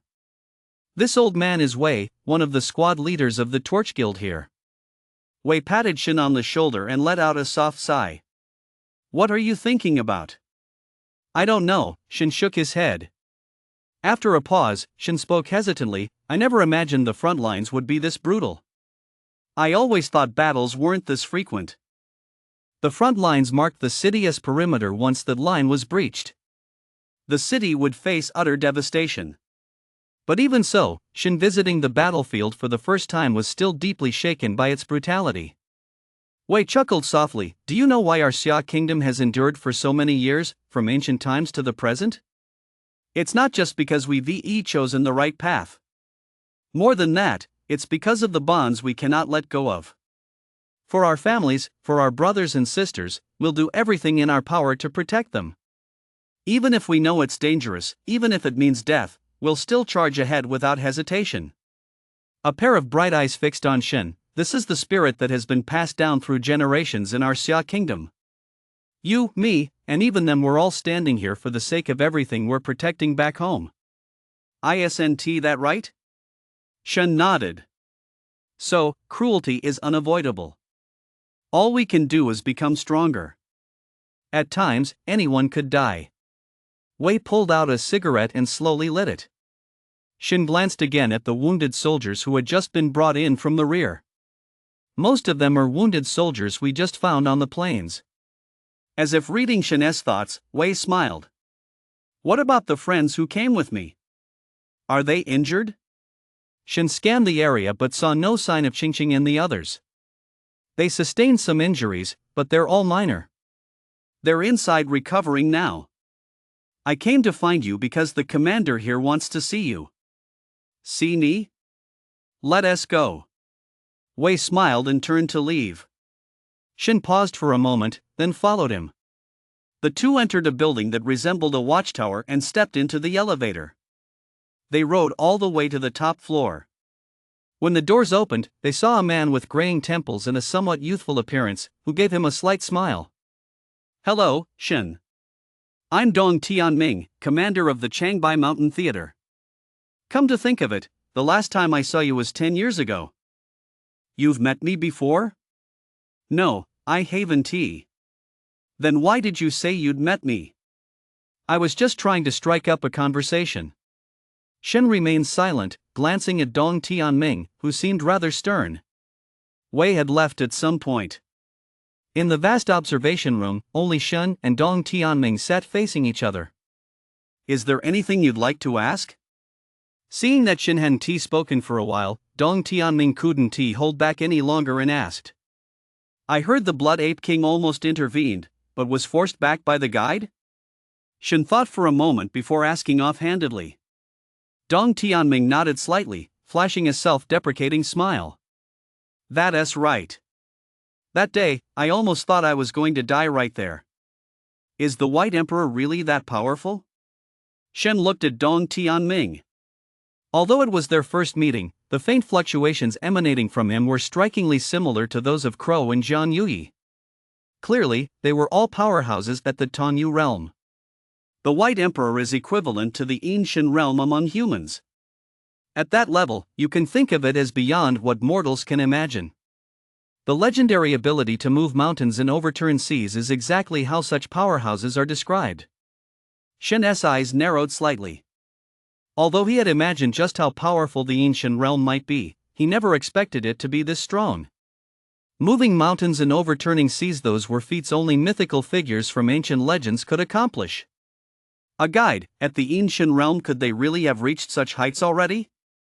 That Ru Yue from earlier, was she really that strong? Wait, why do I recall that the Blood Ape King, as described in the books, was incredibly powerful?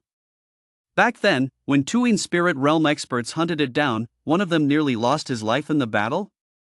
Now, a single guide is enough to keep it from even daring to strike? Shen suddenly spoke up, recalling the Blood Ape King's exploits from the books. Dong Tianming seemed to have anticipated Shen's question and immediately broke into a smile. That's all ancient history. Times have changed. The human race's progress far exceeds their imagination. His words were somewhat vague, seeming to carry a hint of hidden meaning. Shen, do you know about the secret pact? Shen's heart skipped a beat as he recalled a certain agreement Lu Ling had mentioned earlier. This must be it. I'm not sure. I'm waiting for you to explain. Shen shook his head. Dong Tianming smiled, then waved his hand, and 2 cups of steaming tea appeared before them. Shen glanced at him. It seemed he was ready to talk at length. Back then, the human race was weak, and the path of cultivation was just beginning. However, even then, a White Emperor had already emerged, intent on annihilating our entire Xia kingdom. Yet, there were still some prodigies who cultivated at an extraordinary pace. In just 2 years, disregarding the risk of backlash, they reached the peak of the Tanyu realm. They burned their own runes, souls, and bodies to enter the ancient realm. They directly killed the White Emperor who had just ascended. Although that predecessor perished, many other talented predecessors of that era followed suit. Even those who couldn't kill a White Emperor still inflicted massive damage and even brought about the extinction of some of the White Emperor's clans. So, those ghostly creatures became afraid. Dong Tianming's voice was flat, tinged with a hint of chill, but above all, it was heavy with gravity. Just by listening to his account, Shen could imagine just how brutal that era had been. What a dark era it must have been. Humans threw themselves into the fray, one after another, burning themselves up to compose a tragic elegy. Though small and feeble, they could still unleash earth-shattering power. How admirable! But this respect came at the cost of their own lives. So Shen fell silent, continuing to listen intently. When they saw those ancestors fighting them with such fearless determination, they grew afraid. They banded together and came to our Xia kingdom, striking a pact with some of the powerful figures of that time. And this pact is what we now see on the various battlefields. Soldier against soldier, general against general, knowing spirits are to be deployed. Although the ghouls still vastly outnumber us humans, it's the best outcome we could hope for. As for the White Emperor, no one knows for certain whether it even counts as a living being. But at the very least, it's clear that they need a clan and a power base. Dong Tianming took a sip of tea. So, when I killed the young Blood Ape King, the Blood Ape King didn't appear either. And no third-tier corpse apes have ever appeared? Shin interjected. That's right. Although our Xia kingdom has fewer people than the ghouls, our high-tier combat power is in no way inferior. If we were to fight to the death, we might even be able to take down one or two of them. But they would certainly all perish. So they had no choice but to take a step back, strike this tacit agreement, and use the battlefield to vie for territory.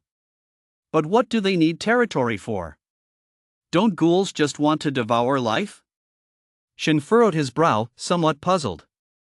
As for that, not only do you not know, but even I am unclear. Dong Tianming shook his head and sighed. Do other nations have such secret pacts as well? It's pretty much the same everywhere. Aside from a few weak nations that have already been destroyed, those that have survived to this day have all entered into such pacts. But none are as secure as ours here in the Xia kingdom. Since the pact was established, it's been a very, very long time since the White Emperor has intervened. Shin nodded and fell silent. What kind of being is the White Emperor, exactly? Shin had been curious about this for a long time. The books only provided a general introduction to the White Emperor, but no specific details. Clearly, Dong Tianming knew Shin would ask this question and immediately replied. Based on information about some White Emperors who have already appeared, researchers in the Xia Kingdom have speculated that these beings likely didn't achieve their power through gradual cultivation. It's highly likely that they are corpses or something similar buried deep underground that have been reawakened following the revival of mana. So far, aside from a few special ghouls, most ghouls lack the ability to advance in rank. However powerful they appear to be, that's the limit of their strength. A glint flashed in Shin's eyes. He had picked up on the word should in highly likely in the other man's statement. This meant that even the Xia Kingdom hadn't reached a definitive conclusion. By special ghouls, do you mean something like the Little Blood Ape King? Shin recalled how the Little Blood Ape King's eyes had suddenly turned red, triggering an explosive power surge. Exactly. These special ghouls far surpass ordinary ghouls in strength, and their abilities are incredibly diverse. Will the White Emperor continue to grow stronger? Shin suddenly asked. Dong Tianming also fell silent. After a long moment, he finally uttered a single word in a deep, measured voice. Yes. This is also related to what I'm about to tell you. Many years ago, a squad composed of Tongyu-level experts ventured deep into the Shenangjia mountains of the Xia Kingdom to investigate the White Emperor, who had just awakened. The outcome was tragic. 3 died, and 1, on the brink of death, rushed back to bring us the news. Just a single sentence. What did it say? The White Emperor is worshipping the moon. Shin's eyes narrowed instantly, and his heart was thrown into turmoil. Isn't that absurd? The ancient legend of the Xia Kingdom that the White Corpse worships the moon is actually true. A wry smile flitted across Dong Tianming's face. What about the other person? Shin recalled that, according to the other party, a squad required 5 members. 3 were dead, 1 had returned to deliver the message, so where had the other gone? The other one that's the crux of the matter. His name is Chu Lin. After witnessing the White Emperor worshipping the moon, he underwent a transformation and colluded with the White Emperor's ghouls. He believes humanity's next step in evolution should be to follow the example of the White Emperor and merge with that eerie aura. Since then, the Xia Kingdom and indeed the entire world has been plagued by an organization that strikes fear into the hearts of all who hear its name. The Lunar Cult. Shin furrowed his brow. He had never heard of this lunar cult before. Had he really not studied hard enough? Seeing the confusion on Shin's face, Dong Tianming laughed. It's normal that you don't know about it. You only gain access to information about the lunar cult after joining the Torch Guild or attending university. Not only do they scour the land for geniuses, corrupting them into beings that are neither human nor ghost, but if any of these geniuses refuse to join, they kill them. The corpses can also be used to resurrect them as whites. Shin's eye twitched. If you refuse, they kill you, and your corpse is exploited. And if I agree, I'll still end up looking like that ghostly thing? Dong Tianming nodded. That's just inhuman. It's total bullshit. After cursing for a moment, Shin finally realized what this meant and looked at him sharply. Are you saying I might be targeted? Yes.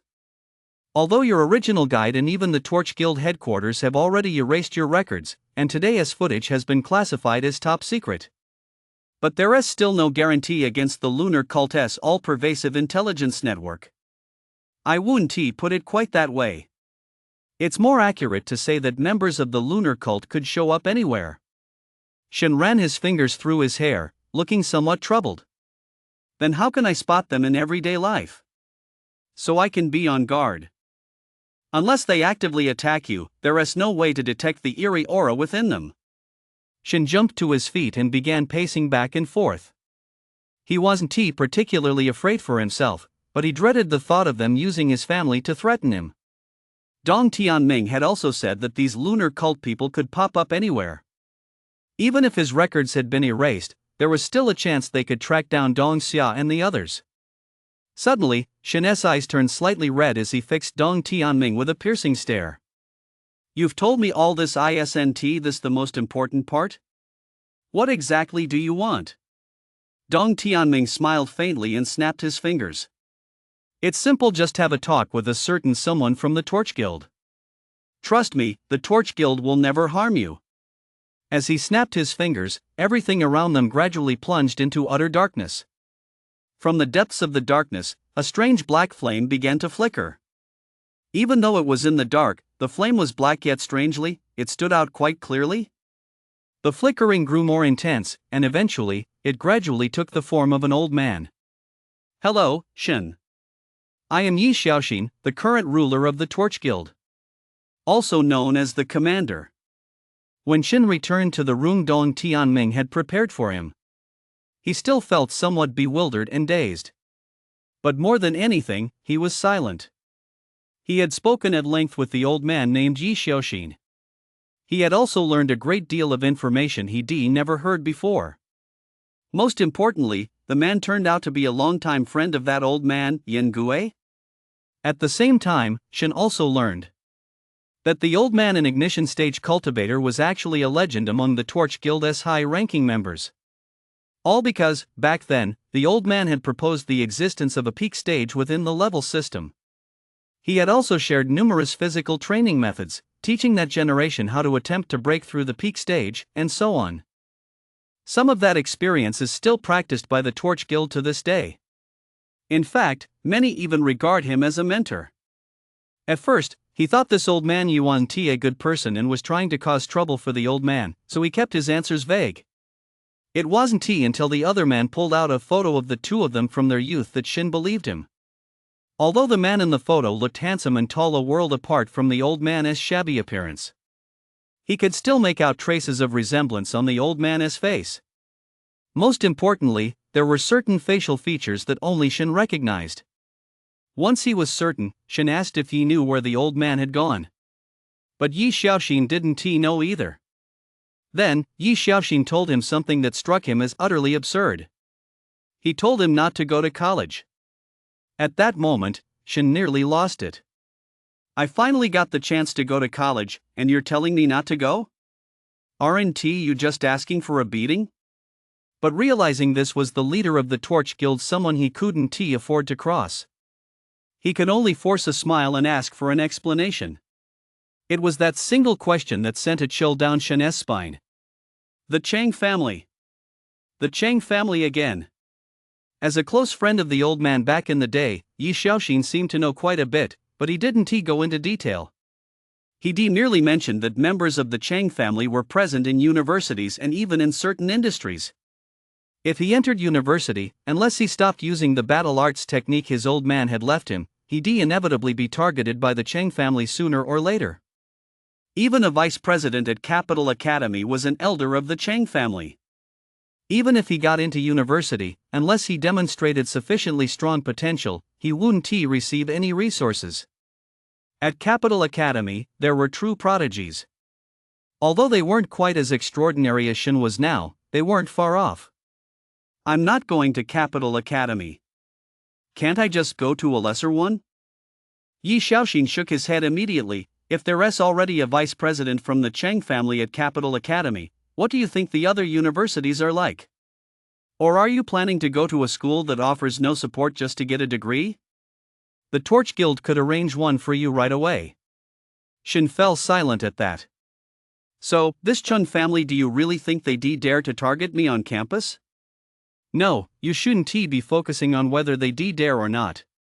It's about resource allocation, whether they make things difficult for you, and whether the Cheng family might be plotting against you at every turn. For example, assigning you a suicide mission, or refusing to mentor you, leaving you with no resources to draw upon. Although the only member of the Cheng family at Capital Academy is a vice dean, if a clan this powerful decides to target you, with your current strength, you won't be able to defend yourself, and the Torch Guild can't keep a constant watch on your safety either. Yi Xiaoxin spoke calmly.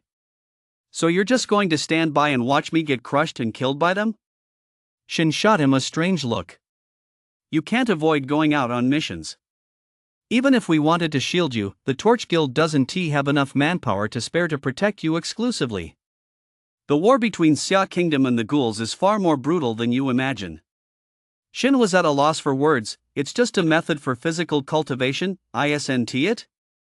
Do they really have to be so domineering? Do they own Xia Kingdom or something? He simply couldn't understand why the Torch Guild wouldn't intervene in such high-handed behavior. You'll understand once you break through to the Tanyu realm, or even the Ancient realm. There are certain factions and individuals that Xia Kingdom simply cannot afford to lose right now. Yi Xiaoxin stared intently at Shin, his gaze enigmatic. As if he'd been waiting for this moment, Yi Xiaoxin asked him directly if he was a runmaster. Shin paused for a moment, then nodded in acknowledgement. Even though the Black Blade is a system, it's still an engraving tool, no problem there. Do you want me to enroll in the engraving department? That is not out of the question, Shin said, answering his own question. Yi Xiaoxin let out a cold laugh. You little rascal, there are only a handful of people in the engraving department at this school, and none of them are particularly strong. Are you joining just to attract too much attention? Do you think the people from the Cheng family and the lunar cult aren't coming fast enough? Shin fell silent once more. Then, Yi Xiaoxin laid out a solution. Become a runmaster affiliated with the Torch Guild. It wouldn't restrict his movements or limit him to a specific city. He could open his own runmastery shop within the city, and they'd also arrange a cover identity for him. This would allow him to freely access the Torch Guild and the libraries of various universities to study on his own. Likewise, he could seek guidance from the Torch Guild or from certain professors at the Capital Academy. With this status, even if the Cheng family wanted to investigate him, they'd have to go through the Torch Guild, and by then, someone would naturally step in to help. Shin's eyes lit up immediately. A deal like that? Access to libraries, the chance to ask professors questions, and no one to boss him around. How could that not be a dream come true? But Yi Xiaoxin had one and only one condition. In the future, when he joined the Torch Guild and broke through to the ignition stage, he would serve as a Blaze candidate. At the same time, Shin would be free to choose whether or not to join Torch Guild squads on missions. As long as he agreed, the Torch Guild would station at least one ignition stage expert near his home to protect Dong and Xia's safety. Simply put, Shin would be on a temporary assignment with them. On the surface, he'd be a runmaster, able to engrave runes for the Torch Guild and for whomever he chose. He can also borrow materials from university libraries anytime, anywhere. Behind the scenes, he is a candidate for the Blazing Flame. He is also one of the few within the Torch Guild who can freely choose whether or not to undertake missions. He is a unique figure.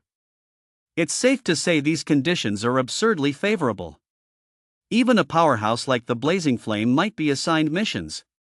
But Shin is completely free to act according to his own wishes. The only requirement is that, once he reaches the necessary strength in the future, he may inherit Blazing Fire's position. Blazing Fire. The pillar of the Torch Guild, and also the pillar of the Xia Kingdom. Only a in-spirit level powerhouse can become Blazing Fire. After thinking it over for a long time, Shin did not agree immediately. Instead, he said he would give his answer once he returned to Yuancheng. Yi Xiaoxin didn't say much either, only that if he made up his mind, he should go find Crow. Sitting on the bed in his room, a restless, dark light flickered in Shin's eyes. Although he was already half convinced deep down, he wasn't too sure if this old man Yi was just bluffing him. The old man had told him this before. Many people who seem to have your best interests at heart may actually harbor ulterior motives. And those who oppose you head on might, on the contrary, simply not be thinking that deeply about it. In Shin's heart, aside from Bing's family and his own younger brother and sister, he found it hard to trust anyone else. He could trust Yang Dian and his group for the most part.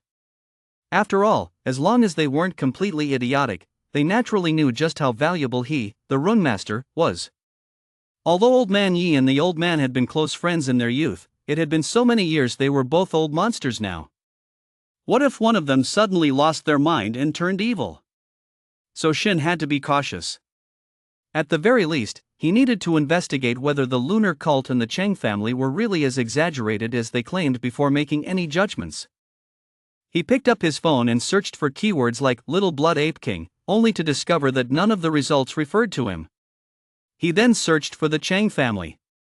As he looked through the results, Shin's heart sank. At the very top of the list was a middle-aged man named Cheng Xin. Vice Dean of Capital Academy, former deputy commander of the Torch Guild, and a blazing fire candidate in his youth. Following that was a long list of titles that looked downright intimidating. Then there was Cheng Ji, chairman of Tianyao Group. Currently, most of the potions used in Disya to treat injuries caused by ghouls come from Tianyao Group. And Cheng Zhe and Cheng Ji were actually cousins. Below them was a whole list of people with the surname Cheng. Although he wasn't too sure if they were all from the Cheng family, just those two at the top were enough to give Shin a headache. Old Man Yi didn't let me join the Torch Guild directly. Could it be that there are members of the Cheng family among the Torch Guild's current leadership as well? Shen muttered under his breath. A moment later, he searched for the lunar cult. Ha! There actually is one? A side profile photo of a somewhat affable-looking middle-aged man caught his eye. Next to it was a description. Chu Lin, founder of the lunar cult, traitor, anti-human, extremely dangerous. Once attempted to infuse the entire population of a city with ghoul energy to transform the entire city failed. At the time of his last appearance, he had reached the Yin spirit realm. The profile was concise, but it was precisely because it was so brief that it seemed all the more terrifying. Dragging an entire city's population down with him? This guy is way too ruthless. Scrolling down, he found numerous accounts of the lunar cult's heinous deeds that outraged both gods and mortals. Ha! Shin's eyes suddenly widened as he stared intently at a news article. Year 2511, a ghoul uprising in Yuanchang, Northeast District suspected traces of the lunar cult. Shin tapped on the link, and his eyes gradually turned red. The familiar ruined streets in the photo, that was his home back then. If this is true, the lunar cult, we had a bone to pick with them for a long time. Shin closed his phone, took a few deep breaths, and suppressed the rage welling up inside him. There was no point in dwelling on this now. As long as he waited until he became strong enough, there would be nothing left to fear. All these conspiracies and the like were mere empty talk in the face of absolute power. He lacked that power now, so he had no choice but to lie low and avoid those who were powerful enough to crush him outright. Shin realized that, right now, he valued his life even more than he ever had before. At first, he dared to swing his blade at Crow, but as he gradually came to understand this world better, he realized just how insignificant his own power truly was. When people are ignorant, they dare to do anything. Once they gain some understanding of certain matters, they start to think things through more carefully. He got up, locked the door from the inside, then lay down on the bed, closing his eyes gently. He looked at his status panel. Host name, Shin. Age, 18. Level, peak of the awakening stage. Cultivation technique, Shin Shenjiu Guan. Engraving points, 1240. Rune unfinished. Seeing so many engraving points, Shin felt a surge of excitement. He'd really hit the jackpot this time. But he suddenly noticed that behind this interface, a brand new panel had appeared. Actually, Shin had always been a bit puzzled. Why was this black blade system so different from the ones in novels? It only had a basic panel and no system shop or anything like that. It looked pretty meager. But this newly appeared panel instantly made Shin realize what was going on. The shop. That's right, the new panel was none other than the shop. The shop was covered in dense rows of tiny text. Although the font was extremely small, Shin was surprisingly able to read it clearly. Demon Wind Yellow Springs Sand? What the heck is that? As soon as he saw the first item, Shin sensed something was off. He hurriedly scrolled down. Dust Mountain Soil, 500 engraving points. Vast Cold Water, 500 engraving points. Ethereal Fire Crystal Dust, 500 engraving points. As he kept reading, Shin gradually realized what was going on, and his breathing suddenly became ragged. These are materials for enhancing runes? Shin had always carved runes for others by simply using a knife to etch them directly onto the skin, not because he didn't use materials. It was simply because he couldn't afford them. The materials for enhancing runes were all exorbitantly expensive. The red powder he used when he engraved his first rune for himself. Just that tiny bit had already cost him 2 years' worth of saved spirit stones. Although that powder hadn't been of any use at all, and had even been automatically expelled by the rune later on. Looking at these names, each accompanied by attribute descriptions, Shin suddenly realized. This system was forcing him to become a professional runemaster. The dense list of material names covered nearly every attribute. There were even ghost-typed ones. Wait a minute, something's off here. Shin suddenly muttered to himself, suddenly realizing, what attribute was his rune, exactly? The red powder he used before was simply a material meant to make the rune fit better once inscribed. Even now, he still wasn't sure what element his rune actually belonged to. The rune harnesses pure vitality, could it be blood element? Shin hesitated for a moment, then gritted his teeth and prepared to try a blood element material. If it didn't work, he'd just keep it and sell it later. He figured he could probably get a decent price for it. But just as he was about to spend 500 to exchange for it, a voice suddenly rang out from the system. Attention, the hostess thoughts have been detected. This announcement is hereby made. Technique refers to the host's engraving materials. The host does not need to exchange items from the store for personal use. This sudden announcement nearly startled Shin. He immediately realized, technique? Are you kidding me? The system remained silent. Shin wasn't even sure if it had responded automatically or what had happened. As far as he could recall, this seemed to be the first time the system had ever spoken in such a specific way. Shin Xianji Ugwan? Shin's brow gradually furrowed. Since the system had stated that technique was the engraving material, then it must be true. But how does one do it? Opening his eyes, Shin sat up and drew his black dagger. As his chi and blood circulated, a rune gradually materialized on his arm. The system didn't give that answer without reason. I probably hadn't paid much attention to the issue of technique before. I hadn't even studied it in depth. A glimmer of insight flashed in Shen's eyes. He recalled that ever since he began cultivating technique, he hadn't made much progress. He was still stuck at the first level, and hadn't even made the slightest progress in the sub-levels of the technique.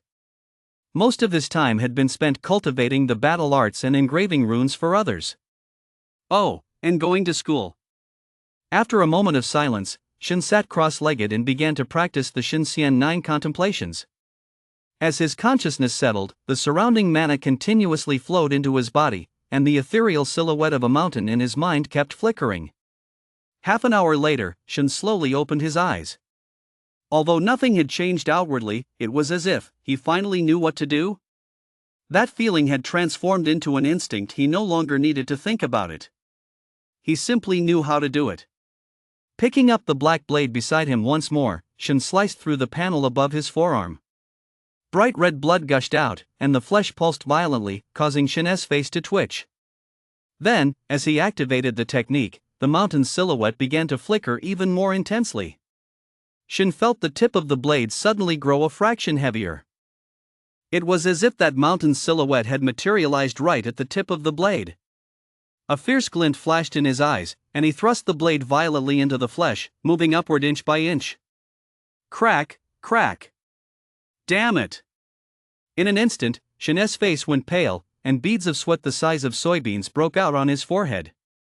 At that moment, the muscles in his arms seemed unable to withstand some kind of force, as if they were about to tear apart. His arm bones creaked incessantly. It felt as though they were about to snap at any moment. At the same time, he sensed it. He sensed the constantly flickering shadow of the mountain. It was actually beginning to split off its power, following the tip of his blade as it gradually etched itself into the runes. And at that very moment, his engraving points were being consumed at a frenzied pace, as if they were free. That terrifying speed made Shin wince with pain. Bit by bit, until he neared his elbow, Shin suddenly yanked his blade back. A spatter of fresh blood instantly splattered across his face. It was close. He felt it was just a hair's breadth away. If he pulled the blade back even a second later, his forearm might have blown right apart. And for just this short stretch of the rune, the engraving points, originally over 1,200, had been cut in half. Shin watched as his health bar gradually healed. At the same time, the rune that had flashed across the surface seemed to have undergone some changes. Still blood red, still with extremely thick, simple lines.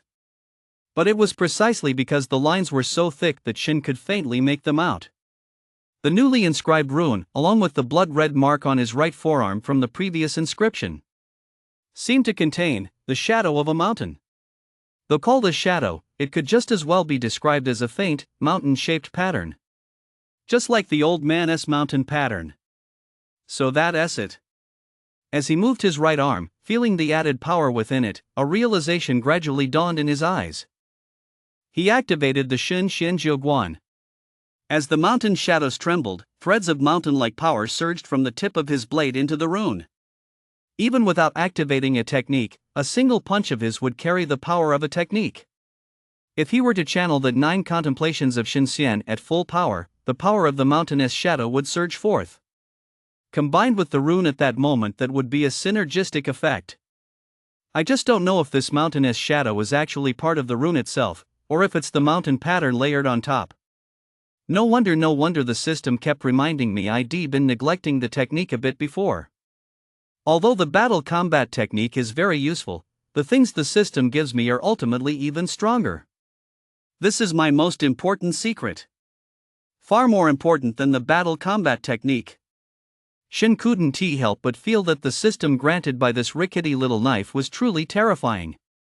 He had never heard of any technique that could use its own power as a rune material to be engraved onto a rune, thereby enhancing it. It was nothing short of shocking. If word got out, most people would probably want to lock him up, whip him, and force him to reveal his technique. It seems the system is intentionally or perhaps unintentionally guiding me down the path of becoming a rune master. Shen muttered under his breath. Aside from techniques and runes, the materials listed on the newly appeared panel, since he couldn't use them himself, were clearly meant for others. At the same time, the source of engraving points was killing ghouls and engraving runes for others. If he wanted to continue engraving runes himself, or engrave even more powerful ones for others, he'd have to kill more ghouls and engrave more runes for people. It was a vicious cycle. Shin suddenly furrowed his brow. He wasn't sure if he was imagining things. Just now, the black blade, had it vibrated ever so slightly? Gripping the black blade, Shin stared intently at it. When he saw that the vibration hadn't continued, he let down his guard. Shin felt that his arm, which had just healed, might still be a bit shaky. Sigh. Shin let out a deep sigh, then slowly leaned back against the headboard. His gaze fixed straight ahead, as if he'd lost his focus. His entire being had slipped into a state of blankness. A hint of bewilderment and confusion permeated the depths of his heart. Recent events had unfolded far too quickly, so fast that he could barely keep up. First, there were the intricate entanglements with the Cheng family. Now, on top of that, there was the lunar cult. This world was too complex. He felt he was losing his grip on it. He recalled Lu Zhuling and the old man standing beside her at the entrance to the repair shop earlier. Judging by their tone, they clearly belonged to a prominent family as well. He just didn't know how they compared to the Chang family. Smack! Shen suddenly slapped himself across the face. Immediately, he cursed under his breath, "I'm barely 18, is this really something I should be worrying about? I'll just take it one step at a time. If it doesn't work out, I'll go to Crow. If that doesn't work, I'll go to Old Man Yi. After all, they probably won't just stand by and watch me die." As he thought this, his mood suddenly brightened. He rolled over and got out of bed, pushed open the door, and was about to go find Qingqing and the others. But as soon as the door opened, he saw a gaunt figure. A middle-aged man with enormous dark circles under his eyes stood there with his hands behind his back, smiling slightly at him. "Who are you?" Shen asked, looking at him. "Hello, Shen. I'm Chang Kai, one of the squad leaders of the Torch Guild. Can I come in and have a word with you?" Although he didn't know why Chang Kai was looking for him, Shen still let him in. Shen sat on the bed, while Chang Kai pulled up a chair and sat down. He looked Shen up and down, nodding and smiling constantly. It was as if he were admiring a junior. But he didn't say a word. "What's on your mind?" Shen felt a bit uncomfortable under the other man's gaze. He wasn't sure if it was just his imagination. That feeling, was it as if the other man were looking at a work of art? I wasn't here before, but after I came back, I heard about you, so I decided to stop by." Chang Kai blurted out, seemingly out of the blue. "Well, you've seen me now. Is there anything else?" Shen stood up, ready to leave. He couldn't shake the feeling that there was something off about Chang Kai, though he couldn't quite put his finger on what it was. In short, he just felt inexplicably uncomfortable around this man.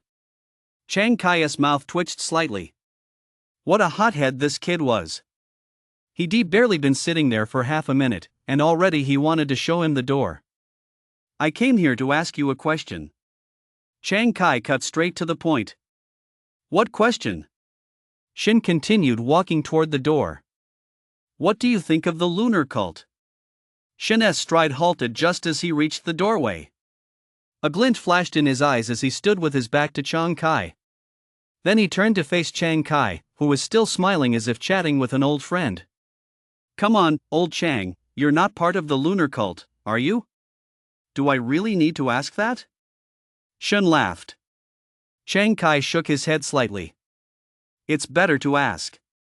After all, the lunar cult's movements are very mysterious, and I need to make sure you're not one of them. After all, the lunar cult's methods are beyond your imagination. You might even spot their traces right here in the Changbai Mountains."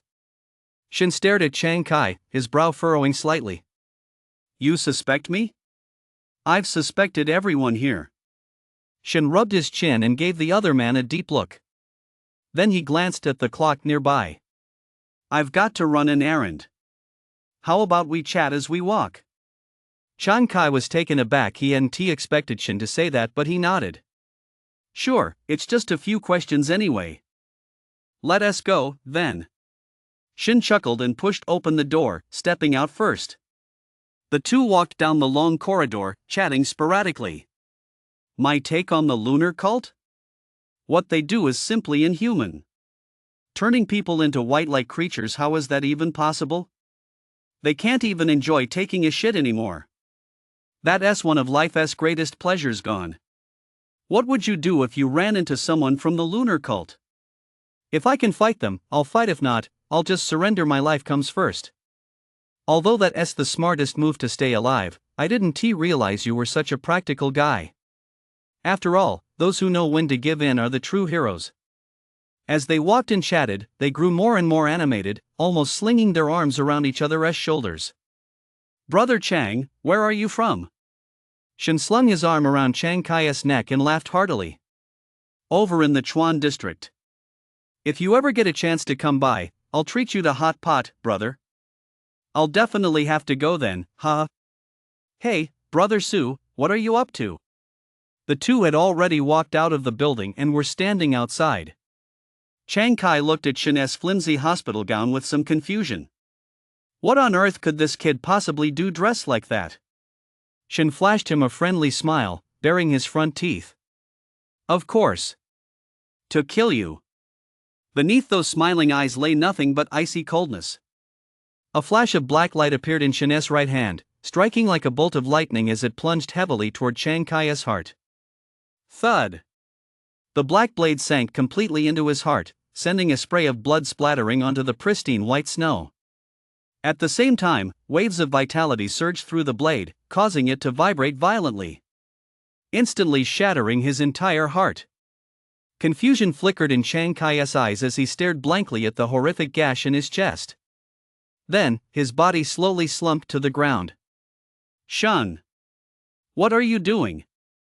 Damn it, have you lost your mind? Immediately, others witnessed the scene. After a moment of stunned silence, they rushed over in a frenzy. Among them was the squad leader who had been fighting earlier, his eyes bloodshot. Shun, had he actually just suddenly struck down an ignition stage squad leader? Although squad leader Chiang Kai-'s missions were mostly reconnaissance, and his combat prowess wasn't particularly strong, being stabbed in the heart by Shun at such close range was something even an ignition stage fighter couldn't defend against. Nobody come any closer. Shun roared suddenly, his voice rippling out like a wave. The people around him halted in their tracks, glaring at Shun with hostility. Some even began to activate the runes all over their bodies, while others drew their weapons.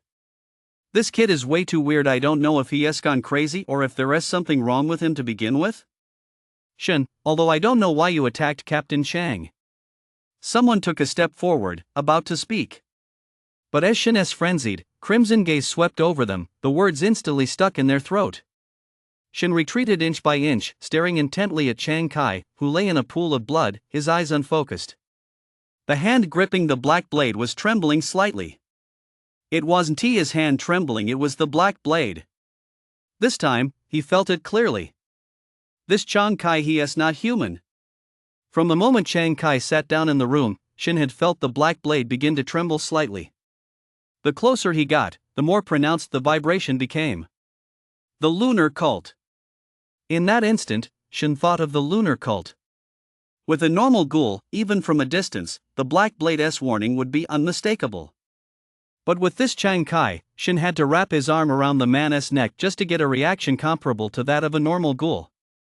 Add to that the descriptions he heard earlier about members of the lunar cult, neither fully human nor fully ghost, and although Shin couldn't be certain, the black blade was definitely right. Otherwise, Chiang Kai couldn't possibly be the White Emperor, could he? Acting so normal? That's why he devised a plan to lure the other person out, to prevent them from suddenly attacking inside the building. Stop pretending. I can tell you're not dead. Right? Captain Chang of the lunar cult? The moment Shin spoke those words, everyone around him gasped. They scrambled backward frantically while activating their nether energy runes. No matter what, Shin couldn't escape. But if Captain Chang really was a member of the lunar cult, that would be terrifying. A hint of confusion flashed in the captain's eyes. He'd been here for nearly 5 years. Although Chiang Kai didn't often appear in the residential area, he heard that the man had been here for 10 years. How could he possibly be a member of the lunar cult? The next moment, something utterly horrifying happened. From the gash Shin had sliced open on Chiang Kai's chest, streams of gray mist emitting an extremely eerie aura suddenly surged forth. His body, which had already gone stiff, began to stir. His lifeless eyes also began to regain their color. Shin's face twitched. He desperately wanted to deliver the finishing blow. But ever since he had struck that first blow, he had sensed that if he continued to attack, something utterly terrifying would happen. Chiang Kai slowly sat up. His face had turned deathly pale, and a faint layer of gray had even appeared in his pitch-black eyes. I'm curious, how did you find me? He looked at Shin and suddenly laughed, his tone as casual as if he were chatting with an old friend. At the same time, he slowly stood up, brushed the snow off his clothes, and carried himself with the utmost naturalness. Intuition, Shin said flatly. Intuition? Chiang Kai chuckled dryly and shook his head. If you'd been wrong, have you ever considered what would happened?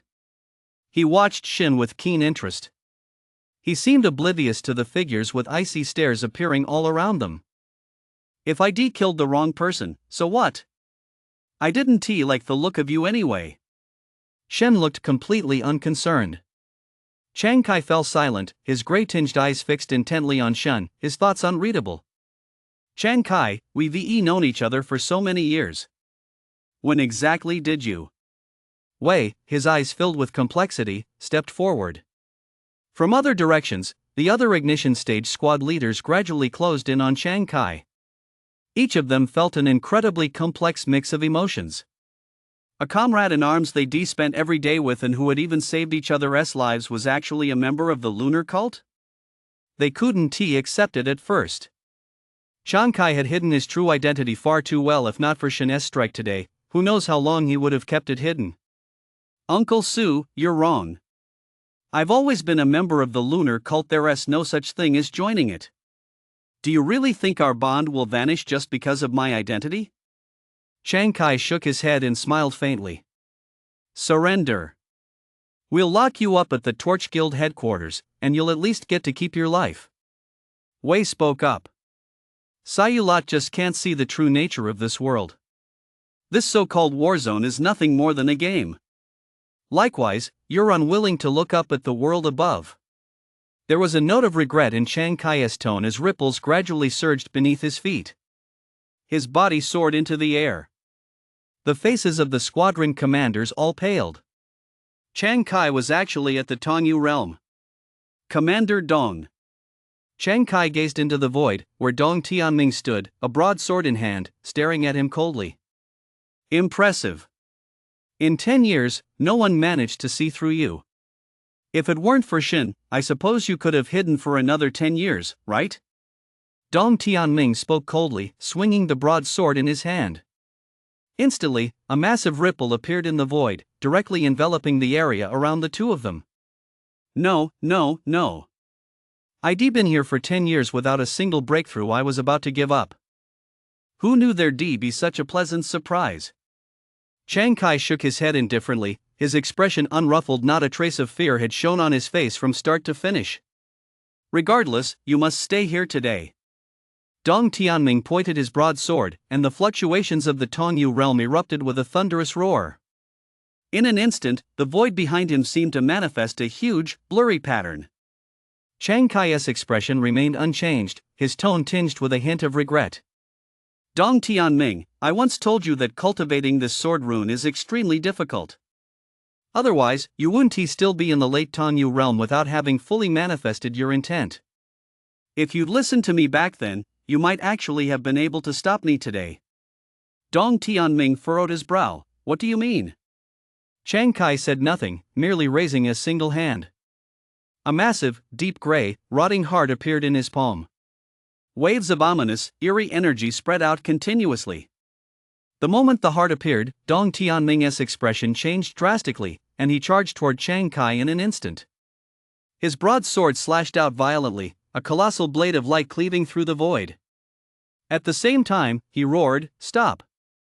What I mean is that I'm offering you a stroke of fortune. Please enjoy it. This is so you can become stronger and face a more real world. If you succeed, you'll understand me." Chiang Kai had long been on guard. His figure flickered and appeared directly on the other side of the void. He cast a gentle smile at Dong Tianming, Shin, and the others.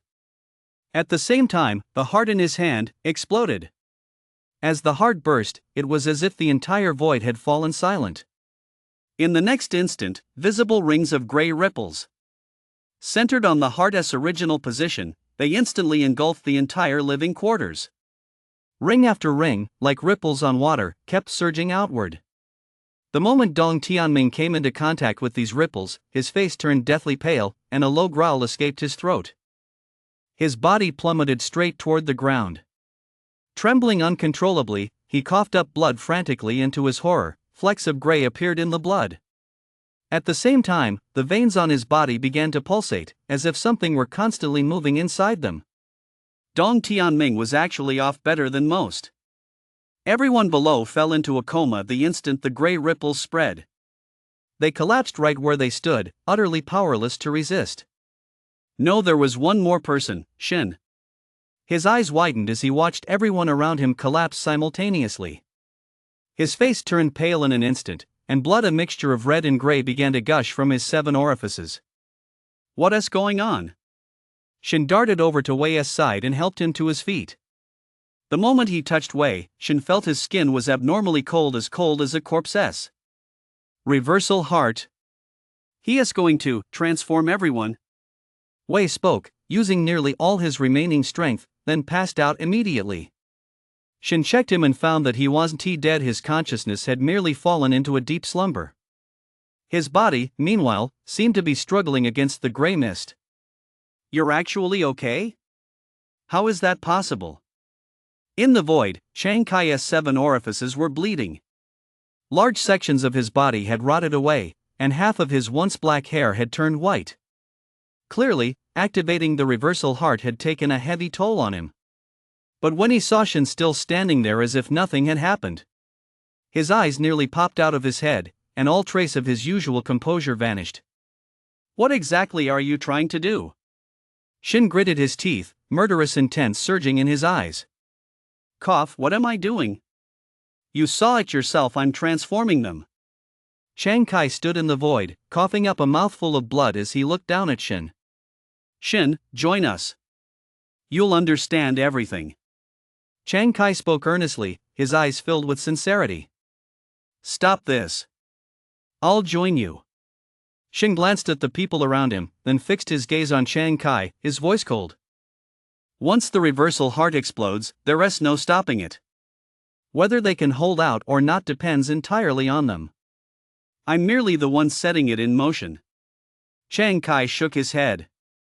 Fuck you. With a thunderous roar, the ground around Shin instantly cracked, and his entire body erupted with a deafening roar. He leaped into the air in an instant, charging straight toward Chiang Kai, who was suspended in midair. Rune, Shin of the Xianzhou sect, his battle combat technique was pushed to its absolute limit at that very moment. At the same time, the black blade in his hand appeared instantly. For a high-level practitioner, without the black blade, he simply couldn't inflict even a scratch. But to his surprise, Chiang Kai's expression didn't waver. He merely extended a hand and pressed down casually.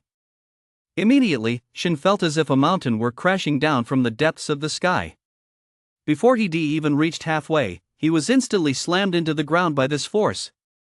It even carved out a deep crater. Put. Shin spat out a huge mouthful of blood, feeling as if every bone in his body was about to snap, and glared intently at Chiang Kai. Strong, way too strong. Only when truly facing someone of this level did Shin realize just how powerful his opponent was. A mere casual gesture had nearly crushed him to death. Shin, I don't want to kill you. A hint of resignation flashed in Chiang Kai's eyes. Although I don't know why you showed no reaction to the aura within the reversal heart, I feel you might be one of us. You've also piqued my curiosity about you. As your level rises, you'll gradually see everything, and you'll naturally come to understand. Shun, I look forward to you joining us. This world is far more fascinating than you could ever imagine. Chiang Kai smiled as he ran a hand across his face. A handsome young man whose good looks rivaled Shin's with long, flowing deep purple hair suddenly materialized out of thin air. Also, my name isn't Chiang Kai. My name is Chu. We'll meet again. As he finished speaking, a sheet of paper resembling a mirror appeared in his hand. The moment it shattered, the void behind it cracked open like a mirror. Chu cast a deep, lingering glance at Shin before stepping into the void and vanishing. Shin crawled out of the pit bit by bit, coughing up a mouthful of blood that seemed to contain fragments of his internal organs. Enduring the excruciating pain, he charged into the building. Chu, if anything happens to my friend, I'll kill you. His eyes bloodshot, Shin darted through the building, checking room after room. Everyone was lying on the floor, without exception. Shin didn't know how long the effect of the Heart of Transformation would last. He just wanted to find Qingqing and the others as quickly as possible. Boom! Shin kicked open a door. A figure sitting cross-legged, with nether energy surging wildly around them, appeared before him. Qingqing! Are you okay? Shin rushed over and checked her all over. To his surprise, Qingqing was still conscious and able to channel her own power. Although her face was a bit pale, it didn't seem to be affecting her much. That gray fluctuation that appeared just now had very little effect on me. I just need to channel my rune for a moment to dispel it. But it looks like everyone else has fainted. Qingqing opened her eyes and spoke with some difficulty. Shen nodded. Then you go ahead and dispel it first. I'll go find Yang Dian and the others. Be careful. Shen rushed out of the room and continued searching. Finally, in a lounge, he spotted the 3 unconscious figures. No, rather than being unconscious, they were more in a state of semi-consciousness. Yang Dian? Yang Dian? How are you feeling? Shen tapped Yang Dian on the cheek. Yang Dian opened his eyes just a crack, as if he hadn't fully woken up yet. Boss, I feel so sleepy. Whenever I'm about to fall asleep, those runes you engraved on me get really hot. Now I want to sleep, but I can't. Beside him, Zhang Zhuangshi and Su Guang were both nodding with their eyes closed, their bodies curled up on the ground like caterpillars. Shen could see that the runes he engraved on them were all glowing continuously at that moment. It was as if they were resisting the gray mist. Shen felt slightly reassured and spoke in a deep voice. Don't fall asleep under any circumstances. Hang in there, got it? Once you fall asleep, we're screwed. The others said nothing, merely nodding. Shen rushed out once more to find Qingqing. He hadn't inscribed any runes on Qingqing yet, but she was somehow able to resist the fog directly and was even more alert than Yang Dian and the others. Could it be because of her ghost-type talent? I don't feel a thing. Is it because of the runes? Or Shin's Xianzhou Observatory? Or perhaps the battle arts and the Black Blade? Shen pondered this, but before he could think it through, he suddenly felt the entire building tremble. Immediately afterward, the black blade at his waist began to vibrate violently. No way. A sense of foreboding crept into Shen's heart. His face turned ashen as he rushed to the window to look outside. Ahead, on the vast snowy plain, a dark mass of figures was surging down the mountain.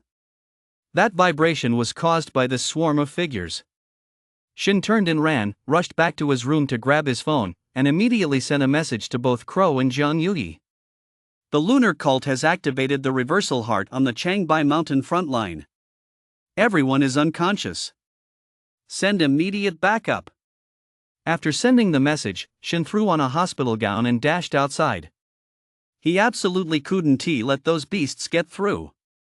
With everyone unconscious, if they entered the safe zone, it would mean certain death for everyone, and this area would be completely overrun. And right now, he was the only one awake. Watching the dark line gradually approach, Shen's face twitched as he took a deep breath. Then he saw a figure slowly crawling out from the side. Commander Dong? You're not dead? Shen immediately rushed over and helped him to his feet. Su Shen, run now that Chu has used reversal heart, the Blood Ape Emperor must have sensed it. Even if we haven't been transformed, they still devour us. Dong Tianming was the strongest, and consequently bore the heaviest burden of the aura. At that moment, his eyes had turned almost entirely dark gray, his face contorted in a ferocious grimace as he clung desperately to Shen. You can't die here, you have to get out of here. Seeing that Shen's expression remained unchanged, Dong Tianming nearly shouted the words. Roar! A faint, barely audible roar echoed through the air.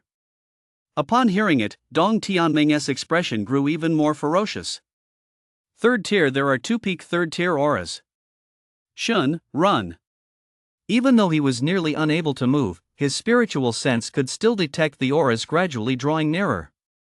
Shen shook his head and pried Dong Tianming's hands away. I may not be a good person, but if I were to leave you two here, wouldn't that make me nothing more than a beast? Shen turned and walked toward the exit of the living quarters. 10 years ago, I watched my parents die horribly, and I was powerless to stop it. I may not be strong enough yet, but I won't let that happen again. Besides, I'm a madman anyway. Shen turned and smiled.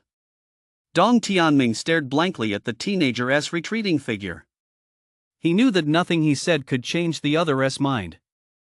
That look in his eyes, he had it himself back then. Shen took step after step, casually tearing his shirt to shreds and letting the howling cold wind whip against his bare chest. A hint of madness and ferocity gradually clouded his eyes. He didn't know if he would die. But he knew that at the peak of the third stage, he absolutely couldn't stop them. Not even if he fought with his life on the line. I was planning to stay at the peak of the awakening stage a little longer, but it looks like that is not going to happen now. Shin muttered, continuing to walk forward as he raised his black blade, preparing to stab himself in the left forearm. He could only barely hold off so many ghouls by breaking through to the second stage. Smack! Suddenly, a large hand slammed down on Shin's shoulder, startling him so much that he nearly spun around and stabbed out. "Son, leave this to me." An aged, hoarse voice rang out. Wei had woken up at some point now, his eyes had turned gray. "Wei, you." Shin stared blankly at the gaping hole in Wei's chest. At that moment, the aged hand was still covered in blood. He had stabbed his own heart with his own hand. "Did you send for help from the city?" Wei gave a hoarse laugh. Seeing Shin nod, he seemed to finally relax, turning his gaze toward the approaching horde of ghouls. "Reinforcements from the city will take at least 20 minutes. I'll go hold them off first. After that, it's up to you." Wei watched, a look of satisfaction on his face. Shin nodded firmly, saying nothing. His gaze carried a hint of sadness. He saw it. Inside Wei's chest, behind the wound, his heart had completely stopped beating. In its place was a ball of emerald green, vibrant with life aflame that seemed to represent hope. "My talent is rather limited in this lifetime, I can only reach the ignition stage and ignite the fourth flame. But you're different. You can't die here. Don't look at me like that, I wouldn't have lived much longer anyway." Wei told Shin to stay where he was and walked forward step by step. As he took a step forward, Wei's shirt instantly burst open. A rune resembling the tree of heaven slowly rose behind him. On its branches, four exceptionally bright flames flickered. Wei's entire aura skyrocketed. With another step, the four flames instantly fused into one. Then, the entire rune began to shatter. The flames spread to every corner of the rune. From a distance, it looked like a giant tree engulfed in a towering inferno. Beautiful, dazzling. Yet cruel. Wei let out a roar, his aura erupted once more, causing the earth to tremble slightly. Boom! Boom! Step after step. With every step he took, the flames burning within the rune grew even brighter. At that moment, the gray in Wei's eyes had completely vanished, replaced by two green flames. "Shin, do you know what the torch is?" Wei laughed heartily, his voice seeming to carry boundless elation and relief. Shin took a deep breath, then roared. "Please. Senior, enlighten me." Upon joining the Torch Guild, one must undergo the Torch's trial to temper the heart. Be loyal to the human race, be loyal to the kingdom of Xia. Once your heart has been forged, you will become the torch.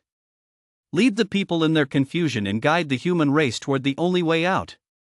Protect the people in the darkness and illuminate the dark void ahead for the human race. Wei's aura had now reached its peak, causing the surrounding earth to tremble violently. The snow around him seemed to melt under the glow of that flame, vanishing at lightning speed. His eyes seemed to pierce through all illusions.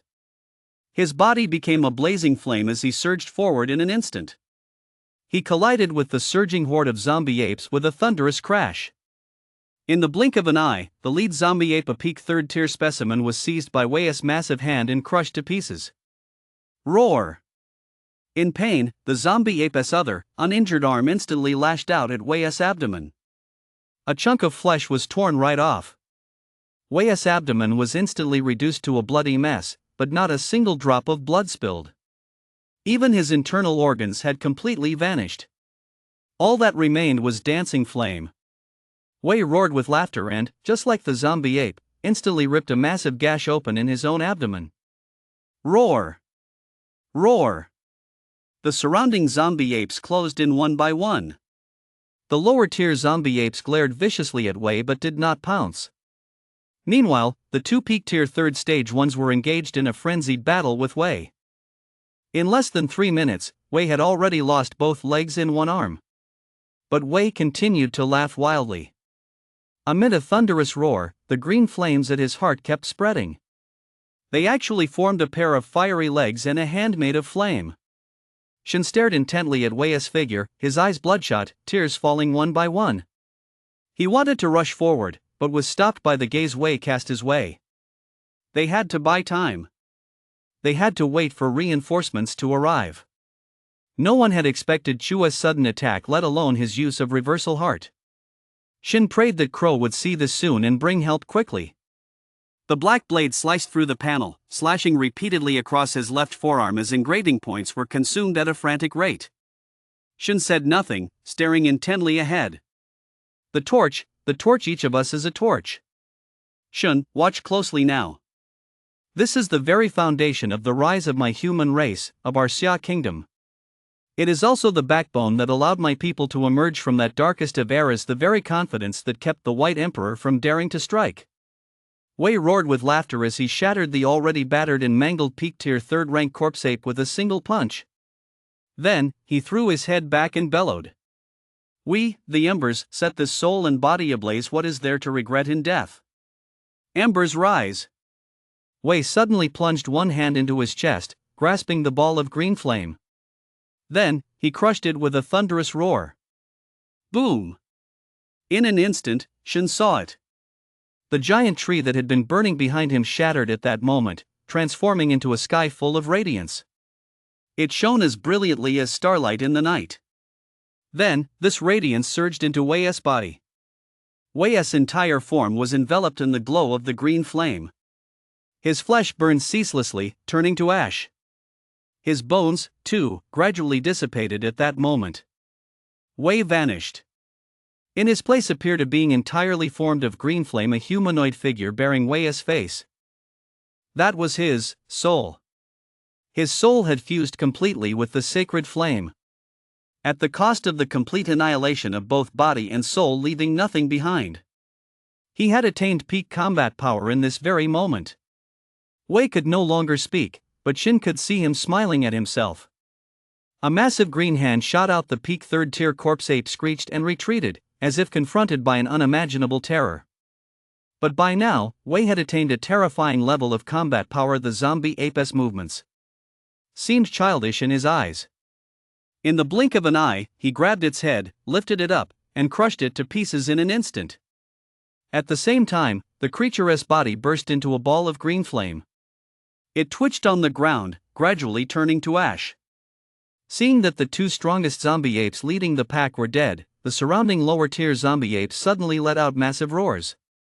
Then, ignoring Wei, they charged straight toward the living quarters. Wei let out a silent, cold smile, his figure vanishing instantly to block their path ahead. At the same time, he slammed one hand down onto the ground. A long wall of green fire roared up from the ground, soaring a full 20 meters high, instantly cutting off their path. Roar! One after another, the zombie apes charged madly into the wall of fire as if they had no fear of death. The moment they made contact, they burst into flames and turned into a pile of ash within seconds. But there were simply too many of them. Shin watched with his own eyes as Wei's fiery form gradually dimmed at a pace visible to the naked eye. And yet, only 11 minutes had passed. As if sensing something, Wei turned to look at Shin, whose eyes were bloodshot and from which tears were falling. Shin was holding a knife as if about to harm himself, and Wei seemed to understand something. He gave Shin a slight nod and opened his mouth. Though no sound came out, Shin knew exactly what he was saying. I'll leave it to you. Boom! Accompanied by a deafening roar, the surrounding mountains seemed on the verge of an avalanche. Then, Wei's fiery form vanished, and the wall of fire disappeared as well. All that remained was a massive, sky-reaching tree of flame, like the most beautiful firework blooming in the darkness. It slowly blossomed. Streams of flame shaped like branches, like green fiery vipers, madly pierced through the corpse apes one by one. From hundreds, to dozens, to just a few.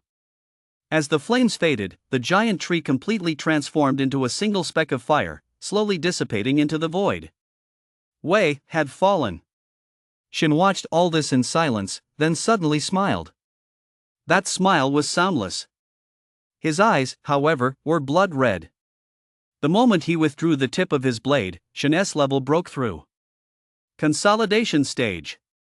Perhaps it was because he had engraved too much in one go, exhausting all his engraving points, or perhaps it was because he had suppressed it for too long. At the instant of his breakthrough, Shen shot straight to the mid-consolidation stage. Gripping his long sword, the killing intent deep within his heart had reached a level of almost overwhelming intensity. That killing intent was on the verge of completely engulfing him. Shen did not resist. Instead, he opened his mind and body, accepting it all. He channeled every ounce of that killing intent into his heart. At that very moment, the small black dagger in his hand, which he had just been about to sheathe at his waist, suddenly vibrated. It instantly elongated, transforming directly into a straight, long sword that appeared in Shen's hand. This long sword had a somewhat peculiar appearance. Though called a sword, its tip was flat and straight. It resembled a black disciplinary ruler. The blade was 3 fingers wide and 4 chi long, with a sharp, razor-like aura constantly emanating from one side of the edge. An incredibly grim killing intent kept blossoming and reverberating, as if it were craving slaughter. Although he wasn't sure why the little knife had transformed like this, Shen had no intention of figuring it out right now. He just wanted to kill. Running a hand along the blade, Shen murmured, "Are you angry too? Then come with me." "Wei, next. Leave it to me." In human cultivation, each major level has its own unique characteristics. The awakening stage is the stage where one's innate attributes awaken. It is also the time to inscribe runes and cultivate techniques. As the runes are gradually engraved to perfection and techniques are mastered bit by bit, one's level rises accordingly. And in this process, mental strength is paramount. Engraving runes requires one's mental strength to endure the process. Cultivating techniques requires mental strength to work in tandem with the nether energy absorbed into the body. In the process of absorbing mana, one gradually awakens to their own path of cultivation. This is the awakening stage. After the awakening stage, to break through, one must ask one's own heart and seek one's true self. Why did you embark on the path of cultivation? Is it a protective heart, a resilient heart, or some other kind of heart? This stage is also the most confusing one for the awakened. They constantly question their own hearts, striving to make a choice. Some achieve sudden enlightenment and enter the ignition stage. Others remain perplexed for 10 years, stuck at the consolidation stage. This state has nothing to do with runes. Aside from some additional power, it concerns only one's state of mind.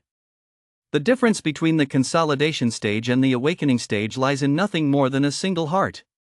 Consolidation stage stabilizing one's state of mind.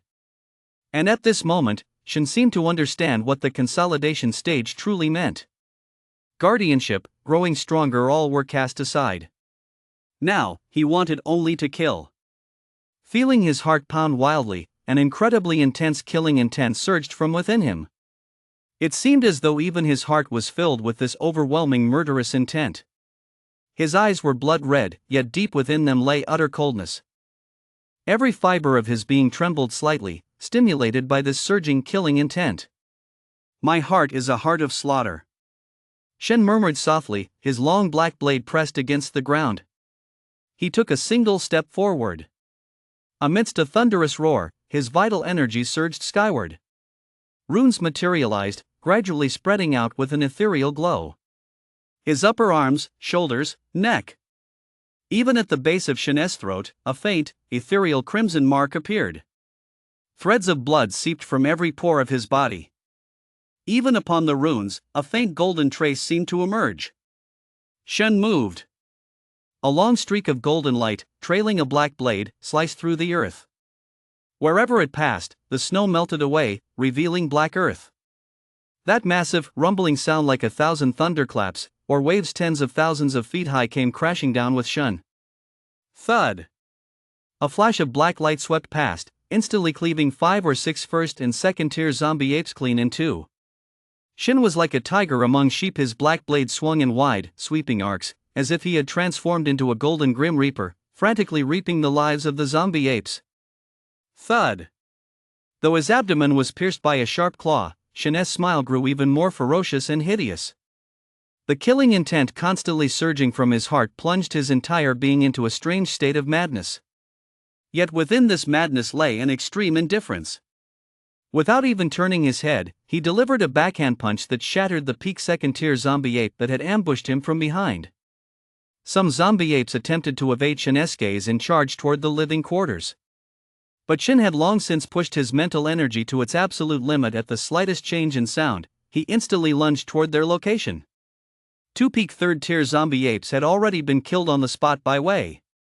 If he couldn't stop them now, he'd be letting down the Black Blade system for what it had given him. Thwack! Thwack! Thwack! Shin's figure transformed into a golden beam, frantically darting across the entire battlefield. He didn't plunge deep into the fray, but instead moved back and forth wildly from side to side. Every zombie ape that tried to get past him was instantly sliced in two. 5 minutes left. Shin kept silently counting down the time. Although his fighting spirit was sky high and his killing intent was surging at that moment, he didn't charge directly into the fray but continued to block the zombie ape's advance. This place was still about 5 li away from the residential area. But there were simply far too many zombie apes. Even by killing them like this, he could only slowly slow down their advance. If reinforcements didn't arrive within 5 minutes, he truly wouldn't be able to hold back all the zombie apes. He swung his blade backward, and a massive flash of light streaked past. Instantly, more than a dozen zombie apes charging from the front were all sliced in half at the waist. With more than a dozen dead, dozens more from behind rushed forward swiftly. Even from the left, right, and rear, a dense swarm of figures was charging madly toward him.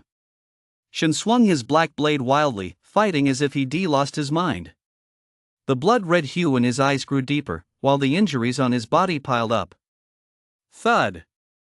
A sudden, excruciating pain shot through his back. A chunk of flesh was nearly torn away. Even with the foundation of the peak awakening stage and his body's extraordinary self-healing ability, he couldn't withstand such a barrage of attacks. His wounds were appearing faster than he could heal them. Roar! The zombie apes roared, as if they realized that although Shin was extremely dangerous, he wasn't invincible. They outnumbered him. All they had to do was charge at him relentlessly. Immediately, the zombie apes that had been planning to take a detour turned around and charged straight at Shin. Seeing this, Shin didn't hesitate. He stopped trying to fight them head-on and began moving erratically. Wherever he went, he didn't even look. He simply swung his blade. Fortunately, these zombie apes were extremely unintelligent and couldn't tell that Shin was stalling for time. For a moment, Shin actually managed to slow their advance somewhat. At the same time, because he had stopped fighting head-on, the feedback from the battle combat technique gradually began to take effect. The injuries on his body healed visibly, and after recovering, Shin's aura grew even stronger. Take out the peak tier second stage ones first. A cold gleam flashed in Shin's eyes as he charged straight toward the peak tier second stage zombie apes. All the injuries he sustained so far had been inflicted by these peak tier second stage zombie apes. The first stage zombie apes were practically negligible. His blade couldn't even pierce their armor. Roar! Roar my ass! Shin raised his hand and sliced one peak tier level 2 zombie ape in half with a single stroke. He retreated immediately after the strike and charged toward another peak tier level 2 zombie ape. Given the current situation, I can't activate prohibition. Although Shin was caught up in the heat of battle, he hadn't lost his wits. A flicker of contemplation passed through his blood-red eyes. The method for further breaking through the battle combat technique, the blood spurt technique, was what he called the taboo. Although he'd previously only been able to activate it for 3 seconds before passing out, its effects were terrifyingly powerful. Given the current situation, it wasn't that he hadn't considered activating the taboo. But once activated, regardless of how long he could sustain it, now that he'd broken through to the consolidation stage, the aftereffects alone might knock him out on the spot. Besides, there were simply too many zombie apes to kill them all. If he lost his combat effectiveness after activating it and reinforcements hadn't arrived yet, he'd be screwed. Left with no choice, Shin had to give up on the idea and continue fighting as usual. Blood continued to spatter. Though Shin didn't even know if the zombie apes had blood, it was just a black, foul-smelling liquid. It wasn't his blood, after all. After finding a way to avoid direct confrontations, Shin had been sustaining very few injuries. At most, a momentary lapse of attention would result in another large gash, with flesh and blood spilling out. Minor injuries. Gradually, the horde of zombie apes continued to advance toward the living quarters. But the once white snowy ground had been almost entirely stained black. Even Shin's entire body was covered in the zombie ape's black blood. Severed limbs and mangled corpses littered the ground. Shin let out a long, piercing howl as he brandished his blade. His figure resembled that of a god or a demon. With the black blade resting on the ground, he looked as if he had just burst out of hell itself. In the mindless eyes of the zombie apes, a faint trace of fear actually began to surface. It was instinctive fear. They were afraid. From the distant mountain range, a faint, inexplicable ripple seemed to emanate. Wherever the ripple passed, the trace of fear that had flickered in the zombie ape's eyes instantly vanished. The ferocity in their eyes became even more savage than before. They fixed their gaze on Shin and, one by one, fearlessly charged at him. It was as if they would rather sacrifice their living quarters than let Shin escape. Do you want me dead? Although Shin didn't understand this fluctuation, he inexplicably sensed the overwhelming killing intent directed at him. It was as if, from the depths of the void, a horde of crimson eyes were staring him down. You all want to kill me? Perfect. I'm tired of running anyway. Shin let out a loud laugh, came to a halt, and with a screech from his black blade, began slashing wildly with sweeping strokes. At the same time, his left fist struck out, and the zombie ape that had just pounced exploded right in midair. His aura grew ever more intense.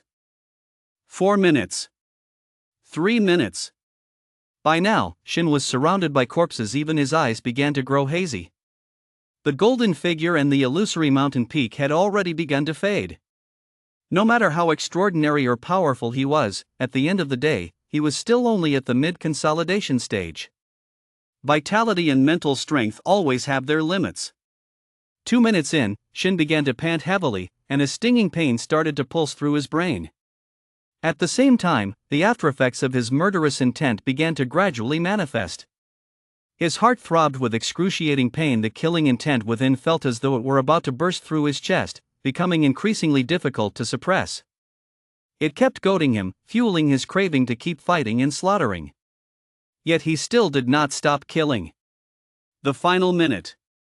Shin's hands had already begun to tremble. Isn't it here yet? Shin muttered, preparing to activate the forbidden technique.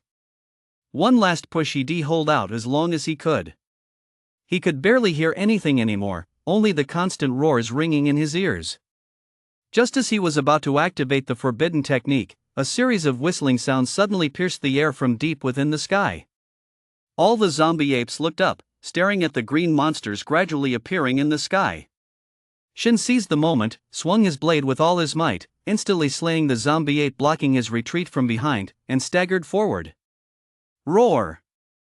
The zombie apes watched the green monsters drawing ever closer in the sky, each letting out a roar. The next moment, they saw a sky full of black dots. One by one, they suddenly burst forth from the green monsters and plummeted straight down. Kill! Kill these beasts! In an instant, figures clad in black began plummeting into the midst of the zombie apes. Instantly, nether energy erupted, runes flashed, and the slaughter began.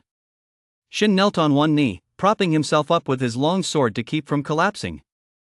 He gasped for breath, his bloodshot eyes growing blurry. A large hand suddenly landed on his shoulder. Die! Shin let out a hoarse growl and instinctively spun around, drawing his sword to strike. Clang! The blade was blocked. Bing's face, marked by hideous scars, came into Shin's view. Uncle! Wang! Bing shook his head, slowly pressing down on the long sword. In a voice that firmly suppressed the deep, cold killing intent and rage, yet remained gentle and soft, he spoke. Xiao Shun, it's okay now. It's okay now. When did she get injured? 3 days later, outside a secluded yet highly high-tech treatment room in Yuan City. Shen's eyes were deep and still slightly red. He gazed at Qingqing, who remained unconscious inside the treatment room. One of Qingqing's arms was nearly severed, but fortunately, she was brought back in time, and it could still be reattached. When you were holding off the horde of zombie apes, you didn't notice the entrance to the living quarters. There were a few zombie apes moving very stealthily. They almost slipped inside, but Qingqing came out to stop them. One of them was nearing the peak of late stage 2, which is why Qingqing's arm was so severely injured. Beside him, Bing smoked a cigarette, his hands trembling slightly as he spoke in a hoarse voice. Shen sat next to Bing, remaining silent for a long moment, his hand clenched ever so slightly. He seemed somewhat nervous. The living quarters, how many survived? 60% are unharmed and are still undergoing purification treatment. The remaining 30% have either been transformed into ghouls or turned into half-human, half-ghost creatures. They've been locked up to prevent a riot. We originally wanted to go in right away to rescue them. But the nature of the transformation is bizarre. It almost completely ignores level. No one can go in immediately. We have no choice but to wait for the time limit to end. Bing shook his head. Crack. Shen crushed a corner of the steel bench he was sitting on with the palm of his hand. Even though Wei and he had held them off for so long, nearly 30% had still been transformed. This is the real world. Life is as worthless as grass. Anyone could die. Don't dwell on it. You've already done more than enough. Bing looked at Shen and raised his hand to pat his shoulder.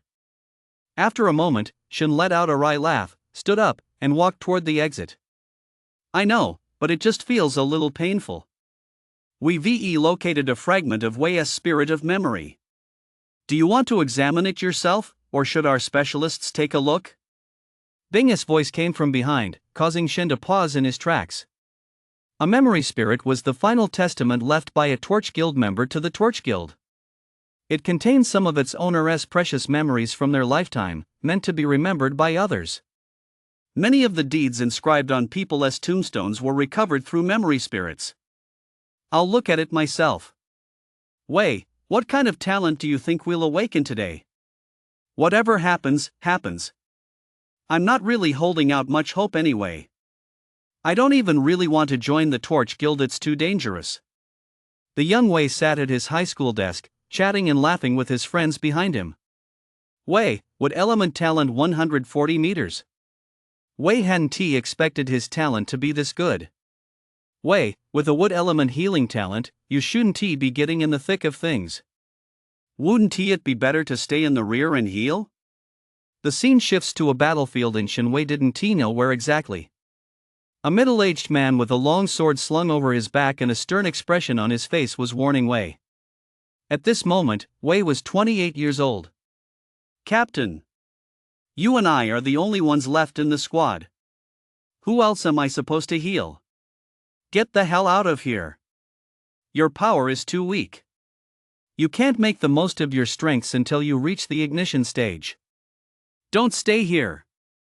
Wei watched as his captain and many strangers yet familiar faces from the Torch Guild charged onto the battlefield one after another. They all died. This section of the battlefield fell. At 33, he met a woman who also served in the Torch Guild, and they got married. At 38, he received orders to garrison the Changbai Mountain battlefield in the Northeast District. He remained there for 60 years. During those 60 years, he was stuck at the ignition stage. His natural talent had reached its limit, and he could not break through. So he wondered how he could prevent what had happened before from happening again. He didn't want to keep watching people die right before his eyes. He never wanted to feel that sense of helplessness again. It was also during these years that his wife passed away and his son got married. Later, his son and daughter-in-law died during a mission. They left behind an 8-year-old daughter, Wei's granddaughter. Grandpa, Miao Miao can draw now. Why haven't you come back to see Miao Miao yet? Mom and Dad said they went to a very far-off place, and the auntie at the daycare won't let me go find you. Grandpa, Miao Miao misses you and Mom and Dad. Do you not want Miao Miao anymore? On the phone screen, an adorable little girl was crying, and Wei was whispering words of comfort. Meow meow, once Grandpa's busy with this and finishes his leave, I'll come find you, okay? The uncles and aunts here are very tired, and Grandpa has to help them. Really? Then it's a promise you have to come find me, okay? I promise. A single tear rolled down the corner of Shin's gently closed eye. He slowly opened his eyes and sat up in a dimly lit room. Several staff members were watching him from the side. Is it over? A woman spoke in a soft, gentle voice. It's over. I'll make sure to record Wei's story for him. Shin nodded and wiped the tear from the corner of his eye. Thank you, Comrade Shin. It's nothing. After writing down the important events of Wei's life, Shin walked out of the Torch Guild's base in Yuanchang. Looking at the blinding sun and the weather that had just turned cold, he felt a bit dazed. Mount Changbai is shrouded in perpetual darkness, with endless snowfall and an unchanging temperature year-round. Returning to the city from there so suddenly, he found it a bit hard to adjust at first. Not far away, bathed in sunlight, Crow was waving at him, casually sitting on a set of steps with a cigarette hanging from his lips. Shin walked over and sat down beside him. I misjudged you. Crow's first words left Shin completely baffled. I used to think you were the kind of person who only cared about those close to you, the kind who would sacrifice others when it mattered. But I never expected that what you've done would make me look at you in a whole new light. Crow flashed a faint, somewhat sinister smile. Actually, I am exactly the kind of person you described. Shin smiled as well. But back then. Shin suddenly fell silent. What exactly is Reversal Heart? He asked abruptly. It's an extremely dangerous artifact possessed only by the lunar cult. It's said that it can only be created by using an intact white heart and infusing it with certain eerie substances. Even within the lunar cult, this artifact is likely very rare. But I never expected that Chu to have used it there. Crow seemed to have been ready to explain all along and spoke up immediately.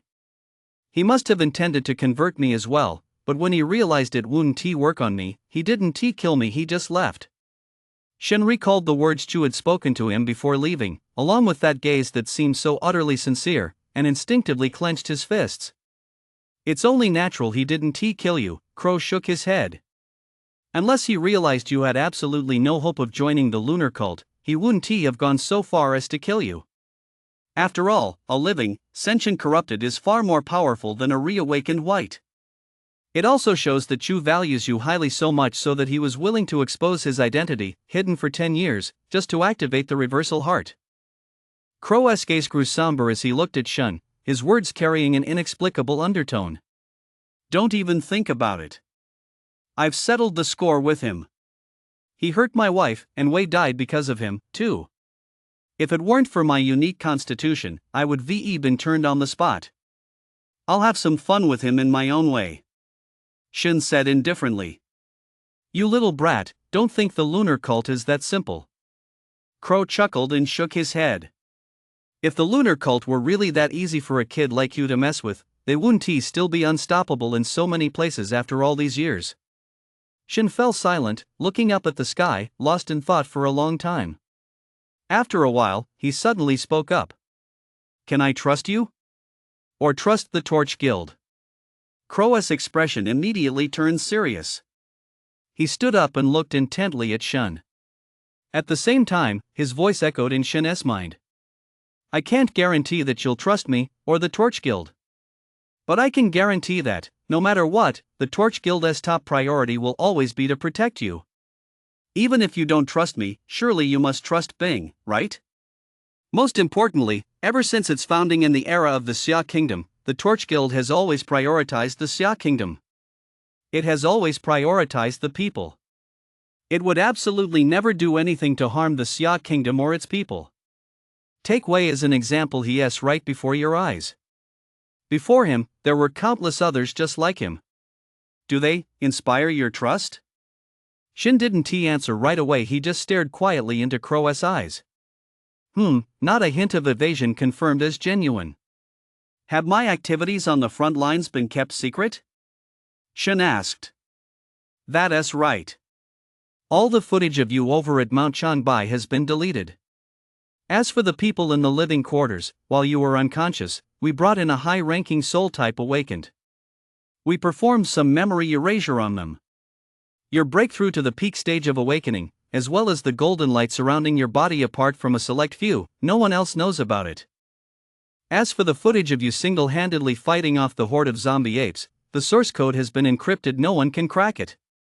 All anyone can see is your long sword in your face. Your peculiar rune and other hidden details have all been obscured by an illusion that makes them impossible to make out. As for the people who were unconscious in the living quarters at the time, they have no idea what actually happened, they only know that you saved them. Shin raised an eyebrow. Is that even possible? Why didn't you just delete that footage too? People always need an explanation and they need a hero, Crow chuckled. However, the higher-ups are still debating whether to release that video. Chu knows about this, he won't expose me, will he? Shin thought of Chu, that bastard had witnessed his entire performance from start to finish. In the end, he didn't even know if Chu had truly left or was secretly watching from the shadows. Ha, Crow scoffed coldly. The lunar cult isn't exactly a united front. Chu discovered a genius like you, he is too busy hiding you to even think about exposing you. Once he has brought you into the lunar cult to convert you, the benefits he'll reap will likely be immeasurable. Unless he doesn't want that enormous windfall, or realizes there is no hope left of winning you over. In that case, he'll take matters into his own hands, he'll never let anyone else in the lunar cult lay a finger on you. Shin furrowed his brow as he listened. This was basically a ticking time bomb. Who knew when Chu would come looking for him again? Then, he shot Crow a strange look. How do you know all this so clearly? The lunar cult has a torch guild mole, Crow said calmly. All right. Shin stood up and looked at Crow. I'm joining the Torch Guild. A flash of delight crossed Crow's eyes, but Shin spoke again. But I have one condition. What's the condition? As long as it's not unreasonable, I can agree on your behalf. Crow nodded. My younger brother and sister must be protected by someone at least at the peak of the ignition stage or the Tongyu realm. Also, don't let them face any danger before they awaken. Crow's brow furrowed slightly, but he immediately recalled what the Supreme Commander had told him. Gritting his teeth, he nodded firmly. All right. I agree. He extended his hand at the same time. Shun, welcome aboard. The next day, on the hill behind the Torch Guild base in Yuanchang, many members of the Torch Guild had gathered here, all dressed in solemn black formal attire. Zhang Yui, Crow, Bing, Li, and several other ignition stage figures who had previously served on the Changbai mountain front were all assembled here. Shin was also dressed in black formal attire, her hair tied back. Standing nearby were Yang Dian, Zhang Zhuangshi, Su Guang, and others. Their expressions were solemn, and they dared not act the slightest bit out of line. Su Guang and Zhang Zhuangshi, in particular, who had never before seen so many Torch Guild members, were so nervous their palms were practically sweating. Even the two youngsters, Dong and Xia, had come. Before them stood a towering mountain, densely covered with gravestones. Though it resembled a mountain of graves, it did not feel blooming in the slightest. Instead, a solemn, austere, and majestic aura slowly echoed through the air. Shin held a stack of small square boxes in his hands. On top of each box was a black and white photograph of Wei. In the photo, he was smiling happily and looked very kind. Inside the boxes was nothing but a small pile of soil. It was soil from the ground where Wei had stood at the very moment of his death. He left nothing behind. Dong. The sound of a bell rang out softly, like a long, drawn-out sigh, paying tribute to the life of the departed. After the bell tolled, Zhang Yui stepped forward and spoke in a clear, resonant voice. His voice, amplified by his spiritual power, carried throughout the entire venue. What happened on the Changbai mountain front line exceeded all of our expectations. Some fell in battle, others were transformed. Those who were half corrupted have, to this day, willingly descended into the depths of the earth to be imprisoned permanently until the day a solution is found. As for the warriors who had already been transformed into ghouls, some took their own lives in that snowy field while they still retained a shred of sanity. For us, the Torch Guild, death is a natural part of life in the end. We will all end up here, transformed into a gravestone. And this time, we have all come here of our own accord to pay our final respects to these admirable people. Torch Guild. John Yudi roared, his expression solemn. Present. With the flame of the torch as our guide, let us send these admirable comrades on their final journey. Boom! Boom! Boom! In an instant, one by one, members of the Torch Guild raised their fists, then slammed them hard against their chests. Clusters of torch flames suddenly shot skyward, burning fiercely in a myriad of colors. Farewell! The voices echoed in unison across the sky, lingering for a long time. As the flames of the torch faded, Zhang Yui spoke again. Next, you all know what happened.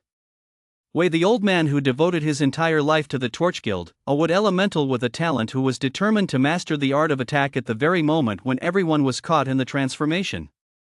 He ignited the torch, buying time until reinforcements arrived. As it turned out, he succeeded, proving that even a wood element talent can unleash astonishing combat power.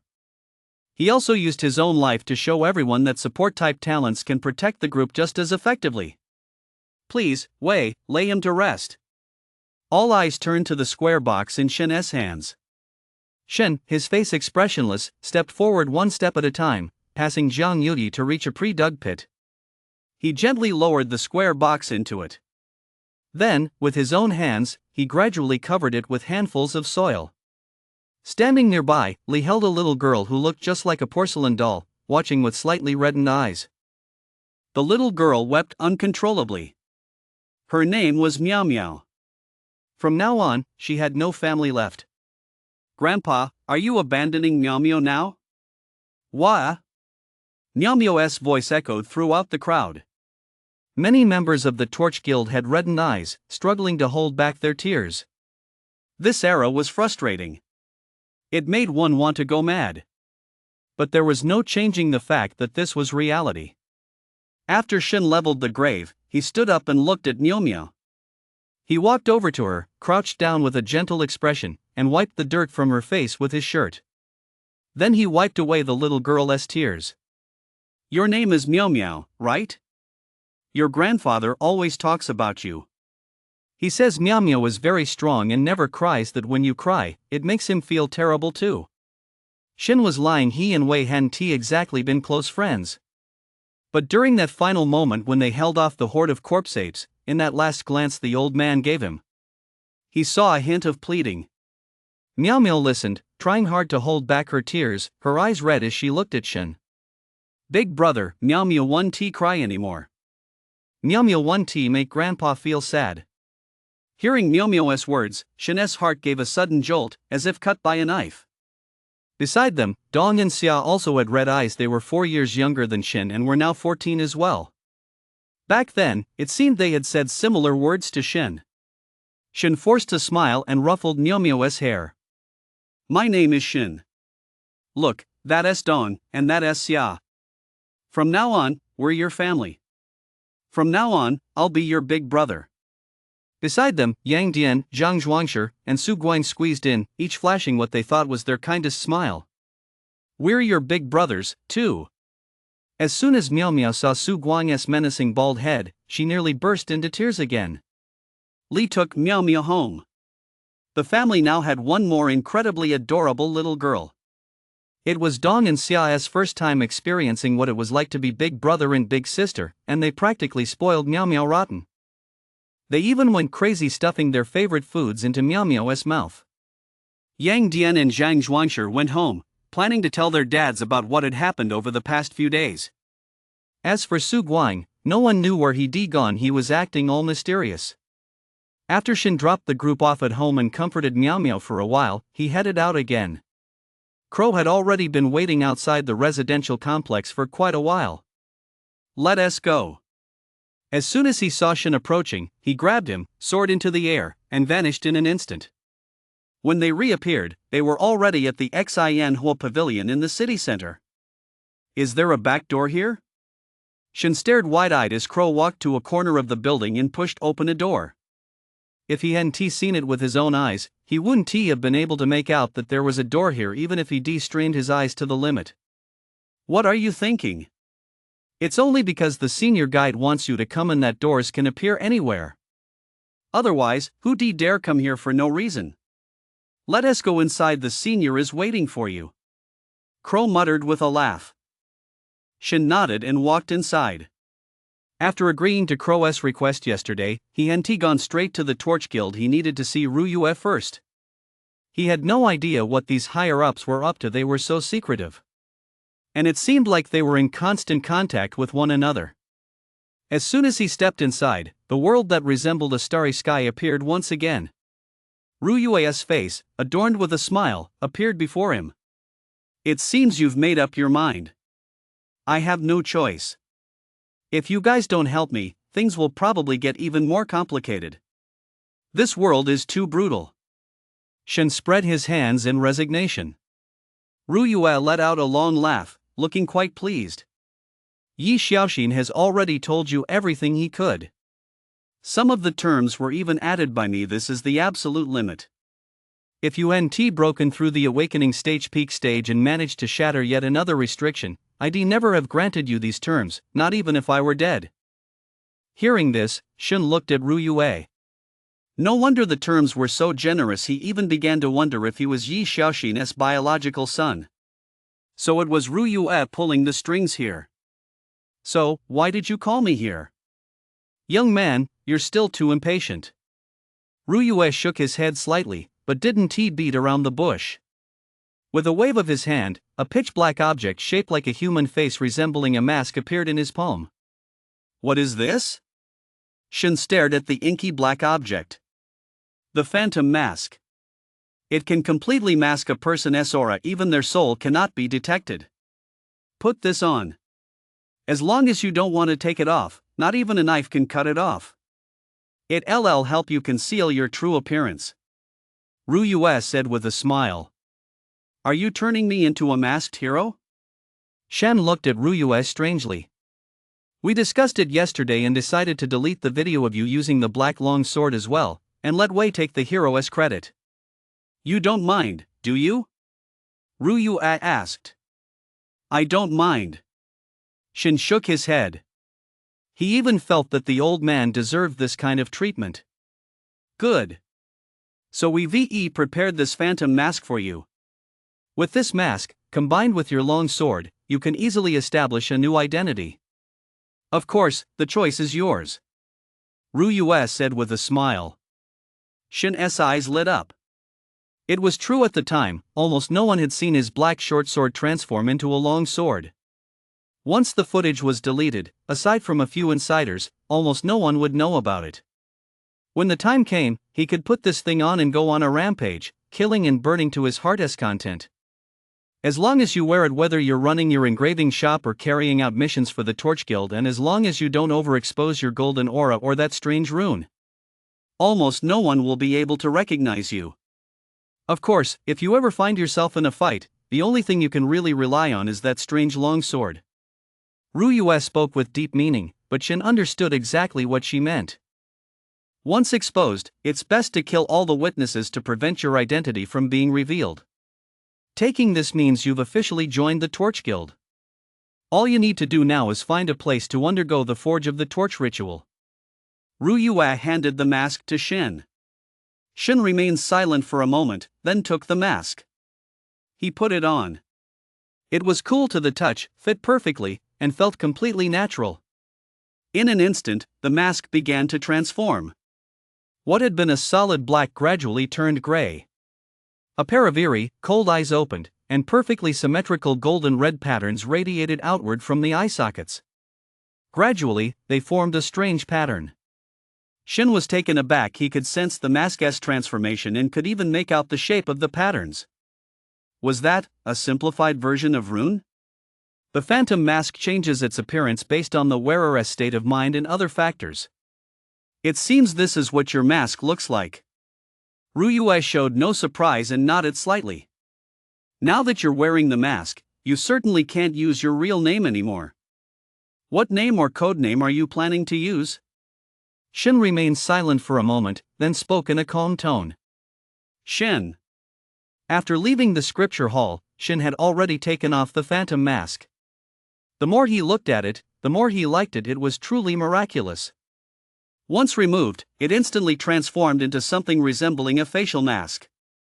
It was thin and could be folded up and tucked away in a pocket. It was practically tailor-made for him. Once he put the mask on, Shu would be completely in the dark. Ryue didn't ask where the black blade had come from or how it had disappeared. Shin, of course, didn't mention it either. There are some secrets that shouldn't be asked about. Ryue, at her age, understood that well.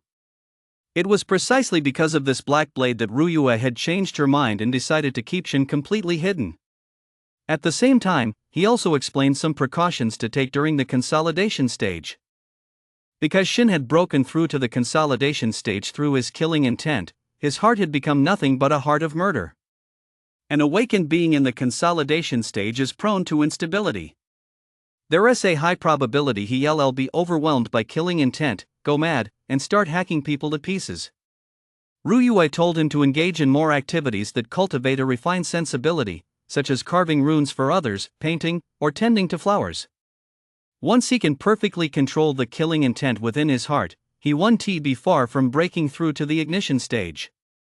A killing intent, although it doesn't increase my combat power very noticeably, it's still stronger than the awakening stage. Shin pondered this as he walked down the street. Crow had simply dropped him off and taken off. He'd have to make his own way back. Every level has a peak stage. What are the characteristics of the peak stage of the consolidation stage? The peak stage of the awakening stage had brought about drastic changes to his physical body, such as powerful self-healing abilities. He just didn't know what the consolidation stage would be like. Glancing at the time, it wasn't very late yet. Shin thought for a moment, hailed a cab, and headed toward Qingqing's place. When he arrived, he found that Qingqing had already woken up and left the treatment room. He found the room where Qingqing was staying, pushed open the door, and saw her reclining on the bed. She was wearing a pristine white hospital gown, her complexion still slightly pale, and her other arm was heavily bandaged. "Hey, honey, give me a kiss." Shin immediately broke into a smile and grinned cheekily as he leaned in. Qingqing looked at him with a faint smile but said nothing. Suddenly, Shin sensed a faint, chilling gaze fixed on him from behind. His expression turned pale, and he slowly turned his head, flashing an awkward smile. Bing, what's with you? Why are you still standing there like a door guardian, not saying a word?" Bing emerged slowly from behind the door, still holding a leather belt in his hand. "You little brat, if I weren't standing guard here, would you be holding your first grandchild by next year?" "Oh, come on, ha." Shin dodged the belt with graceful ease. Smack. He still took 2 swats on the butt, and the pain made Shin wince. "Humph, you little rascal. Keep an eye on Qingqing. I'm off to the office. Don't even think about pulling any tricks, or I'll slit your throat." After issuing a fierce threat, Bing buckled on his belt and walked out. Inside the room, Shin and Qingqing stared at each other in silence. "Wouldn't it have been better for you to stay inside? Why did you have to come out?" After a long moment, Shin sighed and glanced at Qingqing's bandaged arm. He'd been so on edge at the time that he hadn't even noticed when Qingqing had slipped out of the building. "If I hadn't done that, someone would die for sure." Qingqing shook her head, looking unconcerned. Smack. Shin slammed his hand down on the bed, his expression grave, his eyes slightly red. "Haven't you thought about yourself at all? You're only at the awakening stage. What were you thinking, going out there to get mixed up in this? If something happened to you, how would I explain it to Bing? And what about me?" Qingqing looked at Shin's eyes but couldn't bring herself to meet his gaze. She could only lower her head slightly. Her voice was barely audible. "But I don't want you to be alone." Shin paused, his eyes gradually softening. After taking a deep breath, he lifted Qingqing's head. Their eyes locked. "If I'm on my own, it means I'll definitely find a way to survive." "How many times have I been in situations like this over the years? I've always come out just fine, haven't I? If something happens to you, I Before he could finish, Shin's eyes suddenly widened. Qingqing suddenly leaned in. Her face felt soft and slightly cool, with a faint, sweet scent. In the blink of an eye, Qingqing lay back down, covering half her head, her face flushed. Shin forgot all his words and suddenly let out a silly chuckle, leaning in. Honey, I felt like something wasn't quite right just now. Can we try again? Get lost. Come on, just once. Every beginning is hard, and you've already started. In the end, Shin still didn't get his way. After a brief verbal sparring match, Shin's expression grew slightly serious. I'm not going to college. Upon hearing this, Qingqing instantly poked her head out again, staring at Shin with wide eyes. Are you crazy? She knew Shin really wanted to go to college. In fact, one of the conditions he previously said with Jian Yuyi was that he be allowed to attend. Now, out of the blue, he was suddenly saying he wouldn't go? Let me explain. Shin reassured Qingqing, then his lips moved slightly as he spoke. As she listened, Qingqing gradually fell silent, looking at Shin with a complex expression. Hey, don't look at me like that. I've already thought it through. I'll open an engraving shop right next to Capital Academy. I'll have the Torch Guild get me a bigger space. You can come by whenever you want. It'd be nice to live here too, hee hee. As he spoke, Shin chuckled again. Qingqing, however, began to think it over seriously. Come to think of it, that actually sounds like a good idea. It's already a rare privilege that most academy libraries allow free access. As for the teachers and such, I'm sure the Torch Guild will take care of that for you. At the same time, it'll keep you out of the public eye and prevent the lunar cult from targeting you. Shin slapped his thigh. Exactly. That's why I agreed to their terms. Right. But if the school has any missions or activities, I want to be able to join you. As the two talked, it was as if they were already attending the Capital Academy. If you go to the capital, what about Dong and the others? Qingqing asked, a touch of worry in her voice. There's no other way, Shin shook his head. The Torch Guild has already hidden almost all of my information. Apart from a few people in Yuanchang, no one knows about Dong and the others, and there are Torch Guild members constantly protecting them. This is the best option. I can't take them with me to the capital. Besides, at least until they awaken, it's best for them to stay in Yuancheng. They have friends here. Shin had already thought all this through.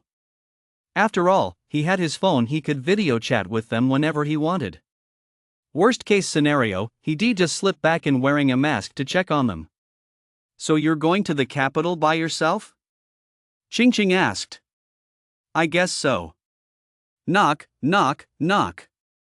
Suddenly, there was a knock at the door. A cold glint flashed in Shin's eyes. He grabbed his black knife and moved toward the door. It's me, Dong Tianming. Shin paused for a moment, then pulled the door open. Dong Tianming was unshaven and looked much thinner. His usually slicked back hair was now tousled, and he was dressed in casual clothes. His face was a bit pale. He was clearly not in the best of shape. What brings you here? Shin asked curiously. Dong Tianming stepped inside, nodded to Qingqing, and then closed the door.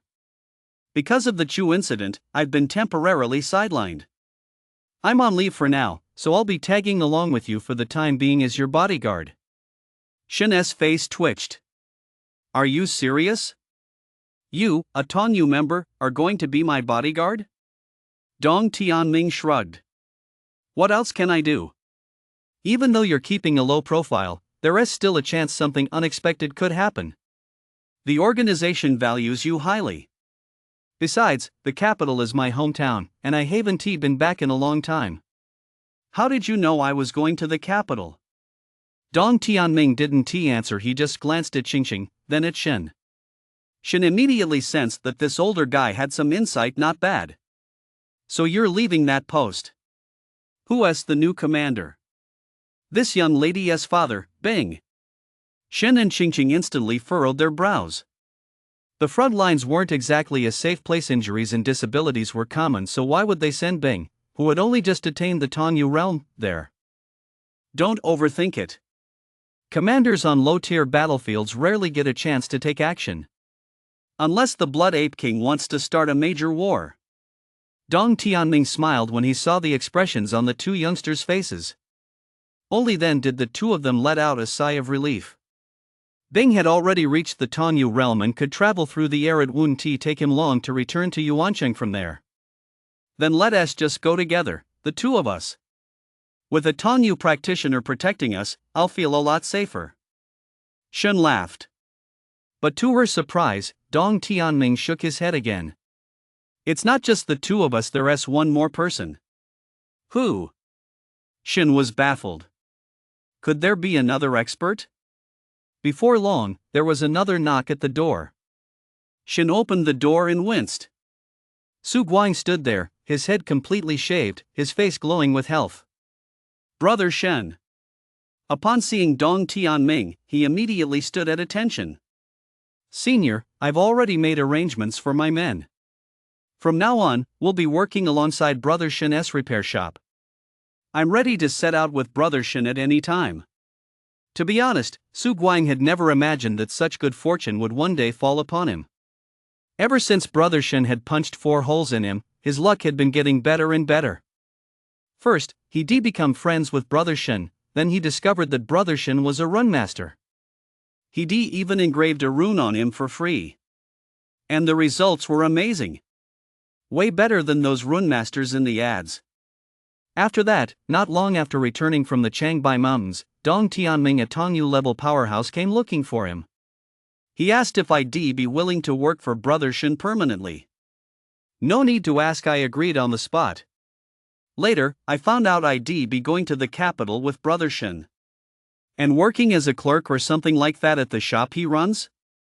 Whatever. It's all pretty much the same. If I agreed, my records would be wiped clean from then on. I'd have no criminal history or anything like that. It would be like becoming a brand new Su Guang. Of course, that also meant giving up everything he'd worked so hard to build in Yuancheng over the years. Su Guang hesitated for just a second before agreeing outright. Living as a good-for-nothing with no ambition, bullying people in some corner of the city day in and day out. That was no better than following Shingu to fight for a future. So, as soon as he mentioned it, you agreed? Shen's eyes held a strange look, and a hint of a smile. Brother Shen, I might not be the sharpest tool in the shed, but I'm good at reading people. Ever since you stabbed me without a second thought, I knew you were going places. Being your little brother isn't something to be ashamed of. Su Guang bared his teeth and grinned like an idiot. Shen shook his head and patted him on the shoulder. You're not my little brother, you're my brother. Su Guang's lips trembled. He remained silent for a long time, finally just nodding firmly. The other guy had given up his hometown to follow him to the capital no matter what. Shen would never treat Su Guang unfairly. And so, after the group chatted for a while longer, Dong Tianming took Su Guang and left. No one knew where they were headed. Shen stayed behind to keep Qingqing company. With Li at home watching over the 3 children, he had nothing to worry about. Besides, Dong Tianming had just said that headquarters would assign a powerful protector to safeguard Shen's family. There would be absolutely no problem. Everything was ready, it was just a matter of when Shen would leave. Late at night, Shen gazed silently at Qingqing's sleeping face. After a long while, he stood up and smiled. I'll have to leave sooner or later. I'll be waiting for you in the capital. Shen left, and Qingqing opened her eyes, a faint smile playing on her lips. She murmured, "See you then." The next day, Dong Xia's accusatory voice rang out from inside the house. "Big bro, tell me the truth, did you get into trouble and are planning to run away?" "I think you're saying that because you're probably going to get arrested and thrown in jail." Dong and Xia looked at Shen with suspicion. Shen covered his forehead. "You too, that's enough. I'm a model youth and an exemplary citizen, how could I possibly be like you say? You even came with me to the funeral. With all those Torch Guild members there, they would arrested me by now if they were going to." The 2 kids thought about it for a moment before nodding. That made sense. "Bro, when are you coming back? What are we supposed to do if we miss you?" Xia's eyes were red as he looked at Shen. They heard the news first thing in the morning that their big brother was heading to the capital. The three of them had relied on each other all these years, so naturally, they didn't want him to go. Shin pulled the two of them close, hugging one on each side. If you miss me, just video call me. Besides, I might sneak back every now and then. Big bro's being targeted by some assholes right now, it's a bit dangerous for me to stay here. Dong's eyes widened, so that means we're in danger too? Don't worry, someone will protect you guys. Remember this, never, ever say you know me. Just keep it to yourselves. Shun said earnestly. Besides, we're not short on money anymore. Didn't I leave you two a card? The repair shop brings in income every month. Your brother Yang gave us quite a bit, too. After hearing Shin's life story, Yang Dian had lost his composure a bit on the spot and went on a shopping spree for Dong and Xia. He even gave them spending cards if they refused, it would be a slap in the face, so he just burned the cards. Bro, I'll miss you so much. And Miu Miu, she's just starting to feel better, and now you're leaving again. She's definitely going to be sad. Tears welled up in Xia's eyes as she buried her face in Shin's chest. Sigh, there is nothing I can do, Shin sighed. Once I'm gone, you two will be grown-ups. Just like how I looked after you back then, take good care of Miao Miao, got it? And when Li goes grocery shopping or whatever, be considerate and pay for it yourselves first. The two little ones nodded in unison. A look of determination flashed in their eyes. Oh, and study hard, both of you. Don't follow my example, I'm different. You're both going to get into Capital College, or else I'll spank you. Shin glared at them. You, who barely scored 20 on a math test, are warning us to be in the top 10 of our grade. Dong muttered under his breath. You little brat. Knock, knock, knock. There was a knock at the door. Shin opened it and was surprised by the two people standing there. Ding Wentian and Teacher Wang. He turned to the two little ones and said, "You guys go next door and play with Miao Miao. I've got something to discuss with these two." After the two left, Shin invited Ding Wentian and Teacher Wang to sit down. Brother Su, although I'm not sure what happened, I've heard that you're leaving. Opening a rune engraving shop in the capital, that's great. A rune master makes a huge difference. This choice is far better than going to college. Ding Wentian sat down and began to speak. A rune master can advance 10 times faster than a student. Shin, once you're in the capital, don't forget to read plenty of books. Teacher Wang laughed, playfully winking with one eye. Shin's heart skipped a beat. He understood what Teacher Wang meant. He was telling him to spend more time in the library. But how did he know that? I mainly came this time to thank you for your help back then, and to give you this. Ding Wentian handed him a business card. The card was very simple, with only a name and a phone number. Ding Wenqing. This is my sister's number. She's a professor in the rune engraving department at Capital University. If there's anything you don't understand, you can ask her. Is your sister a rune master? Shin's eyes widened. He hadn't realized this chubby guy was hiding so much. That's right. After all, you probably haven't studied runemaster techniques systematically, so you must have a lot of questions. If anything is unclear, just ask her. Ding Wentian smiled proudly. Thanks, bro. Shin tucked the business card away and nodded. You can come find me, too, if you need to. Professor Wang suddenly spoke up with a smile. Could it be that you're also? Shun's eyebrow twitched. I'll be taking a position as a professor in the history department at Capital Academy. I haven't decided exactly when I'll be moving there yet, Teacher Wang said simply. Shin immediately sensed that there was something extraordinary about him. Moreover, Teacher Wang's appearance as a child was almost exactly the same as it was now. And now he was going to work as a professor at Capital Academy. A few minutes later, Ding Wentian and Teacher Wang left. Shin glanced at the messages and the time on his phone. 8:30. Dong Tianming had sent a message saying they'd be waiting outside the complex once he was ready. Shin exhaled, then cast a somewhat wistful glance at this small but very cozy home. He pushed open the door and walked out. Outside the complex, a crowd had gathered.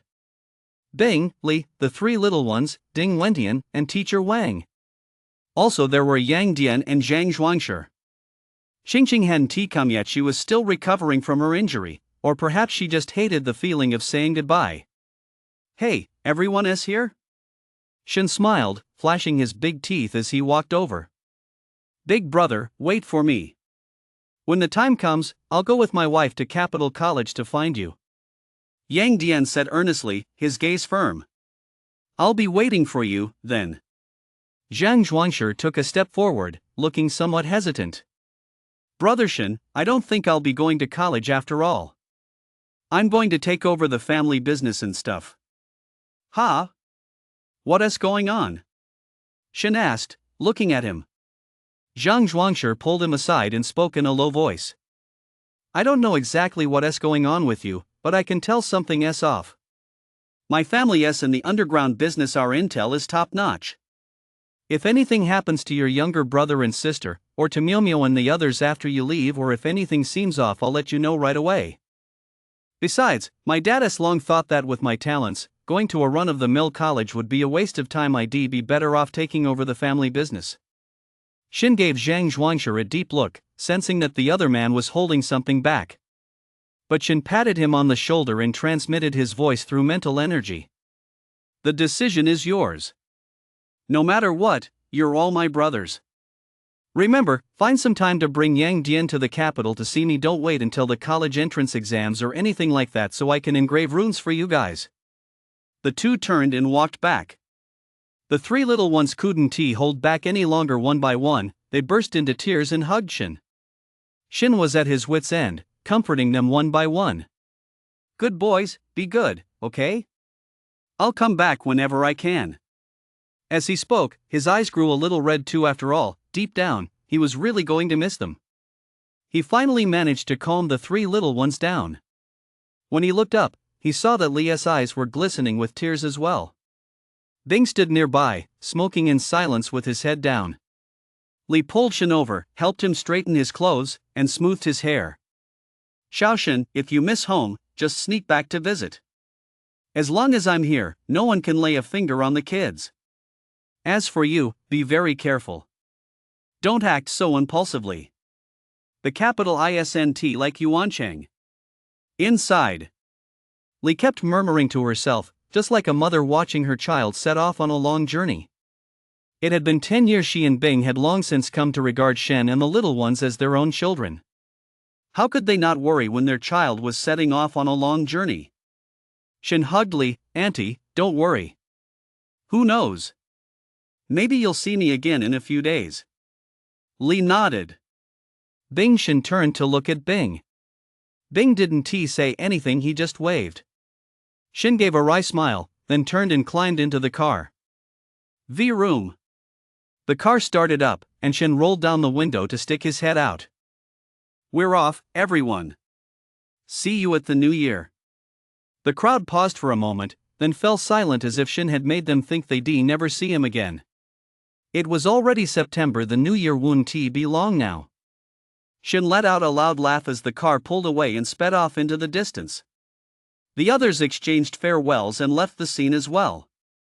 Bing still had a cigarette hanging from his lips, his face etched with deep resentment as he watched the car's silhouette disappear. Li shot him a withering glance and turned to walk home. What are you playing at? Everyone here knows you're the one who'll miss this the most. Stop trying to act all aloof. The car sped along, with Shen and Su Guang each gazing out the window at the passing scenery. Dong Tianming was behind the wheel. Su Guang stared out the window for a while, then suddenly let out a sigh out of the blue. Ah, the wind laughs as it flows against the cold water. The hero sets off on his journey. Smack! The bald man got slapped across the face. What the hell are you reciting? Shen's face darkened. You don't even know what the words mean, yet you're putting on airs. Come read with me later. They were now heading to the airport outside Yuan City. Today's airplanes are no longer the ordinary, old-fashioned ones described in textbooks. Instead, they're armored aircraft constructed from spirit stones and extremely durable materials. They're incredibly fast as long as they don't encounter a flying ghoul of Tier 3 or higher in the air, they can practically smash the enemy to pieces on impact. Only a Tier 4 can inflict damage on these aircraft. However, whenever a Tier 4 appears, a Tonyu level expert will step in to intercept it. Overall, it's very safe. Since the collision of Earth's tectonic plates, the territory of the Xia Kingdom has expanded enormously. It used to be said that a flight from Yuan City to the capital took over 2 hours. Now it still takes over 2 hours. But the distance between them has increased more than tenfold. And that's south still considered relatively close. Shin had once read about the southern ridge city mentioned by the old man. Even by plane, it takes 10 hours to get there. Shin was completely dumbfounded at the time. In all his life, he never even left the northeast. This trip to the capital was, after all, his first time. And it wasn't just him. Su Guang was in the same boat. The two of them were like country bumpkins, with a faint sense of anticipation deep down. "Brother Dong, isn't the capital full of tunnels?" Shin asked. "Tunnels? What tunnels?" Dong Tianming looked a bit puzzled. "Don't they say the old capital is full of tunnels?" "The internet says you shouldn't play tunnel warfare with people from the capital. You can't beat them." Dong Tianming's hand on the steering wheel twitched as he spoke helplessly. "Stop reading so much stuff online. What era are we in anyway? Tunnel warfare? And I was just saying you spend your winters licking icicles for fun." Su Guang, sitting beside him, was shocked. "Bro Dong, how did you know that?" "Shun, Dong Tianming."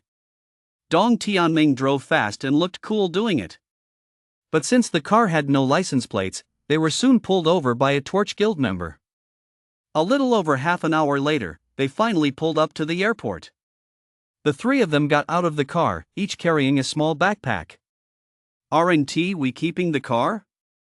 Shin glanced at the car left outside. The keys were still inside. "It's Crow's.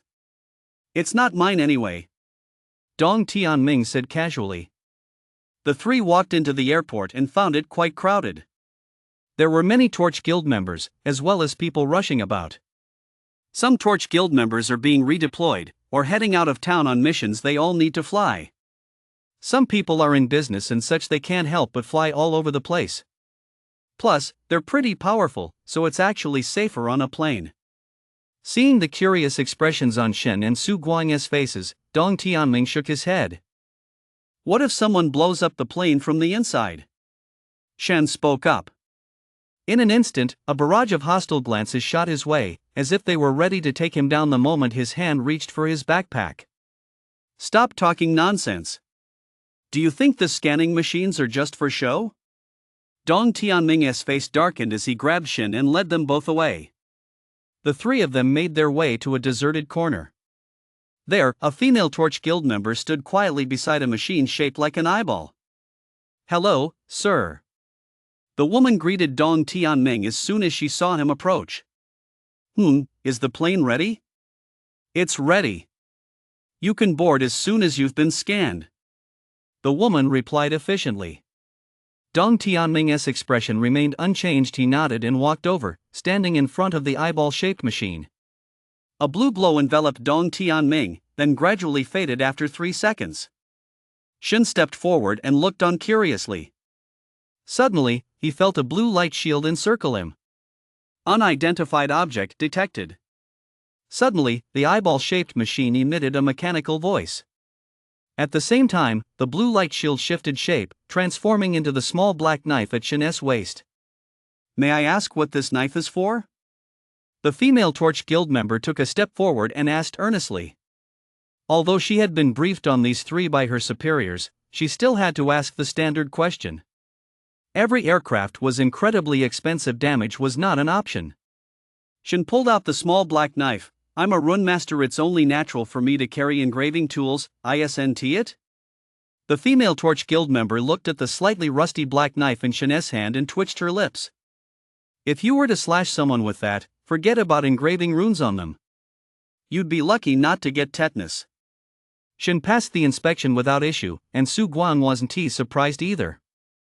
Led by the female Torch Guild member, the three of them made their way to a small aircraft. "Aren't we traveling with anyone else?" Shun asked suspiciously. Although I'm temporarily suspended, I still hold real authority. I can request an aircraft for urgent use. Dong Tianming walked up with an inscrutable expression. Shen and the other followed quickly behind. Though called an aircraft, the interior actually resembled a small living room. It was a private jet. It was quite luxurious. After they boarded and took their seats, the cockpit door opened, and a burly man stepped out. Good afternoon, sir. I'm Bazhua, your pilot for this flight. I hope you have a pleasant journey. With that, he returned to the cockpit. Shen was left looking utterly terrified.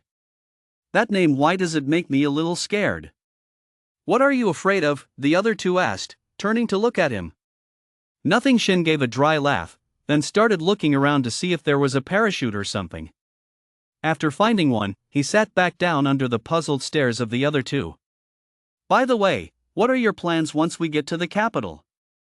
Dong Tianming sat on the sofa and pulled out a bottle of liquor in 3 glasses from somewhere. Did the Torch Guild take care of my living arrangements and the location of my shop? Shen asked.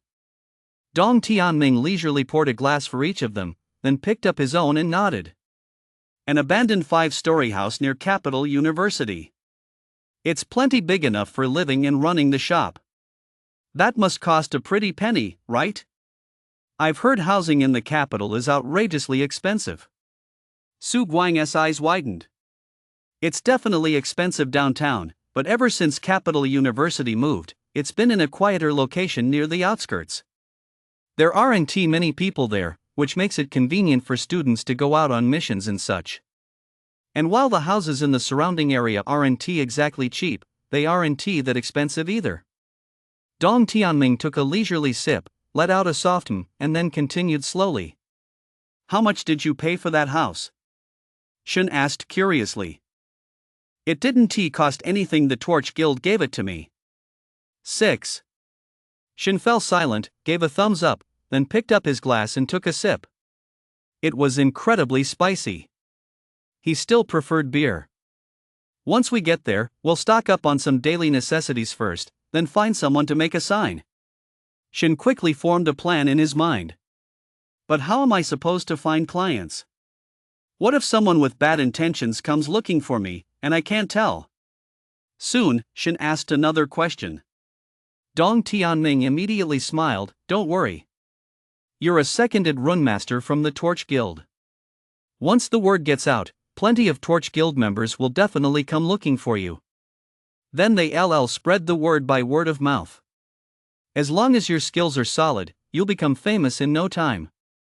As for the situation you mentioned, I doubt anyone near Capital University would dare pull any stunts.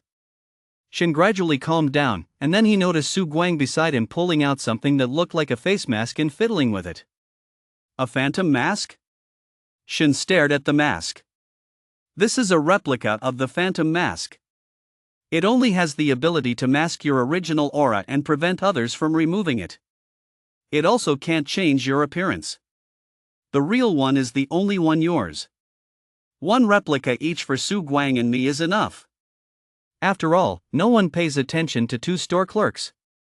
Dong Tianming laughed, and a mask transparent as ice appeared in his hand as well. Su Guang's, on the other hand, was deep red. Shen grinned. Are we playing cosplay here? All masked? We have to maintain an air of mystery, and you need to act a little wild too so people can't figure you out. Dong Tianming gave a meaningful smile. Wild? That's exactly my specialty, Shen said, immediately pounding his chest. Why?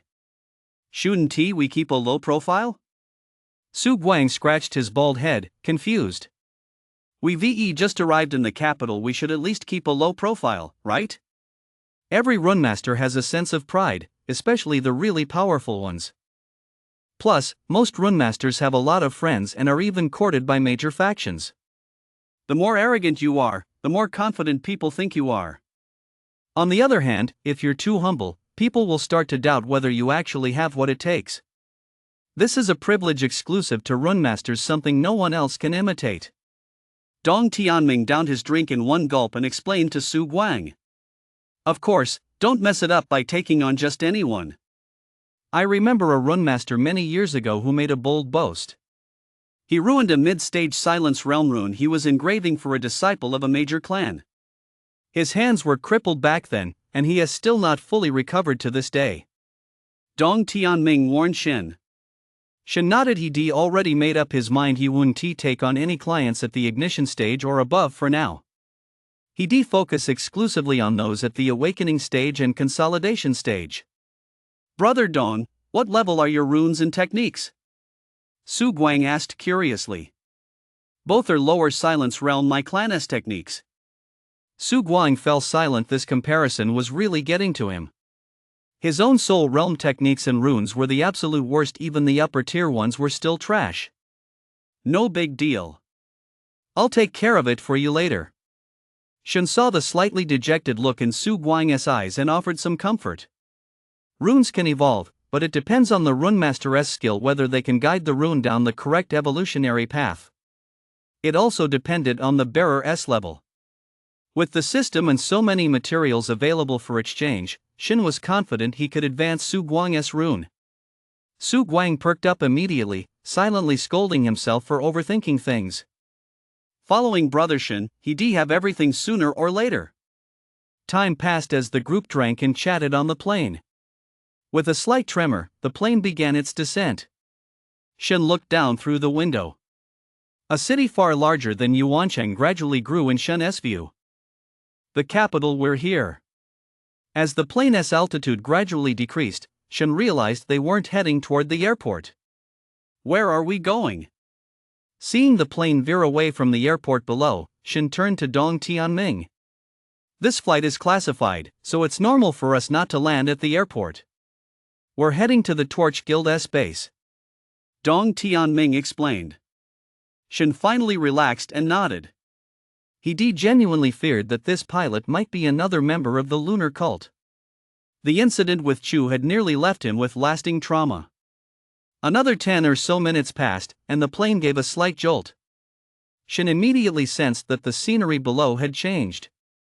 Where there had once been a massive mountain, there now stood a huge, snow-white, tower-like structure soaring into the sky. Surrounding this structure were 9 enormous white circular buildings encircling it. It was as if they were guarding it. Whoa, this headquarters is way too big. Su Guang looked down and gasped. At a glance, the land area alone was nearly 1/6 the size of the capital. It was hard to imagine how this had appeared. He hadn't seen it at all during the descent just moments ago. The perimeter of the headquarters is protected by an invisibility shield. Aside from aircraft specifically designated for Torch Guild personnel, almost nothing can be seen from the air. Likewise, to enter the invisibility shield, one must be imbued with a special aura by the Torch Guild. Dong Tianming watched the headquarters growing closer below, narrowing his eyes as he muttered to himself. There was a hint of nostalgia in his tone. Am I here to undergo the refining the heart with the torch ritual? Shin thought of something and looked up at the top of the tower-like structure. There, a flame partly transparent, partly platinum-colored burned ceaselessly. It seemed as though it would never go out. Ruyua Hanti had him undergo the heart refining by the sacred flame in Yuancheng instead. She had him come to the capital first. Clearly, she intended for him to undergo the ritual here at headquarters. But first, let us get your credentials sorted out. That way, you won't have to make another trip later. With a rumble, the plane gradually touched down. Put on your mask. Dong Tianming slipped on the replica phantom mask from his robe, and an ice crystal mask appeared over his face. Upon seeing this, Su Guang put his on immediately as well. It was a red mask, resembling a Rakshasa from mythology. We have to conceal our identities already? Shin smiled, though he wasn't surprised. He unfolded his mask and gently pressed it against his face. A gray visage, adorned with golden red patterns. Perhaps it was the mask's effect. But Shin's eyes seemed far more piercing at that moment. His entire aura suddenly turned icy and menacing. Boss, you look pretty scary like that. I wouldn't have recognized you at all. Su Guang spoke even through the mask, his voice sounded hoarse. True, that has quite an aura, Dong Tianming nodded in agreement. There was not a trace of youthfulness left in Shen's appearance now. The impression he gave off was that of an utterly cold and indifferent being. Merely sitting there was enough to send a chill down one's spine. If we're going to put on a show, let us go all the way. After all, this is my future identity. Shen smiled, his voice transformed by the mask remaining icy. Click. The plane door opened. Dong Tianming stood up first. After giving a subtle nod, he stepped out. Shen and the other man followed behind him. The moment they stepped off the plane, numerous gazes turned their way.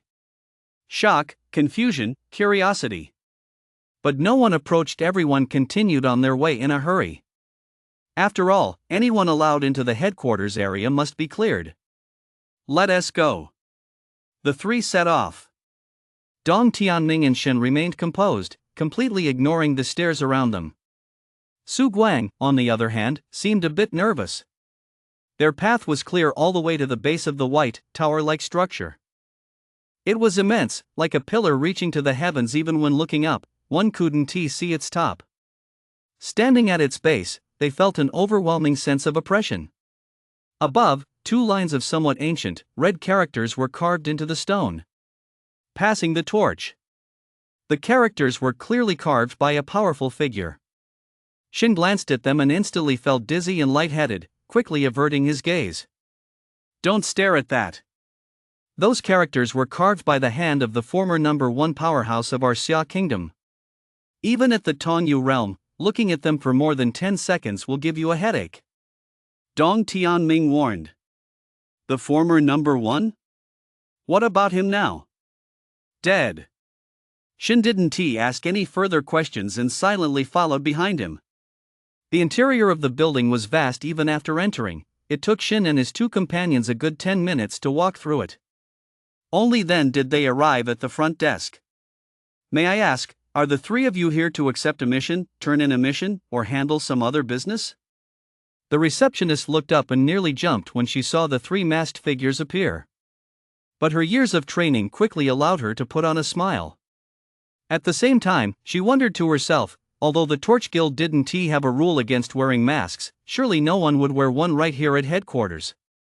Could it be that they held some high-ranking position or had something to hide? Please contact Blaze, who is currently at headquarters, and tell them we're here. Dong Tianming spoke up. As soon as he said this, the lobby, which had been somewhat noisy, fell instantly silent.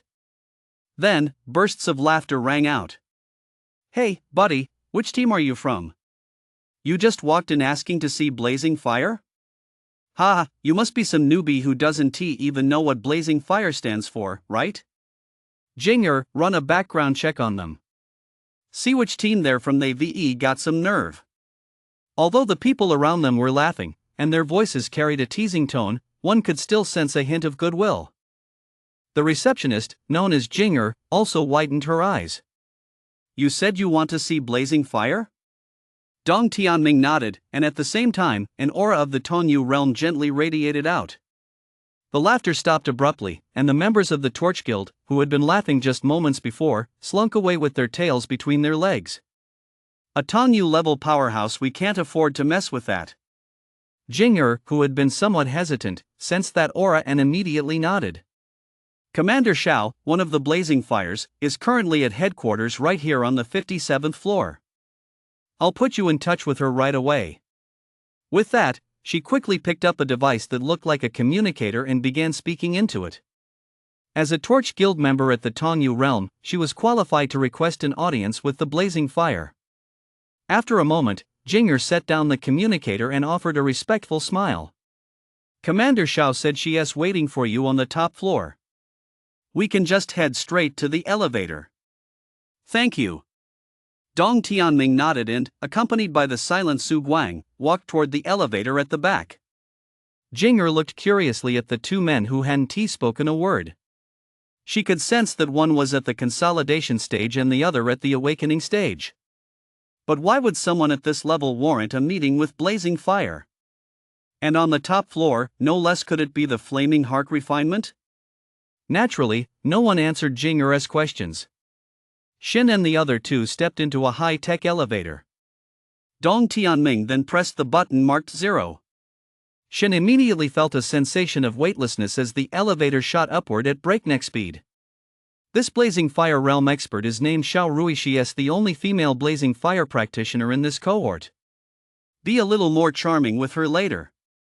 Inside the elevator, Dong Tianming suddenly said. Shin nodded indifferently, not paying it much mind. It wasn't as if he hadn't seen ancient realm cultivators before Ruyue was one, after all. She didn't seem all that special. Su Guang, on the other hand, was already trembling at the knees. He felt as if he were in a dream.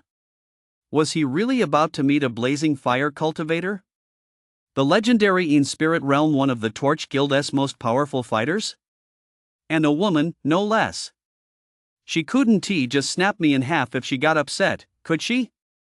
Glancing at Shin's calm gaze beside him, Su Guang felt a wave of admiration.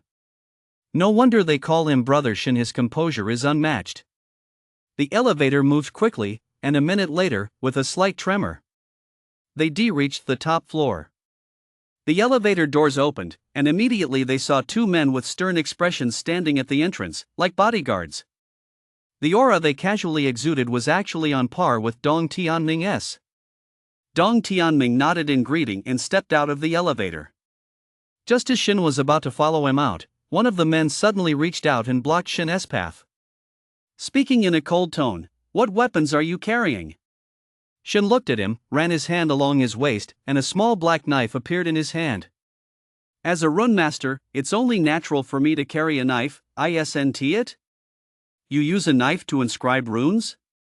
The other man's eyes were filled with suspicion. That knife's rusty, aren't you going to get tetanus if you slash someone with that? The way of runes, if you're not a rune master, you shouldn't speak of it. Why can't a knife be used to inscribe runes? Shin replied calmly. Although both men were at the penetrating the mysteries realm, he felt no fear. I dared to berate Jiang Yuyi back when I was still in the awakening stage. This is actually pretty polite of me. The two men scrutinized the small black knife for a long time but found nothing amiss, so they finally let Shin and his companion pass. Don't worry about it. This is the most important area of the Torch Guild. It's only natural to be cautious, Dong Tianming explained as they walked. The group arrived at a massive door. With a thunderous rumble, the door slowly swung open. Ahead lay a vast, white space. At the center of that space, a massive ball of platinum white flame floated quietly in the void, flickering constantly. Beneath the flame stood a beautiful middle-aged woman dressed in a form-fitting black uniform adorned with golden patterns. She looked very elegant. The woman looked at the three of them, but her gaze settled on Shin, who was wearing a gray mask. Shin, you're finally here. I am one of this year's blazing fires, Xiao Rui. Hello, Senior Xiao. Shin and the others spoke in unison, and even Dong Tianming nodded in respect. Oh, no need to call me senior. Just call me Sister Xiao if you don't mind. Of course, I mean, you two little ones. Xiao Rui smiled broadly as she pointed at Su Guang and Shen. Dong Tianming was completely ignored. Sister Xiao, you look so young, someone might even believe you're my sister. Shen immediately began showering her with compliments. Yeah, if Sister Xiao went out looking like this, people would probably stare at her the whole time. Su Guang nodded repeatedly in agreement. Xiao Rui just smiled happily, her face beaming. Dong Tianming's face twitched beneath his mask. You two really know how to suck up. And Shin, weren't you acting all nonchalant just a moment ago? What's going on now? Xiao Rui stepped forward and took Shin's hand. Ever since I first heard about you, I knew you'd join the Torch Guild. I just didn't expect to meet you so soon. Sister Xiao, did you know all along? Shin asked curiously. Xiao Rui nodded. Your video and the whole series of moves, those were all planned by the five of us together with the commander. We were all watching your performance on the front lines back then. Very good. Very manly. As Xiao Rui spoke, she shot a glance at Dong Tianming. Dong Tianming knew he was in the wrong and remained silent. Shu had managed to hide for 10 years without being discovered. He had indeed been derelict in his duty. It would be strange if she gave him a friendly look. Come, take a look at the most important thing in our Xia kingdom, the source of the torch. Xiao Rui led Shen to the base of the white gold flame. The source of the flame, Shen murmured as he gazed at the massive blaze. Although he was standing very close, he didn't feel even a hint of heat. On the contrary, he felt a faint sense of sadness and an incredibly strong sense of security. This is. Shen's eyes widened suddenly for a moment. He almost thought there was something wrong with his vision. Just a moment ago, he seemed to have caught a glimpse of many figures flashing by within the flames. Did you see that? Xiao Rui's smile slowly faded, and her expression grew more serious. What was that? I think I saw many figures watching me. Shen spoke uncertainly. You're not imagining things, there really are many people watching you. A hint of sadness crept into Xiao Rui's voice. What do you think the source of the flame is? Shen remained silent for a moment, then slowly shook his head. He truly couldn't sense it clearly resembled fire, yet it lacked any of the heat one would expect from flames. Do you know that during the darkest days of our Xia kingdom, the awakened had just begun to rise? Aside from a few exceptionally gifted elders, most of our predecessors lacked the power to stand up to those beasts. Countless lives were lost, and even as the number of awakened grew, the kingdom of Xia's disadvantage remained unchanged. Shen listened in silence. He knew Xiao Rui was telling him the origin story of the source of the flame. Later, there was an elder who chose to remain anonymous, a very peculiar figure. He had ascended to the Yin spirit realm, yet refused to go out and confront the White Emperor. He stayed in his own home the whole time, poring over who knows what.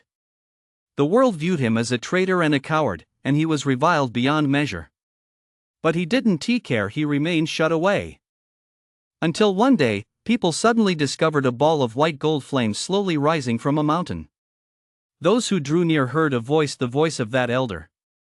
I have sacrificed everything I possess to become the source of this flame. To all who draw near, I bestow the power to protect the kingdom of Xia. May our kingdom of Xia, like the radiant sun, burn eternally. May our human race burn away the darkness of the night like a torch. At that moment, everyone who approached discovered a flame had ignited within their hearts. By unleashing that flame, one would burn everything within oneself to the limit, in exchange for the greatest power of this lifetime. It was from that moment onward that the kingdom of Xia firmly re-established itself upon this land. Xiao Rui's voice was gentle, as if she were telling a story, as she spoke slowly. Shen gazed at the flame, the reverence in his eyes growing ever deeper. People did not know his name, but to honor him, they spontaneously gathered to guard the flame. And so, the Torch Guild was born. Year after year, the Xia kingdom grew stronger and stronger.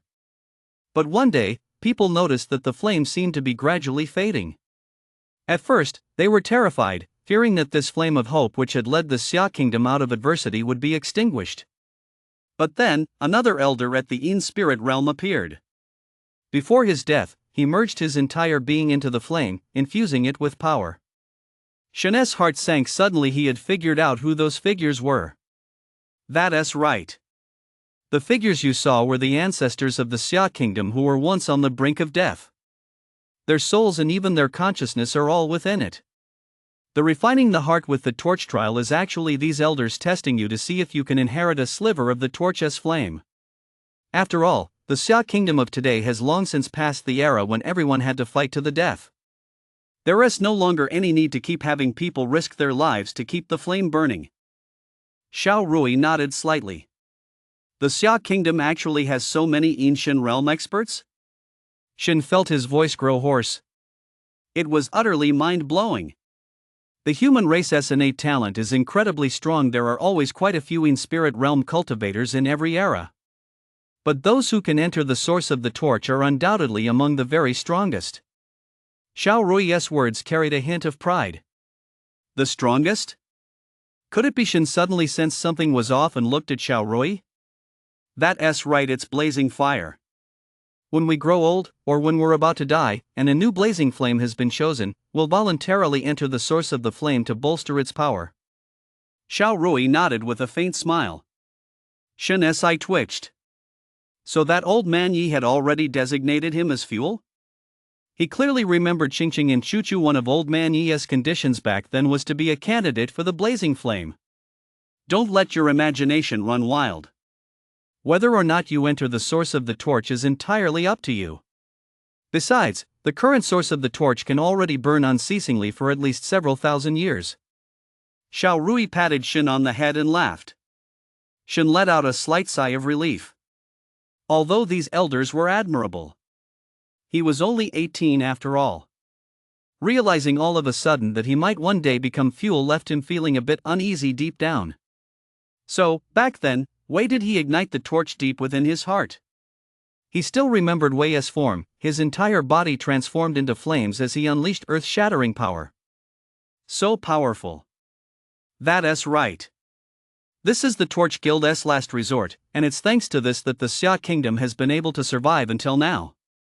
Dong Tianming spoke up first this time, pointing to his own heart. Every member of the Torch Guild has this flame deep within their heart. Whether you use it or not is entirely up to you. Let us do this. Shen raised his head to look at the source of the flame and spoke in a deep voice. Since he'd come this far, there was no reason not to accept it. At the very least, he trusted that these elders of the Xia Kingdom wouldn't harm him. Sit cross-legged and let your spiritual energy flow into it. Xiao Rui stepped aside and spoke softly. Upon hearing this, Shen sat cross-legged and gently closed his eyes. His spiritual energy spread out, gradually penetrating the source of the torch flame. Little guy, are you really sure about this? Ha ha ha ha. Kid, this isn't a game. How old are you, anyway? Good lad, you're a real man. There are no cowards in the Xia Kingdom. Accept the flame of the ancestors and go protect everything behind you. Child, if you're not ready, leave now. You're still young. In an instant, figures appeared clearly before Shen's eyes. Some were persuading him, some were threatening him, and some were smiling at him. Among them were men and women, the elderly, and those who looked very young. Shen's consciousness continued to drift forward. The number of people he saw kept growing. Finally, he came to a halt before a white-haired old man.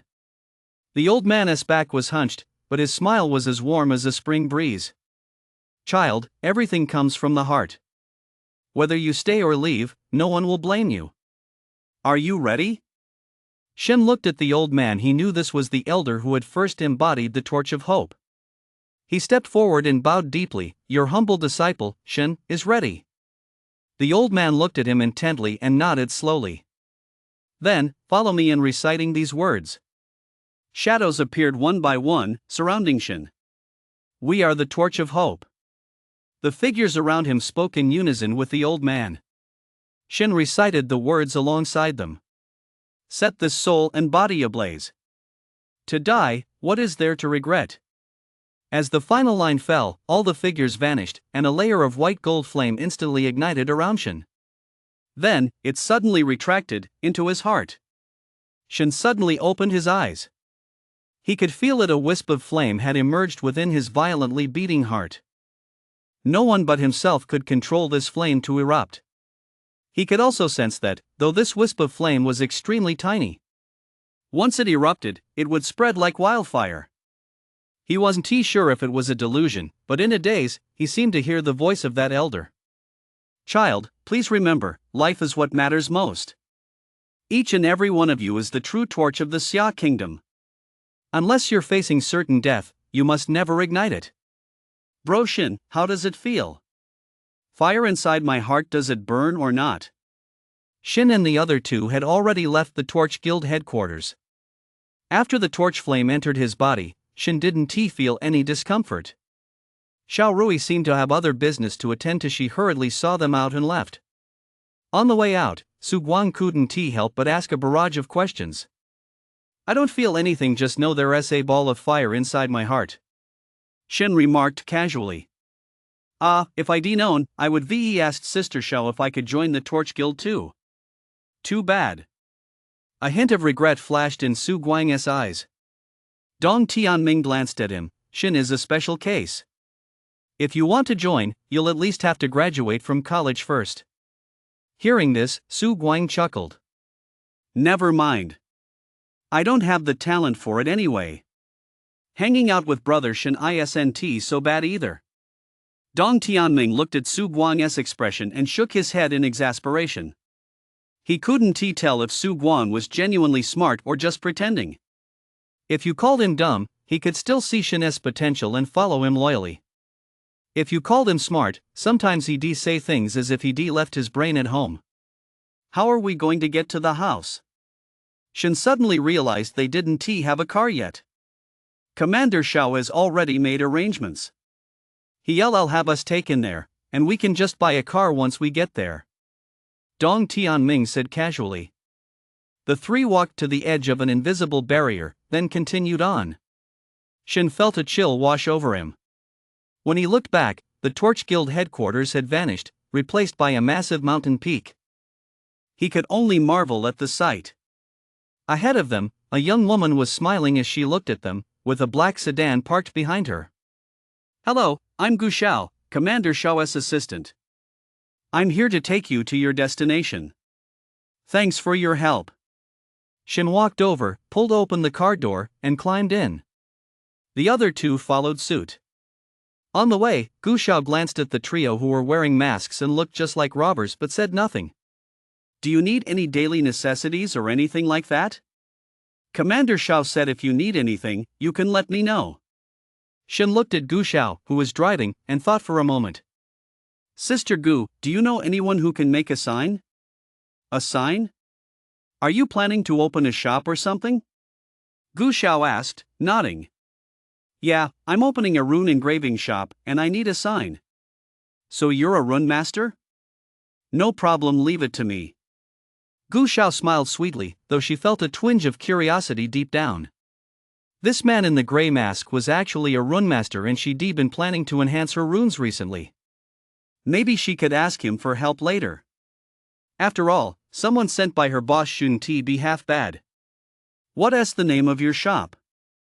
Gu Xiao asked immediately. Shen paused for a moment, then glanced at the two people beside him. Why are you looking at me? You're the shop manager. Shen manager, Haven T, you thought of a name yet? Dong Tianming and Su Guang both turned to look at him. Shen instantly felt a headache coming on. He really didn't know what to call it. He never even thought about it. Seeing Shen remain silent, Gu Xiao seemed to guess the reason and spoke up directly. It's okay if there's no name. Many rune masters don't have shop names. Huh? Is that even a thing? Shen looked up. He really hadn't known that. For some famous rune masters, a shop name is completely meaningless. Because customers come specifically for them. At most they might just display a unique emblem representing them outside, Gu Xiao explained. I see. Well, that makes it simple. Shen slapped his thigh and then pulled the black dagger from his waist. Just find someone to make a mark based on the shape of this dagger. Gu Xiao was puzzled, but she pulled out her phone anyway. She quickly turned around to take a photo, then continued driving. Okay, it'll be delivered to your residence in 2 days at the latest. No rush. Just let me know how much it costs when it's ready. Shen spoke with a smile, though his eyes beneath the mask sparkled with amusement. His voice, altered by the mask, remained somewhat cold. No big deal. It's just a sign. I'll just give it to you for free. Gu Xiao waved her hand dismissively, not taking it seriously. Dong Tianming hadn't said a word the whole time. He'd just been listening quietly.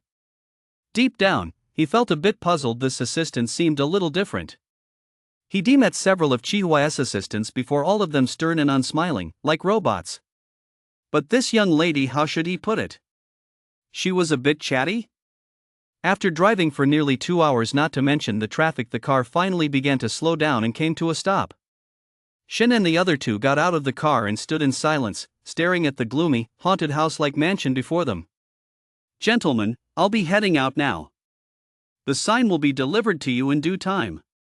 Gu Xiao waved goodbye, then got back in her car and drove off. Hey, Shen, this house, it's not a haunted house, is it? Why does it feel so eerie even in broad daylight? Su Guang eyed the house suspiciously. Shen remained silent. The house was indeed huge, with an old-fashioned design. It was clearly quite old. It also had a large courtyard. Even though it was broad daylight, it still gave off a creepy vibe. Dong Tianming spoke irritably, "We're lucky to even have a house. With me, a spirit walker, here, what's there to fear?" With that, he prepared to walk over and push open the main gate. But before he'd taken more than a few steps, he saw several young men and women, radiating youthful energy, walking toward them from a nearby path. "Let me tell you, this house is supposedly centuries old. They say a white emperor once had one of his arms severed, and it fell right nearby. That's why the area around this house has always been so eerie. Even though the white emperor's aura has been purged, no one has ever dared to holy shit." A young man with a slicked-back pompadour gestured wildly as he explained with great enthusiasm. Just as they looked up, they saw three people wearing menacing masks, all staring straight at them. "Who are you?" Several men and women quickly took a step back, nether energy surging through their bodies as they began to activate their runes. The aura emanating from these three, combined with their masks, certainly didn't suggest they were any good. "Hello, my name is Shen." Shen took a step forward and spoke calmly. "Shen? What a strange name," a woman frowned, still backing away. "Are you students at Capital Academy?" Shen ignored her remark and continued asking. "That's right. We're all freshmen, will be sophomores right after the new year." Mentioning Capital Academy seemed to give them a boost of confidence. They instantly stood up straight. "I'm going to open an engraving shop here. If you ever need anything, feel free to stop by." Shen nodded and immediately began courting customers. However, after saying that, he turned and walked away, looking enigmatic. Dong Tianming had already unlocked the courtyard, and everyone had gone inside the house. "Someone actually lives in this house? And they're going to open an engraving shop?" Someone muttered. "To dare open a tattoo shop right next to Capital Academy, how confident does one have to be? The professors from the Academy's tattooing department, not to mention the department's geniuses, are all there. Where does he get the nerve to open a shop here?" Immediately, the group's curiosity was piqued. "Excuse me, Brother Hong, are you really planning to open a tattoo shop here?" A woman plucked up her courage and stepped forward, addressing Su Guang, who was still surveying the surroundings. Su Guang's face darkened beneath his mask. "Brother Hong? What the hell was that supposed to mean?" But he still replied calmly, "That's right. My brother is planning to open a shop here. What's the problem? May I ask, is your brother a Shun Realm Rune Master, or a G Realm one?" Su Guang paused. How would he know what realm he was in? Before coming here, he hadn't even known that Rune Masters were divided into levels. But remembering that he'd just arrived and Dong Tianming had told him to act boldly, he gritted his teeth, exuding an air of swagger as he spoke. "My brother cannot be measured by levels. To even mention levels is an insult to him." Whoa! The group sucked in their breath in unison and exchanged glances. This was going to be a real spectacle. The business of engraving runes at the academy was practically monopolized by the rune engraving department, and now this Shen had popped up out of nowhere. He was clearly here to steal their business. And judging by how cocky this red-faced guy sounded, he must be pretty good. So the young man with the slicked-back hair smiled and said, "Well then, in a few days, we'll definitely come check it out, okay?" Su Guang nodded indifferently, saying nothing. The students turned and left, hurrying back to school to spread the news. As soon as they were gone, Su Guang turned and rushed into the house. Dong Tianming and Shen were in the middle of dividing up the rooms. Seeing Su Guang come in so hurriedly, they thought something must have gone wrong. "Brother Shen, what level rune master are you?" Shen was dumbfounded. It was the first time he'd ever heard that rune masters had levels. "What level? I have no idea." Where there's a profession, there's competition. The same goes for rune masters. Originally, there were no levels assigned to rune masters. But in some major cities, a grading system had gradually emerged. Just like rune techniques, they were divided into 4 levels: Soul, Shin, Silence, and Annihilation. The level of rune one could inscribe or modify. That's what level of runemaster you are. Yuanchang was too small, so small that there weren't many runmasters to begin with, let alone anyone aware of this ranking system.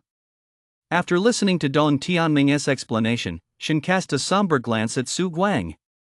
What did you tell them? Su Guang made a long face and repeated everything he just said. Shen. Brother Shen, maybe we should find somewhere else to talk to. I'm afraid they'll come looking for trouble. Su Guang scratched his head, feeling like he'd gotten himself into a huge mess. He was already starting to think about a way out. Dong Tianming stood to the side with his arms crossed, saying nothing. He wanted to see how Shen would handle it. Shen shook his head, his expression impassive. I'll just set a rule then. I'll only step in once a month, and I'll be selective about who I help. That way, there won't be any problems. Su Guang slapped his bald head. Right. Why didn't I think of that? That evening, a striking post suddenly appeared on the Capital Academy forum. Breaking news! Someone has moved into an abandoned house not far from the academy and is about to open an engraving shop. The post's popularity skyrocketed in less than half an hour. It had already climbed to the top spot. It far surpassed the gossip threads below it. The comments were filled with people from every department at the academy stirring up trouble, along with some members of the rune carving department frantically bumping the thread. What kind of strength do they have to dare open a rune carving shop here? Shen realm? G realm? No way, I can't stand this. I'm definitely going to kick their asses when the time comes. This is an insult to our rune carving department. A disrespect to my mentor. Let us fight. Let us fight. OP, what does that rune master look like? Soon, the OP with the slicked back hair replied. There are 3 of them. The big guy with the red face definitely isn't him. There's another with a gray face, and one with an icy expression. I'm not sure which one it is. What else with the red and gray faces? Have you been doing too much manual labor, OP? Are your eyes playing tricks on you? They're all wearing masks. Those are the colors of the masks. Oh, so can you sense their level? Only a little bit, and only when I'm close. Those masks are kind of special. The red-faced and gray-faced ones probably aren't even at the ignition stage. I can't sense the other one, but when I get close, I feel my heart tremble. What's your level, OP? I'm at the peak of the consolidation stage. Then what the hell are you even talking about? It'd be a miracle if you could sense anything. The guy with the slicked back hair saw this and instantly flew into a rage, frantically tapping away on his phone. That red face said his brother is unbeatable in the field of runic engraving. Anyone who goes up against him is as good as dead. What the hell? That's so arrogant. I can't take this anymore, guys. The post's popularity skyrocketed. Word spread like wildfire. Unbeatable in the field of runic engraving gradually morphed into unbeatable in the entire Xia kingdom. Eventually, it became no runemaster in the entire Xia kingdom is his match. No one could compare to him. He was as lonely as snow. Even some mentors and professors took notice. As mentors and professors, they weren't as excited as the students and knew that false information spreads easily online. But one thing was certain, someone had indeed opened a rune engraving shop in that house. This person is quite confident, daring to open a rune engraving shop here. Interesting, heh? An elderly man sat inside the house, holding his phone and reading the forum posts. Beside him, a girl who looked to be around 20, with a red mark between her eyebrows, pouted. Grandpa, they've come right here to humiliate us. Aren't you, as a professor in the rune department, even a little upset? The old man closed his phone and shook his head. He spoke earnestly. Shue, you must understand that every rune master is vital to the Xia kingdom. No matter what level they are, they can play a huge role. The more of them there are, the better. With more rune masters, every awakened in the Xia kingdom will become stronger. Seeing someone open a rune shop here, that courage alone makes me overjoyed, ha. Alright, you're so noble, Grandpa. Anyway, I'll go check it out later to see what kind of demon or monster it really is. If it's some scam artist selling snake oil, I want to go easy on them. The girl snorted, a glimmer of anticipation flashing in her eyes. At that moment, Shin, completely unaware that he'd already made a name for himself on his very first day, was sitting atop a peak near the house, his eyes gently closed as he sat in silent meditation. So much had happened recently. So much that he hadn't even had time to practice his cultivation. Now that he'd finally finished setting up the house, he'd rushed out to practice the moment he could. He wasn't practicing the battle technique, but rather the 9 contemplations of Shin Xian. Ever since receiving the system's prompt, he had begun to focus specifically on cultivating the technique. Over the past few days, he had also tried cultivating it in his spare time. But how to describe it, it just didn't feel right. It wasn't until he sought advice from Dong Tianming that he learned how to cultivate the technique. Cultivating the technique isn't simply a matter of sitting in meditation, circulating energy, absorbing mana, and transforming it. Rather, one must go to a place that suits oneself. If someone has engraved a river rune, they should cultivate near rivers. If someone has engraved a fire rune, volcanoes or places with intense flames are the best places to cultivate. Or, like Yang Dian's Sky Eagle rune, one could go to places with constant winds. Shin did not know the nature of his own rune, nor did he know what the Shin Xianjiu Observatory required. But the name of the first level, Observing the Mountain, already explained everything. So he made his way to the mountain peak. Wearing a mask, Shin exhaled with the force of thunder, his aura constantly expanding and reverberating around him. Observing the mountain, observing the mountain. Is it the meaning of observing the mountain, or the form of observing the mountain? A hint of bewilderment gradually crept into Shin's eyes, and his consciousness sank little by little, merging with the technique until they became one. Gradually, Shin seemed to see it. He saw the surrounding mountains, beheld the full panorama of the mountains, and seemed to glimpse the very soul of the mountains. At that moment, he had completely immersed himself in a profound, mystical state. His chi surged, and layer upon layer of faint golden light radiated from his body, enveloping him entirely. Shin could feel the ethereal mountain silhouette in his mind gradually solidifying at a speed imperceptible to the naked eye. This state lasted for an unknown length of time. Only then did Shin gradually open his eyes. A glimmer of realization flashed in his eyes. He now knew how to cultivate the technique.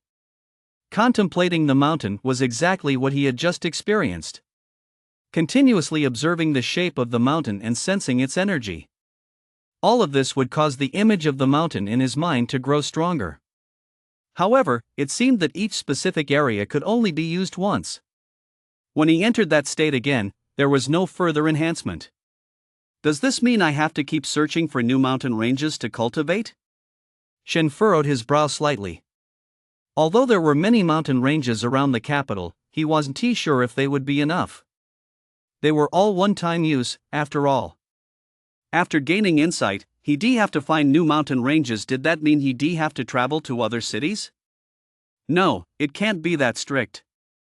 Perhaps once I reach a certain level, I'll advance to the next level. Shin shook his head. The Shin Xianjiu Observatory had more than one level. It couldn't possibly keep him fixated on mountains forever. Looks like I'll have to make a trip to Mount Changbai when I go home for the new year. There are plenty of mountains over there. Shin muttered to himself. The system's technique was truly extraordinary. After just a short while of cultivation, he could already feel his spiritual power surge significantly. Although I have a lot of engraving points now, I can feel that the rune has reached its limit. If I continue engraving, my physical body won't be able to withstand it. Shin glanced at his staggering engraving point count. 3,170.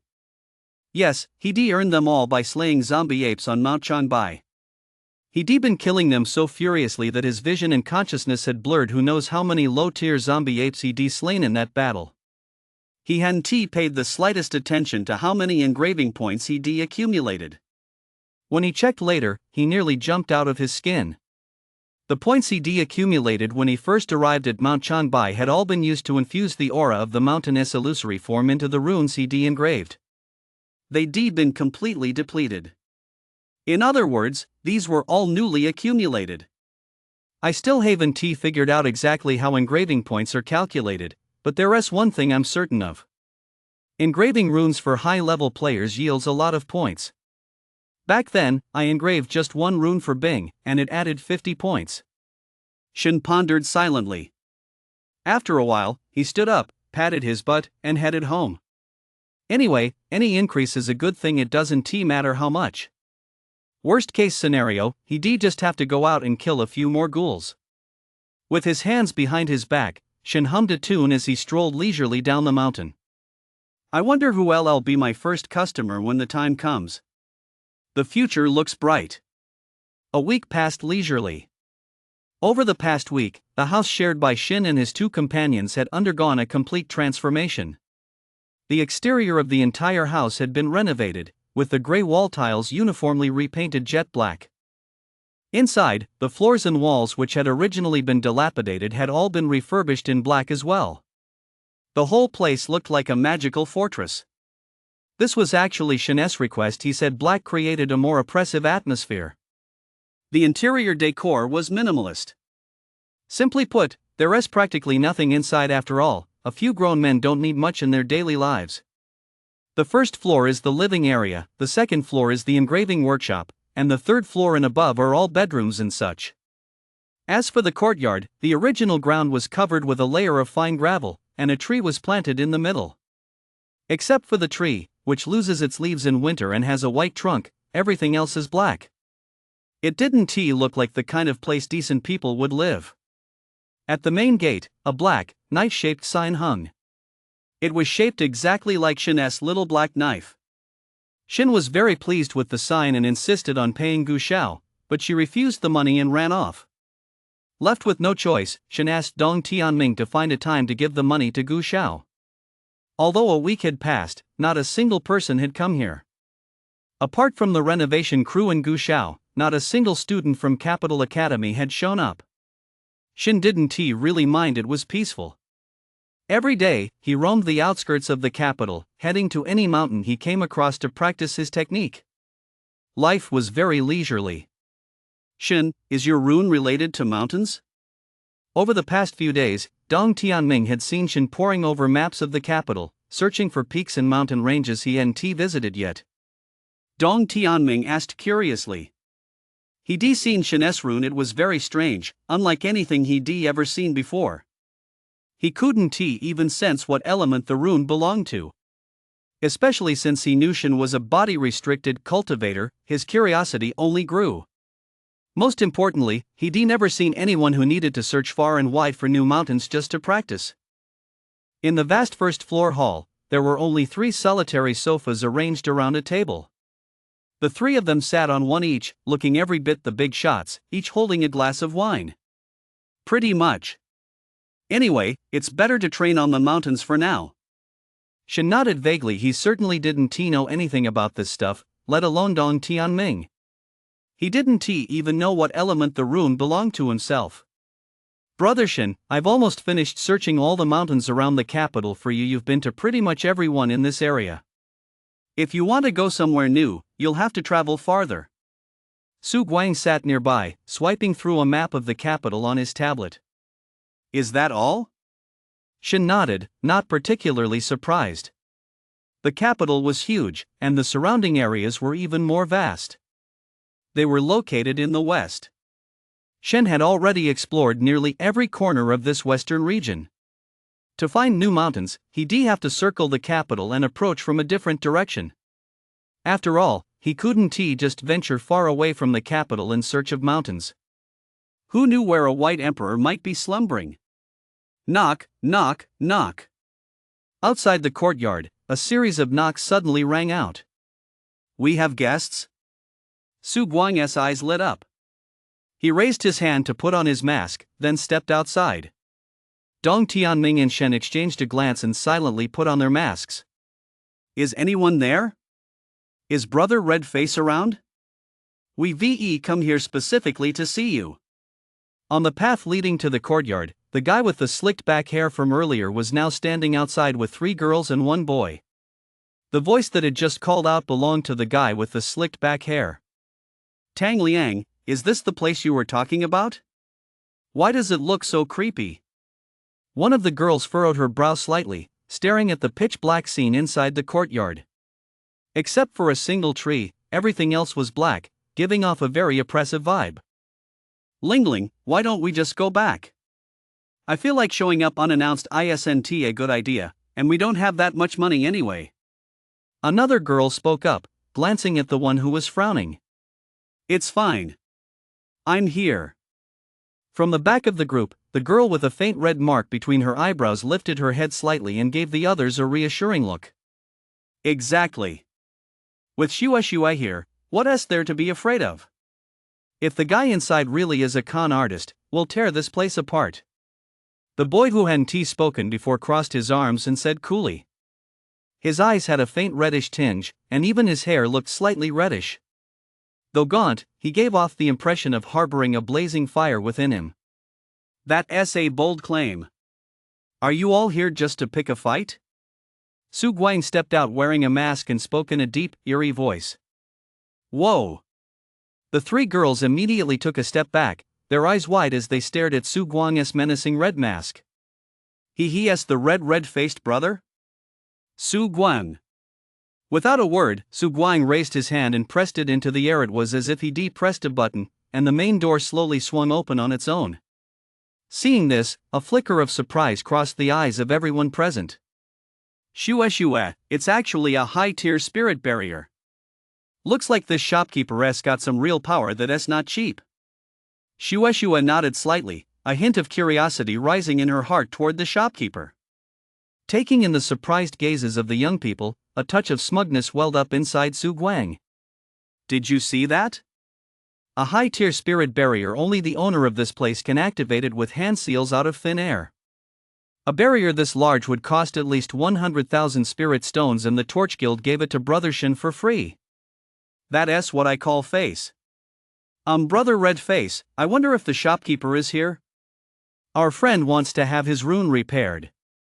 The guy with the slicked back hair spoke with a noticeable hint of caution, forcing a smile. My name isn't Red Face. Su Guang's voice dropped to a stern tone. Then what should we call you, brother?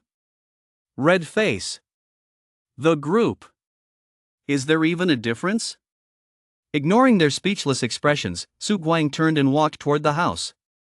The shopkeeper is inside. Once you're in, don't say anything out of line. He has a terrible temper. That much was true. The group exchanged glances and followed in Su Guang's footsteps. Click. As they pushed open the door, they immediately saw a man wearing a gray mask and dressed in black, sitting alone on the solitary sofa in the hall. You want to repair the rune? Shin spoke in a flat, cold tone. The group felt as if a chill had blown across their faces, sending shivers down their spines. That's right, it's me. Are you the shopkeeper? A young man with red-rimmed eyes stepped forward, nodded, and spoke. Sit.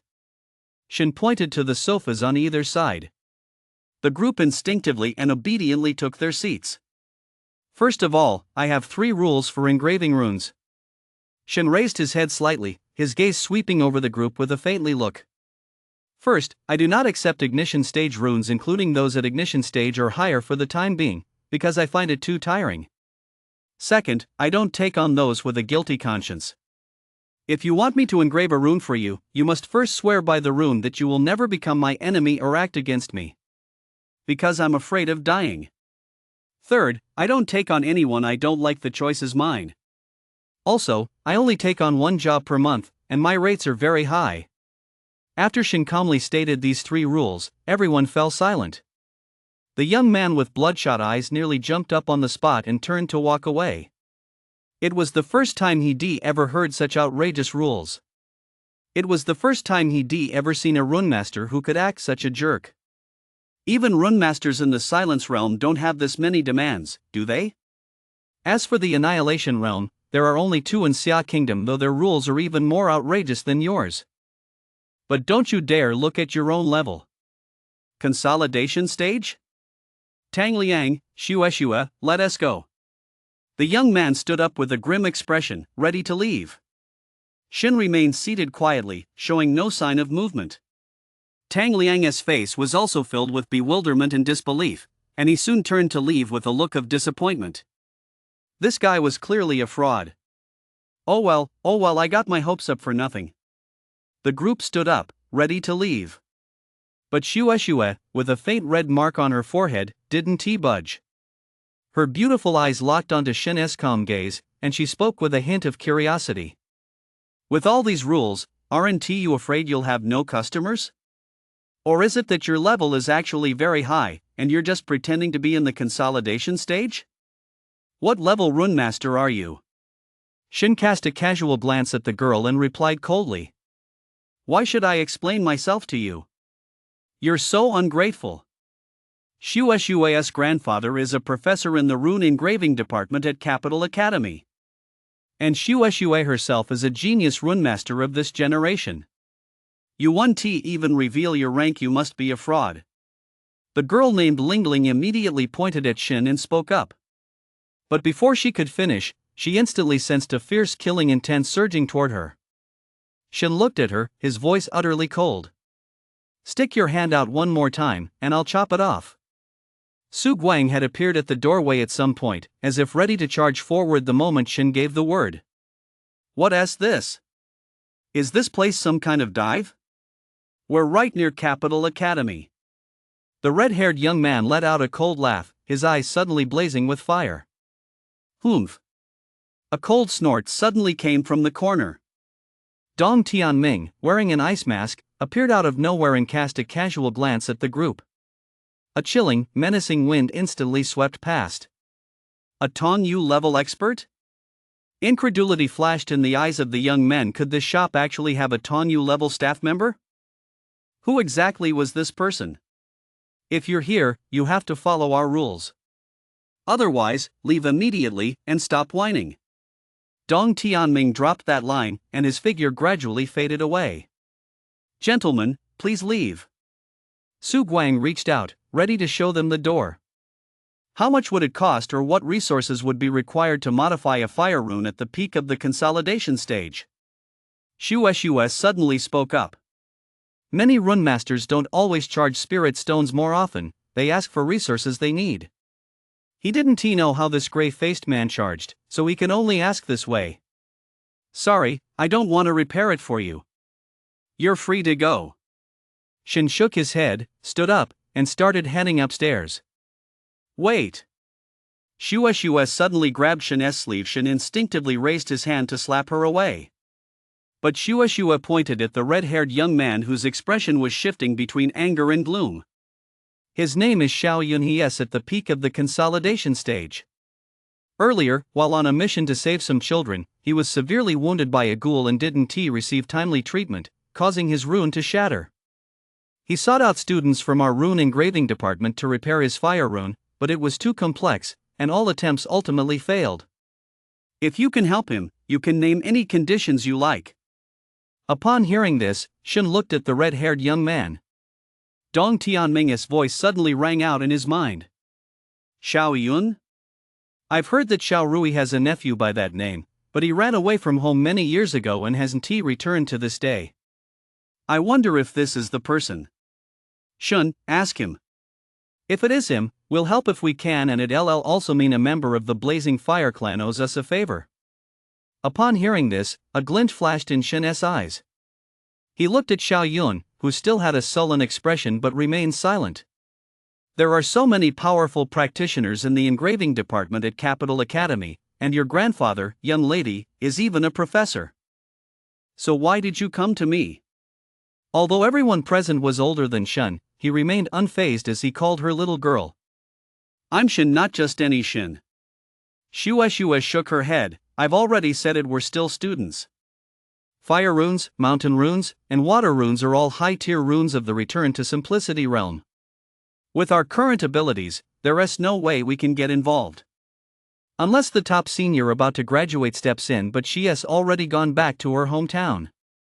And the teachers at the school are all busier than the next. As for Xiao Yun, Before she could finish, Shin raised his hand to cut her off. Alright, let us say the teachers are busy.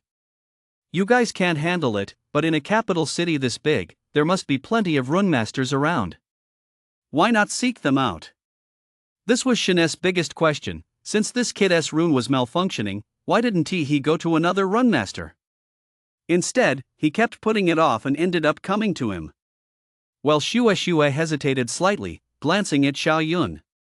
Xiao Yun remained silent for a moment before speaking in a low voice. I don't want my family to find out that my rune is malfunctioning. I left home all those years ago precisely to prove that I could rise on my own strength, without them. They have people all over the capital. If I ask someone from outside the school to help me, they'll find out there's a problem with my rune. Then they'll take me back home. Oh? Shin seemed somewhat surprised. He took a step forward, his voice tinged with amusement. How do you know I don't know anyone in your family?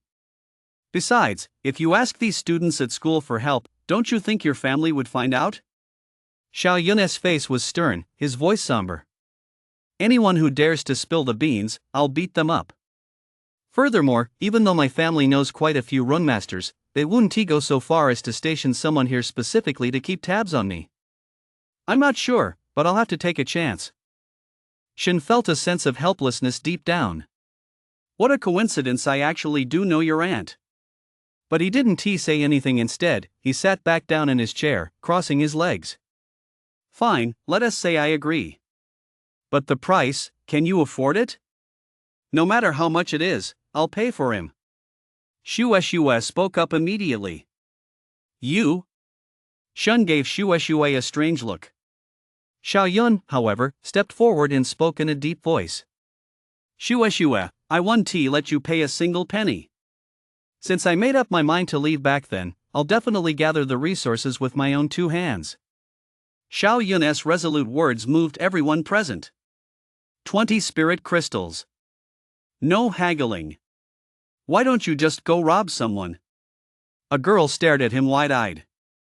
20 spirit crystals. A single spirit crystal was equivalent to 10,000 spirit stones. Just to modify a peak consolidation stage rune, and he's asking for 20 spirit crystals? I said it, my price is high. If you don't accept it, just leave. Shin shook his head. This price was what Dong Tianming had told him. If he was going to be bold, he might as well go all the way. As long as Shin was confident, that boldness would turn into self-assurance. Hey, gray-faced guy, you're asking for 20 spirit crystals right off the bat. We're all students, and we can't guarantee you'll definitely be able to fix his rune. Why don't you try modifying it first? Tang Liang chuckled and addressed Shin. My name is Shin. Pay first, then I'll modify it. That's how I do business. Everyone has to follow the rules, no matter who they are, Shin said coldly, without the slightest hint of compromise. Smack! Shue slapped the table in front of her, and instantly, 20 square, transparent crystals with a cold glow appeared in neat rows. In an instant, dense mana surged out from within them. 20 crystals. Is that enough? Shue looked at Shun, showing not the slightest hint of regret. Shue. Xiao Yun furrowed his brow, taking a step forward as if to make her take them back. The next second, the spirit crystals suddenly vanished. Dong Tianming, who had appeared at some point, had already put them away. Not a bad little girl. You've got a girlfriend like that, treasure her. The last two sentences were directed at Xiao Yun by Shun. Shue blushed and lowered her head. Xiao Yun was silent for a moment, then gave Shue a deep look. Your spirit crystal, I'll pay you back double when the time comes. I, Xiao Yun, never let a woman pay for me. He then turned to Shin, although I don't know where you're from. If you're a fraud, I'll make you pay the price even if I have to go home and mobilize my family's resources. Shin gave him a casual glance, completely unconcerned with what he was saying. If it weren't for what Shue had told him that this kid had delayed his treatment to save a child, he wouldn't have even bothered to step in. Follow me upstairs. With that, he headed up first. Xiao Yun said nothing and followed suit. Hey, Shin, big brother Shin, can I come along and watch? Shue suddenly asked. No. Shin's cold voice echoed down from above. Oh. Shue nodded and sat back down. Tang Liang and the two girls exchanged a glance, then sat back down as well, pulling out their phones and waiting idly. As for Su Guang, seeing how skinny these capital university students were, he assumed they weren't eating well, so he fetched some snacks from the kitchen and placed them on the table. The second floor was about the same size as the first, but it was completely empty. Only in the center stood a black treatment bed. "Let us take an oath first," Shen said. "If you ruin this for me, 1T taking an oath in advance mean I've fallen for your trick?" Xiaoyun said with a frown. He was beginning to feel a bit regretful at that moment and was even considering turning around and walking out. "You 1T be my enemy, but if you destroy it, 1T this oath be null and void?" Shen asked. Xiaoyun paused for a moment, then realized he had a point. Even if he didn't go after the other guy, given his aunt's temper, if she found out about this, she'd ring this kid's head off. "I, Xiaoyun, swear by the rune, if the rune is restored, I will never again be an enemy of Shen. Should I break this oath, may the rune shatter completely." Having made up his mind, Xiaoyun spoke in a solemn voice. Immediately, a force seemed to flash through Shen's body, settling between the two of them. "All right, take off your clothes and lie down there. Channel your energy to make the rune appear." Shen pointed at the black bed. Having come this far, Xiaoyun had nothing left to say. Desperate times call for desperate measures, so he stripped off his clothes, revealing a body covered in scars. As the nether energy within him began to circulate gently, patterns resembling flames gradually emerged across his entire back. Seeing that Xiaoyun had already lain face down, Shen finally drew his black dagger, walked over step by step, and gazed intently at the fiery patterns. Holding the black dagger, he narrowed his eyes slightly. The fiery pattern strings of ethereal lines that seemed to appear and vanish gradually emerged and danced before his eyes. No wonder. Compared to Yang Dian and the others' runes, these fiery patterns are indeed much more complex. The lines are so densely packed. Shen muttered to himself. To his eyes, these fire patterns contained not only broad outlines but also countless minute details within. Xiaoyun, who was already somewhat nervous, lay face down on the bed with his head turned to the side. He happened to see Shen holding a small, rusty, battered black knife and tracing patterns in the air behind him, and his eyes widened in shock. What are you doing with that knife?" "A knife is my tool for engraving. If I don't use it, what am I supposed to use? That damn knife's rusty." "Are you kidding me?" Xiaoyun lost his temper and was about to sit up. But the next moment, he felt a palm press down on his back. A thunderous force surged through him, rendering him completely unable to struggle. "Stop blabbering. I've already paid, so I'm going to finish this. Otherwise, my reputation will be ruined, 1T it?" Shen said coldly, his eyes still fixed on the illusory patterns of the fire-like designs. He spotted a section where the lines were crooked and had already broken. This spot was extremely hidden and tiny. If not for the power of the little black knife, he wouldn't have been able to see it clearly. Without a moment's hesitation, he slashed decisively with the knife. The blade's tip, infused with spiritual energy and Shen's own essence, slashed forcefully across the broken section. "Here we go." "Don't scream," Shen said. Xiaoyun immediately let out a cold laugh. "Bring it on. I, Xiaoyun, have a backbone of steel. How could I possibly?" Why does it hurt so much?" Although other runemaster's tools might differ slightly, none of them hurt this much. He tried to struggle to his feet, but froze in his tracks. He could feel it. His rune had recovered. No! Not only had it recovered, it had actually grown stronger. Shen's puzzled murmur came from behind him. Something this simple, and yet a bunch of students couldn't figure it out? The engraving department isn't all that great, is it? Xiaoyun fell silent deep down. He was truly impressed. This guy is definitely a master. No wonder he is acting so full of himself. Wait, no wonder he is so cocky. It's just pure confidence. His classmates had been staring at the fracture in his rune for ages. Not only could they not find it, but even if they managed to locate it, they wouldn't have dared to fix it. Look at this. In one swift cut, and it was done. Earlier, he decided he'd rather die than let this guy continue, but now, this is actually pretty awesome. Xiaoyun tried to struggle to his feet, but Shen kept him pinned down, what are you doing? It's not over yet. Ha? Isn't it done? Xiao Yun froze. Aren't we supposed to be fixing it? I don't know who engraved that fire rune for you, but even my foot could draw better lines than that. As Shin spoke, his hand didn't stop. The tip of his black blade pierced Xiao Yun's panel once more and began to glide slowly across it. Just as he said, in his eyes, while the fire pattern didn't have any major flaws, it was too ugly and extremely clunky. As a cheater, all the illusory rune lines he saw were perfect. How could he possibly tolerate this? Besides, this was his very first client. He had to win him over completely and make a name for himself. Xiao Yun let out a series of agonized screams, but there was a hint of excitement in his cries. Downstairs, everyone exchanged puzzled glances.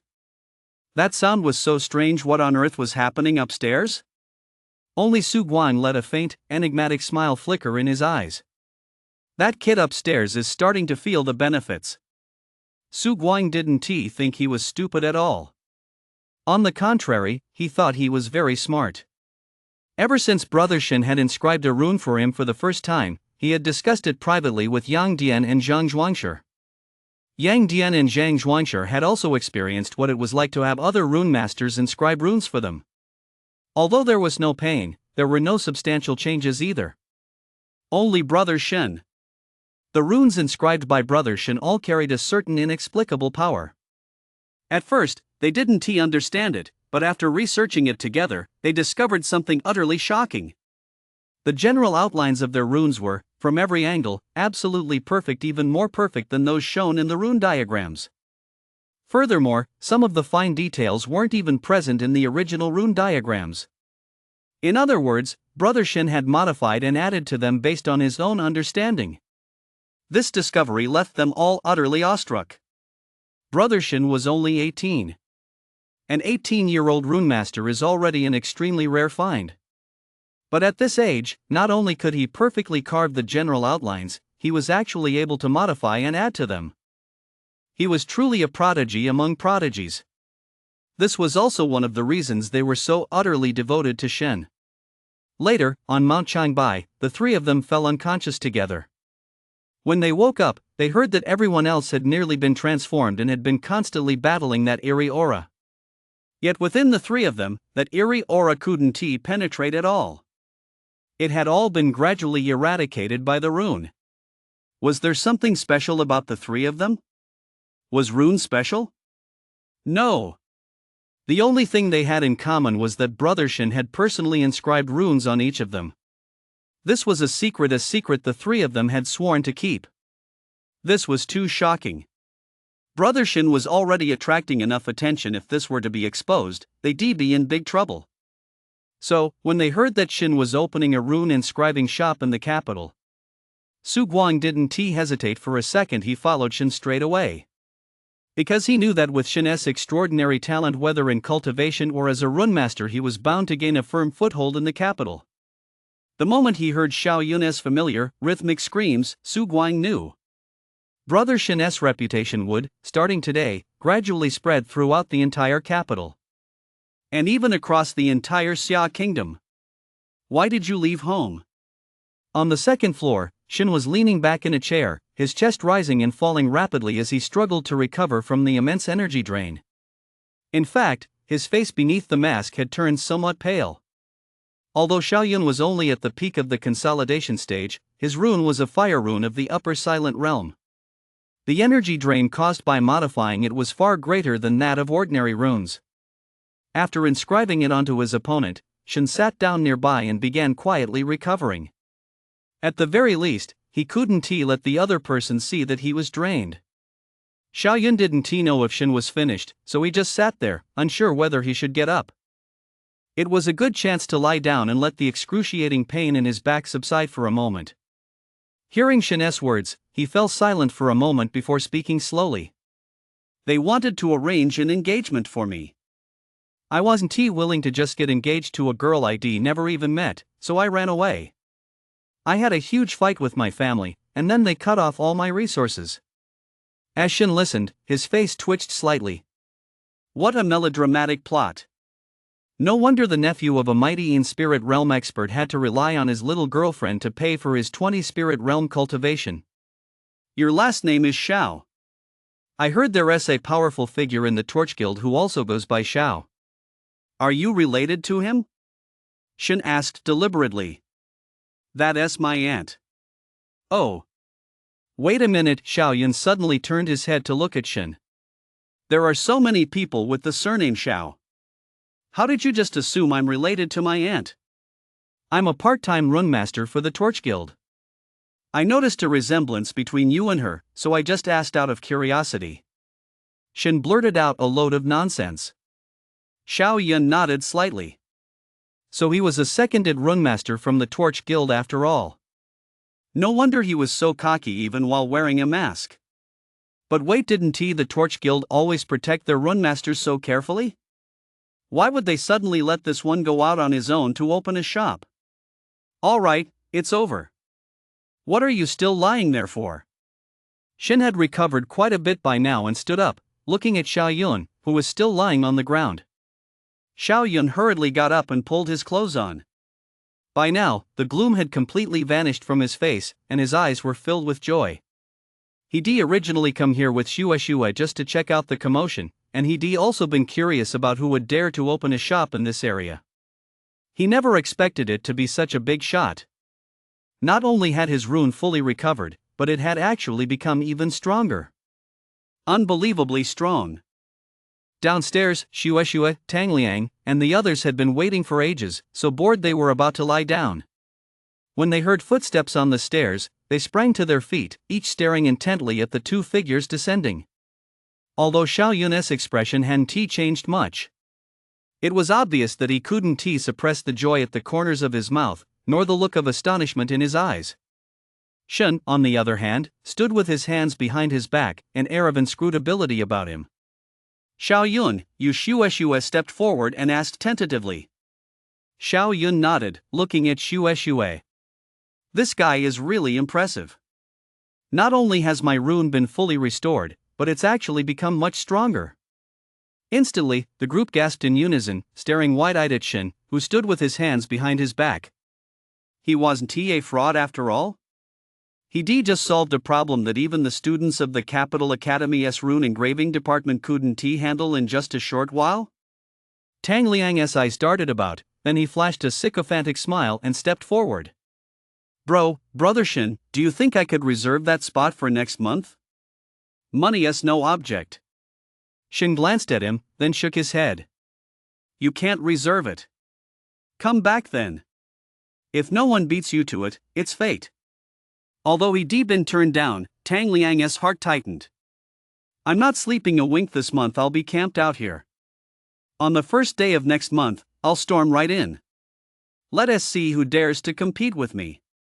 With the matter settled, Shin was ready to see the students off.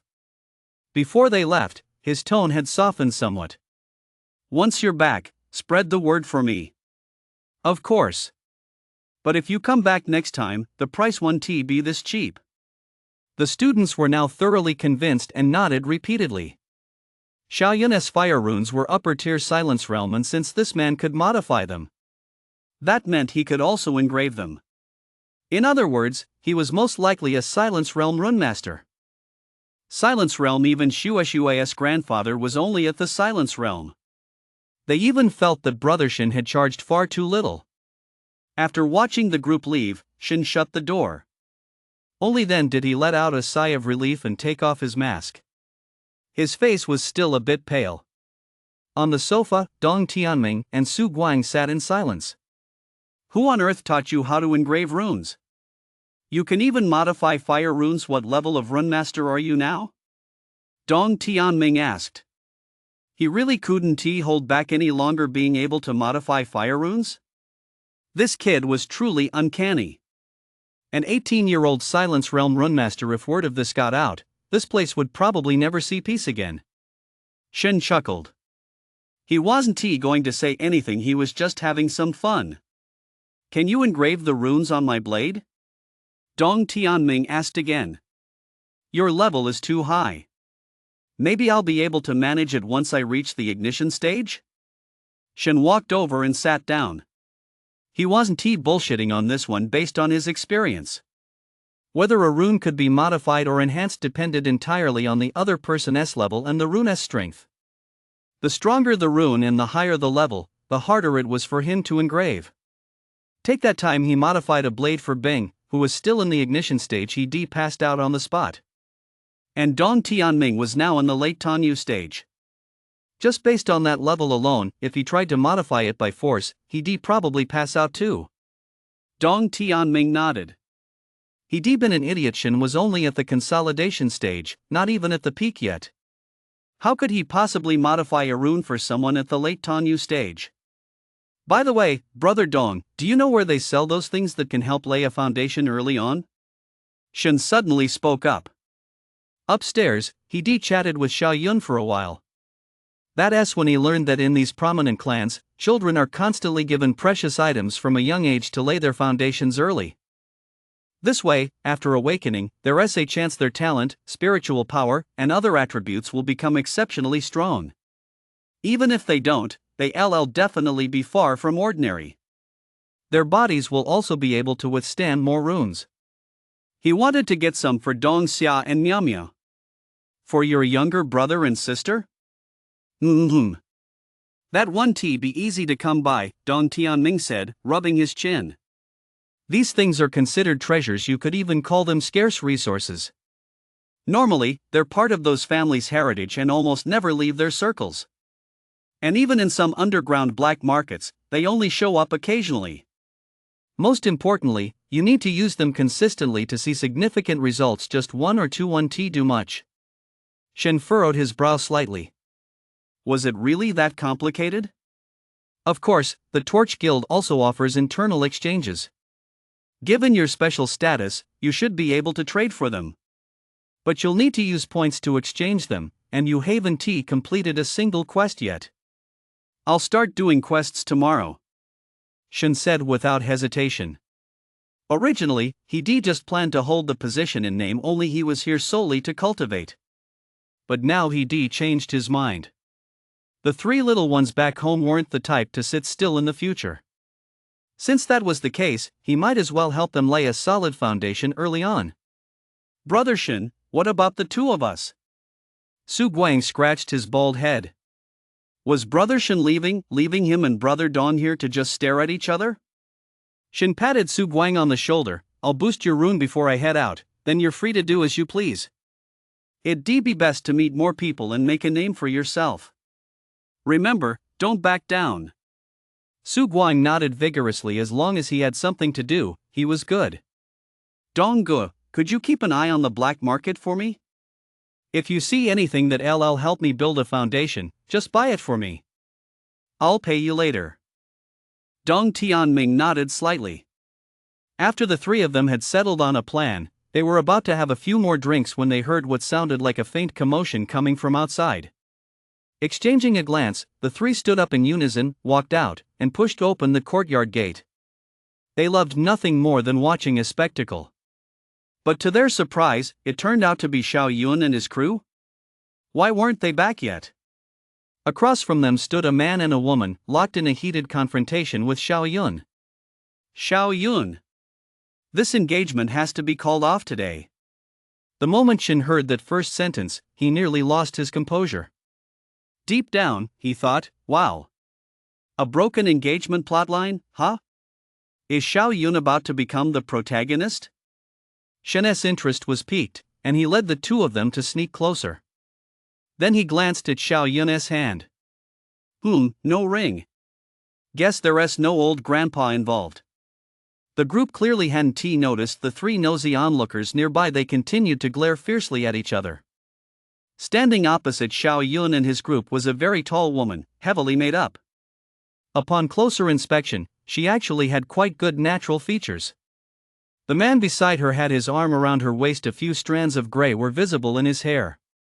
He spoke in a detached tone. Xiao Yun, I've heard of you.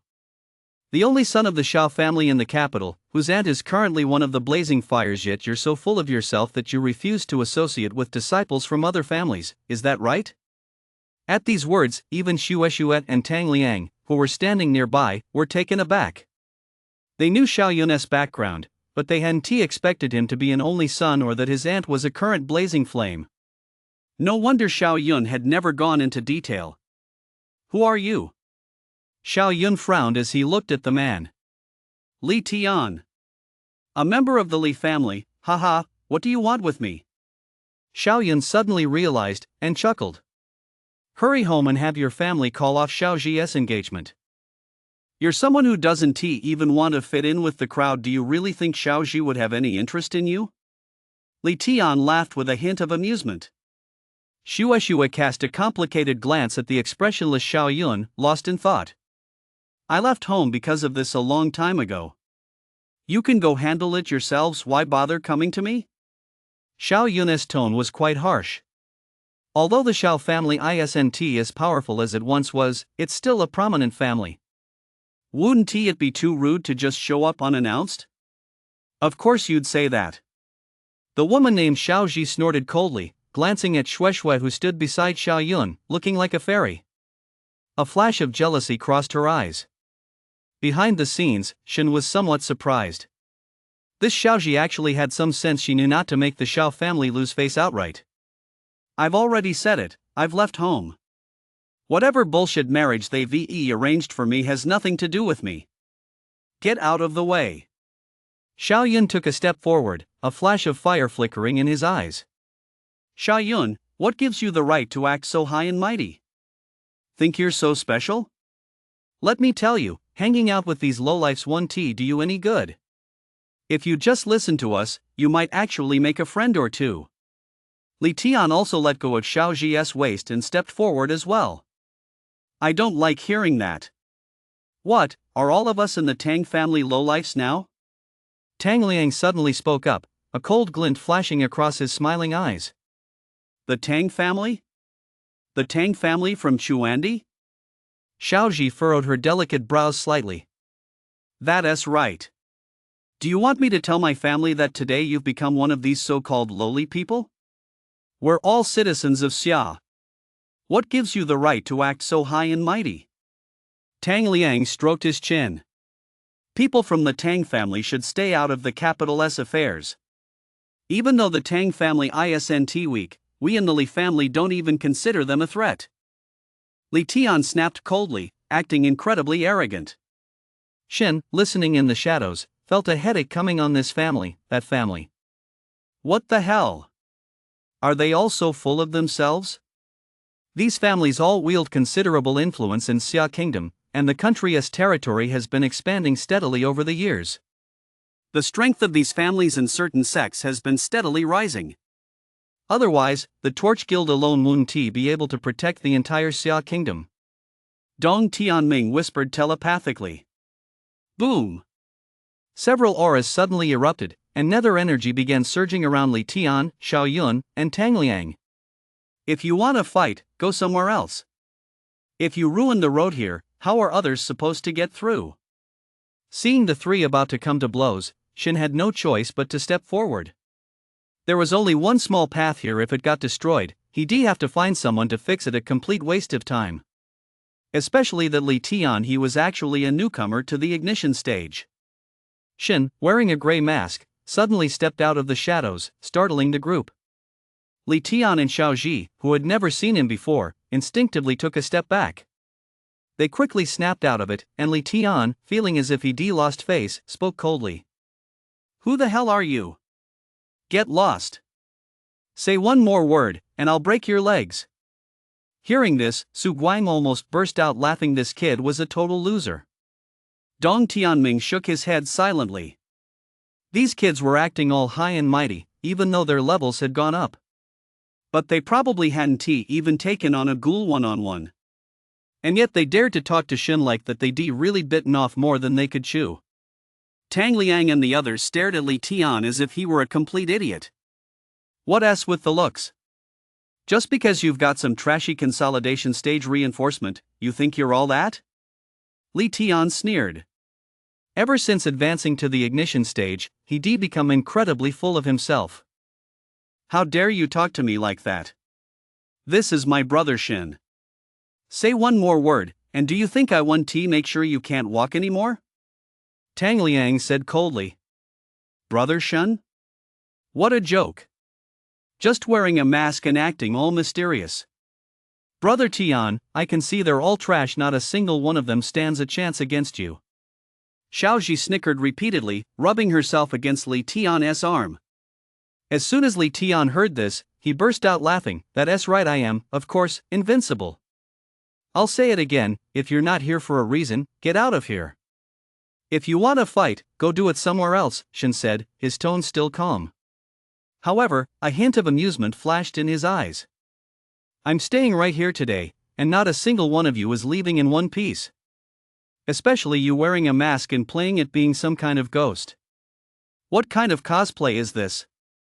Li Tian pointed at Shun.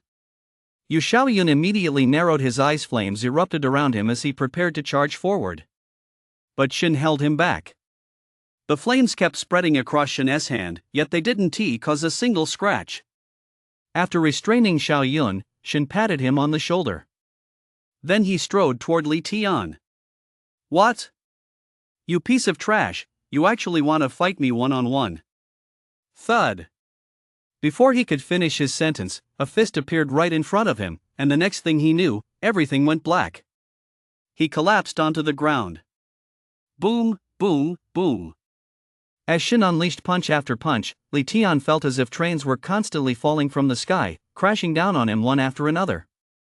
He had absolutely no strength to fight back. Xiaoyun, Tang Liang, and the others were all stunned into silence. What just happened? They watched as this runemaster named Shen blurred into motion. By the time they snapped out of it, he was already pinning Li Tian down and pounding him.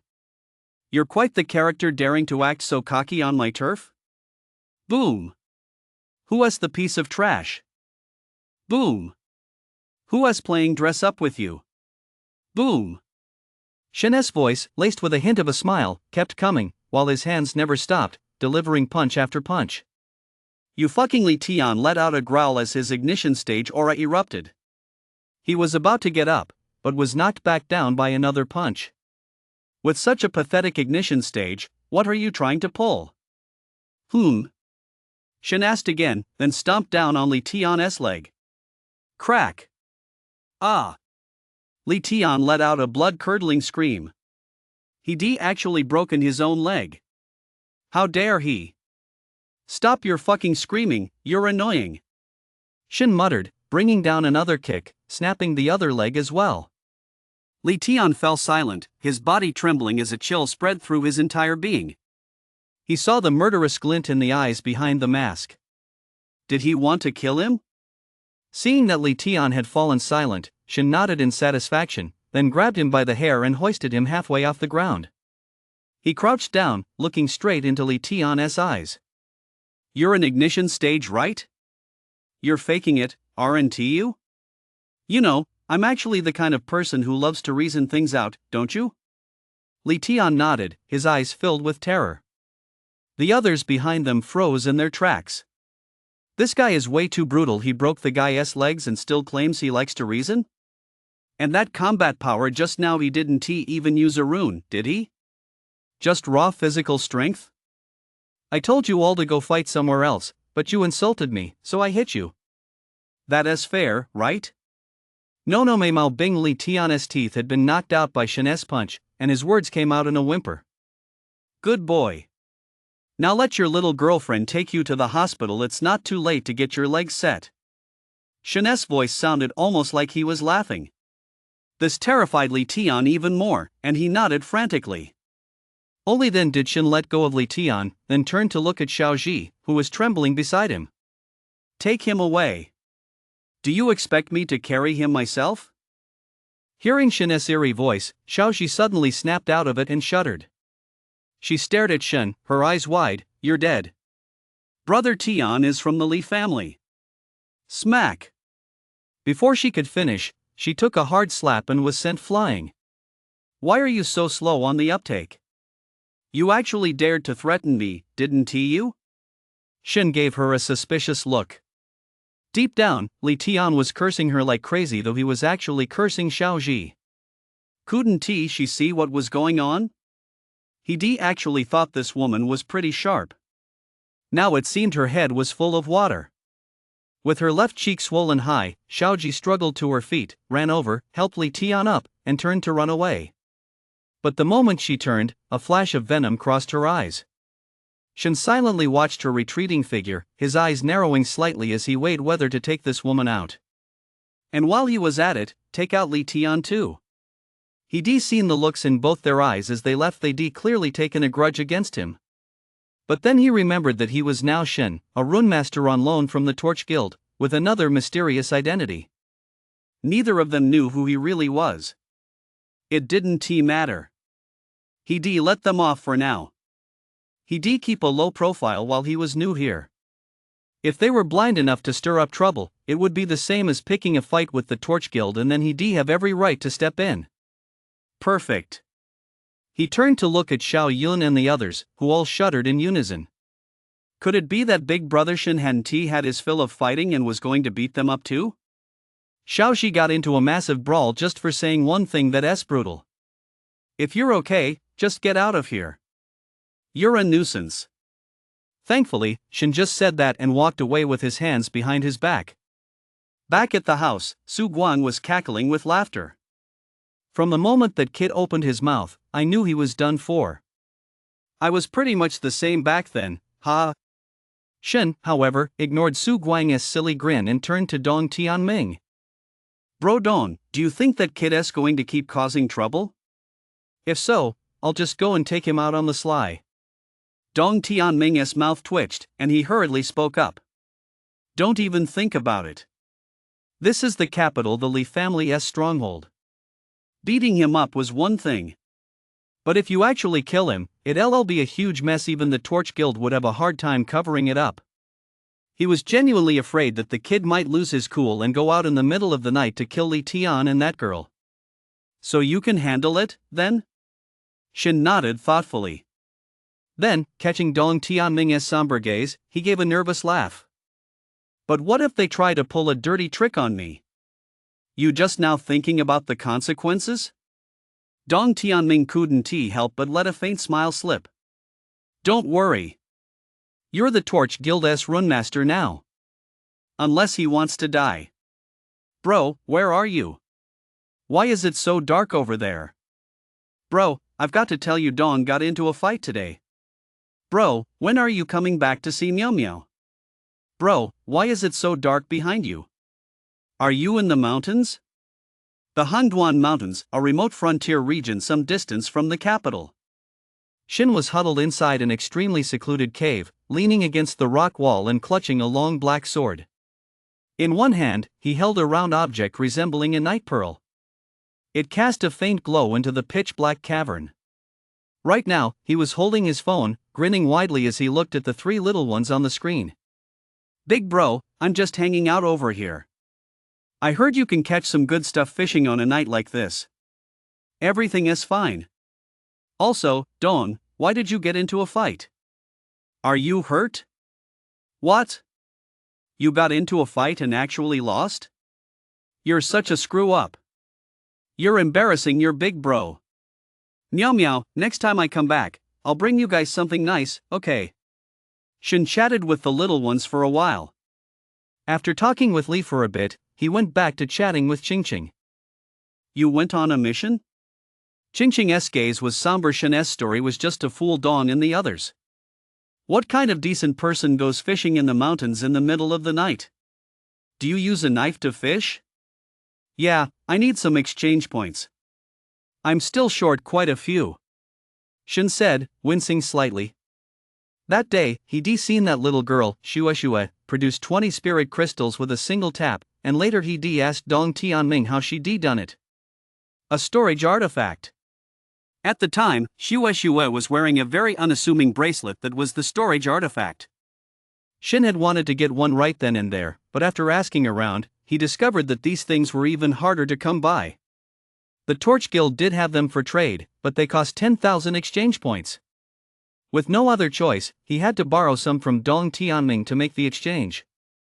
After all, the quest he was heading out on was quite a distance away, so he needed to pack some emergency supplies.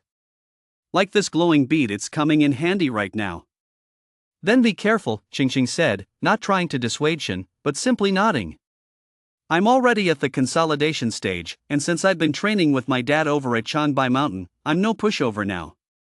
Qingqing laughed, her usual spirited self. No matter how strong you are, you can't escape my grasp, Shen grinned. Stop being so cheeky.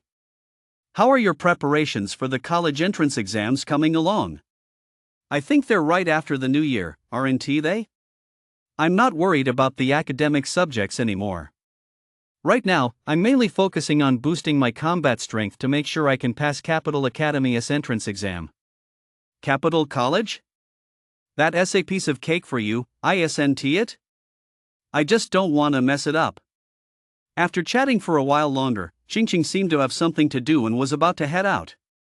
Want to kiss? Get lost. Qingqing hung up. Shen chuckled, then checked to see if there were any important messages.